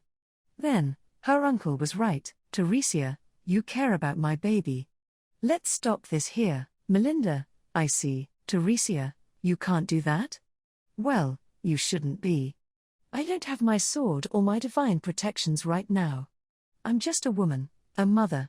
Given that you should have someone you love as well, she could neither understand nor pardon the sort of nature stride Melinda's loved one had. Even so, that wasn't why she'd denied Melinda who loved that evil man. Melinda, ICA. Melinda closed her eyes again and turned her face away from Teresia's gaze, as if she were avoiding it on purpose.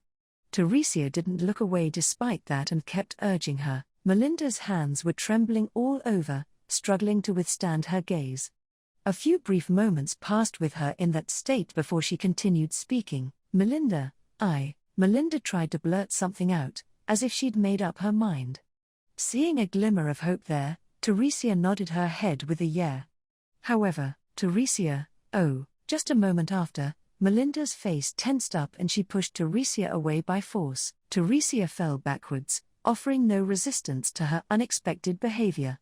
But she didn't have the time to check why she'd actually done that. The red-hot fiery breath of the black dragon billowed over the spire's rooftop, towards the room Teresia and Melinda were in. Act 8, Part 1.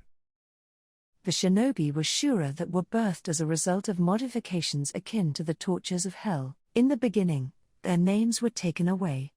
Then their family, their possessions, their past, their future, and everything they had before becoming a shinobi.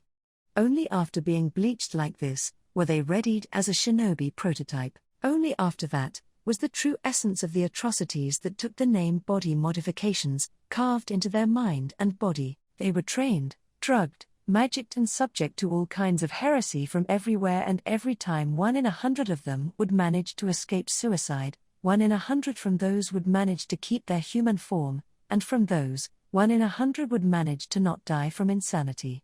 Finally, one from those 100 would be completed as a shinobi. After mastering the arts of taijutsu as well as the shinobi techniques, these inhuman shura called shinobi were born. Thus it was nothing short of a miracle that both brothers, Raizo and Shazuke, the Shura brothers, were completed successfully. It was the first time since the village was founded that a set of twins were completed as shinobi. The twin Shura, who were one in body and soul, were venerated as the pride of the shinobi village. That must have been why shinobi only become full-fledged ones when they lose their core.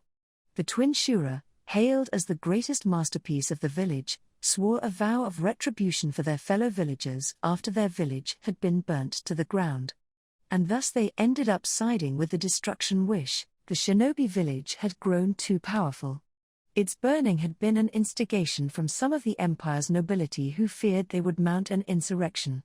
They struck when the twin Shura were absent and engulfed the village in flames, reducing their fellow villagers to ashes. The pale-faced, half-dead-looking man spoke to the Shura brothers, who stood on a pile of their ashes. "We shall tarnish the script of this cruel world and trample down its fine stage." They still had no idea why they'd followed those words. But they had no regrets. They exacted their revenge for their fellow villagers and burnt down the mansions of the nobles, and so, the twin Shura bowed their heads at the man's ambition. That's why, even now, they were, "My lord," the shinobi yelled out, then tore open the black costume he was wearing, exposing his shiny pale skin.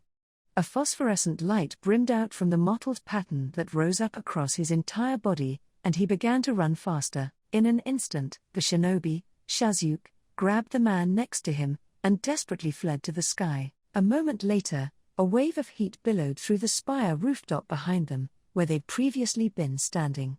It was the red-hot fiery breath the black dragon had unleashed.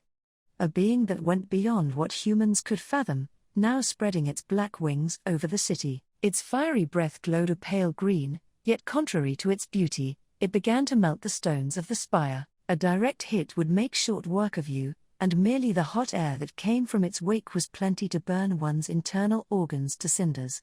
Naturally, that meant the other people on the rooftop had no way to survive its onslaught. "Hey, dumbass, where do you think you're running off to?" A split second later, Shazuke heard a quiet voice that was full of anger coming towards him. He twisted himself around in midair.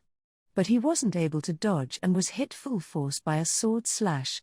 His left shoulder burst open, making him peel his eyes wide open. The golden-haired swordswoman Carol had jumped up after Shazuke and caught up with him. She was pretty clean with the sword, but he'd never thought she'd amount to more than that.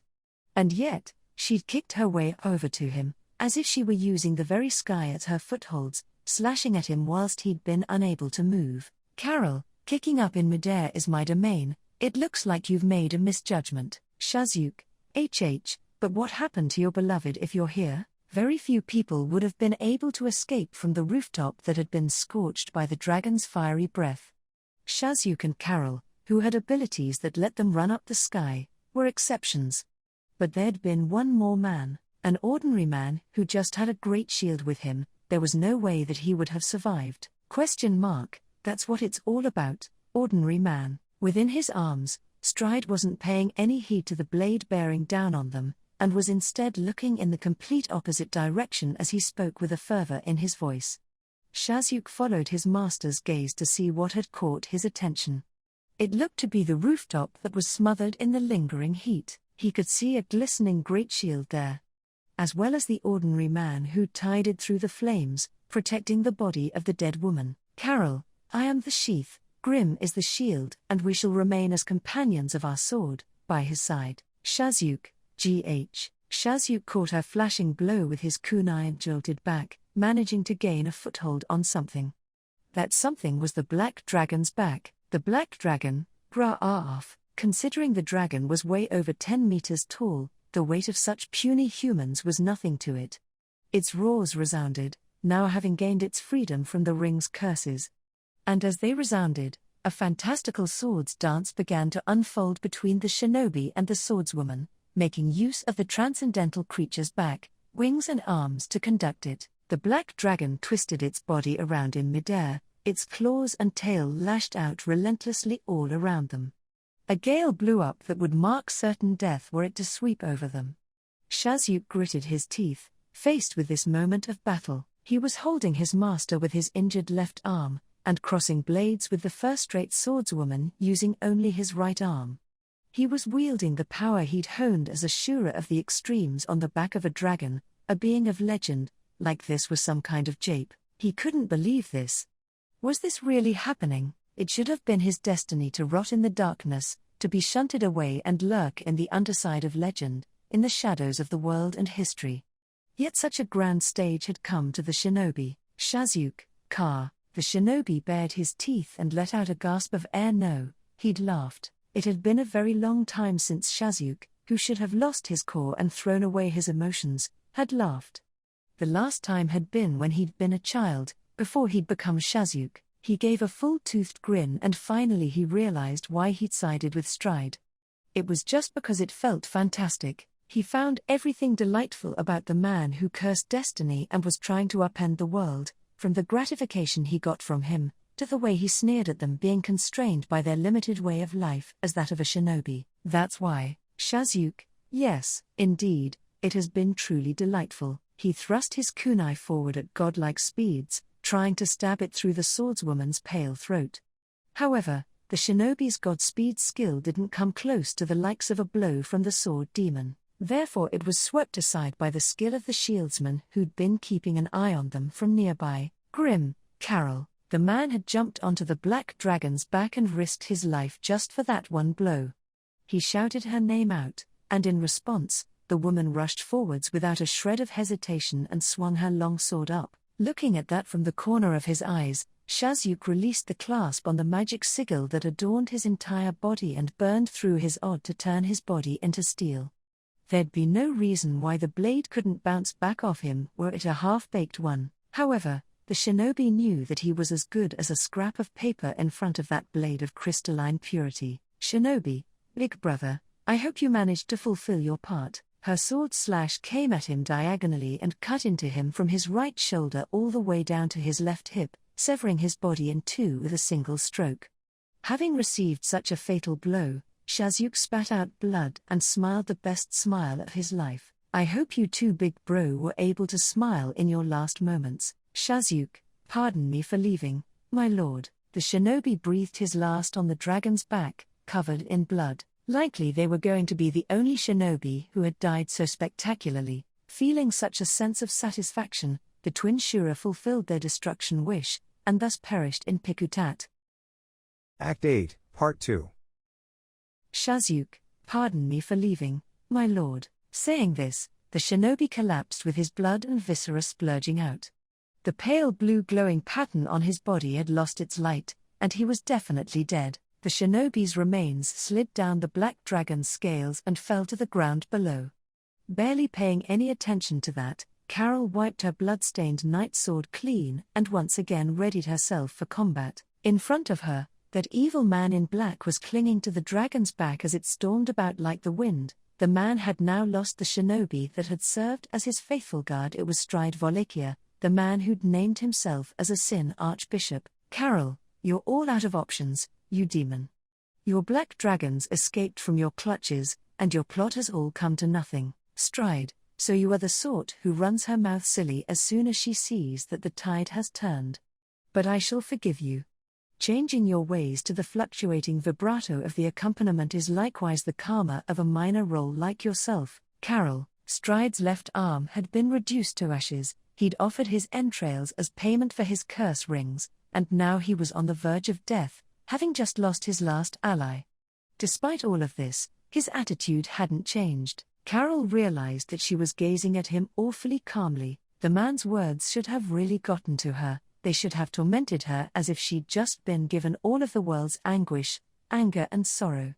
But all that Stride was right now was pitiful. Carol, did you resort to all this violence as revenge for being unable to attain ordinary happiness? Stride, ha. Stride looked like he'd been taken by surprise for a moment, hearing Carol's composed voice. He then turned his face down, still staring at the serious-looking Carol. His shoulders shook and a gurgling sound came from his throat. He was laughing. Stride, ha ha ha ha. Are you for serious? Ha ha ha. What clownish words. Could it be that you are pitying my venerable self?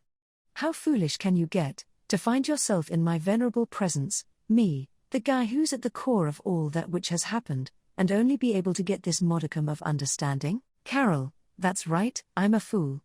It's because I'm a fool that I was tricked by scum like you, lost those I was meant to protect, and let my friend die.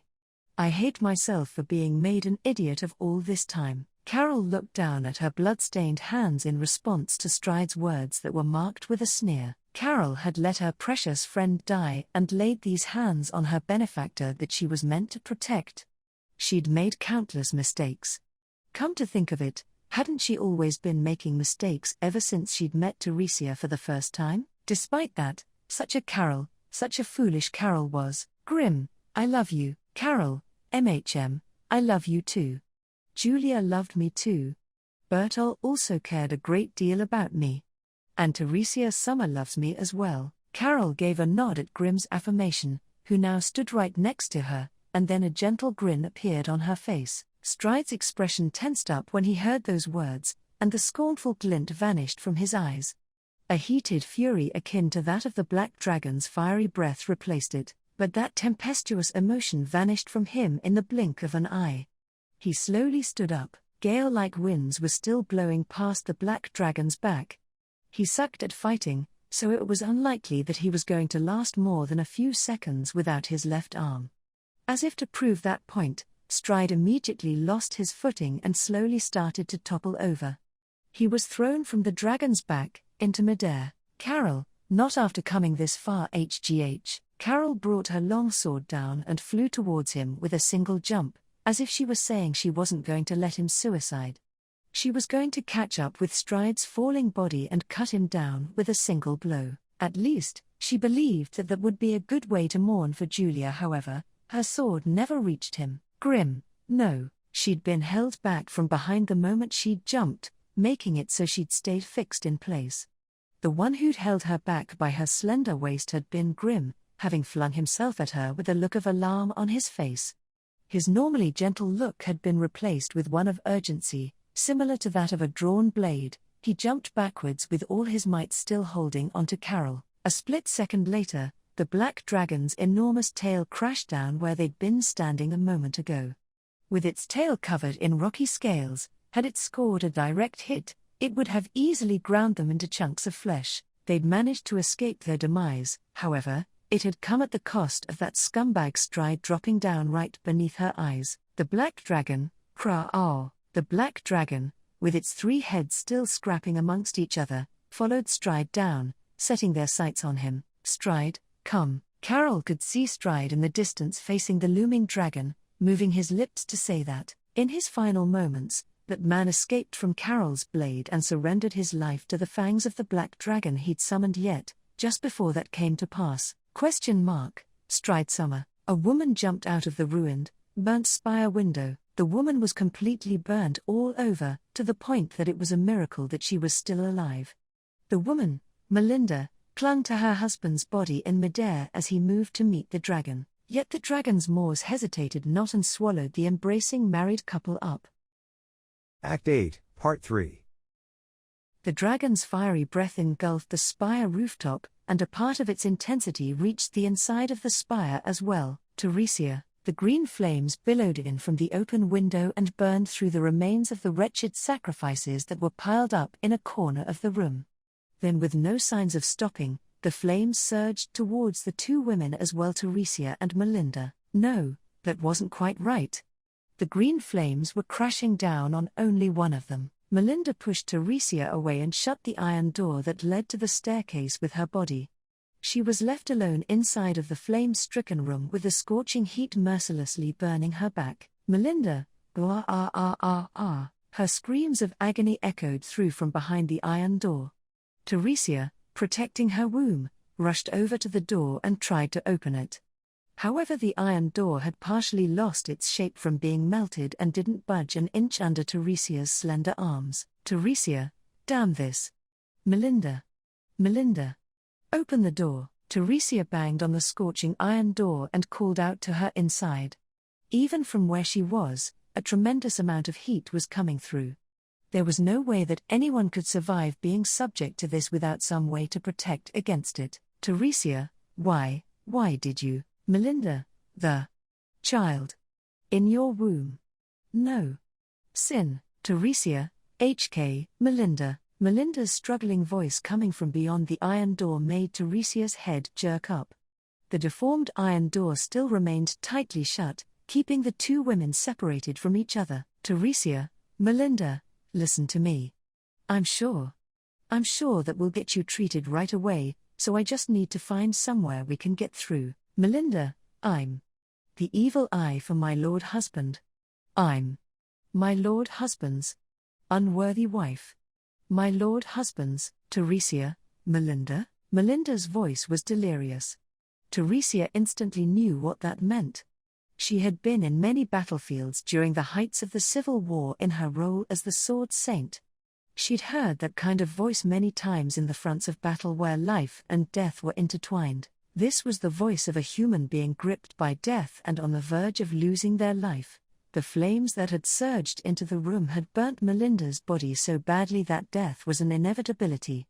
What's more, she'd protected Tappei from meeting that same end. She'd done it instinctively, most probably unconsciously, just as an act from her own conscience, to protect Tappei and her unborn child. Tappei gritted her teeth and then clenched her fists.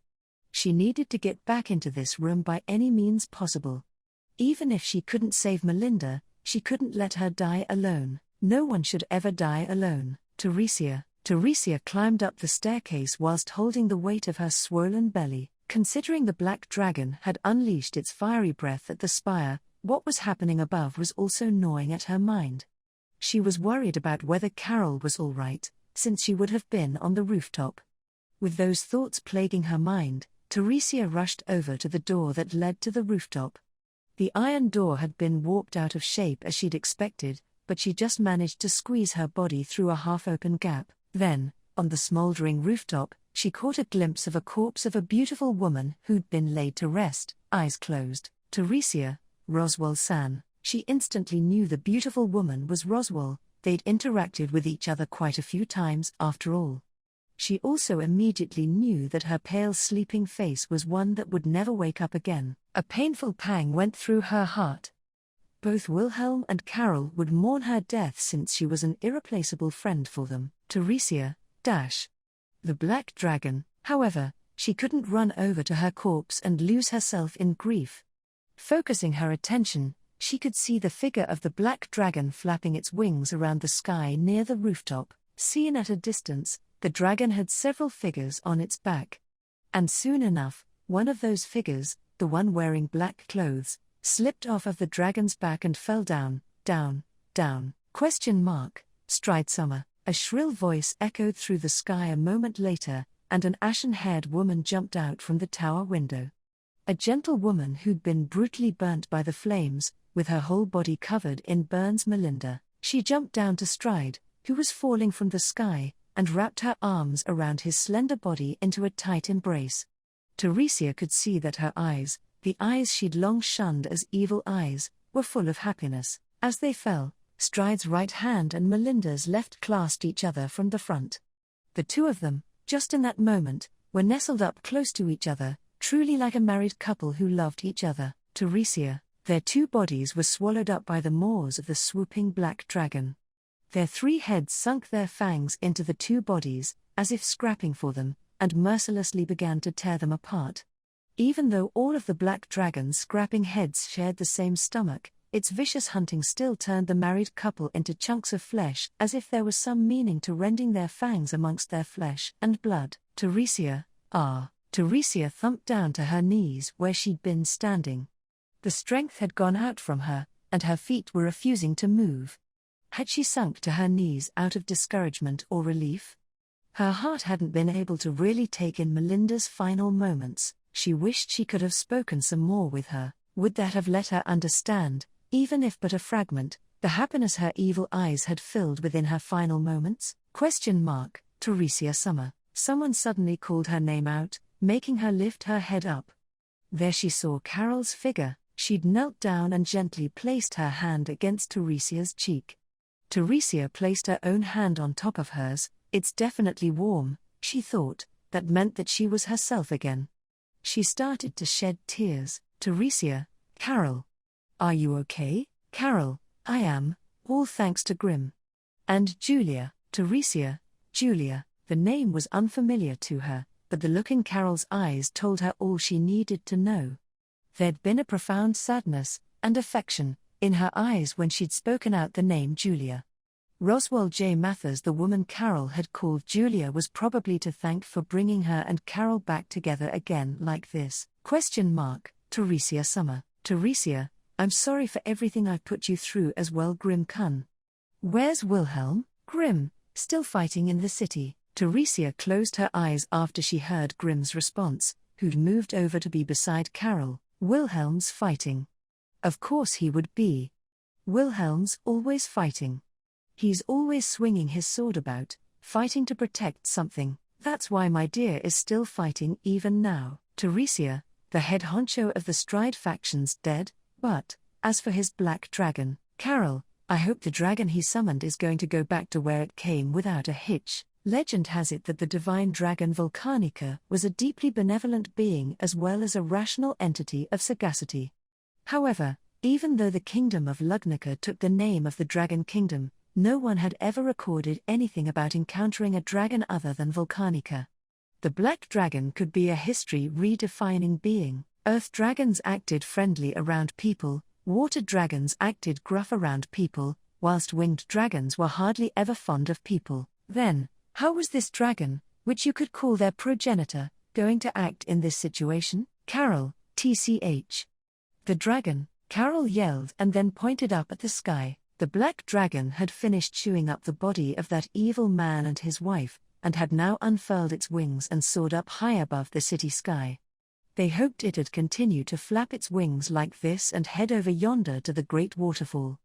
But, such a fleeting hope it was. The black dragon, Kra'aouf, its three heads all turned in different directions, and they quickly vanished from sight due to the fiery breath they had unleashed as they bickered amongst themselves. Their fiery breaths of destruction bore down on the city and surged through the streets, lighting them up in flames. Deserted buildings burst up in flames, spreading the flames about even more. Anguished shrieks started to echo throughout the city. Carol, the city. GH, the dragons still enraged. Grimm, their voices. They've all gotten their senses back? Carol and Grimm each gave their reactions to the damage the three heads of the black dragon had brought about. Carol to the dragon's wrath, Grimm to the anguished shrieks that came from the city, and Teresia, who'd reacted to neither of those things, had swung her eyes wide open. Teresia, Wilhelm. High up in the sky, a silver gleam swooped up to the three-headed dragon that had perched itself in the skies with its wings unfurled. Hiya. The sword demon, Wilhelm van Astria's sword pierced into its black wings. The black dragon, The black dragon let out a roar of pain at that unexpected blow which had come from this diminutive being who shouldn't even have been able to reach it up in the sky. Wilhelm's sword shallowly tore through the dragon's wing, yet definitely inducing damage to it. Carol, that man is so. Carol muttered that with disbelief in her eyes, having just witnessed Wilhelm leap up to where the black dragon was.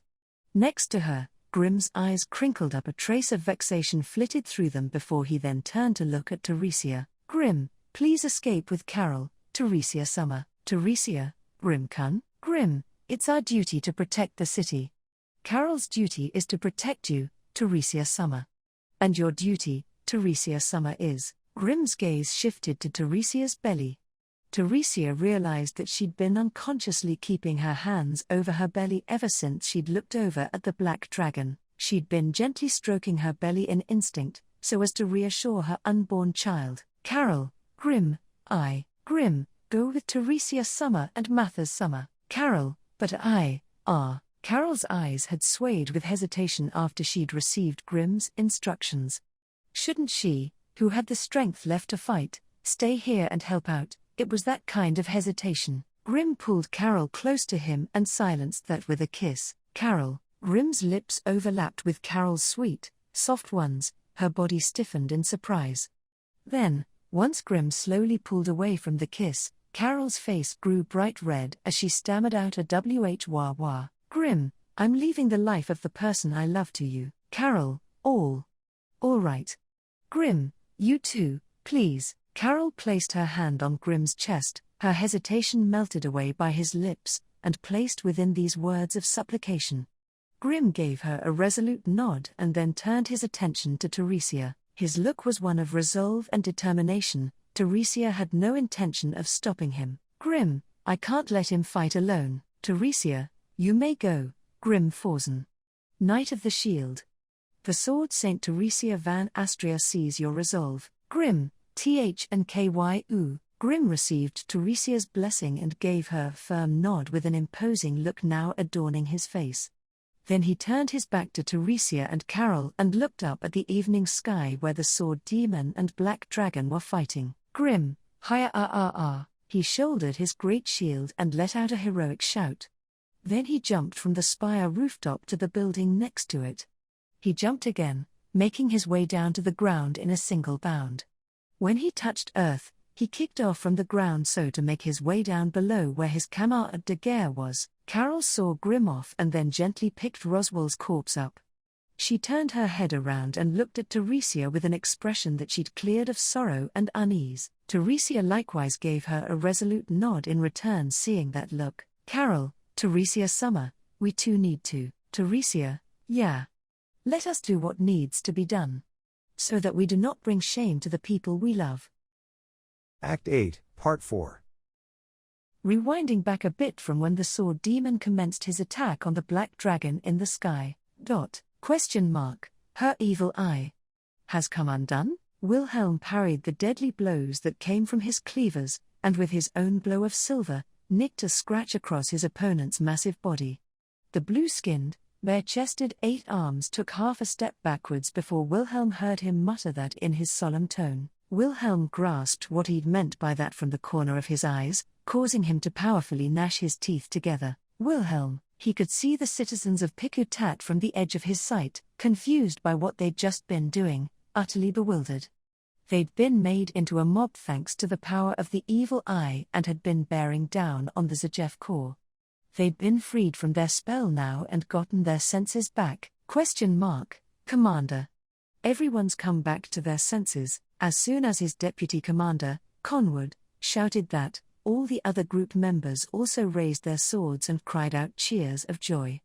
They then called out to the confused citizens and hurriedly started to take the necessary steps to usher them away from the battlefield. Conwood, have at it, Wilhelm. Leave the surroundings to me. An imposing smile appeared across the 8 arms Kurgan's face as soon as he heard what Conwood had said. Kurgan, bravo, what a fine soldier. Your soldier is really well trained. Wilhelm, actually my deputy commander's the most unreliable of the bunch. He really needs to get his act together. Kurgan, a fine jape. Even so, if the evil eye girl's control of them has come undone with this, then that means, the dragon's roars poured down from the sky midway through Kurgan's words. The 3-headed black dragon that had settled in the heavens above had started to writhe and buck, as if something was clinging to its body. There's a few people on its back, fighting on top of a place like that. They've gotta be real idiots. Wilhelm, guess I've got no choice but to help out those idiots, so you'd better just give up and die. Kurgan, my apologies, but I must do the same thing as well. It's not just your strong suit. Kurgan swung his drawn blades after they exchanged these rebuttals, thus recommencing their sword fight with a flick of his cleavers. Wilhelm kicked off from the ground, from the walls, and used the city in any way he could to lay down his attack. Kurgan countered that by swinging the 4 cleavers in his 8 arms in a similar fashion that a storm would rage. Wilhelm's actions were like an adventurer who daringly challenged a tornado of death. He'd end up snatched away if the swirling torrents of wind snagged even a shred of his clothing, and duly turned into mincemeat. On other hand, the ability the 8 arms possessed in continuously dodging through his sword slashes without getting any serious wounds on his huge body was likewise of a supreme quality. That's why he didn't get it, no matter how many times he thought about it. Why was this man siding with Stride? Could it be because of the fighting spirit that blazes through his body in battle with the strong? That's too shallow, if that's the reason why. I'm not going to say that I understand his personality just from locking swords with him, but there's definitely something it's telling me. The way the Eight Arms treats his sword isn't like some kind of half-assed swordsman, Wilhelm. Having said that, it doesn't seem likely that he's being manipulated by those rings either. There was no hesitation or indecision in Kurgan's sword art like in those who'd been following orders against their will. And in the first place, there was something about the way Stride and Kurgan interacted that was far from the ceremonial fanfare of a master-servant relationship. The way he spoke candidly about Stride's attitude, the way he offered him advice, the way he was helping him out like this. Maybe the way he interacted with Stride was because, Wilhelm, you two are like parent and child. Kurgan, yes, though not by blood. Wilhelm launched a flurry of attacks at him that whirled around like a spinning top. Kurgan met that high-speed attack, scattering sparks everywhere as he gave his mutter of assent. Kurgan and Stride's relationship was that of a parent and child who weren't related by blood. In other words, he was his foster parent. Wilhelm, I'm sorry, but a bastard like you has no real talent for raising children. Kurgan, I do not disagree with you either. I hope you do not make the same mistakes I made, though alas, you may not end up seeing the face of your unborn child. Wilhelm, whatever you say. Wilhelm's flurry of slashes grew in intensity as he said this.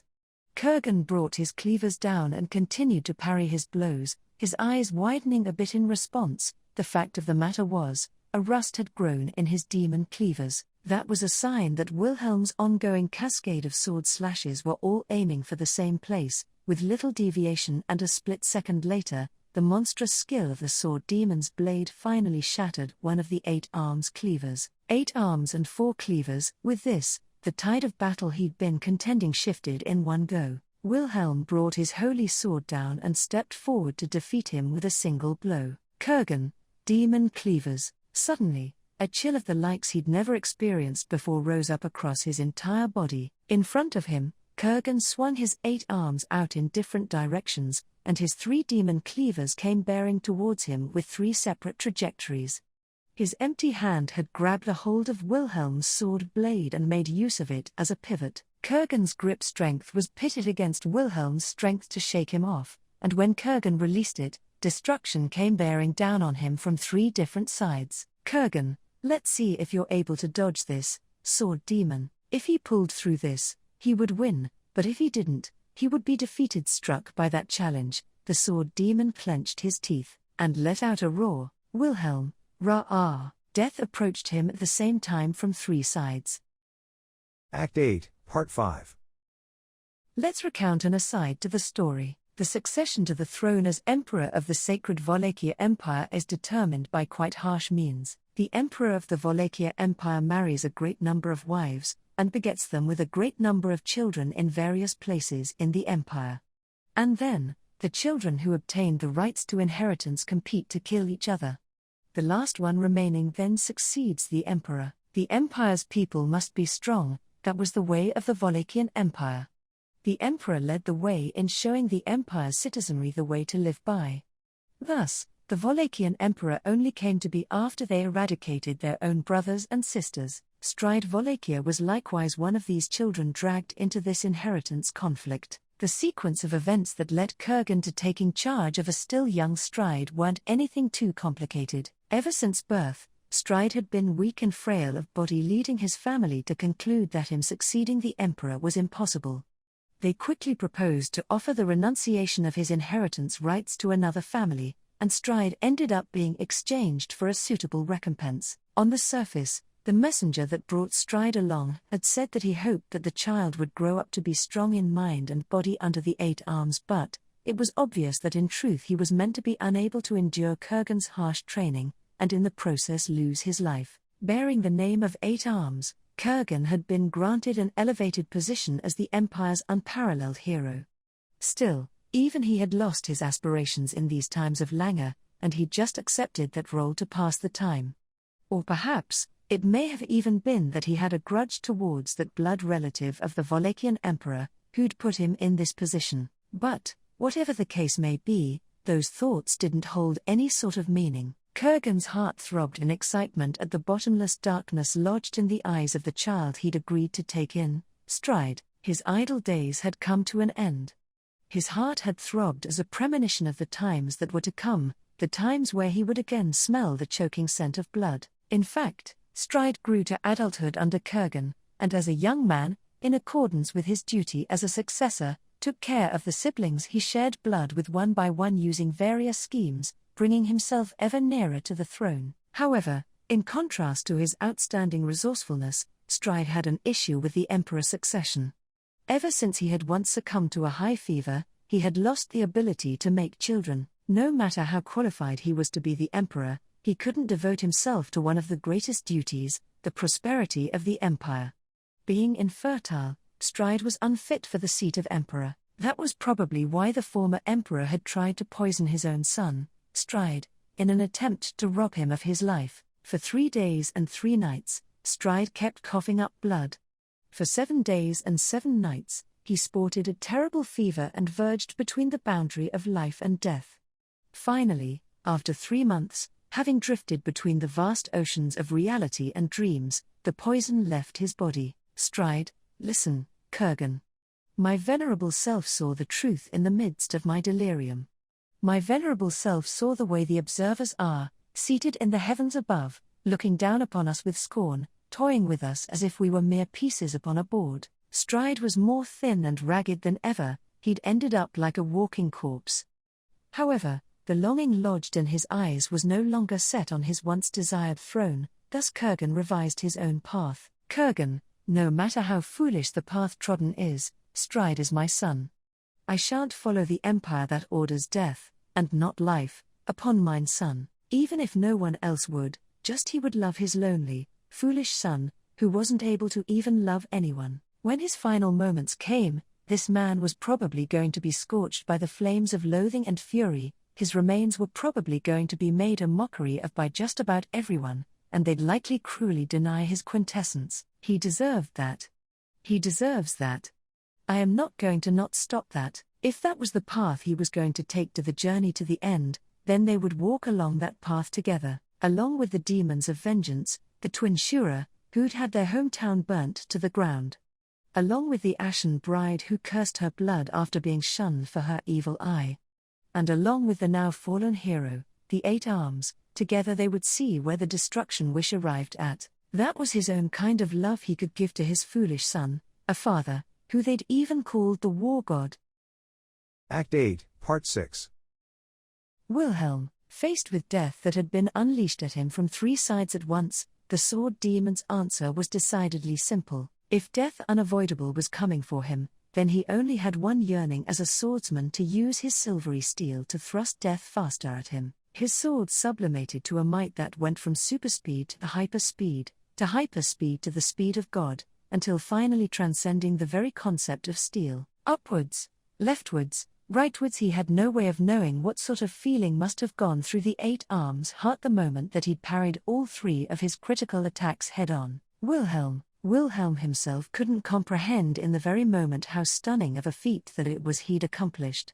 Perhaps his sword technique had rivaled the time when he'd defeated the sword Saint Teresia at the ceremony to mark the end of the Civil War, in other words, the absolute sword that had reached the very pinnacle. Kurgan, there was once a man who thoroughly mastered the sword. Wilhelm, Kurgan, that man's sword was beautiful, wild, serene, fierce and immensely strong. It was a dream that many swordsmen in the world longed for. If the longing for the uttermost sword power was envy for the sword saint, then the longing for the uttermost sword technique was called. Kurgan, you've placed your foot down on the steps of the heavenly sword. Wilhelm, cut the bullshit out. The hell would I know about the heavenly sword? He spun his holy sword Astria around in his hand and placed it back in its sheath. He then turned around, and before his eyes stood Kurgan bearing deep wounds from chest to abdomen. He was bleeding heavily from his 8 arms, and his 3 cleavers had rolled down to his feet. Kurgan, magnificent. Blood spurted out from Kurgan's lips straight after he said that. His massive body crumbled to its knees and fell forward with a loud thud. Seeing that, Wilhelm breathed a heavy sigh of relief. Wilhelm, finally. He was one hell of a tough bastard. Wilhelm, he didn't feel anything like the triumphant afterglows of victory at the close of his spar to the death with this man. Nevertheless, Conwood, with his face burning red, had run over to him as he staved off the exhaustion that was weighing his body down. Conwood, you did it. You pulled through against Wallachier's 8 arms. You're truly, Wilhelm, is this really the time to be saying this? The battle still isn't over yet. What about the citizens? Conwood, all right. I'm getting the people who are uninjured, or only have minor injuries to help out with taking the wounded out. Though we focused on being on the defensive, there's still been a lot of victims. Wilhelm, I'm also worried as hell about Grimm and Roswell who were whisked away. But above all, Wilhelm looked up at the sky. There'd been a change in the black dragon, which had before been circling around the spire. The 3-headed black dragon was greedily devouring something, as if it was scrapping for it. It finished its ravenous meal and then started to fly up to the heavens. Everything would have worked out perfectly if it continued to fly up and vanished into the great beyond, but that was never going to happen. The black dragon released 3 rays of heat in 3 different directions from its heads, burning the city. The city was overrun by its white light, and the shrieks and cries of everyone who'd come back to their senses started to resound throughout. Conwood, the dragon, Wilhelm, seems like it can't stomach being summoned by that jerk. It'll only be a matter of time before the country is in ruin unless we stop it. Standing in front of Conwood, whose face had turned pale, Wilhelm slowly pointed his feet towards where the black dragon was. Conwood cried out when he saw what he was about to do. Conwood, wait, Wilhelm. Are you seriously going to fight it? A dragon? Wilhelm, are you trying to tell me that slaying dragons in the Dragon Kingdom is a bad idea? Conwood, that's not what I meant. But like you're fighting a thing like that. Conwood couldn't tell him you can't. Wilhelm had turned around to look at him, and his blue eyes hadn't let him say these words. Wilhelm, Conwood, get the citizens as well as our troops out of here. The messenger we sent should eventually bring us reinforcements. I'm gonna slay that lizard asshole using the full strength of the kingdom. Conwood, Wilhelm wasn't speaking about what he could or could not do. Since he'd said he was going to slay it, he actually would. Thus, Conwood took a few moments to catch his breath and then nodded. Conwood, don't you dare die without even seeing your kid's face. Wilhelm, I'll have you look for my wife as well.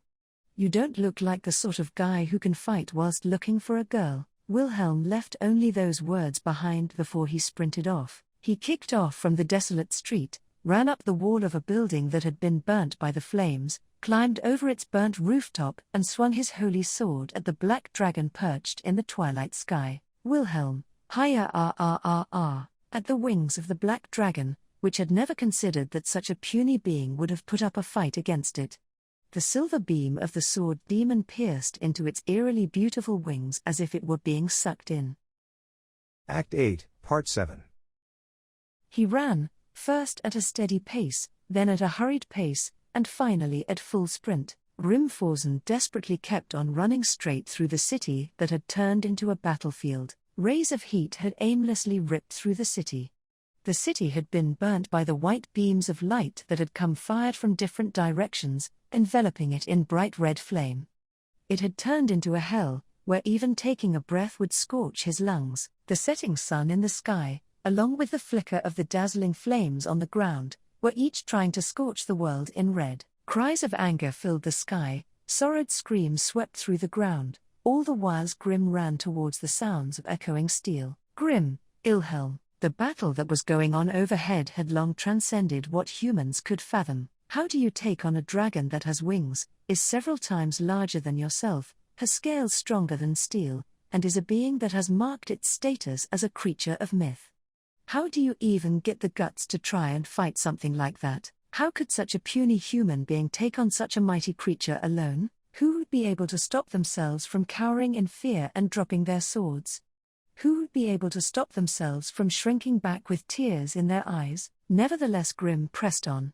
He couldn't fight alone in a place like this. Grimm, hang on, I'm on my way. Setting out, right this second. Without fail, I'll reach you. I won't let you fight alone. Ever. Wilhelm, He swung his holy sword out and parried away, with all the strength he could muster, the dragon's claws that had come scything towards him. Both of his shoulders creaked as he received the impact, some of his muscles ruptured, and it felt like he'd chipped some of his molars from clenching them so hard. Fragile. I'm shoddier than ever. My sword was too shoddy right now. I need to recall my finale with Kurgan.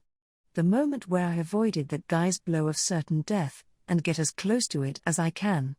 Or get close to the levels that my sword technique was at when I snatched Teresia away from the sword god. The black dragon, the dragon let out a thunderous roar, the sheer strength of its vibration buffeted Wilhelm, who'd placed his feet on the tower. He barely dodged its tail, which had come swinging down straight at him, and he braced himself through the aftershock that blew up part of the tower rooftop, before then running back up its tail onto its back again. Wilhelm, Jaya he stabbed his sword into the tip of its tail and ran through, blood spurting out from it as if it were chasing him. It looked like even dragons bled red. After all, it was a living creature, he could probably kill it if he pierced its heart. Wilhelm, 'cause otherwise it'd be one huge pain in the ass to kill it by cutting off its heads. The black dragon, one of its 3 heads bared its fangs at Wilhelm when he'd let out his angry shout on its back. If it lay its teeth on him, it'd crunch him up into tiny pieces, thus if he stopped moving, his life would be immediately forfeit. Wilhelm brought his sword towards its looming fangs, flicked them away and lunged again towards its next movement. One of its other heads aimed for him from a different angle so to prevent his strike. Smelling the feeling of death rushing towards him from behind, he braced his arms with strength. Yet, his aim was still at the dragon's head in front of him. The attack coming at him from behind didn't bother him. Because, Wilhelm, Grim, responding to his war buddy's call, Grim clambered onto the dragon's back and caught its fangs with his great shield. Yet, it wasn't the sort of enemy that could be opposed by the physical strength of man. When he received its blow, one of his knees crumpled at the impact and broke with a shrill crunch. He bit down his screams. Grim, Wilhelm, responding to his war buddy's call, Wilhelm spun around on the dragon's back and jabbed his holy sword through its fangs. He slid it through towards its face and sliced up and down, tearing through its maw. Some of the dragon's fangs were torn away by the sheer force and fresh blood spurted out, taking Wilhelm in even more. The black dragon writhing about in the agony of having one of its faces torn through, the black dragon corkscrewed around in the sky. Both Wilhelm and Grim were bucked off into midair from being swung about by its momentum. There was nothing Grim could do being crumpled over clutching his knee, unable to stand properly.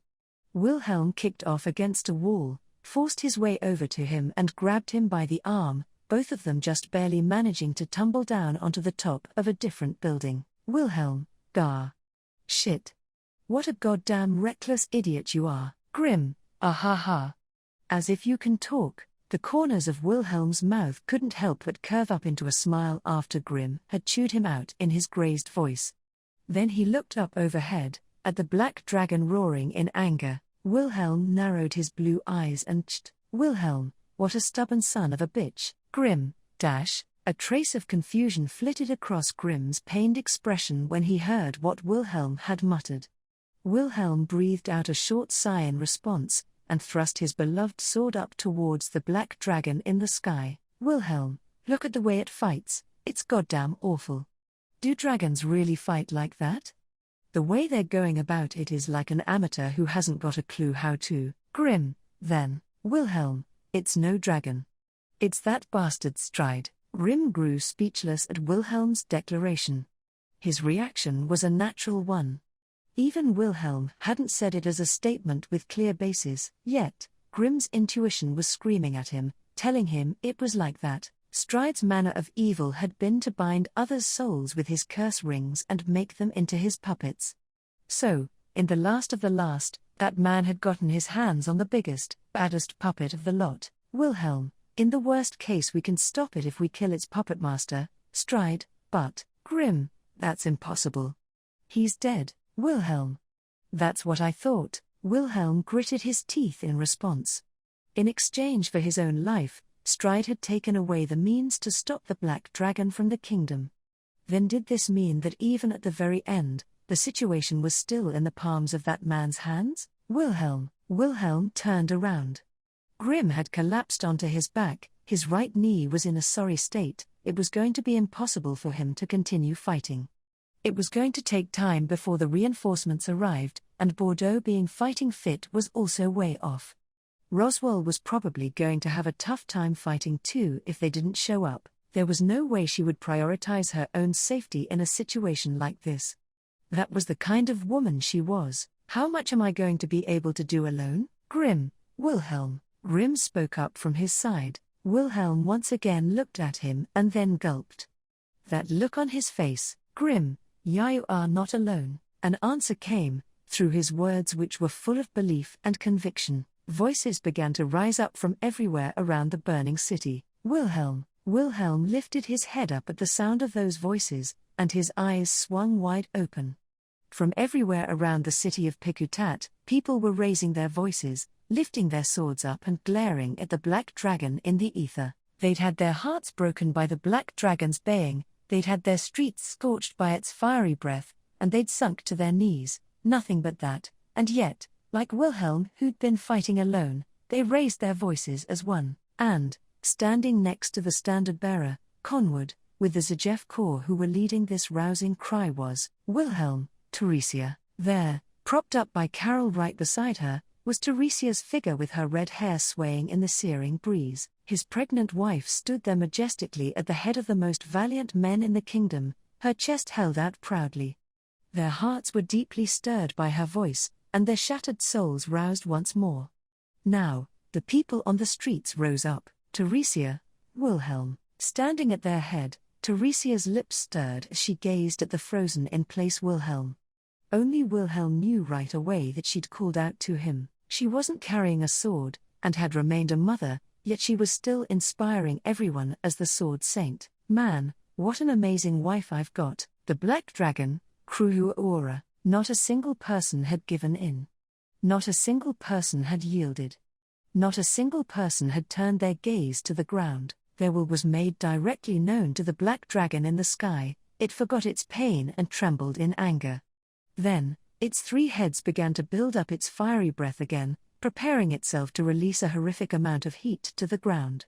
But in an instant, Wilhelm, what the hell are you doing to my woman? For one of its heads, he stabbed his holy sword through the bottom of its maw, stopping it from releasing its fiery breath. For another of its heads, he slammed the great shield down its maw, making it so that its scorching heat exploded within its throat. For the final head, he grabbed its maw that had been cut up, and twisted it around so that it released its fiery breath at its own wings. The Black Dragon, there was an explosion midair, and the Black Dragon let out a roar as it fell down to the top of the tower.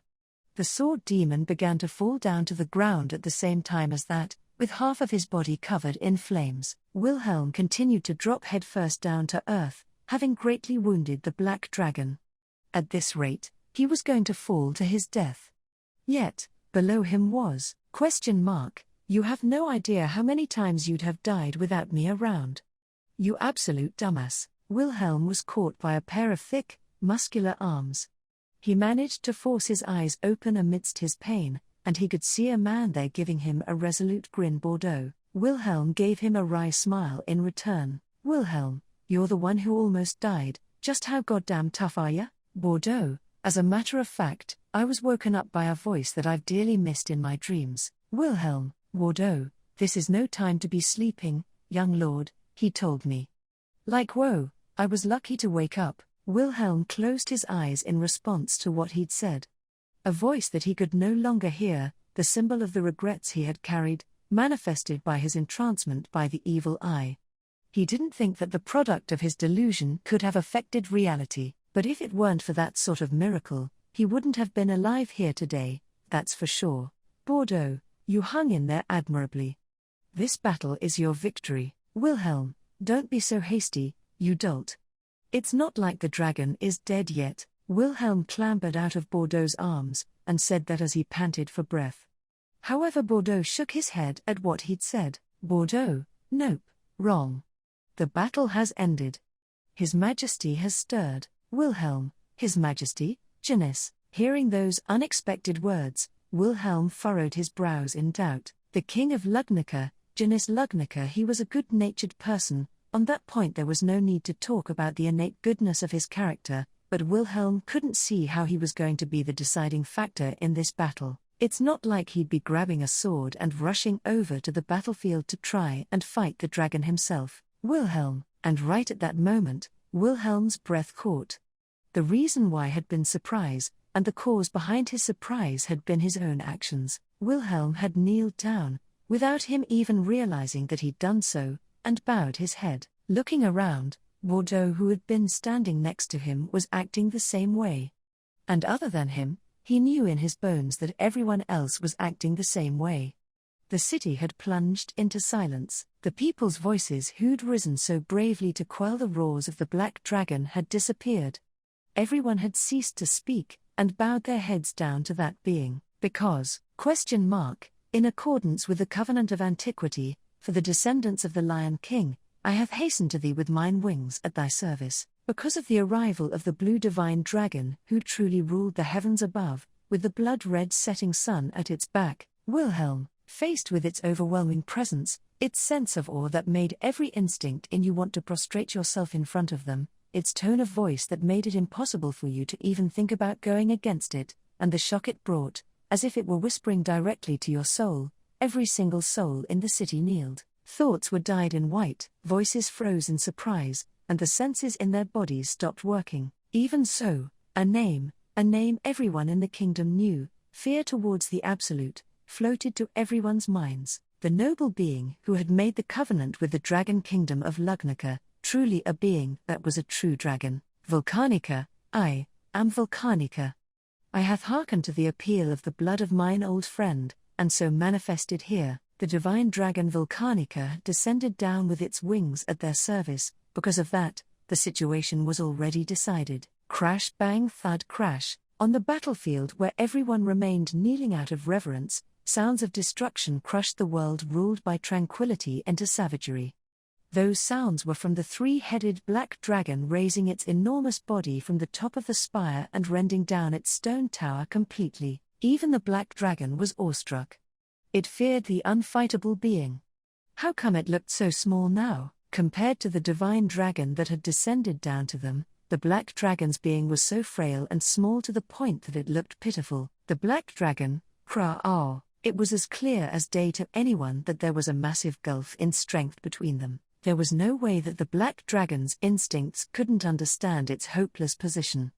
Yet the black dragon didn't give in. A will to fight was lodged in all of its eyes on its three heads, and it unfurled its wings at the divine dragon. It let out a roar that resounded throughout Pikutat's blood-red sky. Had it been an illusion of Wilhelm's, or had its cry been filled with jubilation? Volcanica, Velgrain, thou art a pitiful child. Hath thou fallen into wickedness, burnt by thine undue hatred? Volcanica's voice was full of only pity that stirred their hearts. Volcanica was a dragon in the true sense of the word, with pale blue glittering scales across his entire body and a massive body that was several times larger than Velgrain, the black dragon that Volcanica had called by that name. He had intelligent eyes, a beyond-human intellect that allowed him to comprehend their speech, and vast amounts of mana cladding his entire body. The sky twisted and turned, the flames on the ground were cleansed, and the world which should have burned began to heal. No, it didn't just stop just at that. Wilhelm, there's no way. Wilhelm realized that every single wound he'd sustained on the battlefield had been cured. Bordeaux next to him, and Grim on the top of the building, peeled their eyes wide open seeing his healed wounds. It seemed that the divine dragon's grace had rained down on the city. Everyone who had been wounded, or had been on the brink between life and death, had been healed. They looked up at the heavens at the miracle that had arisen. This was a miracle that the dragon had brought them, the dragon that they had said had abandoned the covenant. Everyone had been convinced that the dragon would never have come to them in the kingdom's predicament. Volcanica, it shall be better for thee to be at rest. Thou hast been twisted into what thou art now, mine brethren. Velgrain, Kra-ah, the black dragon replied with a grating roar, hearing Volcanica's voice which was full of mercy. The black dragon Velgrain, whose heads had been gravely wounded by the attacks of the sword demon, looked up to the heavens with all of its heads and took a deep breath, preparing itself to let loose its fire. Staring at it with sorrowful eyes, the divine dragon once again flapped its wings, and descended to the same height as the black dragon. Would the black dragon even have noticed that it had done so out of consideration, to make sure that its own breath wouldn't scorch the earth? Velgrain, Kra ah. Either way, no one knew the answer to that. The black dragon let out a roar, and let loose 3 beams of white light from each of its mouths. The rays of heat coalesced and became one, firing straight towards Volcanica. In front of them, Volcanica's maw opened, and Volcanica, the divine dragon, filled the sky with a blue light and dispersed it without paying any heed to mounting a defense against the looming white light. The breath of the divine dragon went straight forward, and swallowed the body of the black dragon up, without causing any damage to anything else en route to it. It hadn't been a cruel death, rather, the black dragon had been transformed into dust with a power that felt appropriate to be purification. The black dragon's existence, which had been trapped in madness, and forced to do others' bidding against its will, was annihilated by the breath of the divine dragon. Wilhelm, the immensely divine light cleared up, and the next moment, the black dragon's figure was nowhere to be seen. The dragon's overwhelming strength, along with the vow it had abided by in accordance with the covenant, had wiped out the threat that had assailed the city of Pikutat. Stride Wallachia was dead. All those who had supported him had fallen. And finally, the black dragon he'd summoned had also been destroyed by the divine dragon's assistance. We won. He heard someone say that in a hoarse voice. Starting with that voice, people looked at each other to make sure that both their and their companions' lives were still there. Then shouts of exultation, started to fill the streets. Cheers. Picking himself up, Wilhelm likewise looked at Bordeaux next to him, and Bordeaux returned his gaze. Rushing down from the building he was on, Grimm, whose broken leg had been healed, emerged onto the ground as well, and, making their way over to Wilhelm and the others was, Wilhelm. A high-pitched voice rang out, making him turn around. Jogging through the street directly towards him was a lovely woman with long swaying red hair, with an anxious look on her face. She wanted to make sure her husband was okay as quickly as possible. With eyes that conceived such intention, Teresia made her way over to Wilhelm, but her feet had gotten caught on something and she was about to fall over. Wilhelm rushed over to her and kept her up, giving her a firm embrace. Teresia, Wilhelm didn't need to say anything. All he did was press his lips against hers. She was here, she was definitely warm, both of them were safe, and the battle was over. He didn't need anything more right now. Here, the subjugation of the Blight Dragon came to a close, and Stride Wallach's nightmare ended. And so, the tale of the Sword Demon Battle Ballad only has the final act remaining. Curtains Close, Part 1. It was raining on the day the funeral was held. I bet she would have been the type to say this is the right weather for a funeral. Conwood, who really didn't suit his formal dress of a knight, looked up at the sky as he said that. Wilhelm nodded and said yeah for sure in reply to his joking words. Though it hadn't just been him who'd replied like that, everyone else who'd heard him had also raised their voices in agreement and accord. She'd been the kind of woman who'd like to say things that could get on people's nerves. After knowing her for so long, everyone had had at least one experience of getting fed up with her attitude. That's why the men in attendance could easily share what they felt about her. Even the white bouquet of flowers Conwood had offered gave off an impression like it didn't suit this gruff man. More than 10 days had passed since the subjugation of the Blight Dragon had taken place in the commercial city of Pikuat. The shocking truth of the Black Dragon's appearance had shook the nation to the core and made everyone aware of the immense power of the dragon. Nevertheless, the repair works of the heavily damaged city had slowly begun, and everyone's minds gradually turned back to their daily life. People couldn't stop moving on ahead, regardless of what happened. They would have to move on forward with the passage of time, holding their grief and fear. Therefore, the national funeral to commemorate the victims of the incident, held at the king's decree, was likewise accepted by everyone as a necessary right to keep moving on. The evil clutches of the destruction which Stride Wallachia had spread all throughout the kingdom, though most notably with the turmoil caused by the black dragon he'd summoned in Pikutat. They'd initially presumed that the number of casualties in the city caused by the dragon's onslaught were going to be massive. However, a later investigation revealed that the number had been less than a third of what they'd expected, a miraculous figure according to everyone involved, at least compared to the scale of the incident. Behind that miracle was the immeasurable grace of the divine dragon who'd been instrumental at getting the situation back under control. The divine dragon Volcanica had appeared to save the kingdom from ruin in accordance with the covenant. It had defeated the crazed black dragon, the three-headed Velgrain, and brought those on the battlefield the miracle of healing. Its immense power had even saved the lives of those who'd been on the brink of death. As a result, the lives of many of those who'd been in the city had been saved by its miracle.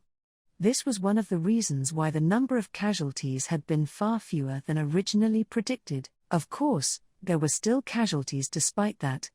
The divine dragon's miracle had brought them healing, but it couldn't bring back the lives that had been lost.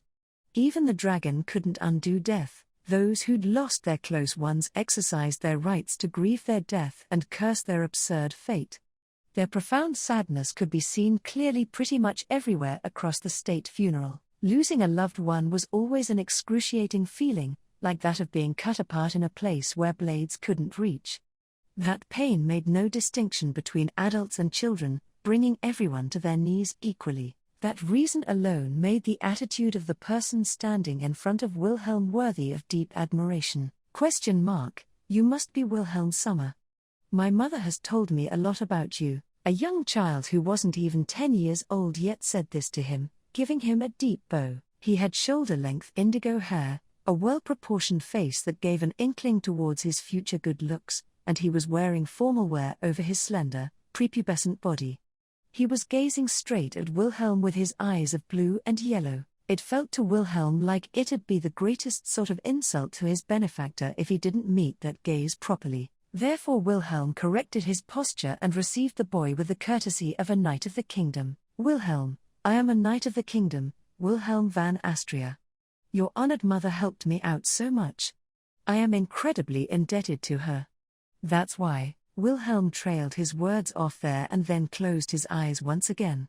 He gritted his teeth, trying to bite down the waves of emotion swirling around his chest. He opened his eyes again and once again looked at the boy's face. He looked for his war buddy's Roswell J. Mather's features in his childish face, so that he could tell her son his condolences for the friend he'd lost in the battle. Wilhelm, I won't ever get the chance again to tell this to your honored mother, but thank you. Truly, you've done so much for me. I want to repay that favor. If you ever find yourself in any kind of trouble, please let me know. Wilhelm kneeled down as he said this. He removed his beloved sword from his sheath and laid it down at his own feet. Then, Wilhelm, I will without fail help you out. Wilhelm turned towards the young boy, Karl Mathers, and vowed this, giving him a knight's most respectful bow. A great number of people were crowded in the place they were holding the national funeral at. They'd been in the middle of their various conversations. Naturally, Wilhelm's respectful bow had grabbed their attention. But perhaps the biggest factor why it had grabbed their attention was the solemn atmosphere drawn out between them rather than the specialness of the act. Wilhelm's respectful bow had been beautiful, as crystalline as a ceremonial sword itself. He didn't care about the gazes from those around him. All that mattered to him was his comportment towards the boy in front of him. He wouldn't forget the debt of gratitude he owed him. His vow as a knight was absolute. Therefore, no matter how many trials and tribulations would come, he'd always make sure to fulfill his vow. Karl kept his silence faced with Wilhelm's respectful bow. But his expression showed neither surprise or bewilderment. All that was there was a solemn emotion. Eventually that emotion silently melted away, and, Karl, am I hearing this right? The exalted sword demon can speak to people in a manner like this. I'm sure Mom would have been surprised by that as well. Wilhelm lifted his head up hearing his somewhat joking tone of voice, and he gasped. He'd been surprised by the expression that had appeared on the boy's face. His lips had loosened into a forlorn frown, as if he were looking at someone he loved. The look on his face really did look a lot like his mother's. Karl, I bet Mom would get in a huff and stamp her feet in frustration if I told her that. Because from what I've heard, Mom seems to have really been attached to you, Wilhelm Summer. Wilhelm, I'm kinda scared to ask you what sort of stories she's been telling you. Carl, don't worry. I'm not going to tell anyone else. The boy placed a finger against his lips and looked at Wilhelm from only his blue eye. Wilhelm let out a sigh, then he slowly got up and brushed off his knees. He could really sense the influence Roswell had had on Carl from the reply he'd given him right now. He felt like she was definitely breathing inside of him, yet despite the joy it brought him, his head grew heavy. Wilhelm, Carl Dono. Wait, no, won't you take on the family name when you succeed as the new head? Carl, yeah, I will eventually. But not right now. I'm lacking in just about everything currently, so only after I make up for this lack will I be able to call myself Roswell. Until then, please call me Carl as you've been doing. The name Roswell, head of House Mathers, had been passed down for generations. It wasn't an unusual custom for old houses to do this, but it didn't sit well with Wilhelm that inheriting it didn't discriminate between male or female. That was the sort of thing he'd thought when he'd first heard about the name from Roswell. Wilhelm, your honored mother's original name was Julia, wasn't it? I first found out about it from her epitaph. Carl, it's an unspoken agreement for us to hide our former names after we change them. Though sometimes you might be able to tell a spouse, or a very close friend about it. Wilhelm, I getcha. Wilhelm gave a quick nod of his head. He'd known her for 5 years. He couldn't for 1 second say that they'd had the sort of friendship where they always got on with each other, but in those years, she'd never once mentioned her real name. She'd probably never thought about revealing it to him. Even so, that didn't exactly mean that it was proof that their friendship had been a shallow one, because foremostly, Wilhelm, it's too late for such a girly name like Julia right now. Your honored mother will always be Roswell for me. Carl, I'm sure Mom felt that way too, which must be why she didn't tell you. Wilhelm agreed with what Carl had answered with. He felt in awe at the same time. Was he really talking to a child who wasn't even 10 years old yet? He was speaking for what his mother had felt without so much as a trace of hesitation. It was exactly as if he was speaking word for Roswell herself. Carl, I'll definitely keep in mind what you said before. Someday, somewhere, I may borrow the help you offered me, Wilhelm Summer. And when that happens, Wilhelm, I will come to you, whatever the problem may be. A knight's vow is true. Carl, Mom sure was blessed to be adored this strongly by people. Carl looked down, an awfully grown-up look adorned his face as he muttered that. But his expression changed in the blink of an eye, and the boy corrected his posture and said, then, Carl, I hope you'll take the chance to get in touch again after things at home settle down. My butler keeps looking towards me, like he's telling me that it's time to go greet the others. Wilhelm, your butler. Behind Carl, who'd given him a wry smile, was the figure of a young man in his butler's uniform loitering near them. Wilhelm gave him a drawn-out, elegant bow as soon as he spotted him. That figure was Klein's, the butler Roswell had introduced him to a while ago. His placid, good-looking face betrayed no emotion, and Wilhelm couldn't read how he'd reacted at heart to his mistress' death. Nevertheless, he knew from his attitude that he would still carry out his duty to serve the Mathers family. Carl, right now I'm still dependent on Klein, but one day I'll bear the responsibilities for my house. Thus, I hope you'll continue to keep in touch with us Mathers. Carl bowed his head as he said so, and then started to walk over to Klein. Staring at his small figure, Wilhelm's breath caught for a moment and his lips quivered in hesitation, but he quickly ridded himself of that hesitation. Wilhelm, Carl Mathers Dono. Carl stopped in his tracks, and then turned around. Wilhelm continued his words. Wilhelm, thank you. Both you, and your honored mother, thank you. I'm much obliged for everything you've done. Carl, Wilhelm spoke to him, not with humbled words, or with the decorum of a knight, though they looked like words that had been rehashed from before. It wasn't like that. They were words that he'd conveyed downright honestly. Carl's eyes had widened in surprise for a moment when he'd received them. Carl, take care that you don't get hurt, so that you live a long life. This time he turned around and took his leave, after having left him those awfully mature words. Curtains Close, Part 2. Question mark. Carl Summer sure does have a strange vibe to him. Carol had seen that their conversation had ended and came over to him to say that she wasn't wearing her usual striking formal garb of a knight. She was wearing a black dress with a white flower on her chest, one that was typically worn by women at funerals. Wilhelm felt that although she was the kind of woman who'd stubbornly put her femininity on the back burner, it was a good change of pace. Roswell's death had likely played a big part in regards to her change of mind. Even Wilhelm could tell that they'd been very close friends. Carol, Wilhelm? Carol stared at Wilhelm, who'd sunk in silence thinking about that, with a puzzled look in her eyes. He shook his head at her gaze, and said no. Wilhelm, it's nothing. You're right, he's a bit strange. I doubt I could have conducted myself that well when I was around his age. He's rather elegant, Carol, yeah. Mathers Summer has educated him well. An education worthy of respect. She stared off in the distance, to where Carl was walking away, and her eyes teared up slightly. Pretending he hadn't seen that emotion, Wilhelm started to speak again with a hey. Wilhelm, were you able to talk to him about Roswell? Carol. I told him your mother died to protect me. I'd been prepared for him to curse at me and hate me, but, Carol paused for a moment, and her lips loosened into an awfully sad smile. Carol, Carl Summer didn't blame me.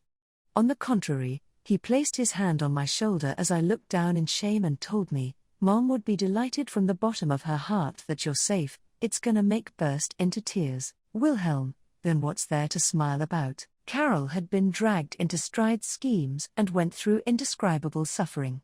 Amongst that, she'd lost her close friend and had been forced to wield her sword against her patron's family. The wounds consuming her, in her heart, were surely deeper than Wilhelm could ever imagine. Even so, she wasn't going to be crippled by them. She had Wilhelm's wife, who really cared for her with how long they'd known each other for, as well as, Wilhelm, right, you've got someone else to go and shed tears to. You can go to Grimm. To your husband, Carol, Grimm will give me all the comfort I need after. Right now, I just wanted to talk to you. Sir, she shook away the tears that had started to well up in her eyes, then the type of smile she had on her face changed. It had been a forlorn one, but now it had changed into a warm one. Seeing that, Wilhelm gave a deep sigh. He placed his hand on his forehead. It had really been something he'd never heard her say before. Wilhelm, the heck is up with you calling me sir? What kind of a joke is this? Carol, it's not like I want to either, but you need to be aware of it. With the death of Berthold Sommer, the position of head of the Astria house has passed to its successor. Teresia Sommer's brothers are all deceased. Wilhelm, so the mantle's passed to me, since I'm Teresia's spouse? Are you for real? He cocked his head in puzzlement at Carol's words before looking up at the sky from outside of the building they were in. Was the drizzle pouring down onto the ground from the wisps of cloud, the sky's tears expressing its condolences for the victims, or was it someone mourning their deaths, even up there? It's not like he was going to get an answer to that from the rainy sky. The kingdom of Lugnika's national funeral somberly continued, as if to affirm the boundaries between the dead and the living. Curtains Close, Part 3. The room had been arranged a little too precautiously to be called a guest room. In buildings, an architect's sense of aesthetic tends to be present throughout its overall design philosophy. The larger and more expensive the building was, the more pronounced it was. The mansions which noble families and the like lived in were prime examples of that. That's why this one room was something that clashed heavily with the architect's sense of aesthetic, and contradicted their original design philosophy. Its beautiful stone walls were reinforced with crude iron bars, all of its paintings and ornaments that had been meticulously arranged were unsparingly removed, the necessary furnishings were all bolted to the walls or the floor, and to top it all off, men with a grim air to them were standing guard outside. The tense feeling drifting in the air was a mark of their professionalism. You could easily call this an iron-walled stronghold, definitely worthy of the words high security and high alert. What? When things are lacking, even with all these arrangements. 'Tis such a pity that I'm so bereft of power. Miklatov sat himself down on a sofa in this iron-walled guest room, looking rather imposing. He'd been acclaimed as a wise man, involved as a key figure of the kingdom since a young age. But, at the end of the day, he was a civil servant who had no talent with the sword. If his opponent were to resort to violence, he'd have his life snatched away without being able to put up much of a fight. His private guard waiting outside the room were probably anxious, fearing that, but, Miklatov, I'd say all of these precautions are unnecessary. Don't you think so? You're asking that to me? Don't push your luck, Roy. The person sitting in front of Miklatov replied to his casual tone with displeasure. He was a man with a large build, his body was, without exaggeration, huge. He was sitting directly on the floor rather than a sofa. Even so, the reason why their eyes had locked without him needing to look down was because his opponent was from the giant tribe. He was the sort of person he couldn't reveal the existence of. His stocky limbs and torso were all thick enough to match, and his deep voice rumbled like a quake. The clear sense of hostility in his voice though seemed to be far more of a threat than a quake. Despite being faced with such strong malice, Miklatov kept the composed look on his face. It was only natural. There was no need for him to worry himself sick keeping his guards up when he didn't need to. Miklatov, even if you harm me, you wouldn't be able to do anything after. You're the one who can't act recklessly, the giant, quit with the sarcasm. It's the result of my recklessness that led me here. No, Miklatov, if we rephrase it to say that depending on your last resort as a result of a stalemate is to be reckless, then no, I don't think so. You had a plan B, you had something else up your sleeve. And this time around, we were saved by it. Miklatov cast his gaze down and let a modicum of gratitude trickle into his words. His opponent frowned in annoyance as soon as he sensed that and let out an awfully loud tch. His unfriendly attitude caused Miklatov to smile wryly. Miklatov, I doubted His Majesty Janus thinking, like I always do, back when he entrusted me with you, the giant. That's pretty reasonable, I reckon. That geezer's touched in the head. But he convinced me as well. If that blundering fool's head is like that, then it stands to reason that his limbs are also moving on their own. Miklatov, be it for better or worse, His Majesty is a fine, upstanding gentleman. Miklatov pictured his liege's good-natured smiling face and then slowly shook his head. Then he turned back to face the giant again. Miklatov, but it still surprises me, even now. You should have hated the kingdom, along with us humans. So why did you help us out? The giant, there's no past tense here. I hate you. I still hate all you cunts. Never have I let the fire in my heart that makes me want to exterminate every single one of you go out. Miklatov held his tongue, having been struck by his words of clear hatred. His flames of loathing were like burning lava, yet bitingly cold. However, that cold anger of his quickly vanished from his eyes. The giant, but I don't like the way they were going about it. There was no distinguishing people with what they did. Even my brethren would have died. That's not remotely what I want. That's the only reason why I helped you out, Miklatov. I see, I get you. Miklatov sensed that their discussion was coming to an end, and so replied in a dismissive tone. That, and it wouldn't be a good idea to prolong his stay and further incur his displeasure. That was it for today, Miklatov. Oh, that's right, I almost forgot. Miklatov, who'd gotten himself off of his backside, called out to the giant before he left the room. The giant glanced towards him with indifference in his eyes. Miklatov nodded at him, and said, Miklatov, I'm not saying this to win you over, but do you have any discomforts? I'd like to accommodate you as much as possible, as thanks for what you did. The giant, his eyes, which had been full of indifference, were now wide open in response to his words. Miklatov knew that he'd been stunned for a moment. Then, a split second later, the giant, ha, ha ha, ha ha ha. Did you say discomforts? He said discomforts, to me. The man opened his mouth and let out a booming laugh. He then held up his arms showing him the thick chains that kept him bound to the floor, clattering them about. The giant, if it's discomfort we're talking about, I've been feeling it ever since I was born. My heart has never, not even once, known what it's like to be free. It makes me laugh that you're asking about whether I, of all people, is in discomfort. Miklatov, the giant, take a good look at me now, Kingdom of Lugnica. I haven't thrown anything away yet. Someday, when these chains are snapped to pieces, you will realize.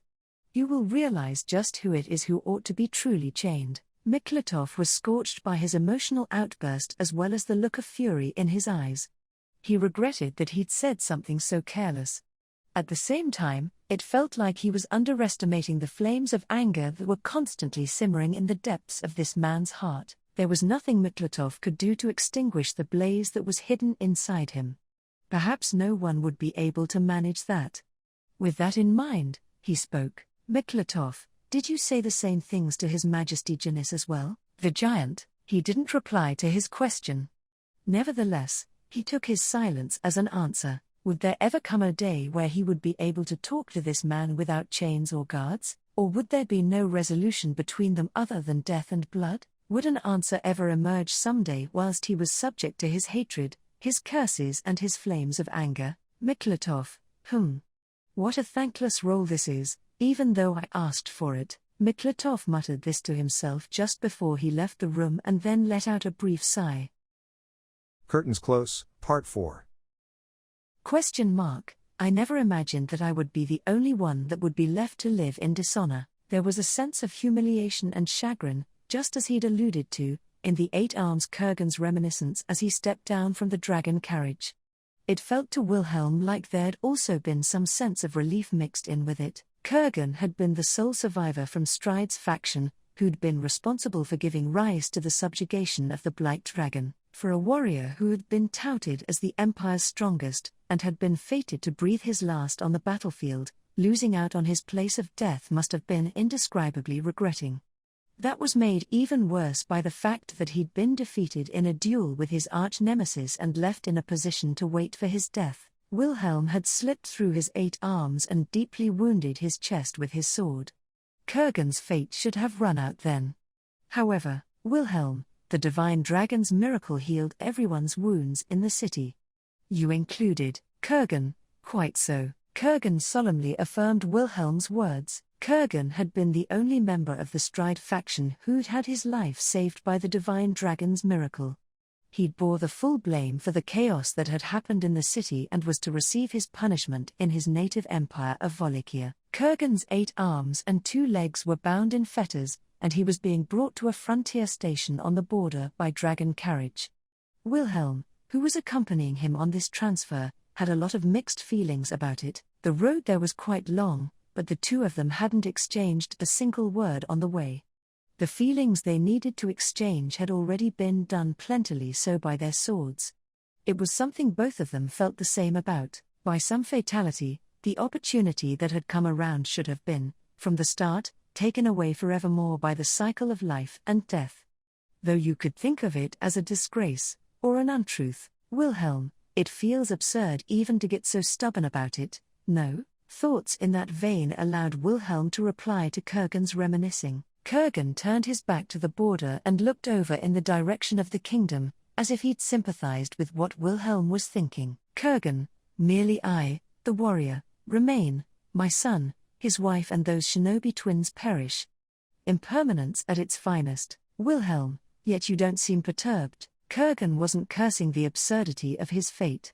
On the contrary, his eyes were calm, as if he'd just had an evil spirit exorcised from him and was quietly accepting his end. It was almost like he was saying that even their defeat had been what they'd wanted. Wilhelm, don't tell me you're saying you were going to cut loose to fight another day. Kurgan, I care not about victory or defeat with Stride.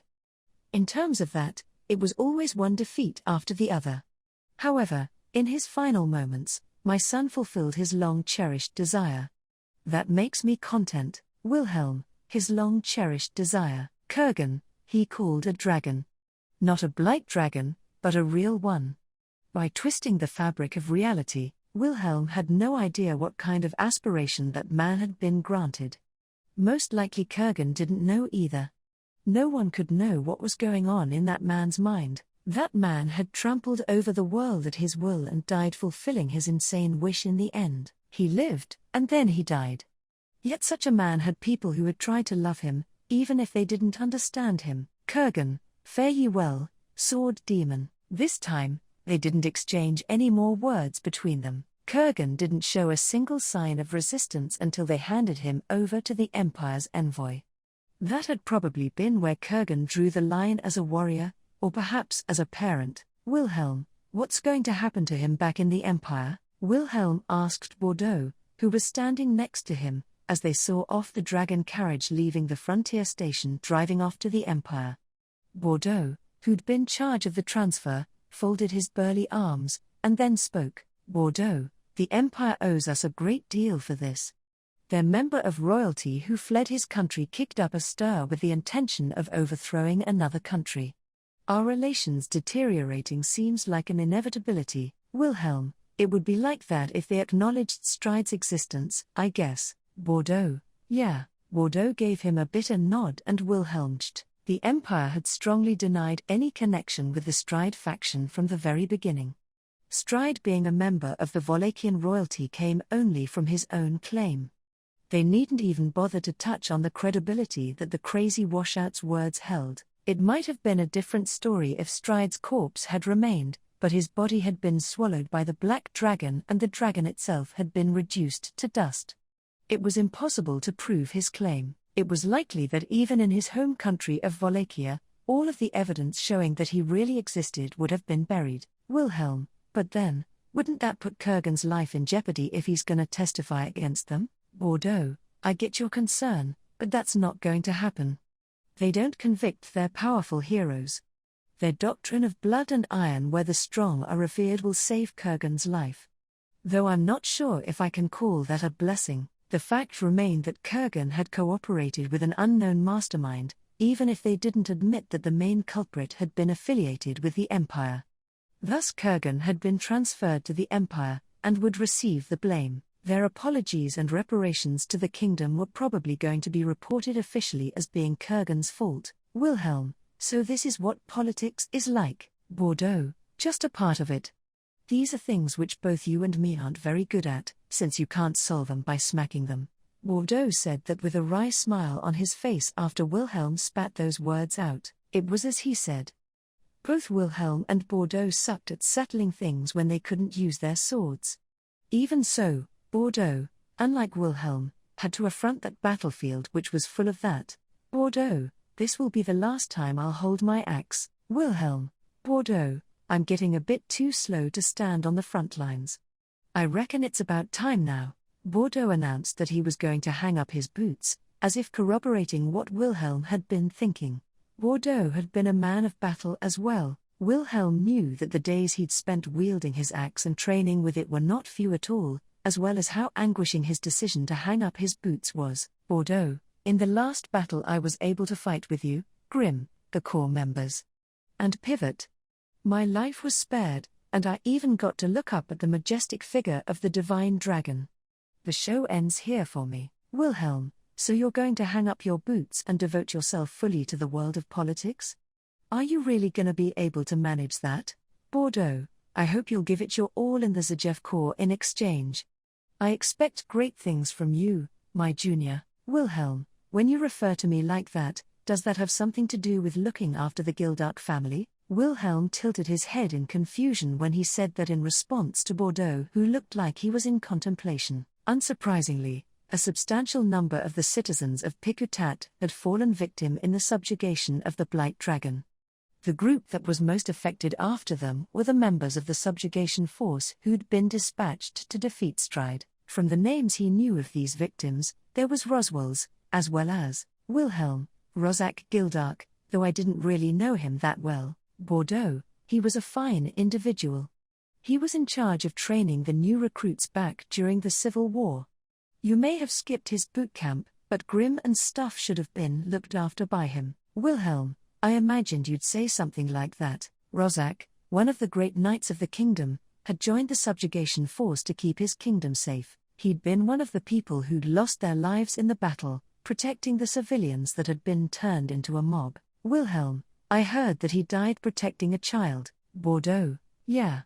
It was the son of the Hoffman family who'd happened to be visiting Pikutat. I was devastated to learn of Rozak Dono's death, but, Wilhelm, Bordeaux trailed off his words, and then smiled at Wilhelm's question. Bordeaux, He was bold enough to say, "I want to tread in Rozak Dono's footsteps. I'm looking forward to seeing Ricketts' future as well." "Wilhelm, aren't you taking too much onto yourself considering that the heir to the Gildark family still hasn't come of age yet?" "Bordeaux, what? I've put my axe aside, so both of my hands are free.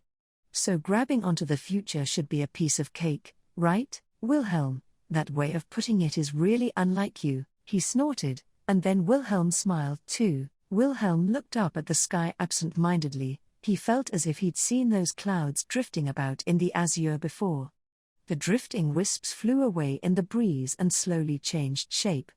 That, for some reason, tugged at his heartstrings. Things were moving, change was always happening, time never stood still. "Bordeaux, Wilhelm, Bordeaux, you be sure to stay true to who you are at your core." Wilhelm couldn't laugh off Bordeaux's oddly sentimental words. Nevertheless, he just silently vowed that he would try to keep those words in mind, and sink them into his heart should he ever need them.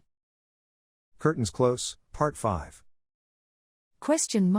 I'm going to tie the knot with Carol. Grim awkwardly handed him a scrap of paper he'd written on after a while of drinking together. They were in their usual bar, and night had just started to fall. The bar was full of people talking, and the smell of booze hung in the air, making it the ideal place to lose yourself in idle chatter. "Wilhelm, what's the right thing to say here? It's about time. Or congratulations?" "Grim, both would be like you." "Wilhelm, I see. Yeah, I guess so. Then it's about time, and congratulations." Wilhelm gave his blessings to Grim's written confession, who'd placed his glass of liquor down onto the table and smiled. He was going to tie the knot. In short, he was going to make his marriage proposal. It was no secret that they both really loved each other and had been dating for a while.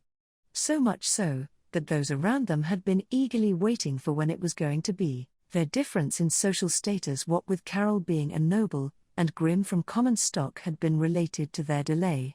Though it was chiefly only the two of them who saw that as a problem, everyone else who knew them didn't really think it was a big deal. "Wilhelm, so I guess this means you've gotten past that problem of social status with the merit you were given?" None other than Grim had been granted the highest merit from the people of the subjugation force in what had happened recently. He'd fought the mastermind Stride, rescued the captured Sword Saint, and even helped out in the battle against the rampaging Black Dragon. It was safe to say that he'd played an active role pretty much everywhere. Of course, everyone who knew Grim knew that he didn't want to take credit for it, but regardless of that, there had to be some sort of reward for all the great deeds he'd done. Hence, Grim had quietly been given the honor of being a great knight, thus giving him the same qualifications as a noble, though only during his own generation. That meant that his status difference with Carol had vanished. Thus, now that the impediment had been removed from the two lovers, the rest was history. "Grim, Mather's Summer left some dying words for Carol, you see." "Wilhelm, Grim, she said that she wanted her to find happiness with me." What an odd person she was. He'd used a rather straight-to-the-point expression to refer to her, but Wilhelm couldn't deny it either. Roswell had been an odd woman. She'd stepped off the stage of the lives of Wilhelm, Grim and many others without that impression of her changing. She'd jaunted off, without even being able to say goodbye. Wilhelm, after all, she was a woman who always liked to pull the wool over people's eyes. The corners of Wilhelm's lips crinkled up into a small smile. Grim gave a laugh, as if he was saying yeah, then nodded. "Wilhelm, when's the wedding going to be?" "Grim, not too long from now. I'm going to talk to Carol about it." "Wilhelm, you're going to invite me, right?" "Grim, it shocks me that you even considered the possibility of not being invited." Willem and Grim continued to drink more liquor as they chatted. Lately they'd been drinking more bad liquor than good. He could say, in that sense, that tonight's liquor was especially rich in flavor. Nevertheless, Wilhelm knew that Grim hadn't finished what he wanted to say yet. Grim tapped his fingers against the table with a rap rap rap. It was the easiest gesture for him, due to his lack of voice, to grab the attention of people near him. Wilhelm looked up at that sound and their gazes intersected. Wilhelm realized that the time had come from the serious look on his face. He let out a sigh, breaking the silence that had momentarily hung over them. "Wilhelm, you're quitting?" "Grim, I'm quitting the Knight's Order." Grimm unfolded the piece of paper he'd prepared in response to Wilhelm's question. What he'd written there would have been weird to broach the subject, but suitable as a reply. Grimm cast his gaze down slightly, and scribbled down a continuation to what he'd said on the piece of paper. Grimm, I'm going to marry Carol and retire from the Knight's Order. That's what I've decided. Wilhelm, but why? Grimm, I want to stay by Carol's side, being together with her is what I live for. I realized that clearly with what happened recently. His writing was frenzied and his sentences seemed to leap off the page at him. Wilhelm closed his eyes in reflection, faced with his seemingly forward-leaning attitude. Come to think of it, he'd always been betraying his impressions of him ever since they'd met. He was ordinary in appearance and of no remarkable origin. The reason why he'd left his hometown and gone to the royal capital to become a soldier in the royal forces had been a banal one. He was definitely just an ordinary man. However, he'd miraculously survived his first battle by sticking with Wilhelm after he'd defied his superior's orders. He'd stayed alive in the Zajev Corps, one of the toughest squadrons in the royal forces, and before he even knew it, he'd become his indispensable close friend, a man who didn't fit the mold, a man you couldn't fit in it. That's why his decision to retire from the order was indeed like him, having been granted enough merit to be recognized as a knight and having taken his wife as a just reward for that. Besides, this was his pièce de resistance, since it was for the sake of staying by the side of the woman he loved. Wilhelm, you're such a big idiot. Grimm, you're not one to speak. Grimm thrust out a scrap of paper with his response at the same time Wilhelm spoke, as if he'd predicted he'd say that.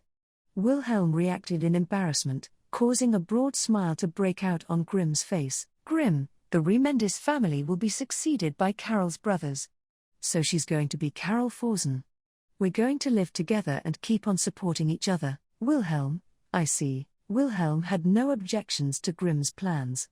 He'd cast aside such crass thoughts as soon as Grimm had told him he was going to quit and told him the reason why. He was abandoning everything for the woman he loved. Grimm was definitely a big idiot. Wilhelm also knew of another big idiot like that. That's why he had nothing more he could say. Grimm, I'm leaving the Zajev Corps. Conwood is best suited to replace me. Wilhelm, well, I suppose he's a warrior too.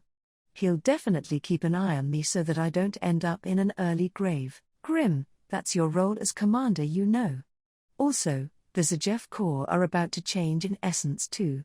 Implied in Grimm's writing was something real they'd been offered the chance of a few days ago. Everyone from the Zajev Corps, along with its commander Wilhelm, had gotten a certain offer from the kingdom, after they'd taken into account their toils in the recent events, as well as in the demi-human war. Grimm, is it not an honor to have the squad admitted into the Royal Guards and be asked to be its commander? Wilhelm, you, the guy who's about to give up his place as deputy commander from that honorable role, is saying this to me? Wilhelm clicked his tongue as he said this to the slick-looking Grimm.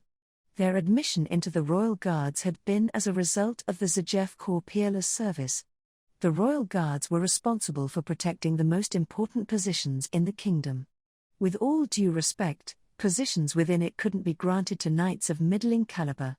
This was because its roles were decreed by the king himself. Wilhelm, it's all because the Astria mansion, along with Lord McMahon's mansion, were attacked by Stride's group. Ironically, what happened now hasn't made it as necessary for us to keep a close eye on the workings of the Empire, at least for a while. All the other nations should know by now that our covenant with the Divine Dragon is still alive and kicking. Grimm, our military will start to shift back towards its peacetime state. So the most important duty of the Royal Guards, as guards for the royal castle and His Majesty, has been assigned to the Zajev Corps, strongest in the kingdom. Wilhelm, though, I can't help but imagine this as maybe being one of His Majesty Janis' whims. Wilhelm could count the amount of times he'd exchanged words with King Janis on one hand. Yet he knew just how optimistic Janis' personality was, despite knowing him for so little. However, Janis had taken the Black Dragon's appearance seriously and even had shown his determination to step forward and make use of the covenant despite all the naysayers. Wilhelm too had realized that there'd been no shortage of people who'd offered their swords to him and vowed him loyalty. That's why, Wilhelm, I'm going to accept the invitation to the Royal Guards. Though, I don't know about being its commander-in-chief. Grimm, Don't worry. I know you'll do just fine, Wilhelm. Well, when you put it so simply. Wait, no, he reflexively hesitated to finish his response. He paused to think for a moment, then gave a quick nod. Wilhelm, if it's you saying it, then I reckon it may be so. Wilhelm was amazed that he'd replied so openly. What irked him was that there were no traces of surprise on Grimm's face, just proud relief. From his attitude, it was as if he knew more about Wilhelm than Wilhelm himself. Wilhelm, quit laughing at me. You can't even draw out your sword, damn coward. He blurted those words out before he could stop himself. A tinge of surprise streaked across Grimm's face when he heard him say that. Not the bad sort of surprise, but the good sort. It looked like he remembered. That was when they'd first met. Grimm, I will muster my courage and lift up my shield. Once upon a time, Grimm, who couldn't figure out the meaning behind why they fought, hadn't been able to answer his question. Wilhelm had been disappointed in him acting like that, and had cursed him as a coward. More than 7 years had passed since then, and now, finally, he'd given him an answer, meaning that their relationship had been completed thanks to this. Wilhelm, what are you going to do after you quit? Are you going to take over the family business, or something? Grimm, my lil bro took over that. Besides, it troubles me to hear you speak about it like it's someone else's problem. Sir, Wilhelm, hey. Wilhelm ran his eyes over his text, then raised his voice when he reached the final sentence. He'd heard himself being referred to by that way only recently from Carol. Wilhelm, don't tell me. Grimm, your mother-in-law, Tishua Summer, has already given her consent. Wilhelm, but I'm supposed to be in charge of the family right now. Grimm, good luck with that, sir. Pressed by his cheerful tone, Wilhelm curled his lips open and took a swig of his liquor. Wilhelm, I would have felt better if you'd said I didn't have to see your face around here anymore. Grimm gave him a literal silent laugh, in reply to his sore loser-like words. Curtains Close, Part 6. I'm marrying Grimm. Teresia, who'd been passing her time idly sitting on her rocking chair, couldn't help but burst into laughter, not because she was surprised, but because she found her adorable. Carol had come to her with a serious look on her face, saying she had something important to tell her. And with her face still flushed, it had taken her a long time of trying to find the words to blurt out just that much of a confession. Carol, Teresia Summer? What are you laughing for, Teresia? Well, Carol, it's because the face you're making looks like you're about to propose a duel. Just when I was wondering what you were going to say with that, you say this. You are so cute. Carol, please quit teasing me. Carol pinched the hem of her dress tightly with her head hung down sadly. Each of her gestures looked adorable, definitely because she was no longer hiding her love for him. Carol used to be stubborn and never showed her feelings, but now that Grimm had been knighted and their difference in status had vanished, her stubbornness looked like it had dissolved with it. Though, that mustn't be the only reason why she'd become so honest with herself at heart. Carol, Teresia Summer? Carol suddenly called out Teresia's name with a surprised look to her face. Teresia lifted her head up in response and tried to reply to her, but couldn't. Both her cheeks and eyelids were trembling, reason being that tears were flowing. They ran down her cheeks, down her chin, leaving behind a trail that dripped down onto her clothes. She finally realized there that she was crying. Carol, are you not feeling well? I'll call for a doctor right away. Teresia, it's not like that. Don't worry, I'm fine. It's just that Carol, it's just that you, Teresia, it's just that I'm so glad you've finally taken a decision that makes you happy. Teresia forced her trembling lips to move and somehow managed to put the thoughts she was feeling in her heart into words. Teresia truly cared about Carol. Because she was someone who sucked at finding happiness, or, if she were pressed to say more about it, then she was someone who always kept putting off finding her own happiness. That's why Teresia was intimately glad that Carol was going to marry the person who made her happy, and had actually found a person who looked like he wanted to do so, without even realizing that Carol had felt the exact same way about her. Carol, pardon me, Teresia Summer. Carol said those brief words and gently brought Teresia's head nearer to her with her outstretched arms. She then splayed her red hair out against her chest and wrapped her arms around her in a warm embrace. Teresia could feel her comforting warmth and hear her heartbeat right there. Teresia, are you going to become Carol Forsen? Or is he going to be Grim Remendis? Carol Forsen, I'm going to take Grim's family name. House Remendis will be succeeded by my little brother, so my parents say that they don't mind me abandoning my family name. Teresia, you're going to quit the lineage of the Sheaths and leave me alone? Carol, you're going to make me angry. Teresia Summer, even if it's you who's saying that, she definitely wasn't going to abandon her. Teresia stuck her tongue out and apologized to her for her insecure remark. We've always been together like this, so I want us to stay together in the future as well. Then for this as well, Teresia, are you truly okay with Grim Kun?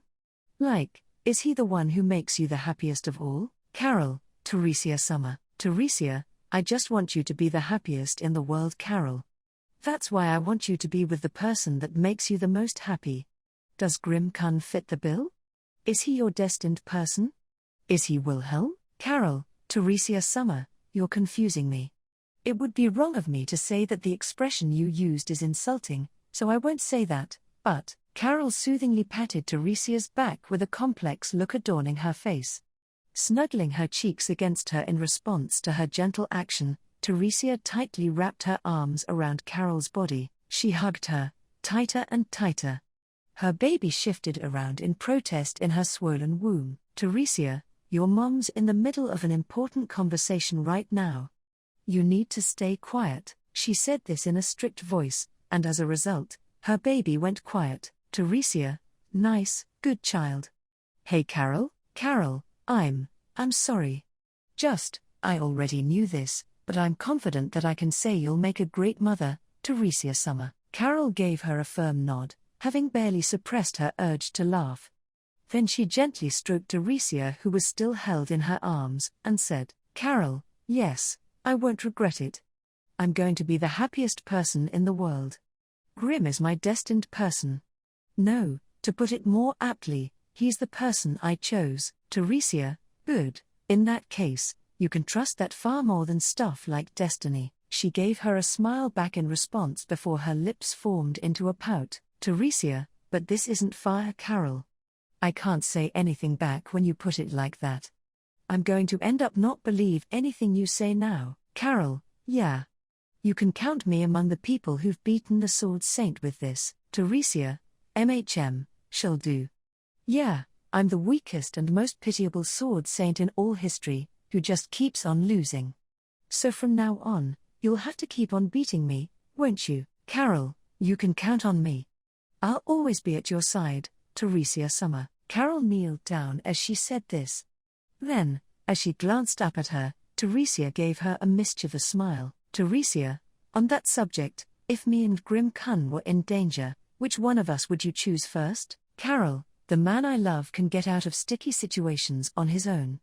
So naturally I chose you, Teresia Summer. Teresia, I really like that part of you, Carol. Carol, please quit teasing me. Teresia figuratively stuck her tongue out at Carol, whose face was flushed in embarrassment. It was extremely unlikely that she'd grant that one wish.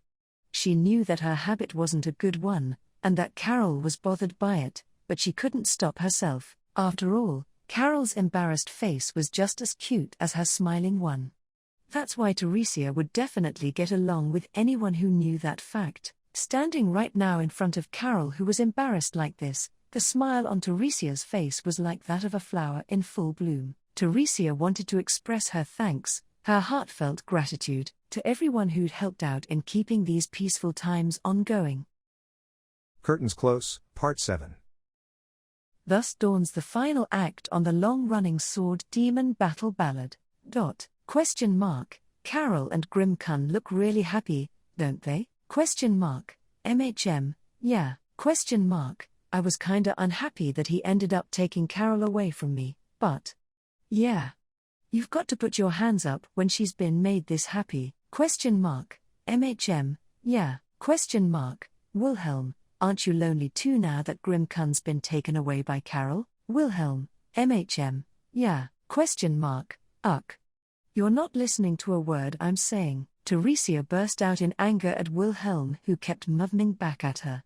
She puffed out her cheeks and glared at Wilhelm, who was right beside her, no, so near her that he was practically on top of her. However, he paid no attention to her, still with his ear on her belly, listening for their baby. Wilhelm, be quiet, Teresia. I can't hear our child. Teresia, I want you to listen to your adorable, cherished, precious, lovely wife properly. Wilhelm, later. Teresia, dismissed just like that. You're so awful. Teresia moaned about her husband's dismissive attitude, but it wasn't like she could afford to run away while holding her stomach. Wilhelm had a look about him that indicated he was approaching the situation seriously, so it wasn't like he was messing about either. That made her glad. Wilhelm, so much has happened, you know. I'm worried about you and our unborn child. Teresia, you're such a warrior. We're fine. We were given a thorough checkup by Garich-sensei on Miklatov Summer's recommendation. Though the name of that familiar healer cropped up, Wilhelm's worries weren't allayed. He wasn't showing his anxiety on his face, but unluckily for him, Teresia was able to read what he was thinking. Wilhelm wasn't as unfeeling or uncaring as he thought he was, so he couldn't fool her. Though, she was likely aware that it was the bias of love that made her find that part of him cute as well. Teresia, so, now that you made your wife shut up, were you able to talk with the baby? Wilhelm, no, not at all. I can't hear them at all. They don't seem dead. Teresia, don't say something so frightening. They're alive. See, they're moving about now. Wilhelm, what are? Oh, you're right. Her baby shifted it around in her womb a bunch, as if objecting to what Wilhelm had said along with their mother. She took Wilhelm's hand and placed it on her belly so as to show him. Time passed slowly between them with their hands held like that somehow. It was a peaceful, uneventful period of time. It had been getting difficult lately to spend time like this due to them having to deal with the aftermath of the subjugation of the Blight Dragon. Because of that, Teresia herself reckoned she'd treat herself more than usual. Wilhelm, you're overthinking things. I want to stay with you as well. Teresia, no fair. I didn't even say anything right now about that. Wilhelm, I can tell even if you don't say anything. Teresia, am I that easy to read? Wilhelm, I don't know if you are. I just figured it out, I guess, because you're my woman. Teresia, grrrr. Having been told that so clearly without facade, Teresia plunged into silence. He really didn't hesitate to cut in at crucial moments. Just how many times had she been made a fool of by what he said? Just how many times had she been brushed off? Teresia, I bet in the future you're just gonna keep on doing this. Wilhelm, dash. What are you talking about? Teresia, I'm talking about you, you meanie. Anyways, we're going to stay together today, right? Teresia looked up at Wilhelm from her rocking chair. Wilhelm faltered for a moment receiving her gaze, but he nodded straight after and said yeah. Wilhelm, I finally sorted out all the stuff I needed to do. Though, I'm sure I'm going to get busy pretty soon. Teresia, the Royal Guards? Right. Like I'm glad they recognized you, but, Wilhelm, it's complicated for me. Wilhelm folded his arms and then cocked his head. Teresia, complicated, why? Wilhelm, you get fewer chances to go out from the royal capital when you're part of the Royal Guard. So few that I'm gonna get even less chances to swing my sword about. Even so, thanks to that, I can stay at your side. Teresia, Wilhelm, so it's complicated. I think my feeling of gratitude is the stronger one though. Teresia was flabbergasted that Wilhelm had seriously placed his sword on a set of, metaphorical, scales, what's more with a complex look on his face. Though at the same time, she thought hard about it. Should she be honored or angered that within him he'd taken her as an object to be compared with his sword? Which one should she feel as the wife of the sword demon? Teresia, there's nothing I can do about it, so I'm going to have to slowly tip them towards me. Wilhelm, anyways, we can stay together for a few days. Leave everything to me, including meals and baths. Teresia, ignoring the meals for a second, I'm not letting you help me with my baths. Wilhelm, I was just looking out for you, you know. Teresia, I don't need your extra concerns. I'm pregnant, I'm a pregnant woman. Wilhelm, you know that doesn't make you any différé. Teresia,